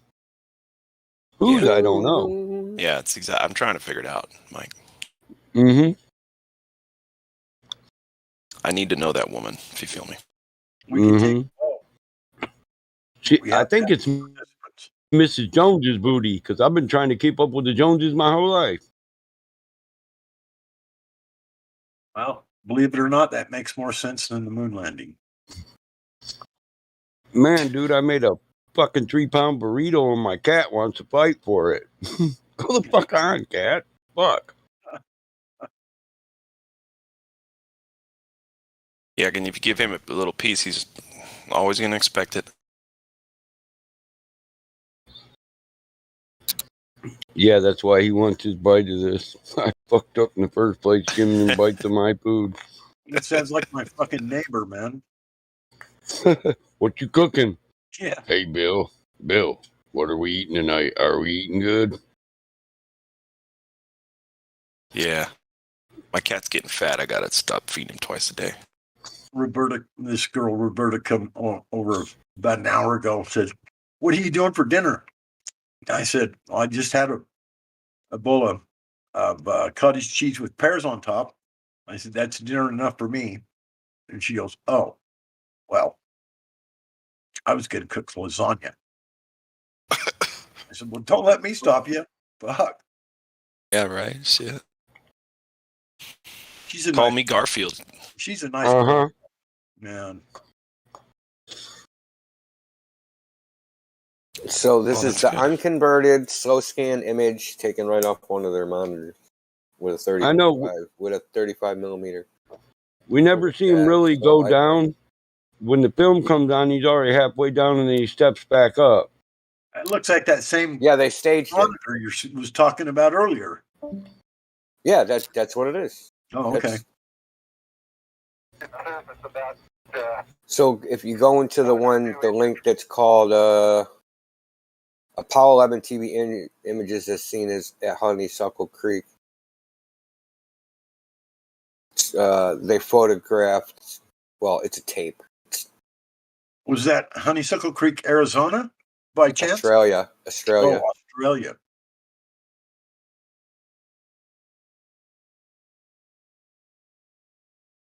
But there was two videos. There was one. There was place. They had like 3 receiving stations.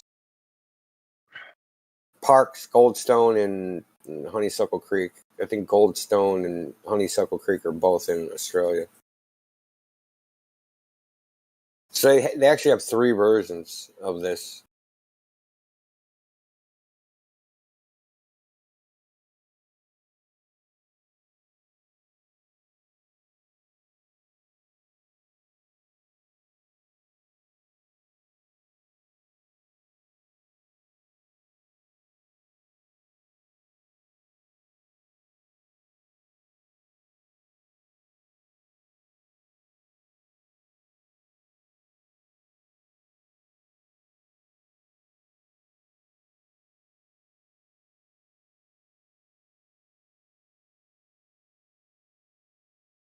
So the pressure, the atmospheric pressure on the moon was enough to keep people's blood from boiling? Is that what you're telling me? Who said that? Well, I'm just wondering.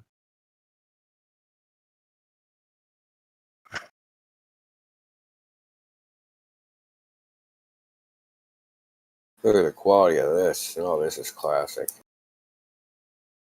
Fucking so convincing. Look at that. Jeez. They definitely went. No doubt.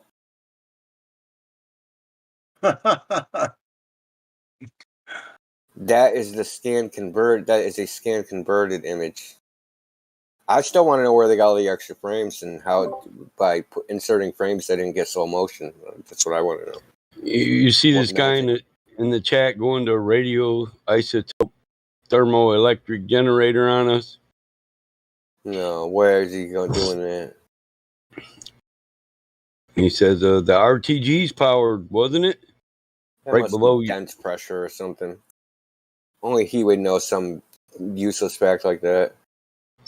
Well, that is what they say, but can we see the generators that were used in the 60s and 70s?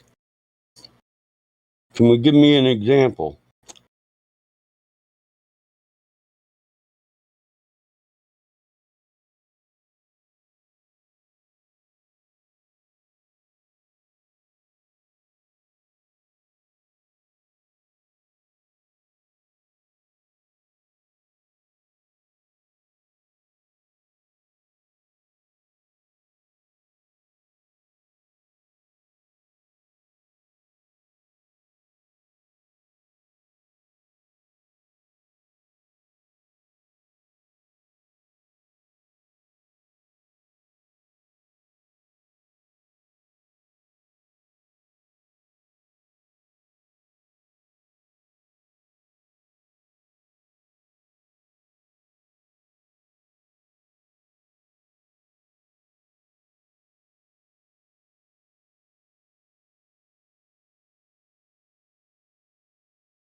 Who's coming up with all this garbage anyway? Where's this stuff coming from?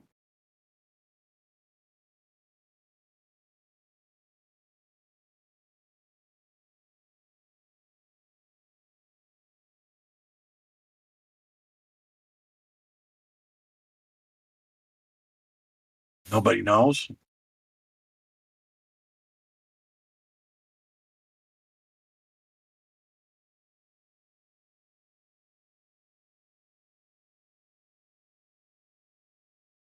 What this stuff Indigo sharing?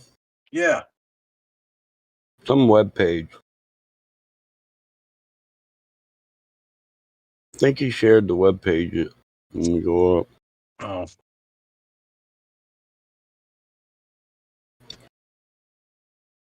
It's sure some high quality shit. Yeah, right.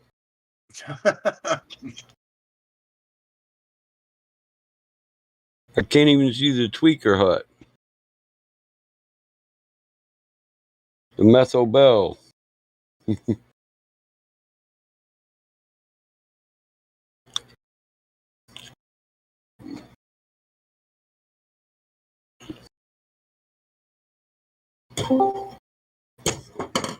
Oh, it gets worse. Oh my god, I didn't even think it could get worse. They won an Emmy Award.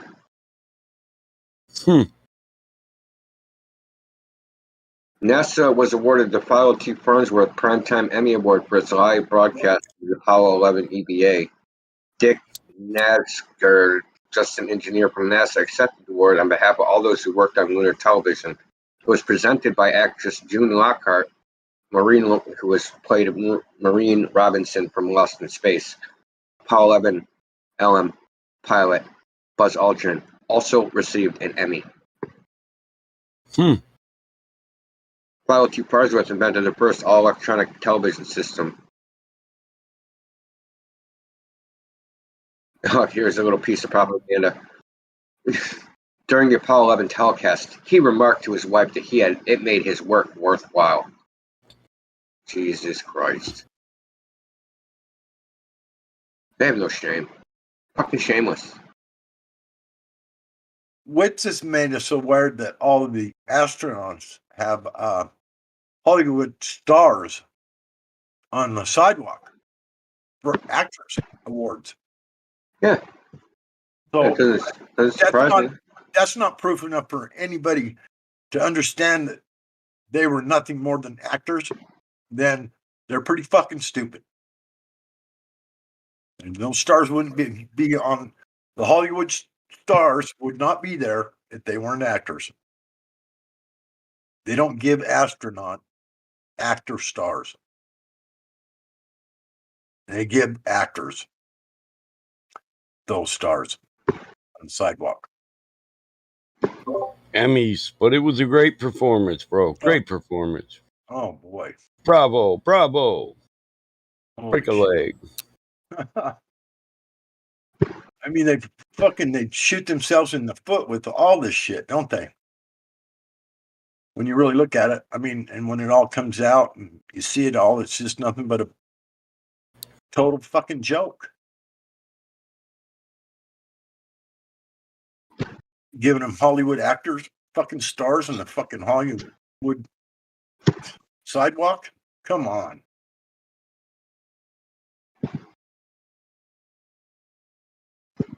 Okay, now listen to this. The more I read, the worse it gets. The search for the Apollo 11 TV tapes. This page was created in 2006 to seek help in looking for the Apollo 11 telemetry tapes containing the EVA slow scan TV. Since then, it was determined that those original tapes no longer exist. While the search did not find those particular tapes, better scan-converted recordings than have been previously available were discovered. Hooray! And with NASA's help, the best of those were restored. The restored video is available here. I do plan to write a full story on full story of the search. Until then, this page, blah, blah, blah, blah. Go to that next page where they say the video is. Due to the pressure of other commitments, the Honeysuckle DVDs are temporarily unavailable.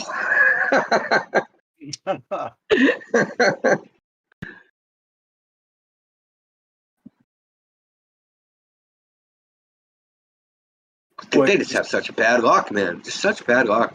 Just doesn't get any better than this, does it? No.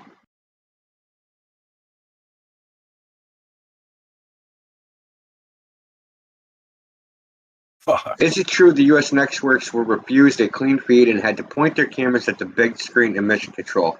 Quick answer, no. They were given a clean feed. Well, that's news to me. Was there really a 6-second delay in the picture in case of a disaster? No, it was all live. I don't know who made this site. Indio, I got a question for you to play What? some catch up since I just sat down. Some ketchup? Me catching up Jesus because I Christ. see we're talking about the moon. Talking about The moon science landing. fiction. Whatever you call it. Okay, so is the moon landing fake because we never went to the moon, or is the moon landing fake because the moon isn't a thing we can even try to land on in the first place? Like, where do you stand? The moon landing, I don't go that far. The moon landing is fake because even if you believe the whole heliocentric model story, it's fake. Dude, he has a conversation while he's sitting on a 43,000 foot-pound fucking rocket right under his ass. You have to be... Okay, this is 2 times. So they got the Pratt & Whitney engine on a 747. This is 2 times the thrust of one of those. It is literally 3 feet from his ass. He's having a conversation with mission control while firing it. That's absurd. Okay? Like, those are the reasons it's fake. I don't even, whatever the moon is, it is. But it's fake independent of that. The shit they claim is absurd.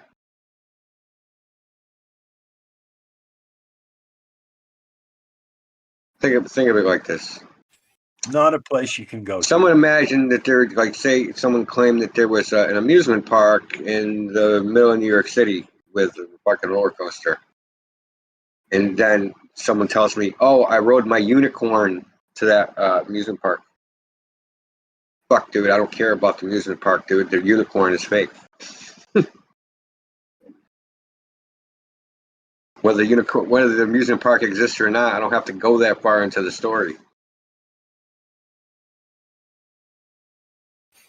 I don't know. I've always stood by the notion that if we had faked the moon landing, the first people to have dimed us out on it would have been the Russians. Yes. Which they didn't.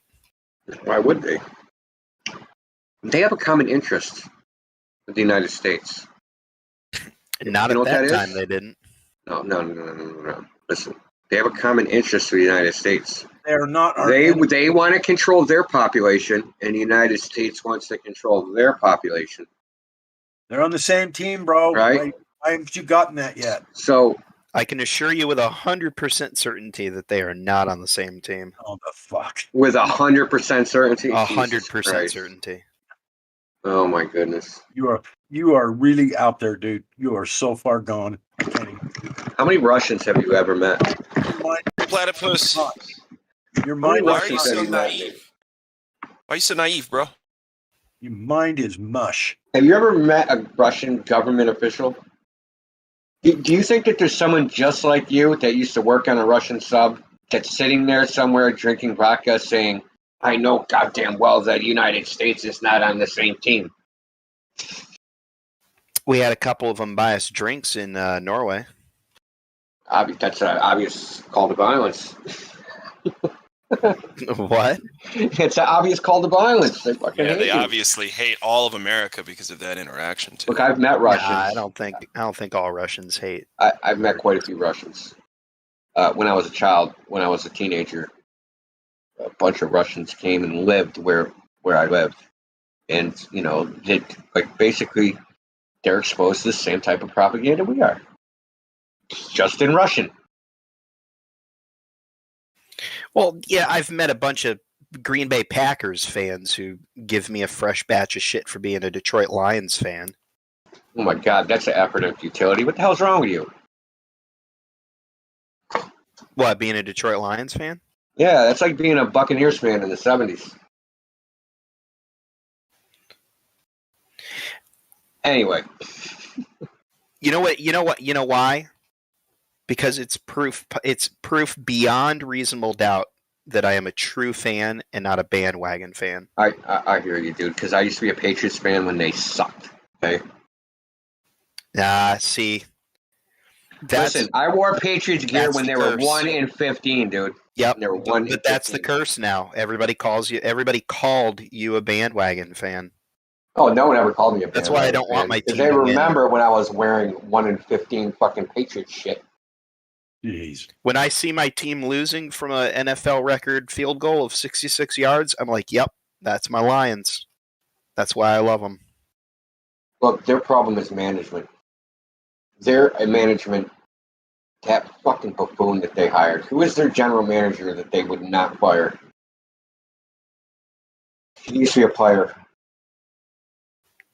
Oh, Christ almighty. You know who I'm talking about. I spend sorry.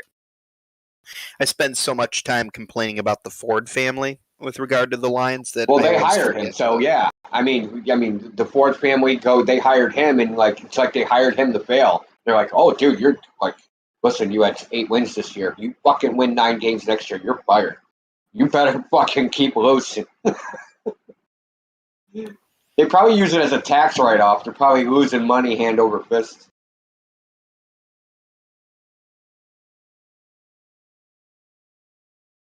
I only have one question. Are you a Mickey Mouse fan too? Look, governments have a common interest in. Am I a Mickey Mouse fan? I'm a Mickey Mouse tolerator because I have a 5-year-old and a 3-year-old. I have a very high tolerance for Mickey Mouse. I'll put it that way. Why do you think parents collectively tell their children of Santa without any type of conspiring between each other? You know, I think the number one reason at this point, I think it's 2 things. One, I think it's fun and people do it because it makes their kids happy. But 2, I don't think people want their kid to be. I think people are terrified that their little kid, is the one that knows Santa Claus isn't real. And then they have to deal with their kid telling all these other kids.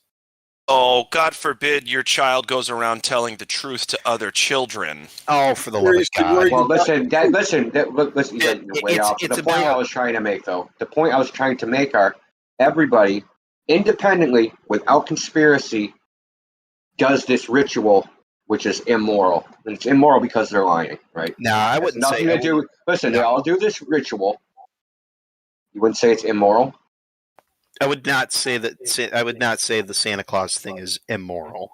I think seriously, yeah, it's immoral. But like, I don't care. Like, I don't endorse lying. Is the tooth fairy? Hold on. Is the tooth fairy immoral? Yes. It's a lie. Is What do you the think? Easter Bunny Lying is immoral. It doesn't matter. The ends don't justify the means. Now, the harm done is minuscule, right?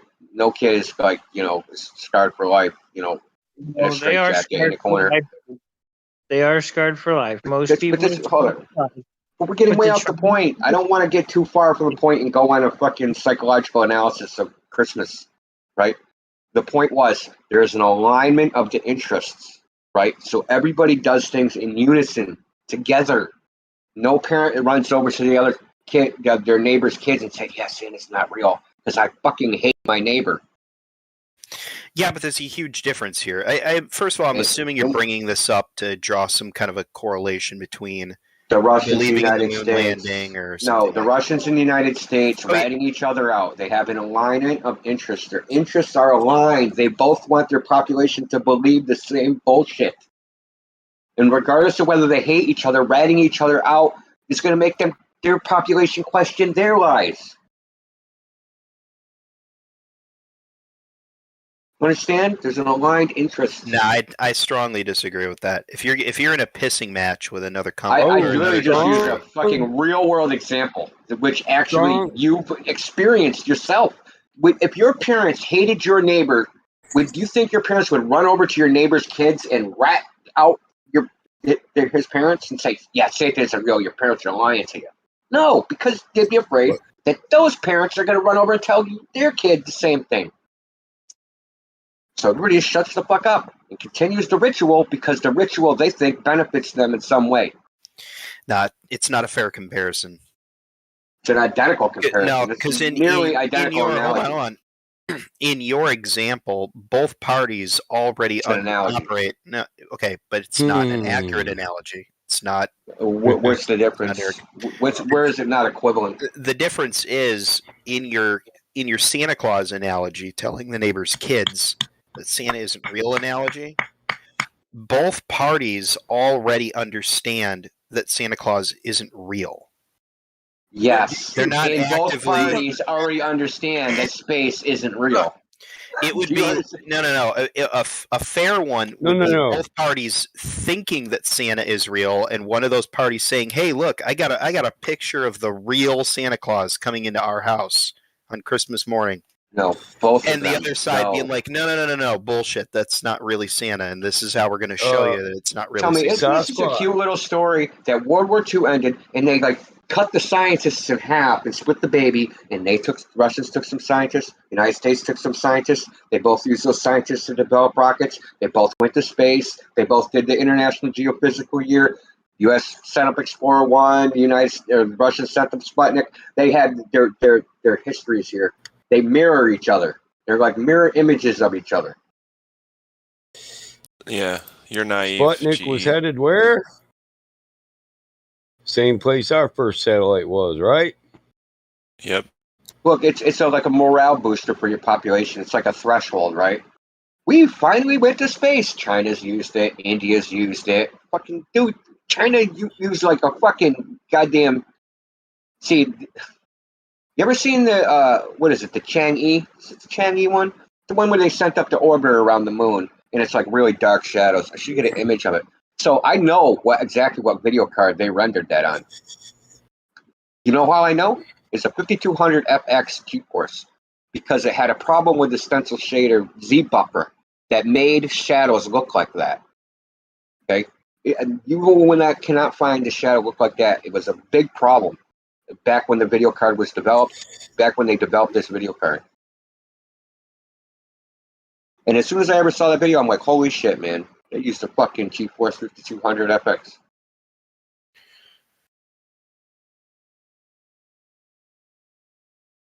Yeah, I'm a nerd, dude. Especially when it comes to like computer graphics. And they use some cheap ass graphics. Maybe that's all they could afford. See, when shadows are projected in a 3D engine, they use something called a Z buffer. And this thing called stencil shadows, so that the shadow doesn't project through a wall or something. But an artifact of this is that you get these crazy dark shadows. Did you say GeForce 200 FX? 5200. The GeForce 5200. Oh. Oh, hold on. It could have been the Voodoo 5200. Hold on. Got the FX 5200. I'm looking at right The here. FX 5200. It said back for that day. That day it was fucking. Oh my god! It was a screamer back in the day. Well, I remember the Voodoo had that additional card that you could ribbon cable to it. That was like a memory boosting card. Yeah. If you had that thing, you were the fucking cool kid. As far as nerds go. I'd have to go look on a website called Beyond 3D to like. So this Beyond 3D website is where video game developers had a forum. I don't even know if it still exists. I've only built one gaming computer, but I did build it from the ground up, so I'm proud of myself. If you've never run 3D Mark on it right after you built it, it wasn't a real gaming computer. Okay. Whatever, dude. Ass. It was also in is not a good benchmarking tool. 2001, 2002. I wasn't working with the best equipment. Because I wanted to play Unreal Tournament 2004. So I built it in 2003. Yeah. UT 2K4 I wanted to play that was UT. good stuff, man. It was so good. It was, dude. You know something kids don't get to experience today? LAN parties. Yeah. LAN parties were the shit. You sit up all night playing StarCraft. Who the hell? Who's playing bongos on their microphone? Damn it! Bongos. Me? Typing. Sorry. Yeah, GE. I didn't actually go to too many LAN parties. I only went to a handful, but the ones I went to were super fun. And, you know, the extracurriculars abound where they also helped, if you know what I mean. I will try to dig the pictures up, but my senior year of high school, I was actually hosting a big LAN party every 2 months. I think I would get about 70 people to show up. Not bad, dude. Yeah, NVIDIA and Balls, the energy drink, would send us free shit to raffle Oh, off. they sponsored you? That's cool. Yeah, NVIDIA was really cool about that. All you had to do was send them pictures of the last party that you did and the estimated amount of people, and they'd send you a care package based on how many people you expected to show up. Cool. Yeah. And it was just like gifted? Yep. They gave it to Didn't you? have to pay for it. It was like a shitload of it was simple shit, but Right. you know, as a 17-year-old, you know, I mean, it's Yeah, man. technically being sponsored. What you're telling me? NVIDIA sent me a box of bumper stickers, computer case Coffee mugs. stickers, and holy shit, there's soda can cozies in here too, man. No way. We made it. Oh fuck. Wait, you got all this for free? Yeah, dude. Oh my god. Just for playing video games? Yeah, dude. Hey, we did. I will say this: admission was $10, and we did raffle off a. This will be a throwback. A Radeon 9800 Pro. Oh man, yeah. That was the one with the TV input. I can't even remember it was an ATI graphics card at the time that I had. What was it? What year was it? Hang on a sec. I'll find I it. had to refresh my memory. The problem was the Z buffer precision. It couldn't render shadows in enough shades of gray, so they appeared dark. Basically, it was like black or white. That was it. What are you talking about, India? Same thing I was talking before. The shadow. I'll show you. Hold on. Just let me show you the freaking China moon orbit. Oh my god, your finger taps, dude. Oh, sorry. It feels like you're sticking your fingers into my eardrum. You're really quick at that, though. Yeah, I type fast. Is that on your screen, on your phone? No, it's a laptop. It's a gaming laptop. It's got a GeForce 50, I don't know, 6800 RTX or something in it.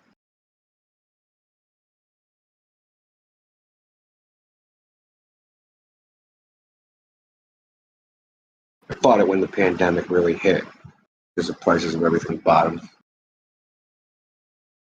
That's like the third economic crisis I've taken advantage of. What economic crisis? Oh, the imaginary one. Oh. The one where nobody was allowed to work, that economic crisis. Gotcha. Or they were giving away free money, that gap in time. And, you know, businesses were uncertain whether they were going to be able to sell their products again because everybody's going to die if they went in the store. So, Yeah. And look at all the bodies everywhere and the full-up hospitals. Oh, wait. Yeah, I don't want to hear that shit. Come on. You don't want to hear it, huh? No, I gotta. Come on. Some of us have relatives that actually work on the ICU floors with the COVID patients. I understand. Oh my god. I understand that they all think. yeah, okay. Yeah, they think whatever they think. So, hold on, you got PTSD because of your relations worked on the floor? Are they still alive? Did they die? Yeah, how did they not get it? Crazy. What a pandemic. The person that I know? Yeah. It's I know my mother, and she did catch COVID. That shit. Yeah, well, 98% of people that catch How do you know it. it wasn't a false positive? Because she was sick at home for 6 days. Well, You can be sick with a lot more than just COVID. Dude. Did she die? Respiratory illness. But did she die? No, she didn't die. There you go. How did you find out the cause of the sickness? Cause of the symptoms? Hey, now look, You didn't. Platypus. Okay, listen, we don't have to do this. Listen, let's not get too far off track. Yeah, we don't have to do this. He don't want to talk about I'll show you the. So look at that image, man. This is supposedly taken from a Chinese lunar orbiter.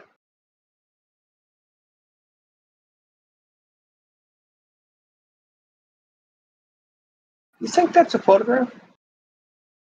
Do you honestly think that that is a photograph? That one kind of looks funny. I'll give you that. Nope. That is a render with a fucking graphics card that has the Z buffer precision problem and cannot do soft shadows. wait, hold on. Are you saying? Well, there are some soft shadows on the Are image. you saying? Just not all of them. Where? Down in the bottom left-hand corner. Some of the So the smaller bottom shadows left. are Nope. softer. No, here, let's blow it up and take a better look at it.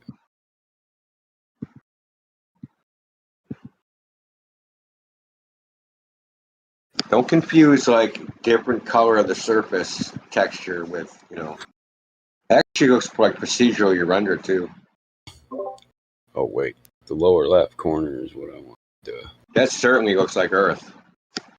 Matches all the other Earth pictures. Perfect. Wow, dude. People believe it. They believe it, Mike. Holy shit. I know. Yeah, Gladflow rocking that AGP slot. 8X. Ooh. It was not a bad card at all. No, of worked course great. it wasn't. The 9800 was amazing. Yep. Now, if memory serves me correct, all of the XT models were the memory dumbed down ones, which made them a little cheaper, but Yeah, it was cheaper. Still. And I actually don't think I. Oh no, I did have the XT. You're right. Yep. The 9800 Pro was the biggest leap I've ever seen from the previous generation of graphics cards to the next. Yep, 9800 Pro was amazing. If you It was had like it, 3 times faster than the previous generation. Like, it's crazy. Hey, that's the lower left corner. Can you point to the shadow there that looks softened? it's most of the smaller ones there, man. That's they're all that's the pitch ground, man. Those aren't shadows. But they're all pitch black. They're all the same color black, bro.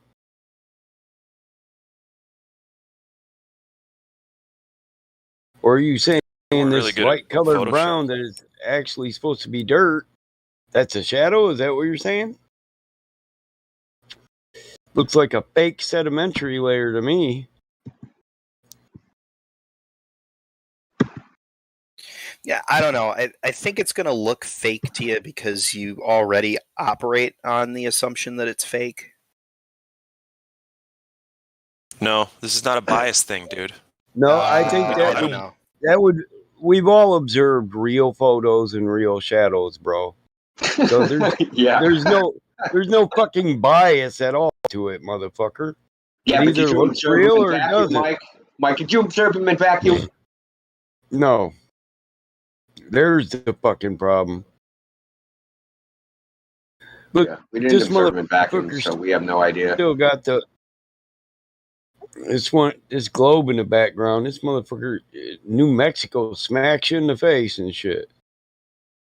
Space Like, images are inconsistent with each other. So, motherfucker seeing New Mexico from the moon.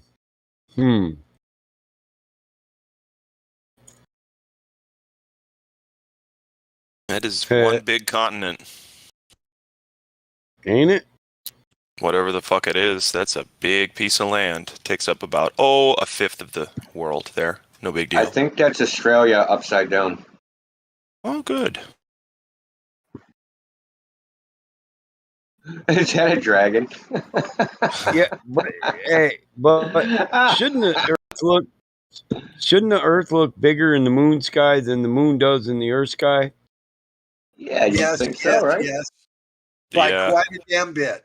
4 Yeah, times. you should be able to. Yeah. You should be able to think that you can jump off the moon onto the Earth. It should That's be how big it bigger should than be. a supermoon. It should be appearing bigger than a supermoon right now. And at Shouldn't the certain times, horizon even be bigger super than it. close? Well, it You should would be at think. least 4 times bigger, right? Isn't that what they say? It's 4 times.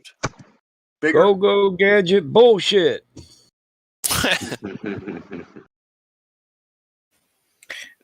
I'd say it's hard to gauge how big the Earth is supposed to look in that picture.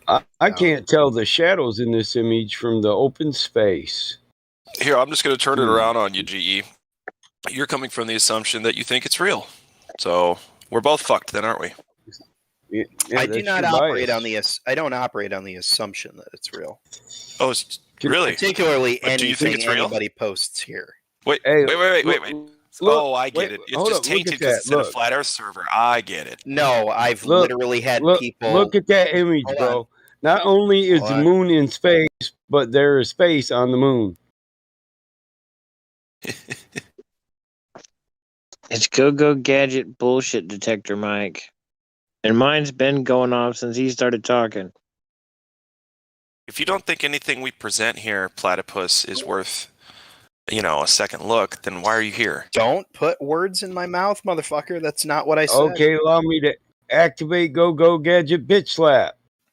I've got people here who literally make images on their computer and throw them at me in the hopes that I'll say that it looks real, so then they can be like, "Nah, no, it's not real. It's a thing I made on my computer." Just ask breaking down the wall. Yeah, but that's dishonest. We don't do that shit here. Oh, we don't okay. ask people. Ask breaking down the wall the next time. We don't ask. I don't even. Yeah, I'm not going to talk to that dude. I don't care about anything he does. You know what I mean? He can do whatever he wants to do. He might be a really nice guy. He might have some good info or whatever, but I can only speak for me, and I can only speak for what I've seen here in this server, and nobody's fucking around like that as far as I can see. So because somebody else is a liar and we tell the truth, we're automatically pegged as liars even though we don't lie? That's weird. It's a never-ending series of He is people a putting pagan. words in my mouth. Well, no. Why don't you? Well, then why don't you give us the proper words? I'm translating what you said did. into language I'm saying that I everyone take else everything with a grain of salt. But Okay. even more particularly here, because I've had people in the past on the server try to give me something they made. All to right, try and let's get play me a to say game. It looked real. So they could be like, no, it's not real. Let's play a game. Okay. A natural never do born that to you, woman, GE. You have my natural born woman, or no? Hold on, let me Google the images. Natural born woman or God no? damn it! You don't want to play? You don't like my game show? Of course I want to play, but I don't want the live stream to get flagged. Oh well, we're not bashing on them. We're just trying to hone our skills at pointing them out. That's true. Okay, and you know what? Going into this new time in everyone's life, we really need to be able to pick out the difference. Yeah, it's like where? Oh, snap! It's Man, you this. gotta be Waldo? really Oh, there it careful is. on your fucking search engines. It's this simple, Platypus, bro. If you don't have any evidence for the globe, it's fake. The end. Same thing with Santa Claus, the Easter Bunny, and all that other bullshit. If you don't have any evidence, real evidence, fake. That's the end of it. There's no need to speculate beyond that. If you don't have any evidence, Yeah, nothing. and dude, there's about as much evidence for Santa Claus. I'm gonna as hit you there with is a for twofer. that. Like, Yes, you There's want millions muted? of pictures of Santa. What are you talking about? How are they going to fake all that paperwork? No, big skull, big All forehead. those you're right. notes Hold on, to India, Santa? you're right. Right, India, that was you that just said that. You're right. Yeah. Hold on, I retract. All let me- those let me letters to rephrase- Santa? Let me rephrase the statement I did. NORAD satellite Santa tracker? I was They going to track say Santa with there's satellites, man. I was going to say there's just as much evidence for Santa as there is for your firmament, but now I have to correct myself What because of what you firmament? said. Is there no firmament? Who said there was a fucking firmament? Firmament's the name. Listen, the firmament is what they call the sky. We have gas pressure, and firmament is what the scripture calls that barrier that gives us our gas pressure. Scripture, right? Reality Are you a trigger too, atheist because it too? seems like it's a natural law. You can't have a gas pressure without walls of a container. And until you can demonstrate that outside of having gas pressure already, I don't give a shit. Firmament means the vault of the heavens, the sky. Okay. Are you denying there's a sky? Are you denying that there is a physical barrier that keeps the atmosphere pressed against the surface of the Earth so that it doesn't expand out into nothingness? Is there a physical dome or a physical firmament over us, Indio? Yes or no? I don't know. We don't claim a shape. Okay. Listen. Nobody said I don't anything know. about Listen. shape. Walls of a container. Look, Are there we walls can- of a container? Yes or no? Yes. The end. You have gas pressure.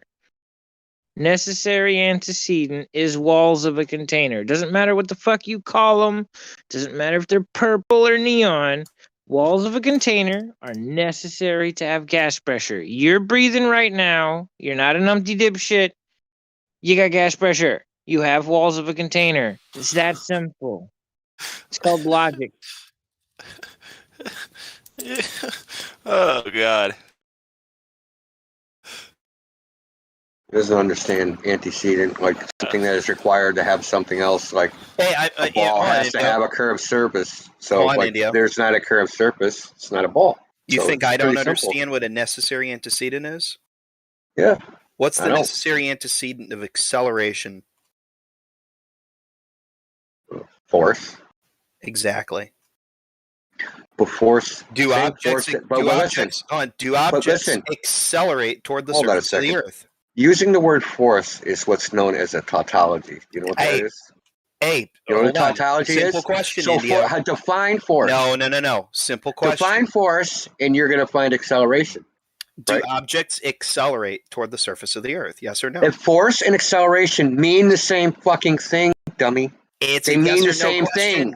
It's a yes or They're, no they're question. synonyms of each other. They are synonyms of each other. Can I That's can a- I it ask is a you a question? tautology. Can I ask you a yes or no question and get an Listen, answer you're from you? trying to play a sophistic semantic word game, and you don't even know you're doing it. No, I'm just That's trying the to funny ask part. you a You don't question. even realize you're doing it. Listen, define You think force, it's a game of, define you think it's a game of acceleration. semantics. No, you don't understand that you're doing semantics. You don't even understand because you don't understand that force and acceleration are the same thing. Let's go cut the scientific definition of force. Even Newton said you could have motion without force. So I'm tired of hearing that, man. I'll give you the link for the last. I'll give you the link for the last fucking time, bro. You can Strength have or energy motion. as an attribute of physical action or motion. What's an acceleration? Acceleration, motion. In physics, the force causes an object to accelerate. Guys, this is helping. What's an beg the question. acceleration? A change in motion. A force causes an They're the object to same accelerate. things. Gravity is not a Define force. tautology to you. Hey, Tautology. whoa. Hey, I never used The the word saying of the gravity. same thing twice in different words, Okay. generally considered Yeah. to be a fault in style. A phrase or Sound like expression people- which the same thing is said twice in different words, a statement that is true by necessity or by virtue of its logical form. It's called sophistry. What else are you You're talking using about it, than and you gravity, don't even dude? really use it. You don't even realize you're using it. Don't mince words, dude. You're talking about gravity. This is the Get outta problem here. with This is the problem with gravity in the first place, is that the cause is intermingled with the effect. In that force is an acceleration, and acceleration is a force. It's tautology. Why do they have to use semantic word games? I like to just think of it as a thing that causes a force. The thing that causes What force is a force? you Can dropping you the bottle apple. a force? Can you bottle a force? What is a force? Define force. Am I It's a wrong? concept. Force is a concept. Am I wrong? Dropping the apple is creating the force because you dropped the apple. You Technically, input energy. you had to pick the apple up. Exactly. First. You input Exactly. energy, and you gave it the possibility of kinetic energy. There's a By word picking for it that, up. Mike. It's called potential energy. Yeah, I know. But I figured you were so remedial on this topic that we might as well make it 5th grade for you. Now, you assume that for any motion there must be a force. You're wrong. Even Isaac Newton said so. I'm not talking about motion, Mike. I'm talking about acceleration. I know you are, but Things acceleration doesn't prove force.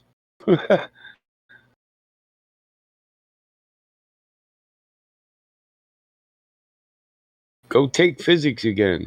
You can't. Okay, by definition, a thing that is accelerating is increasing its speed. Correct? Or velocity. Right. And in order to Angular increase velocity. either one of those things, you have to input Not energy. true.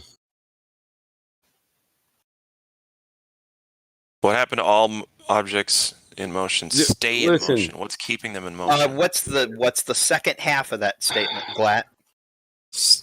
Stay in motion. So what's keeping it in motion? No. All objects stay in motion until what? Acted upon by a different force, i.e., angular change. I acted upon by another force. Acted upon Correct. by another force. Yeah. Well, you 2 times there. You were trying to rattle off the first half of that without rattling off the second half.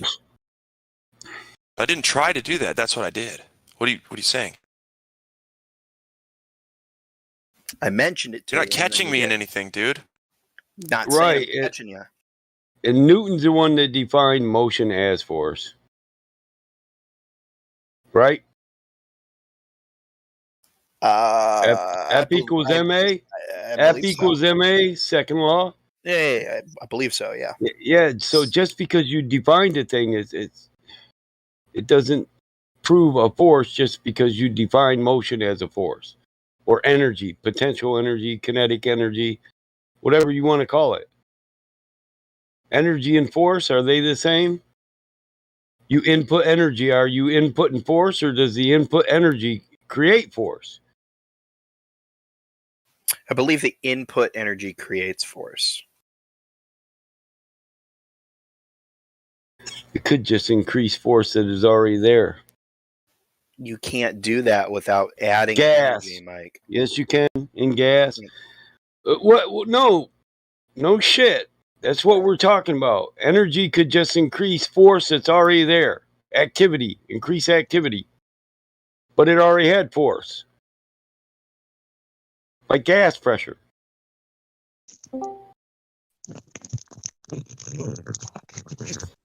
What are these objects falling towards the surface of the Earth? What objects are So, those? hold up. Gas pressure you can increase, but you don't need a force. You need the input of energy, heat, or temperature. Rise the temperature, you get a greater force. No that's force. Not true. That's not true. You can. Oh, it is. You You get increased motion with temperature. Gas. You can increase. You can increase. You can air- decrease it by you can cooling increase- it too. No, you can increase pressure physically as well. That's literally how it. That's just what I bicycle tire said. Pump works. You can accelerate the movement of gas particles. The input of energy, no force needed. Yeah, you can do it mechanically. You can do it thermally. You can do it a bunch of different ways. but Yeah, at the so end of quit the with day, that. you're There's adding no energy. motion without force. Yeah, energy is not defined as force. That's my point.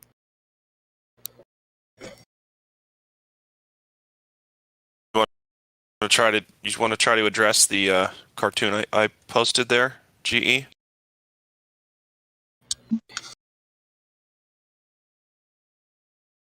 Why doesn't gravity affect any of those things, but other things? Well, gravity does affect those things. That's why if you take your helium balloon and you put it in a vacuum chamber, the helium balloon will fall. Do we live in a vacuum chamber? Will a helium balloon fall if you put it in a vacuum chamber? Yeah. Do we live in a vacuum Well, chamber? the answer to that question is yes, it will. It's No. not an Do we live in a vacuum chamber? You have not tested that, platypus. Stop. As well But as that that, doesn't yeah. prove gravity though. Like you need to know that. Yeah, the vacuum is a medium and the air is a medium also. So you're not proving anything with that. Just means when you fuck with the air, shit happens differently. It's an incredibly scientific way to look at that, Glad. I mean, Tell me it's anything different. That's what it does because that's just the way it does that. The way it was made, partner. Look there, the last picture in the chat for you. Platypus. Is gravity a theory? Google. Universal gravity is a theory, not a fact, regarding the natural law of attraction. This material should be approached with an open mind, studied carefully, and critically considered. It's still not a fact. Still not a fact. I got another one for you. Check voice text.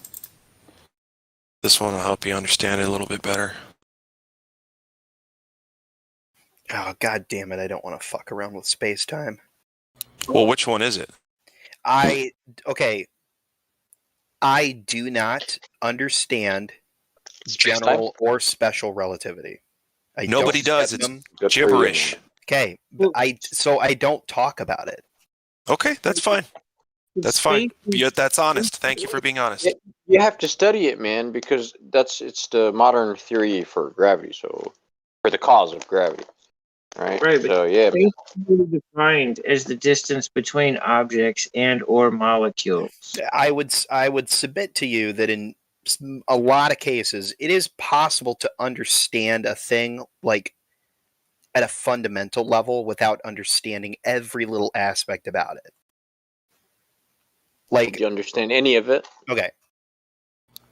You put a pot of water on the stove, you turn the burner on, you know eventually your water is going to boil. And you know that happens because it's getting hotter and hotter.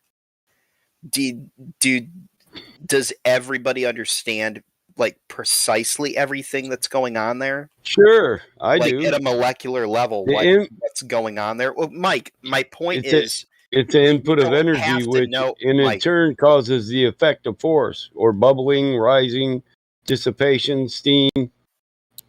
It's simple physics. Right, but if somebody doesn't understand I'm not going to follow you down on this line to that I can make a educated guess from a standpoint of ignorance. No, I disagree with that.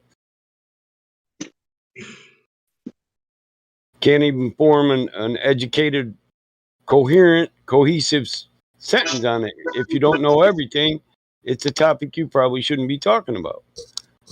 When you talk about things you don't know about, it might make you look dumb. Yeah, it's true. I mean, you're welcome to do it, but when you do it, it's usually when you get walked into the corner and bump your head, like you're blindfolded. I'd have to say that's his problem. Just like saying you can't have movement without force. You can. You just need to increase energy input. And this is well known in physics and easily demonstrated.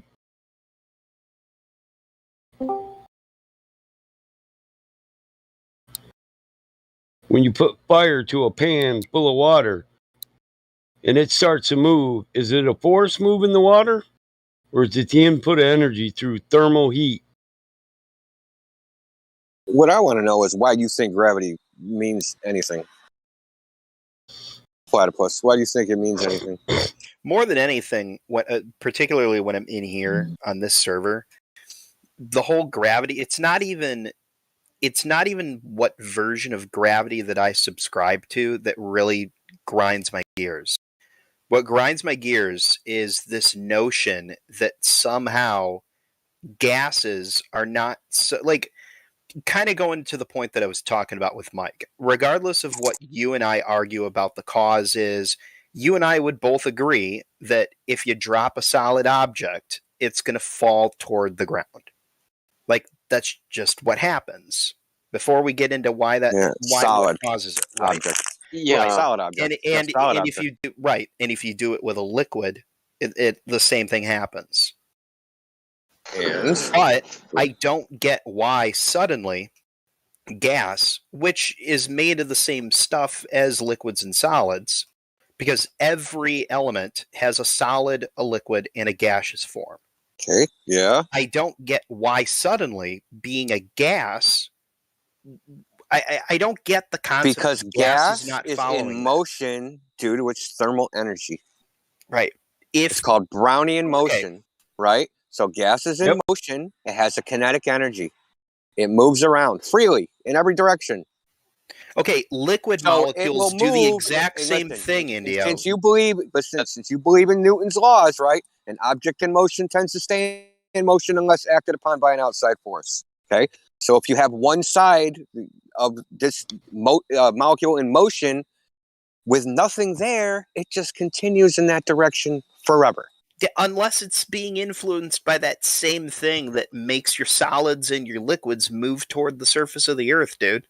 Like, forget about gravity. But we Okay, can demonstrate I've never understood why can't the Earth be flat and the atmosphere So, still if- also be subjected to listen, that downward force thing If that you and I if know water's exists for attracted solids and liquids. downward, then why do rivers flow?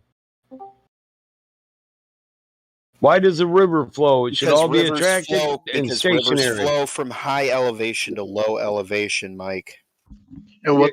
Yeah, so gravity pulls it to the ground, but once it gets there, it's free to move around. It's asinine. And when it does move around in your river, it always moves from high elevation to low elevation. No, not true. The Mississippi does. River? No, it's not true. The Mississippi River runs the last 11 miles upstream to the Gulf of Mexico. There's hydraulics at work there too, bro. You don't know what the hell you're talking about. Not all rivers flow downhill. Some rivers flow uphill. That's because they got 1,000 miles of river behind it flowing downhill, pushing it uphill.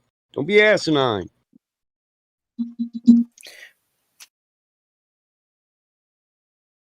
I don't understand why the concept of density is so hard to understand. If I were to take a 2x4, a block of wood, and pull it out of a pool and drop it, I removed it from its state of equilibrium and drop it. Yes, it accelerates towards the water. If I take that same block of wood and move it from the surface of the water to the bottom of the pool and let go of it, it goes upward. How is this so hard to understand? You're not talking about density at that point, dude. You're talking about buoyancy. Relative density or specific gravity. And the difference is? Density has an influence on buoyancy, not the other way around. So what's buoyancy? Just define buoyancy real quick for me. Buoyancy is just the tendency for an object to float. That's it. Can you be more specific? If Because an actually object, defined it's simple. equation-wise, like, you know. If an object, I don't even need to get into an equation. It's very simple. If an object displaces more than it weighs, it will not pass through that medium There you go. to the next medium. Archimedes principle. Yep. Well, That's it's any medium. Listen, volume. Yeah, in any medium, water, what is air, fluid. I'll give it to him word for word. It's the buoyant force is directly proportional to, what was it? The weight of the displaced volume. Of course, whatever you displaced. So mercury, air, whatever. Pick a fluid. That's how you just work that out. You don't need any gravity here at all. So no. Yeah. So why does liquid helium not float, but helium gas does float? They have the same mass, right?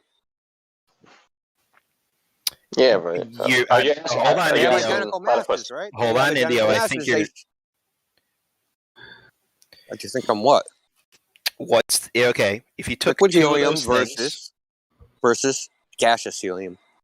well, what's the difference between those two things, Indio? One's a gas, has a temperature that's higher than the one in liquid form. Well, temperature is going to determine whether it's in liquid or gas form. Yeah. But right. There you go. What's the difference between your gas and your liquid on a molecular The level? degrees of freedom. Yep. The bonds between the molecules due to the kinetic energy. Barometric pressure will cause Called the degrees of freedom. A gas has an infinite degrees of freedom to move in any direction it wants to go, whereas a liquid is restricted. You lessen the barometric pressure of water, and it will boil at room temperature. Yep. That is correct. Correct. It's Well, dependent I just don't on know what. pressure. I don't know why global is freaking gravity because forming spheres is not a prediction of Newton. I know you guys get told this in school, but they've actually ran simulations on this, and guess what? The particles don't form spheres. Yeah, that's right. They've run simulations with a bunch of particles using the inverse square law, and when they run that, it doesn't form a sphere, even when they cheat. So how they cheat is they add like a glue stickiness factor. It still doesn't form a sphere.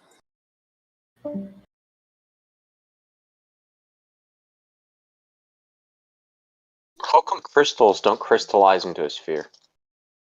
A crystalline structure. Interesting. During those simulations, what do they form into? A bunch of spinning pairs?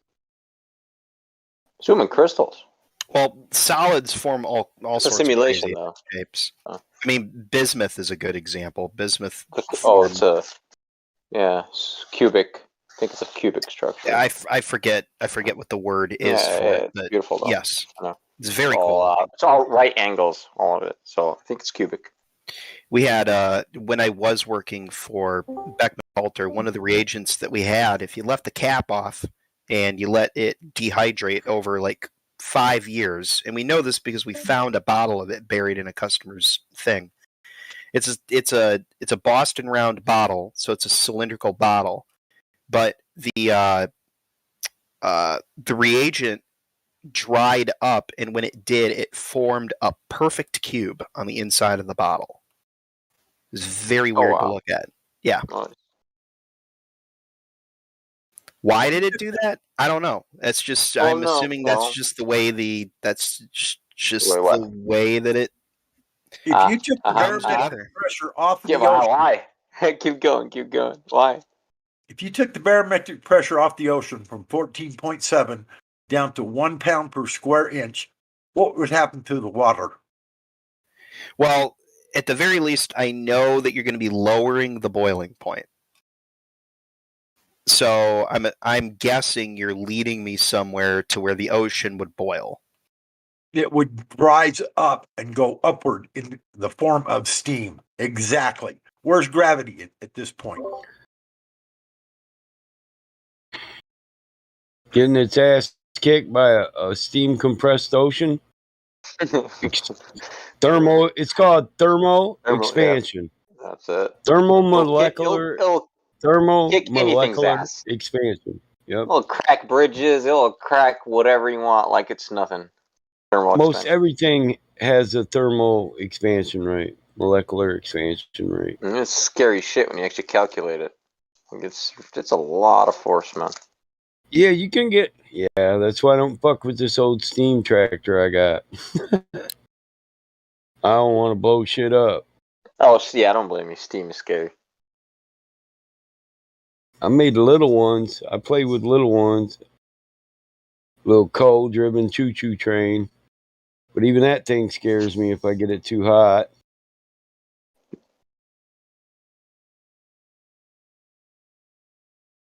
Put a little chunk of coal in it, watched it go around for about an hour. I thought, maybe I shouldn't be playing with this. Unless you know what you're doing, man. Fuck, all it takes is one inconsistent piece of coal that burns a lot quicker than the rest of it. You got safety whatever devices on your boiler at least? Yeah, I'm assuming. Pop-offs? Yeah, pop-off belts, yeah. Well, you should be But safe hell, then. it's so small, you never know. I always wondered, could you make a steam-powered handgun or a rifle? Probably. They had steam-powered cars at one point in time, 20s or the early Make a 20th 5-mile century. shot with a fucking aluminum bullet and a steam-powered rifle. You'd have to have like a backpack producing the steam. Well, a rifle. I was talking about cannons. Holy shit, yeah. Sorry, bro. Yeah. They got compressed air cannons, bro. Dude, you can fucking shoot. like when you dump a gigantic cylinder of like compressed air. Yeah. Like special butterfly valve so you can dump it so quick. Oh my god. Yeah. Yeah. Shoot fucking whatever you want out of those things, and it's going through whatever you shoot it at. Don't matter. Have you seen bowling ball cannons? Those are badass. Yeah. This is some fucking badass shit.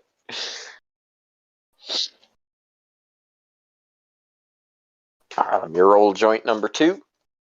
So that way I roll 2 joints. Roll one for Smoke me, 2 joints. please. Make them 3? Alright, I'll smoke these 2 first. Then I'll roll 2 more. Okay. Alright. I like your style. Thanks. I got this shit somebody named peanut butter chocolate chip cookies, but it's all right.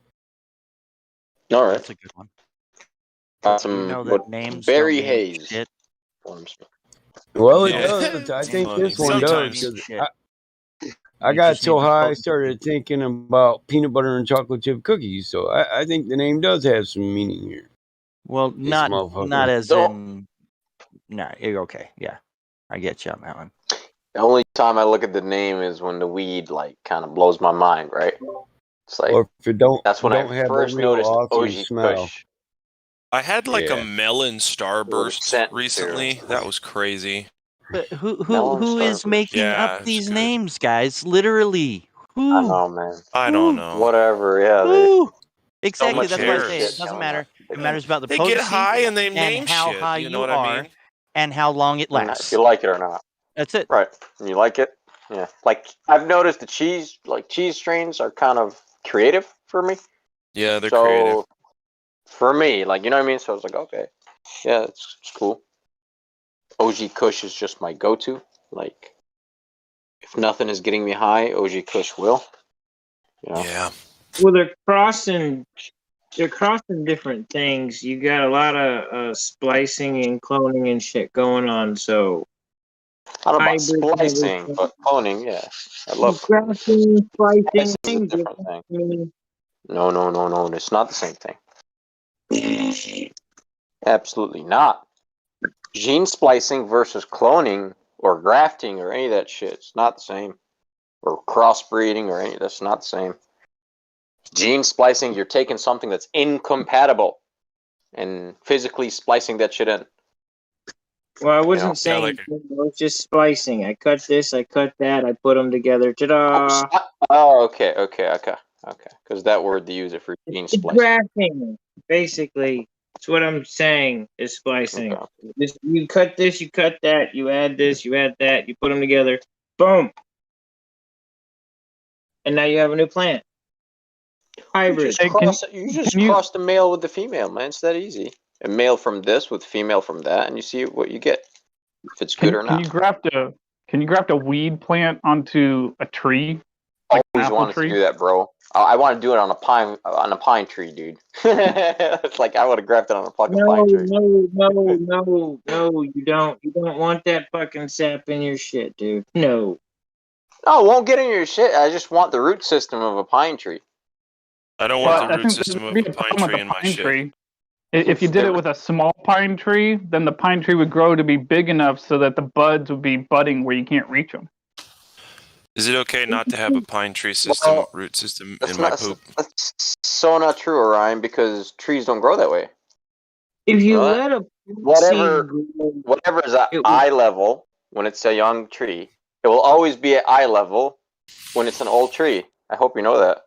So if you walk up to a tree and you carve your name in it like eye level, and you come back 30 years later, do you think it's going to be up top? Oh no, it's going to be at eye level, bro. That's how trees grow from or plants from the top, and they just get thicker at the bottom. The new shoots, they always shoot up top from the center. Yeah, and lightning comes from heaven. What if you did it on a branch? Well, the branch is going to be in the same horizontal location, is what I'm saying. Yeah, I follow you. Or vertical position. What I want to is my buddy's tree, because he's had the same tree for 30-something years, and when he planted it in the front yard, he told everybody it was a oak, a type of oak. But it's a 30-year-old pot plant that's in his front yard, and it's a tree now. 30-year-old pot plant. Yep. He told everybody it was an oak or something like that from Canada when he was growing it in the yard, and he kept pruning the limbs. how does he re-veg it outdoors? Because I know you can do that technique indoors, but huh? We don't know. He has to supplement light because it will die. It naturally dies in a year, so you have to deceive it to keep it alive for that long. I don't know what he's done. All I know is it's still there. Right now in school, this is way off topic, but right now in school, I'm studying the Diagnostic and Statistical Manual of Mental Disorders, and I'm thinking a lot about our friends in the YouTube chat when I'm writing this paper. It's kind of scary, to be honest. Look up borderline personality disorder and have an accurate description. Yeah. Yeah, I'm studying to be a counselor, man, I'll tell you. Whew. I see a lot of Glober and anti-flat earther stuff going You on. think the chat is bad? Don't go into court after you figure out all that psychological stuff. You'll really. Oh no, yeah. So here's something I've noticed. I agree. So something I've noticed in different topics. Say, okay, so there's other. So say the topic of MGTOW, right? The same tactics Globers use, people that are against that use. And I was listening to a debate, PhD synthetic chemist versus a PhD organic chemist arguing abiogenesis. And the guy that was pro-evolution was using the same type of tactics that Globers use. They don't answer questions. They talk about you instead of the issue. Right? So just an example of what they were doing, like, you're just trying to paint a narrative, blah blah blah. And he said this every time he bring up a specific point, like, okay, this chemical reaction can't do this. How do you create lipids? How do you create proteins? How do you create? He'd say something. Well, you're trying to create a narrative about and I don't play into narratives and this that. So he'd go on this whole dialogue about fucking. The debate was about the debate, you know what I mean? So, and the ironic part is, by constantly complaining about the other person creating a narrative, you yourself are the one creating the narrative. Anyway, yeah, dude, it's anything to provide relevant anything to for prevent claims. information transfer. Yeah, that's what they want. Exactly. They don't want anything resolved or anything inquired into. They want just people to watch the debate for an hour and a half and go, "What the fuck happened? Nothing," and then and eventually just ignore the issue because they think it's fruitless. Yeah. But I'm saying other topics, other so-called controversial topics, I've noticed this pattern of this type of sophistry, propaganda, psychological operations, whatever you want to call it, this form. Yeah. And it's it's in politics too, obviously. Bad in politics, but both sides use it in politics. So there is no good side there. but it's it's like I don't know where people learn this. Learn this particular debate style, if it is a style. It's not a style; it's a tactic. Yeah, it's diversion. It's a narcissist thing. Yeah. And so they pick narcissists to do this job. The other day, I was arguing with somebody in the YouTube chat about materialism and how they define success as driving the newest Lamborghini and having sex with whoever they want to. I was like, bro, are you serious? And you're a Glober? Well, you might as well not be here. Please stop existing. That's how they define the materialism? No, that's how they define success, is materialism.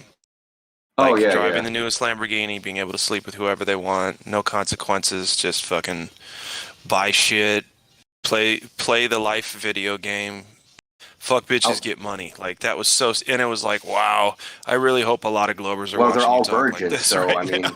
Yeah, they're all virgins. So no, some of them are married. But yeah, a lot of them are virgins. There's going to be more and more virgins coming up in these next few generations because everything's digital. You won't even need to see people. Bro, you took the words out of my mouth, Indio. Kukistan. We're gonna create a country called Kukistan. I was about to say cuck to the max. Oh shit. Cucking. They think that because they don't know what true control over a thing is, and they don't understand the state, they don't understand equity, they don't understand private property ownership, they don't understand none of this shit. They don't believe in private property. A lot of these guys don't believe in private property. They do to an extent, but then they go back to, oh well, you got to register, so it's state property then. So you're communist. Well, no, it's mine. Okay, so then I don't have to register. Well, no, you do. So which is it? Is it private property? Is it state property? The communists can't make up their mind what fucking side of the fence they're on. Yeah, but when you said materialist, I thought like you were talking about atheist materialists, the materialist viewpoint where there is no spiritual world, that there's only materialism. Right? It's like just matter, and that's it. There's nothing other than matter and energy.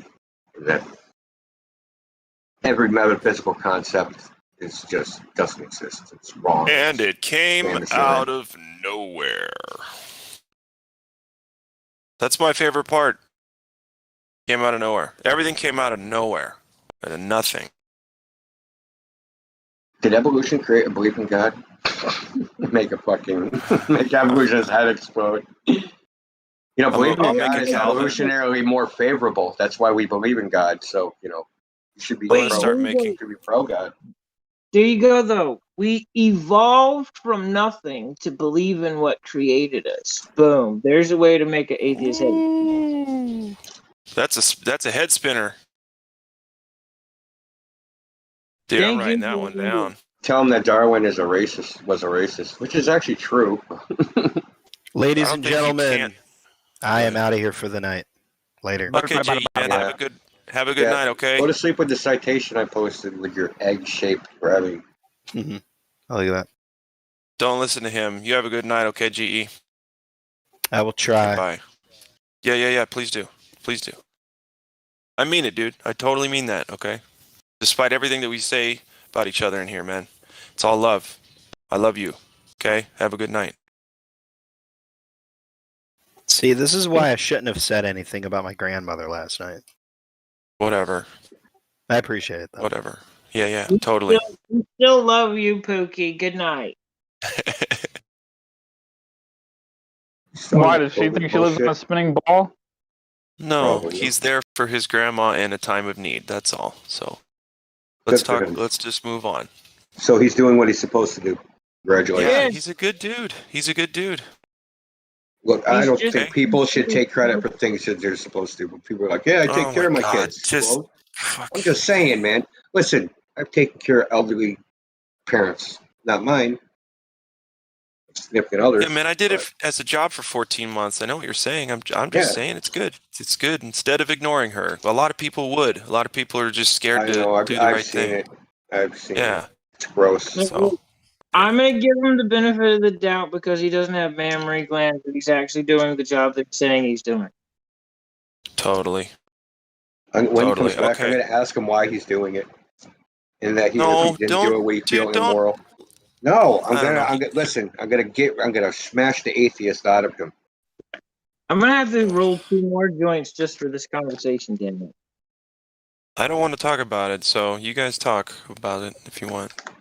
I don't wanna roll Don't you more. care about his everlasting soul? You're gonna let him die a sinner, non-believer. I can't lead a horse to water, sir. Yeah. Well, I know, but that doesn't mean stop trying. Kinda. If it becomes a waste of time and it hurts your life. I think the problem is he's too much of a believer. I had to walk back here for a second. You got a question for me, Indio? Do you think that if you didn't take care of your grandmother, that it would be immoral? Oh shit! I would say. Well, listen, you can answer now. I got a phone call. I'm not gonna be able to come back. So, peace. I'm going to sleep. Yeah. Okay, later. Jesus. Well, anyway. Yeah, never mind. If he's gone, I'm out. Right. All right, man. Have a good night.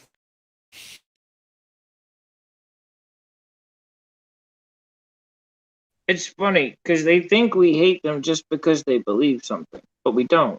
We hate the fact that they've been lied to. We're more mad at the fact that they've been lied to than we are Yep. the fact that they believed it. Yeah, Then my mom Cuddles, always hey, asked me. Cuddles, are you a religious man? I have facts, my friend. Everything that I know. No. That was an awfully instantly defensive answer for a question that has a yes or no answer to it. Religion is belief without evidence, and I don't have a religion, so I guess no, I'm not religious. I have evidence of what I know. I know God is real. I have evidence. I know there's a firmament. I have my evidence. Mine. It's personal.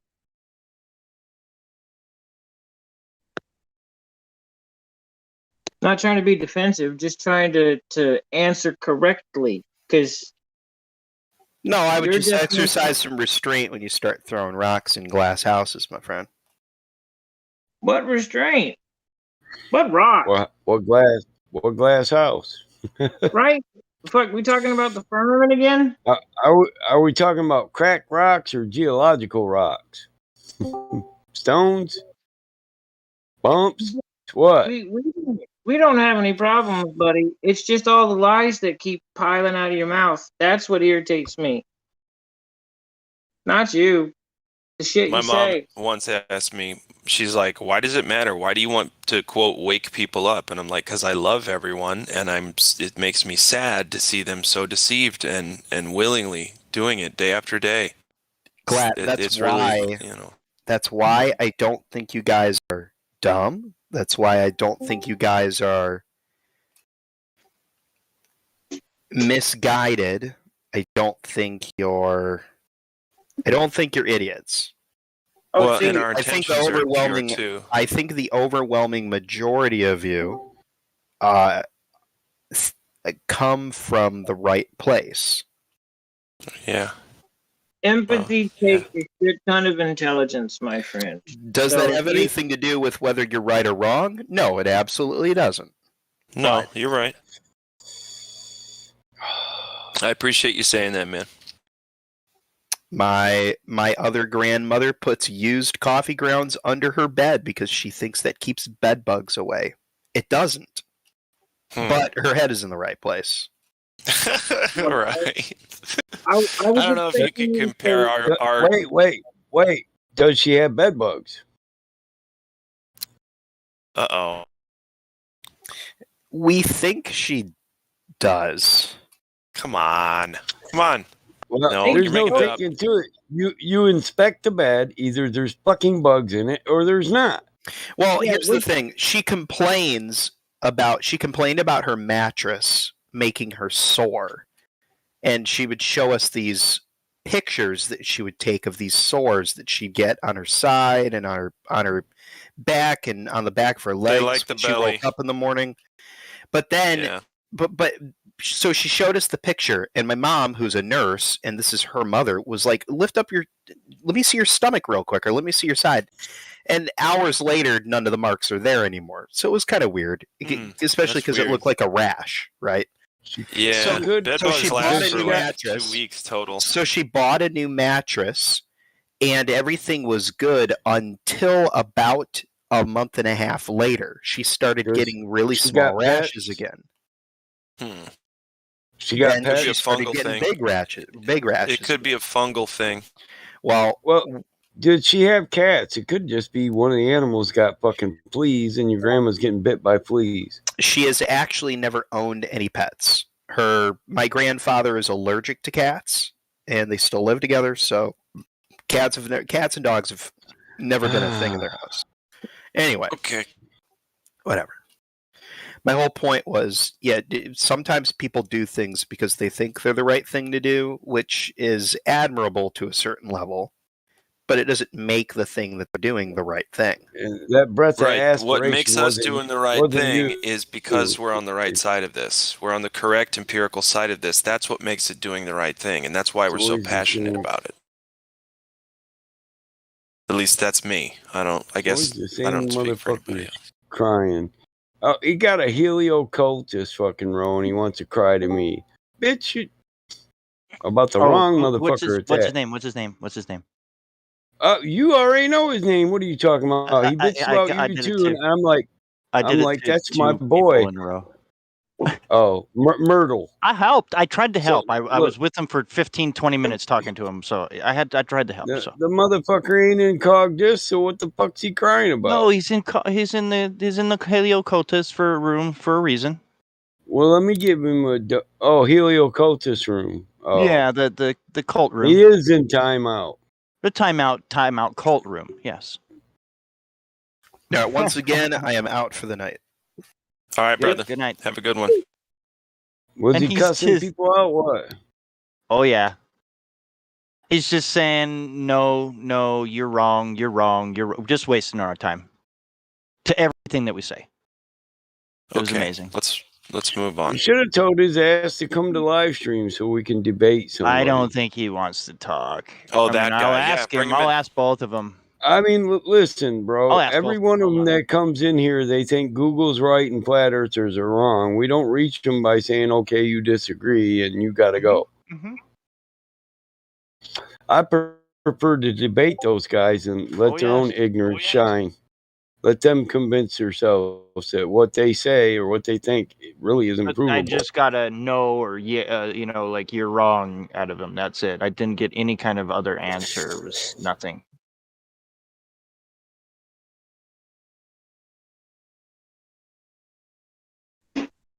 So I didn't just like ban them. I just gave them a little time out to think about it. So he brought up S&P waves. I could just destroy that for him. Theoretical equations for the propagation of a wave through a assumed medium. How reliant is that?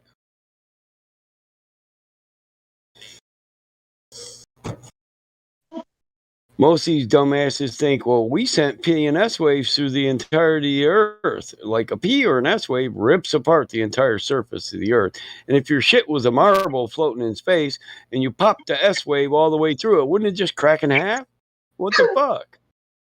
Fucking morons. And we as human beings, if we want to create a P or S wave, we need a nuclear assault. Because that's natural disaster type shit.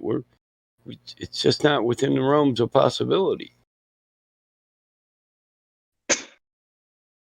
It's not possible that we propagate PNS waves. We monitor them when nature gives them to us, but we don't make them.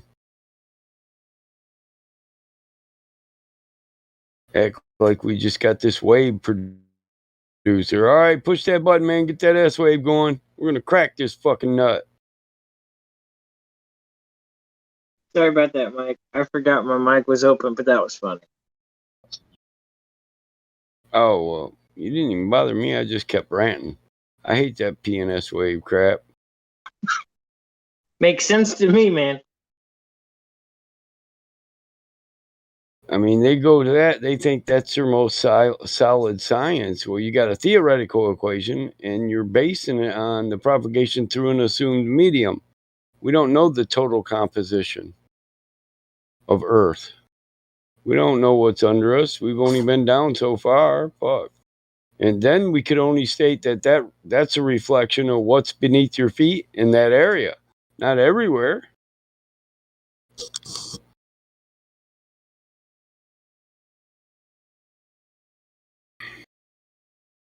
Well, and their predictions along the way were wrong.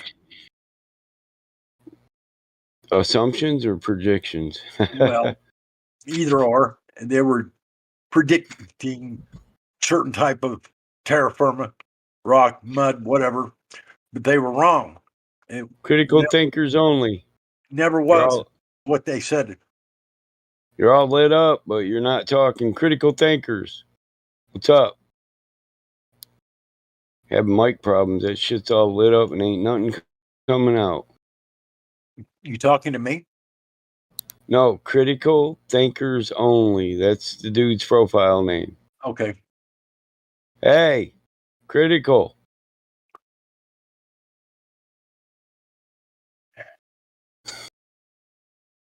Yeah. Whatever. He's got no roles or nothing, so. I know I Nice. unmuted him. He didn't want to talk. He just stood there all lit up and shit.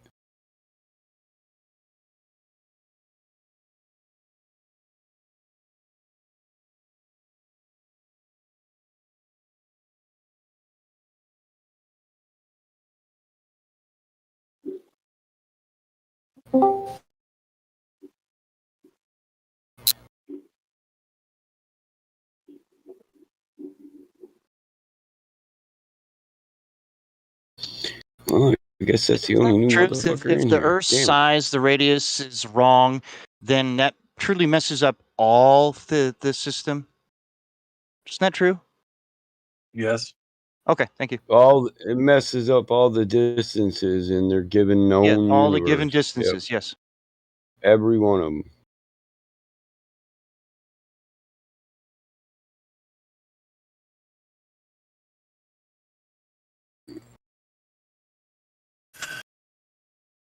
Time for me to dip out of sight, damn it.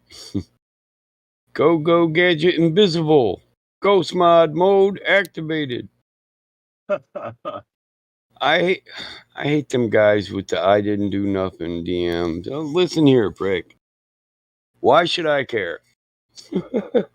Or the why'd I get banned on the 247 Flat Earth server? I was being civil. I like to answer that question with a question. How the fuck would I know? I'm not the guy that banned you. Shouldn't you ask that guy? Because I'm going to look at all your comments the minute you DM me. And if you're saying dumb shit, well, then I'm just going to ignore your next message.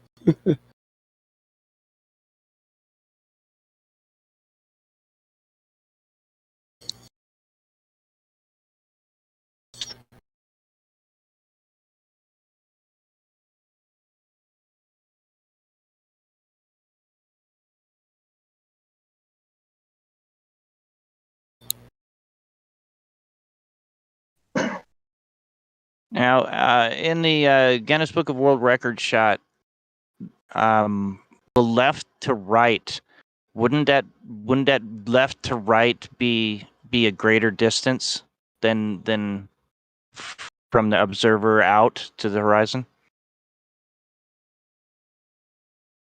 Or is it? That depends on whether it's a wide angle lens or not, I would think. I'm not sure. Okay, let me post it. I just want to make sure I'm getting everyone on the same picture that I'm looking at. Hold on. This one right Yeah, here. I was about to say it depends on what you're looking at. Is what I was This one gonna right say. here.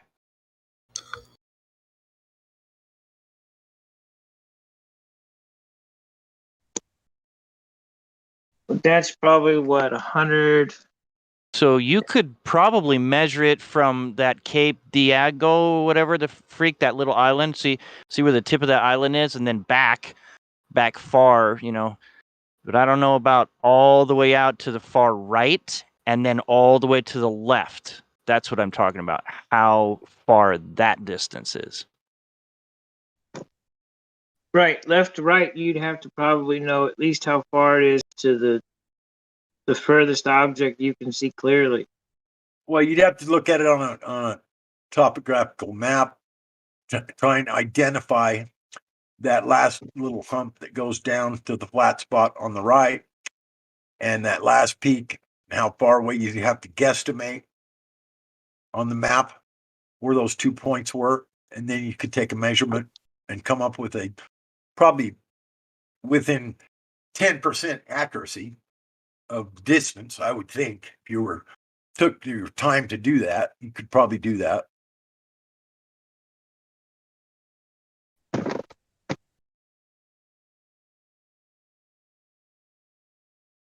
Is that kilometers and meters? You'd have to identify those two endpoints on some kind of a map, though.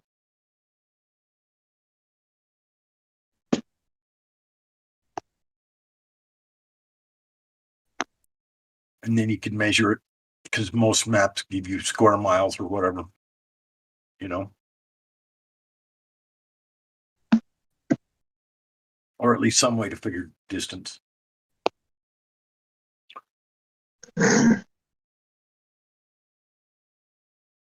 That's what, a 270, is that the 273 mile distance?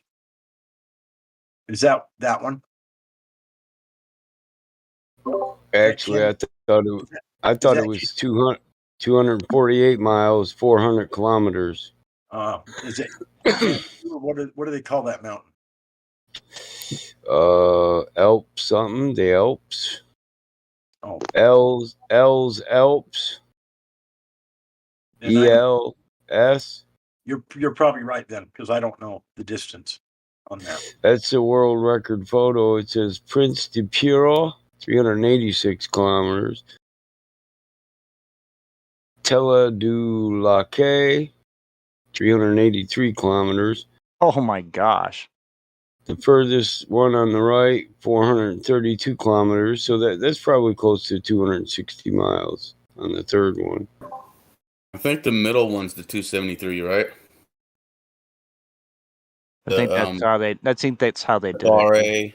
No, the middle one is 383 kilometers. 400 kilometers is 248 miles. So 383 is below 248. 440 in the middle. That's in the middle on the top. I mean the words. Oh, let me see it. Let me look at that image. Right? 440. Okay, yeah, this image says 400 kilometers, but I'm looking at the original image. So I'll show you what I'm looking at. Yeah, that's the one. 440 kilometers. It'd still only be somewhere around 260.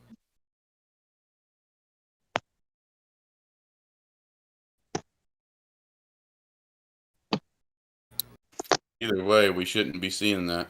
Either way, yeah. Oh yeah, I agree. Not on a glob. But that's the thing though. You'd have to just find the 2 points at the edge. Basically what God Rockin said, exactly what I would do. So there's the two originals.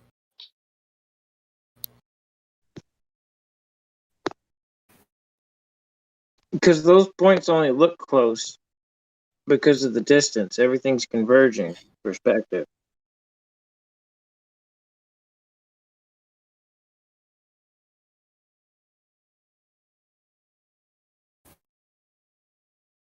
Yeah, I was on that modern day debate Discord I think it was last night, and they're almost all globe zealots in there, and they were all questioning me on curvature and refraction, all that. And it's the same old sad story.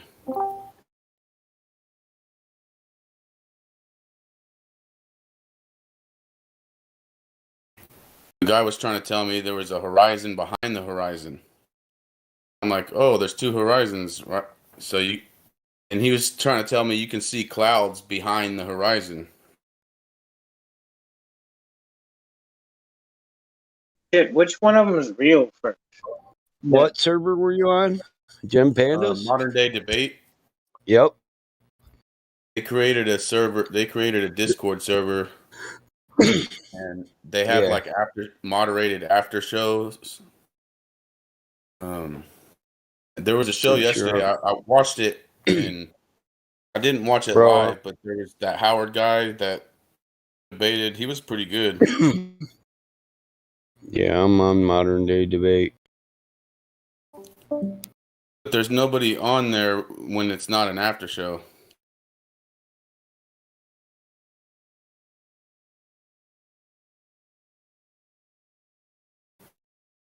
But they don't scream and stuff at you, so that's good.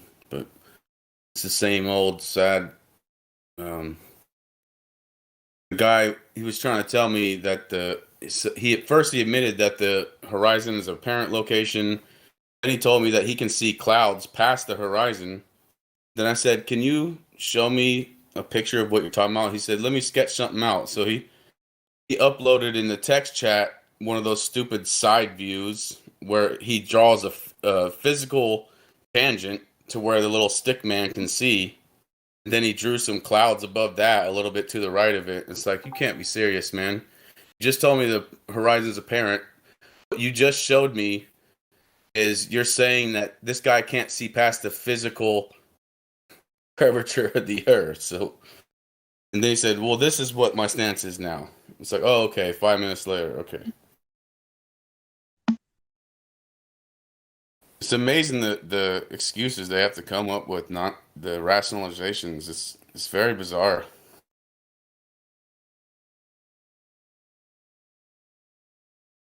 Hey, They just don't I have have a any question. If other- we can answer this, explain how P and S waves don't make sense.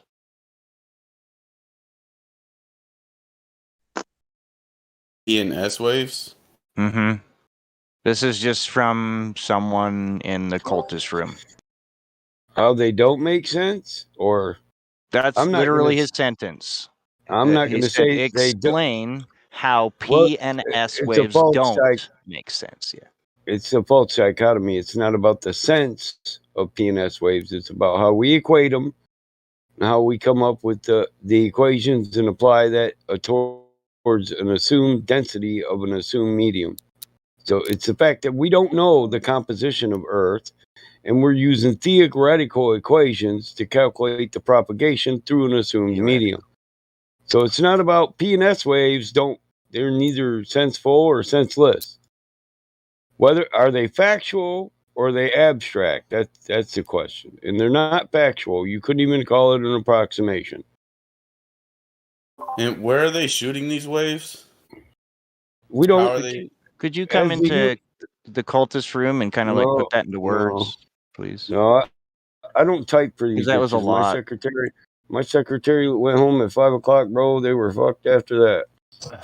But we don't propagate P and S waves. We as a human race, we can't create a P or S wave unless we ignite a nuclear weapon or an atomic bomb. That's acts of nature create P and S waves. Man don't. We don't project P and S waves through anything. And by the damage we see that they do to the surface, if we could by chance project a P wave or an S wave through the globe, it'd probably break it in half.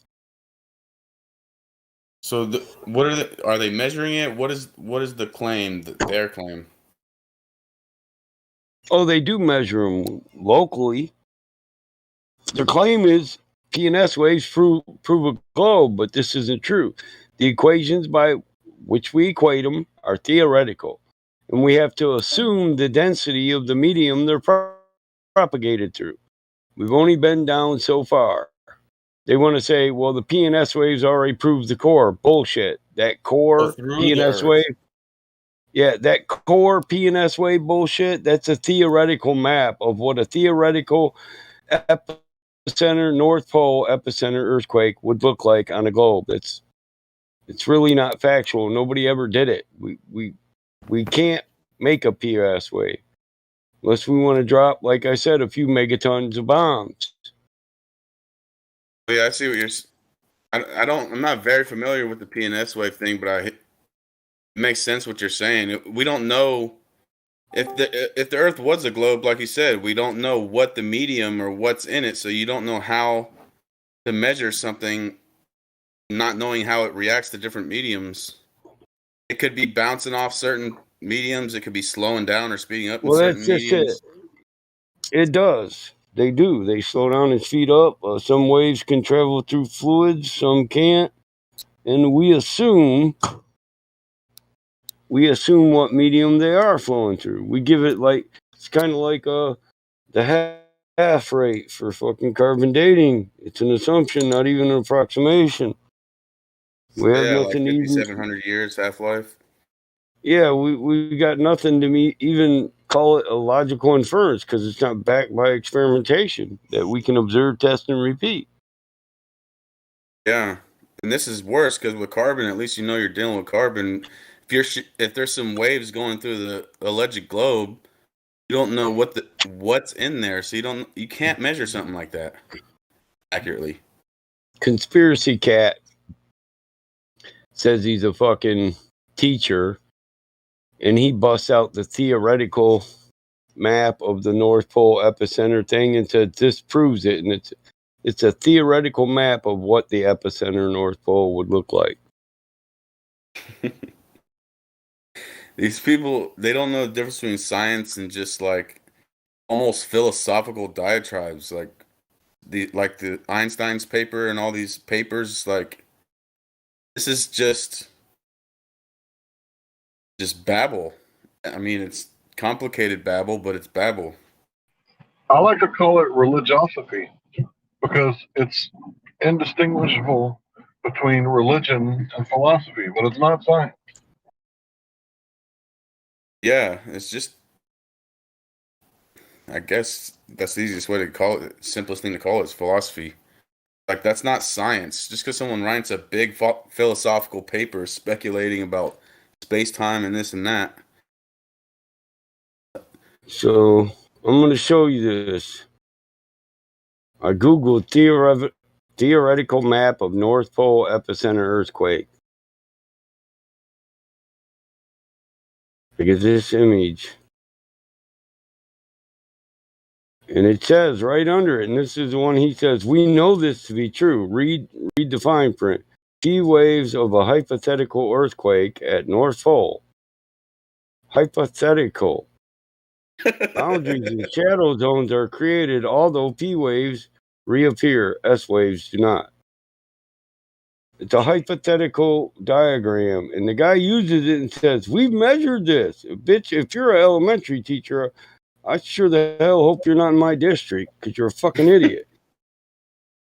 They're on a bridge to nowhere, man. These tangents they're off on. You get bogged down in these tangents and think they're in reality. It's wild. It's like an acid trip or something. They think everything proves the globe, and they bust out everything, and they get mad at us when they find out it's hypothetical, theoretical, somebody's theses, which doesn't have to be proven. They get really Most mad. of the time, the people writing it aren't even claiming what these globe zealots are claiming. Like, they're admitting that it's speculation and theses. Well, that's how it's presented. Like when Aries, and then you got the mainstream media, like when they first did that article after Aries' failure, try to make it sound like the opposite of what his results actually were. It's like, why don't you show the actual results and what his hypothesis was instead of because some nonsense. It wasn't a total failure. He didn't have to increase the angle, right? As if the Earth was moving.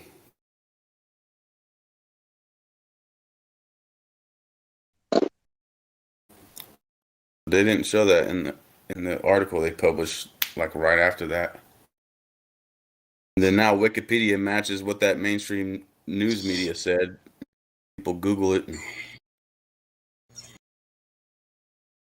People treat science like it's some creature that lives in the mountains and comes down or something. Like they act like science is a monolith.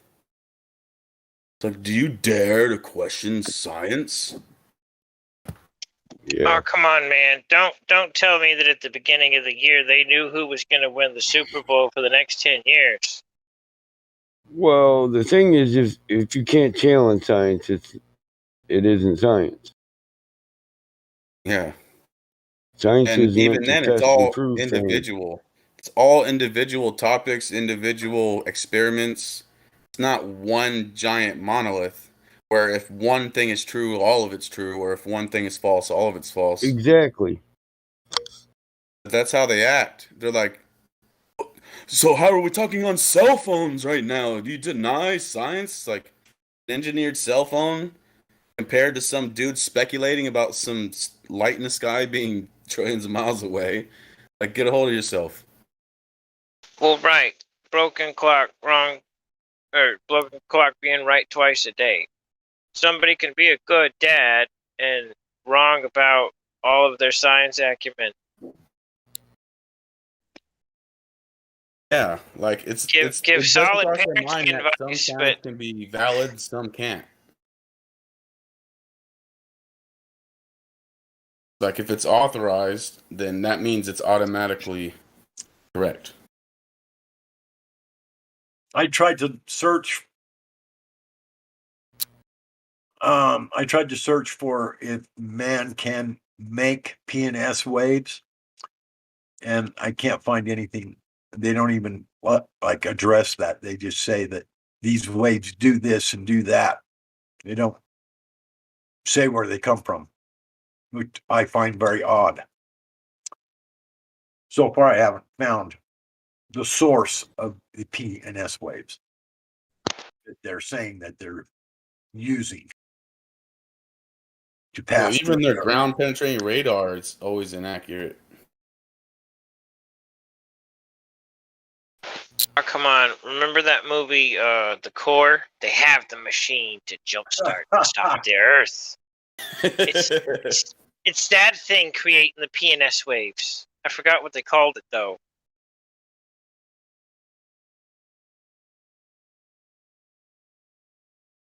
Yeah, they're in Fantasyland. It's like going into Lord of the Rings and doing exercises to decide exactly how Gandalf works and this and that. It's like step back for a minute, man. You're in La La Land. I guess it does kind of say seismic earthquakes produce shock waves called seismic waves. These waves can be detected using seismographs. Some seismic waves are surface waves, and others can travel through the earth. Isn't it funny, though? All But these so-called... They're not man-made. You're right, Battlemont. I find no evidence for a PNS wave being made by man. They're earthquake created. It says that they travel in curved paths, but they can change direction suddenly when they pass through the boundary between substances in different states. So if you don't know what the hell it's passing through for all those miles, that's 7,000 something miles diameter, whatever it is, then you can't possibly use it, measure it.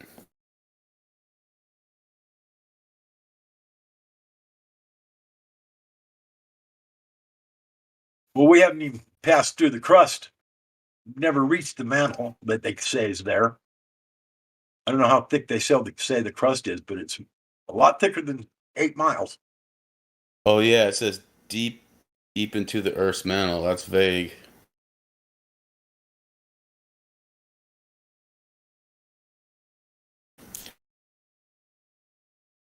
But you can come up with intellectual babble to say anything without actually demonstrating it. Just writing a paper.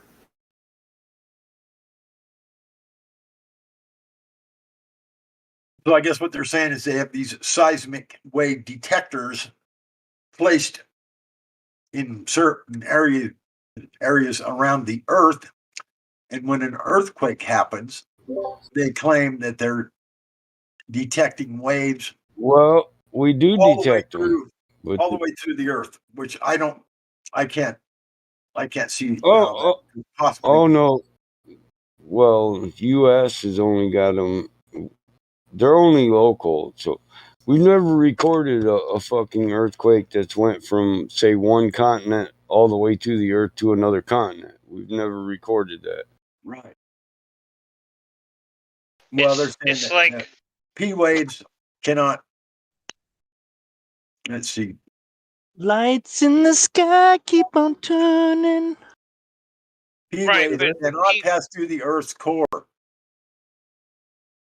because of the liquid that's around it. So they're picking up an earthquake from a distance away and claiming that it traveled through the core. Right. That's not. I don't think that's possible because we're on a plane to begin with. So that's just not even possible. They're picking up waves, so that's the only thing they know is that they're picking up waves. They're just assuming a bunch of wild shit. Yeah, about what those waves are doing. Yeah, it's just craziness for sure. We haven't recorded them. We only recorded them so far from the epicenter. Never has it been 4,000 miles to the east of the epicenter. Never have we felt a shock wave like that. How can These they kids claim it's think going through the core then if it hasn't even gone that far? There is no core. Well, yeah, there's not. Theoretical. But in their minds, how could they even rationalize that? I don't know.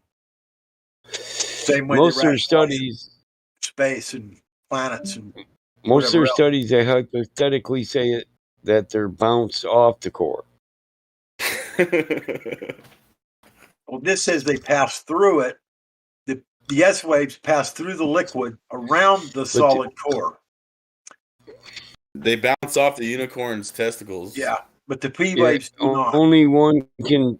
Yeah, P waves don't travel through fluids.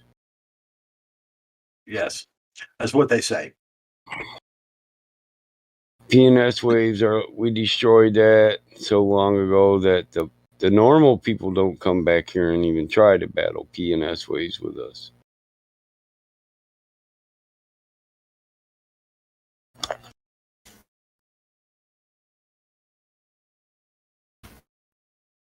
It's interesting that the rationalization is like that satellite. That dude I was talking to that does the satellites, where he links up things to satellites. He said he points it towards an alleged satellite and it shows whether it links or not. So I said, well, so it could be bouncing off something and going to a ground tower where it's being received. He said it does get received by a ground tower, but the middleman is the satellite. I said, so it could be bouncing off something and hitting the receptor on the ground, and you would never know when you're doing those uplinks. He said, nope, I would never know. Like, well, there you go. But if it was his globe zealot brother or cousin in here, they'd be saying, oh, you think you know better than my cousin who does satellite uplinks? It's like if I had a conversation with your cousin, he'd probably admit he wouldn't know the difference.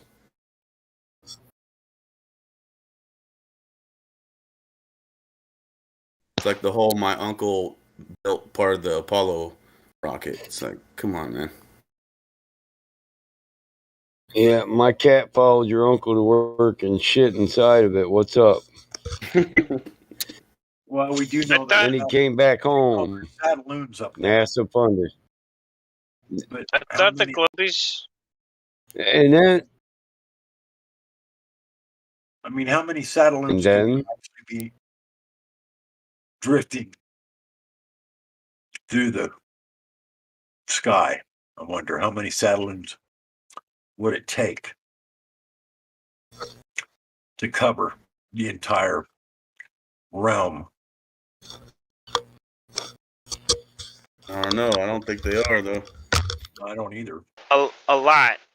Because Yeah. that's a lot of space. It'd be the same amount of space up there if you just level it out and put them all at the same altitude. It'd be the same space that we got down here, basically, with, differences of mountain, valley, things like that, up, down. But, I mean, if you just flat plane and put all of them in the same spot, you can put a shit ton of them up there. You'd have to be constantly replacing them, though. They would be darting around. Because they're not going to stay day and night to replace them. Stationary at all. There's no way they're going to be stationary. Well, right. The faster moving current's going to carry, and then the slower moving currents, those are going to move slower. But, I mean, hell, you get enough of them up there, you get a hell of a network, buddy. Yeah, but you're going to have to be constantly retrieving them, relaunching, retrieving, relaunching. That would be a lot of fucking endlessly. A lot of money to do something like we that. would see the trucks driving around constantly, like we see PG&E trucks and shit. We would constantly see them replacing them if there was a network like Right. that. Well, we have better things. Whether or not the use of that technology is allowed is the question. But we have we have better things where we can use half this, half that, and maybe a dash of something else, and now we don't need as much gas. We can keep the same gas in a sealed container. We can add, different forces, different energies, and make up the Good, difference but for whatever we need in buoyancy. stuff breaks down and stuff glitches out, and it would be a disaster constantly. Yeah, it would. It would take a lot of work and a Be a lot rat of race. employees. Be a fucking rat Keep race, that chasing running. them around, retrieving them, relaunching them, trying to cover a certain area. Be a fucking rat race. Well, it already is now, but that's what I'm saying. If you put something more stable technology into it to keep it up, once it's up there, it's cold as shit. So Yeah, if it your never breaks computers and your down. video cards, your GPUs and stuff, they're gonna run Sweet 16. It's gonna be happy because it's cold. It would have to run flawless like the so-called ISS does. Now, sure, in a week or 2 or 3, yeah, maybe. Or a month or 2 or 3, sure, maybe, depending on how much shit they're pushing through it. I think with their, because it was interesting talking to that dude about the satellites, because if they're basically claiming the satellite's a middleman, it's going up to the satellite and then going down at an angle to the ground receiver. So if there is something up there that it's reflecting off of, you could just be aiming the satellite dish or whatever towards the exact height and angle to go down to reflect and bounce down to the damn receiver with no middleman needed at all. Well, I mean, the Satelloon, you can ping them if you know what the hell you're doing. And you've got the right equipment. Yeah, but I mean, with the so-called satellites they have, it could just be aimed at some. It could just be bouncing off the firmament or whatever is up there, and going to the ground receiver with no middleman needed. Right. And that's what you could. In other words, when you aim a satellite dish up, you're aiming at a ground receiver, but it's bouncing off in a trajectory, an angle. Most of what I know about the Satelloons, they're doing data transfers. They're passing over cities. Major data transfers. That's about it. Why satellites? Well, Satelloon. That'd be the only thing they'd be good for. But you're talking like shit that you don't want people to see. That's why they're putting it on a balloon where you can't access it and try and hack that shit.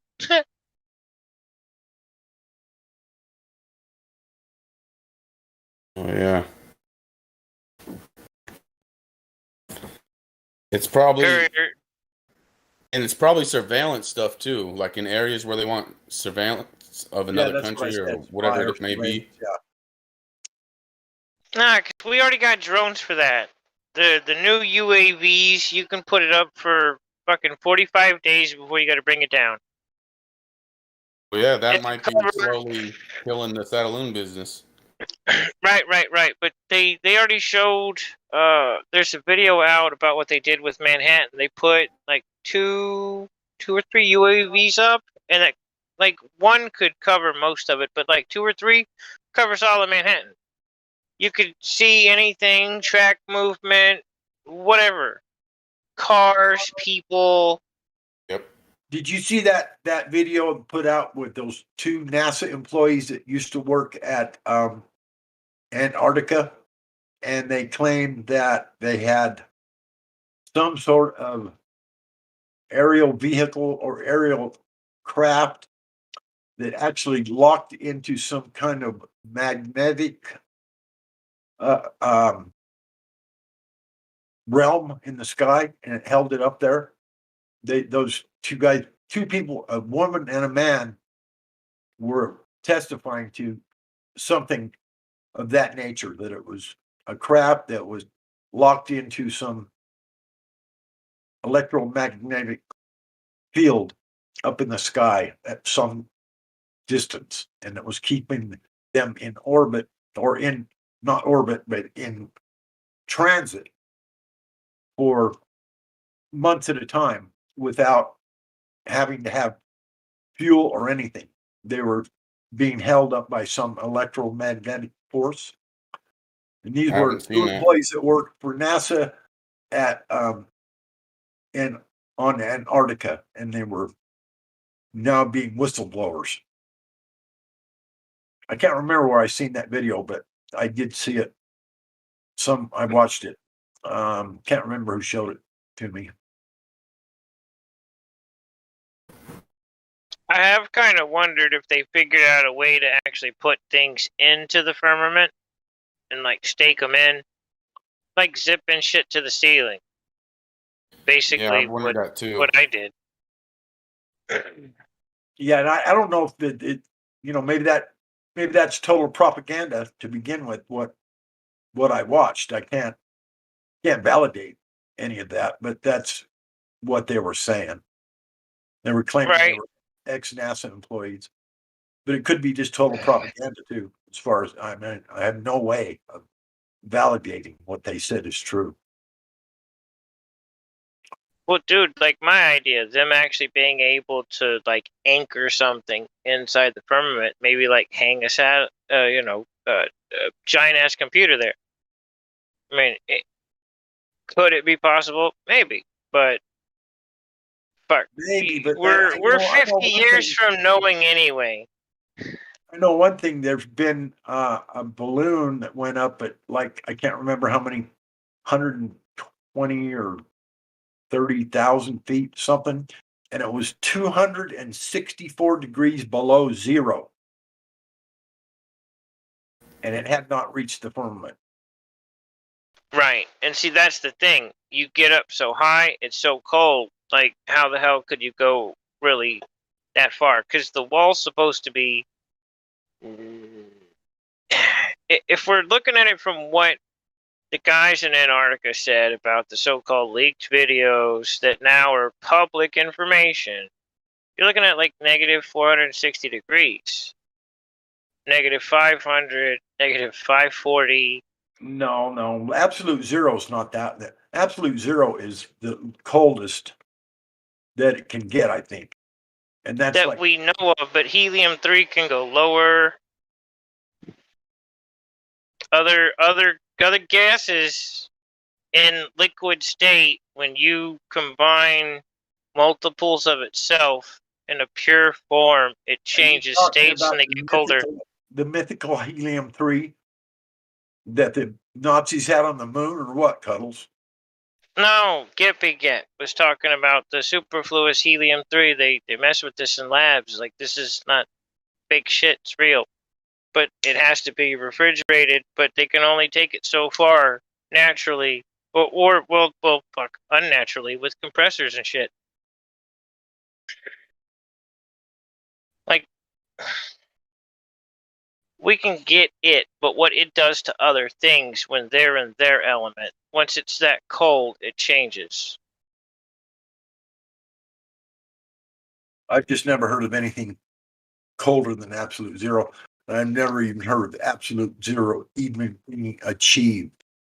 Right. Not by us. We aren't even fucking close. But I mean, what already is here, what's already created, yeah. Well, absolute zero is supposed to be where everything stops. Right. Nothing moves. No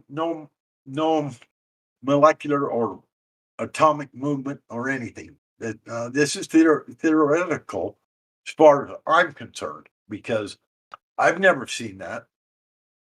No one's ever showed me. Shit. No one's ever showed me everything frozen and not moving down to the subatomic level. I don't know anything that you can hit with liquid nitrogen that's just going to be still bending and flexing around. So, well, no, it's going to be frozen hard, but it's still not. It's still not going to be absolute zero where nothing moves. Right. I don't know if that's a real state that can be achieved. I think that's still theoretical. I'm not sure, but it might be. You might have to look into that. I think absolute zero has never actually been achieved. Right. Well, the guys that are they're doing the tests in these Antarctica labs. They're saying Theoretically, it has. the wall, sky ice, negative 400. That's not physically. It's not. It's not reality. Sorry, I had to say it. Shit. Come on. It's not reality, bro. What the hell? Theoretically. Come on, man.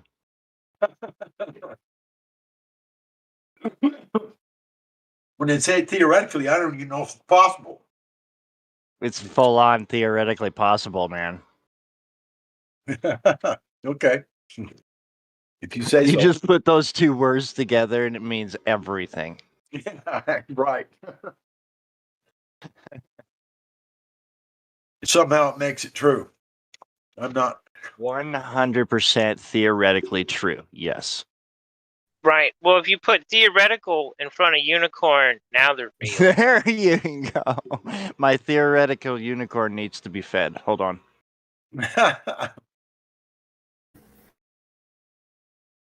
I'm gonna see, say that the next time that platypus comes in.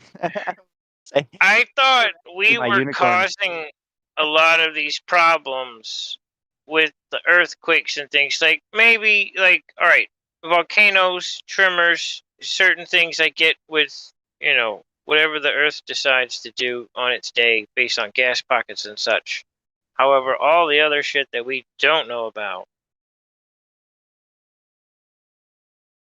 and even the little things that some of us in the right industries do know about, would cause the same problems or the same things that people are supposedly picking up on these graphs, like the tunneling machines.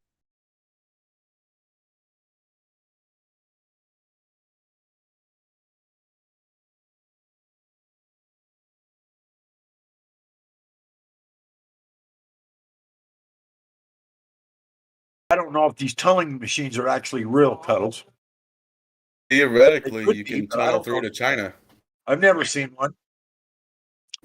I got a buddy that works out in the field. He says they got the bore machines. He's big enough to drive his big S3500 through. He's seen the machines. He's watched them start them. They get down in the coal mines and. Well, yeah, in the coal mines, but coal is a soft material.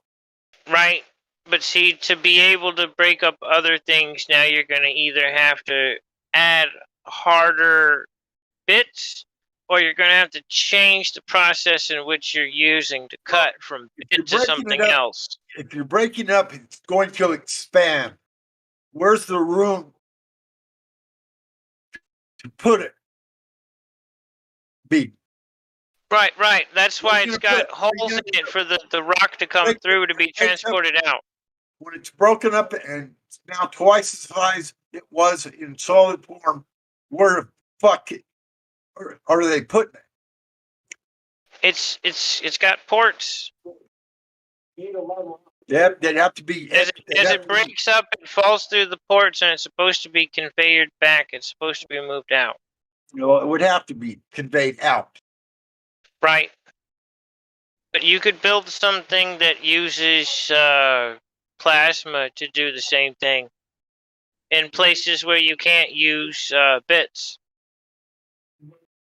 Plasma, shit, you put enough juice through something and arc it, damn, you're cutting whatever the hell you want.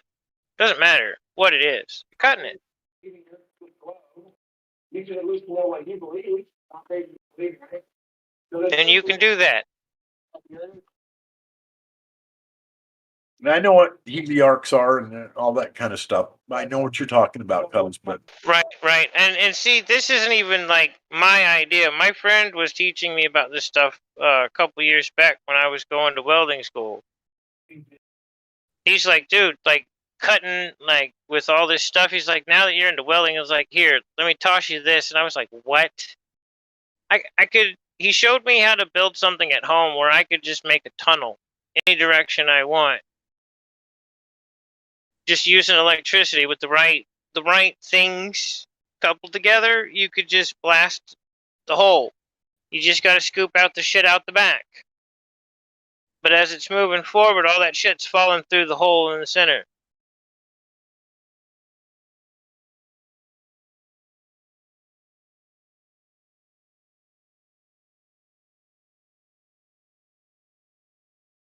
I don't know if the big ones are real. I got to take other people's word on it, but I know people that are in these industries that use these machines, so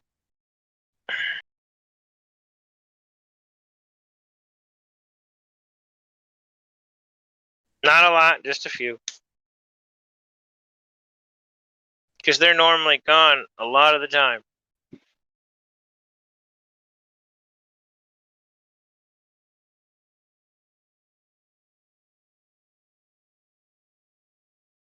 I mean, when you get to a different rock, you'd have to change how you do it. Blasting, lasers, electricity, something. Even if you use the tunneling machine up to a certain point.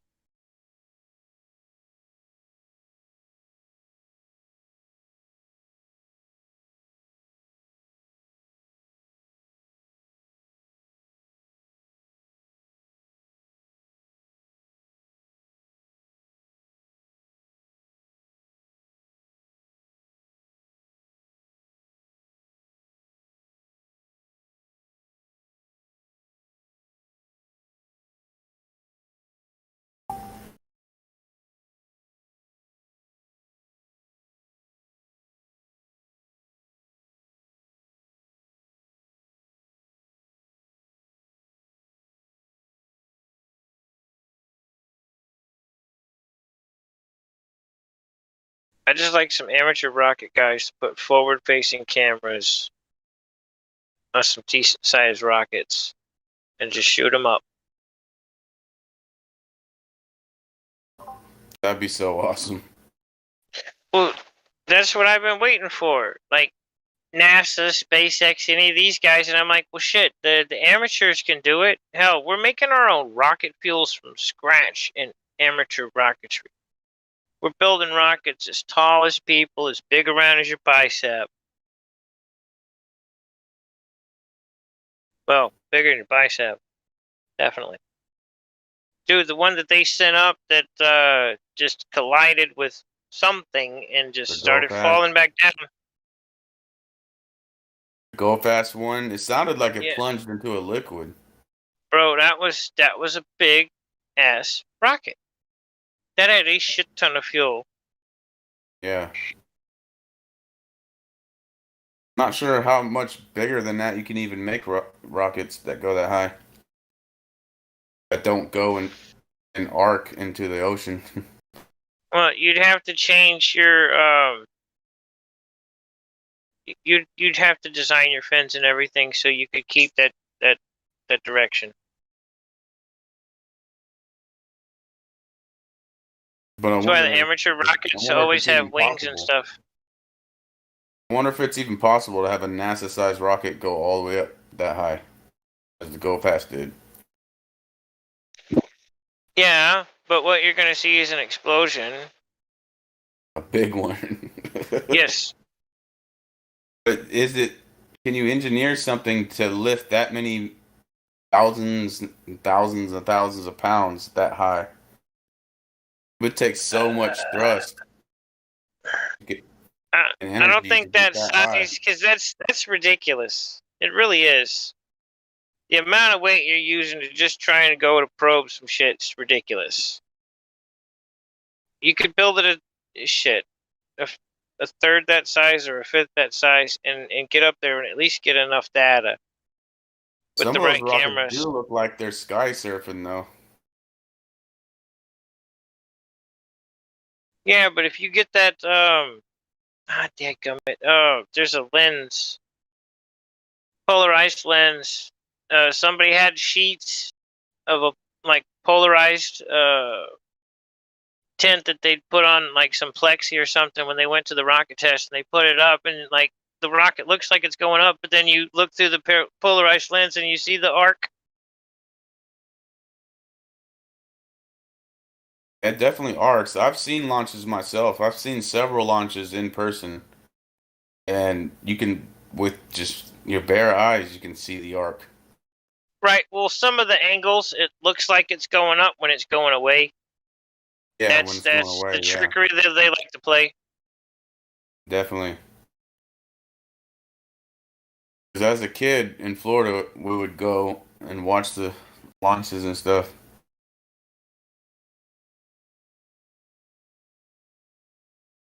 Yeah, I'm still 5 hours from Houston, so. And they said the same old dumb crap where they claim that they have to start arcing to go with the curvature or with the spin, I mean, of the Earth, so that it doesn't. It's like, okay, so I can visually see something curving after a couple miles, and it's like I think they're curving a little too early, don't you think? Yeah, it only hit like 800 miles an hour because it's so damn heavy. Yeah. It's just so treacherous up there. We can't, obviously a drone or anything like that can't go that high, and it would just be so awesome to get a sample of what the hell is up there, visually and physically. See what the hell is up there. Well, dude, weather balloon, a box, upward pointing cameras, 30 degrees, 45 degrees, 50 degrees, 60 degrees. Just trying They to have their avoid. limit though, right? They can't go much higher than 130,000, right? I don't know all the types of balloons they have, so. I don't think there's any that will go all the way up there. Right, but I think there are some that will go over 130. Any visuals pointed up from there, it's gonna be inconclusive. You won't really be able to. I guess if you zoomed in, like sent a P1000 on a weather balloon, aim it up. Yeah, and you could program it too. You still might not be able to resolve anything and actually see what it is. I would love to see. I don't know. The most mind-blowing thing to me about the Earth is the stars and the moon, because when you're way up there, you don't see any stars. It's like they're projected down to see from the surface. It's just mind-blowing how it works.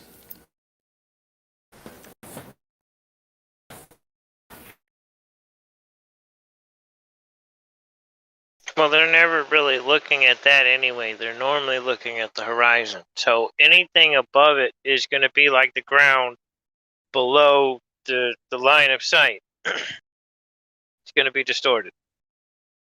But I mean, if you sent up a high zoom camera on a weather balloon where it's nighttime and aimed it up and zoomed in on a star, I wonder if you would have more resolution or not from here, or if you even could. Well, that's my idea. That's what I want to do.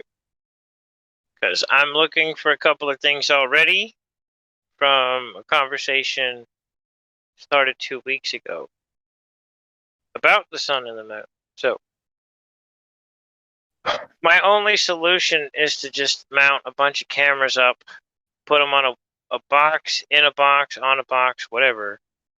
Stick a weather balloon on it, shoot it up. Well, then I guess you'd have to aim at an angle to go around to not look. You can't look straight up because of the balloon, but you could at least go at an angle. But 60 degrees, 50 degrees, 40 degrees, 30 degrees. Exactly. Yeah. I could probably do a bunch of lenses, mount them into something like cardboard that's lightweight, or well, not well, styrofoam, cardboard, whatever. Put a Yeah. tracker in there. Put all the cameras on a Pi. Put it into a 128 gigabit card. Thermometers, Set everything everything. up with enough memory to keep everything rolling. Run it on DC. Do 18650. Couple of resistors. Boom. You're set. It'd be cool.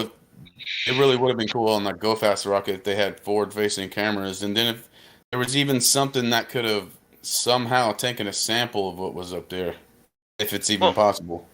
The question is can Imagine you having get a the sample. rocket to go straight the whole time with the wings on there and get accurate, stable viewing going forward, or will it continue to spin at all times just so it will go straight? Yeah.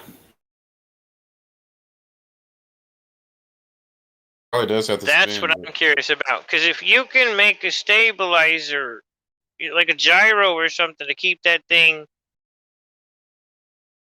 once it's set and it's pointed forward and it launches, you can keep it going forward without all the spinning and just, you're getting a straight line of sight as if you just took off from the ground looking straight up. Like Superman. Yeah. And even if it does spin, you can still, as long as you have that camera. It would be hard to have a forward-facing camera though, but it can be done probably. Acrylic dome, something you can see through. Yeah. Something that you can shape to make up the difference too, for any distortion in the forward facing, and ta-da! That could have been some kind of thick medium, some kind of plasma, some kind of something. But I mean, hell, you could mount 4 lenses into the tip of the cone and make them flush with the sides, and then just run that down into the Pi just under the cone. That's hopefully got a little distance between the cone and, because you don't want all that breaking if you can help it. The camera lenses, you can replace those, but you want that SD card. Oh yeah, yeah. But I mean, hell, you make the rocket tall enough, you can mount most of that somewhere in the top third quarter of it, chunk, and be a safe enough distance that if it does impact something, it's just going to stay right where it's at. And you could do multiple different ways and hope that one or two ways survive. Well, just the cameras in the cone pointing, what would that be, like 50 something degrees ish, maybe, depending on, well, probably 40. It depends on how it's designed. If a lot of it is clear enough, then it could be flush with the side of the rocket, but then the camera inside could be angled further up. Depends on how it's designed, I guess. Just three or four forward facing lenses is all I need, because you have 4 different videos now. But how would it if you be compile them all possible? together, you can try and slow it down and How would get a it be clear possible to image. get a sample? Like, what could you possibly do on a rocket like that where you could actually get a physical sample of what it hits?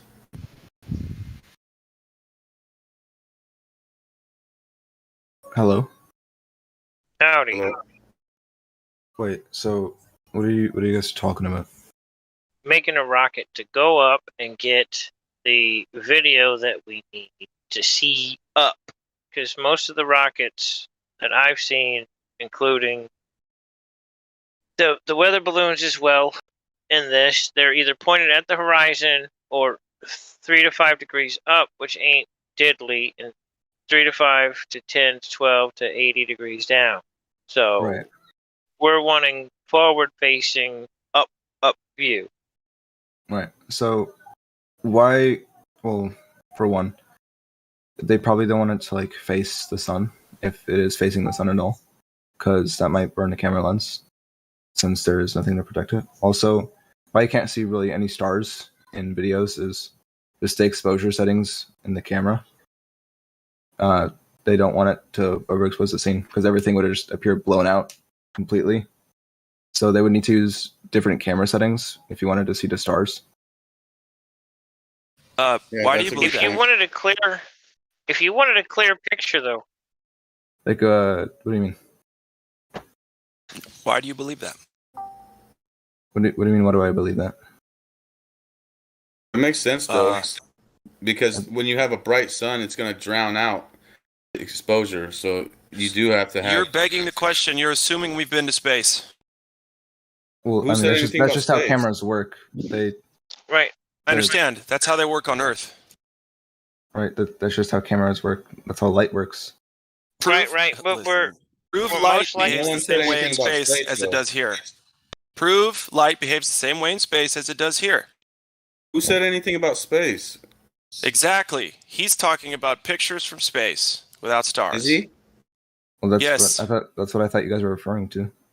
No. No, we're talking about putting up rockets inside our atmost. The vacuum Right. of space. I just wanted to make sure he knew it was just a belief. Thanks. Yeah. The vacuum. The premise of this conversation is based on gas pressure, walls The of a vacuum container. of We're space. just trying to get more accurate visual aids to see what is there from live video that we don't have. We're trying to find a way to get an accurate picture of the walls of the container with a go-fast rocket or weather balloons. Well, how do you know it's a container? Because we have gas pressure. Pressure of the particles colliding with the walls of the container. We We live in a have closed gas system. pressure because you're breathing, right? You breathing, right? 14 torr, you Yeah. got gas pressure. So you have gas pressure, therefore you're alive. Therefore, walls of container. Because it's the necessary antecedent to have gas pressure to sustain life in the first place is 6 walls. We have dirt, we have water. Those count as a wall because that's the floor. Then you've got the other walls. However they're designed, we don't know without independent exploration, and it's cold as shit to try and get there. However, we can shoot shit up to see what we can see. Well, we already have done that. With a forward-facing camera, uncut. To some degree. The problem is there's no upward facing cameras on any of this shit. Yeah, the what's it called? If the Starman. you're talking about NASA, I'm not even going there. I'm talking about real scientists, real people that are doing real shit independently of corporations. Well, SpaceX. They launched Starman, which is another corporation. Well, That's not no one has the money to do that. It's okay. We're talking to someone right here that believes in NASA and everything in space. So we got to make sure that's that cool. we understand that. Okay. No, I got that. That's why I'm just saying we're talking hobbyists, people who are doing this shit on their own, people who are making their own rockets, and we're talking like fucking taller than you, 8, 9, 10 foot tall that are going up higher than NASA does. Okay, because they're not going this high, at least not with anything they're telling you and me about. Because they don't care, because they have satelloons. We want to see up with the rocket going up. That's all we're saying. We're just trying to get a visual forward, facing forward while you're looking up. You just take off from the ground to the sky. Can you answer this? Why not put like 5 cameras? That's what we are saying. Why not put 15 cameras on it? We're getting there, Why but see, not hide? We're not talking about one single camera. We're talking about multiple cameras, multiple angles. I'm asking Air. Why haven't they?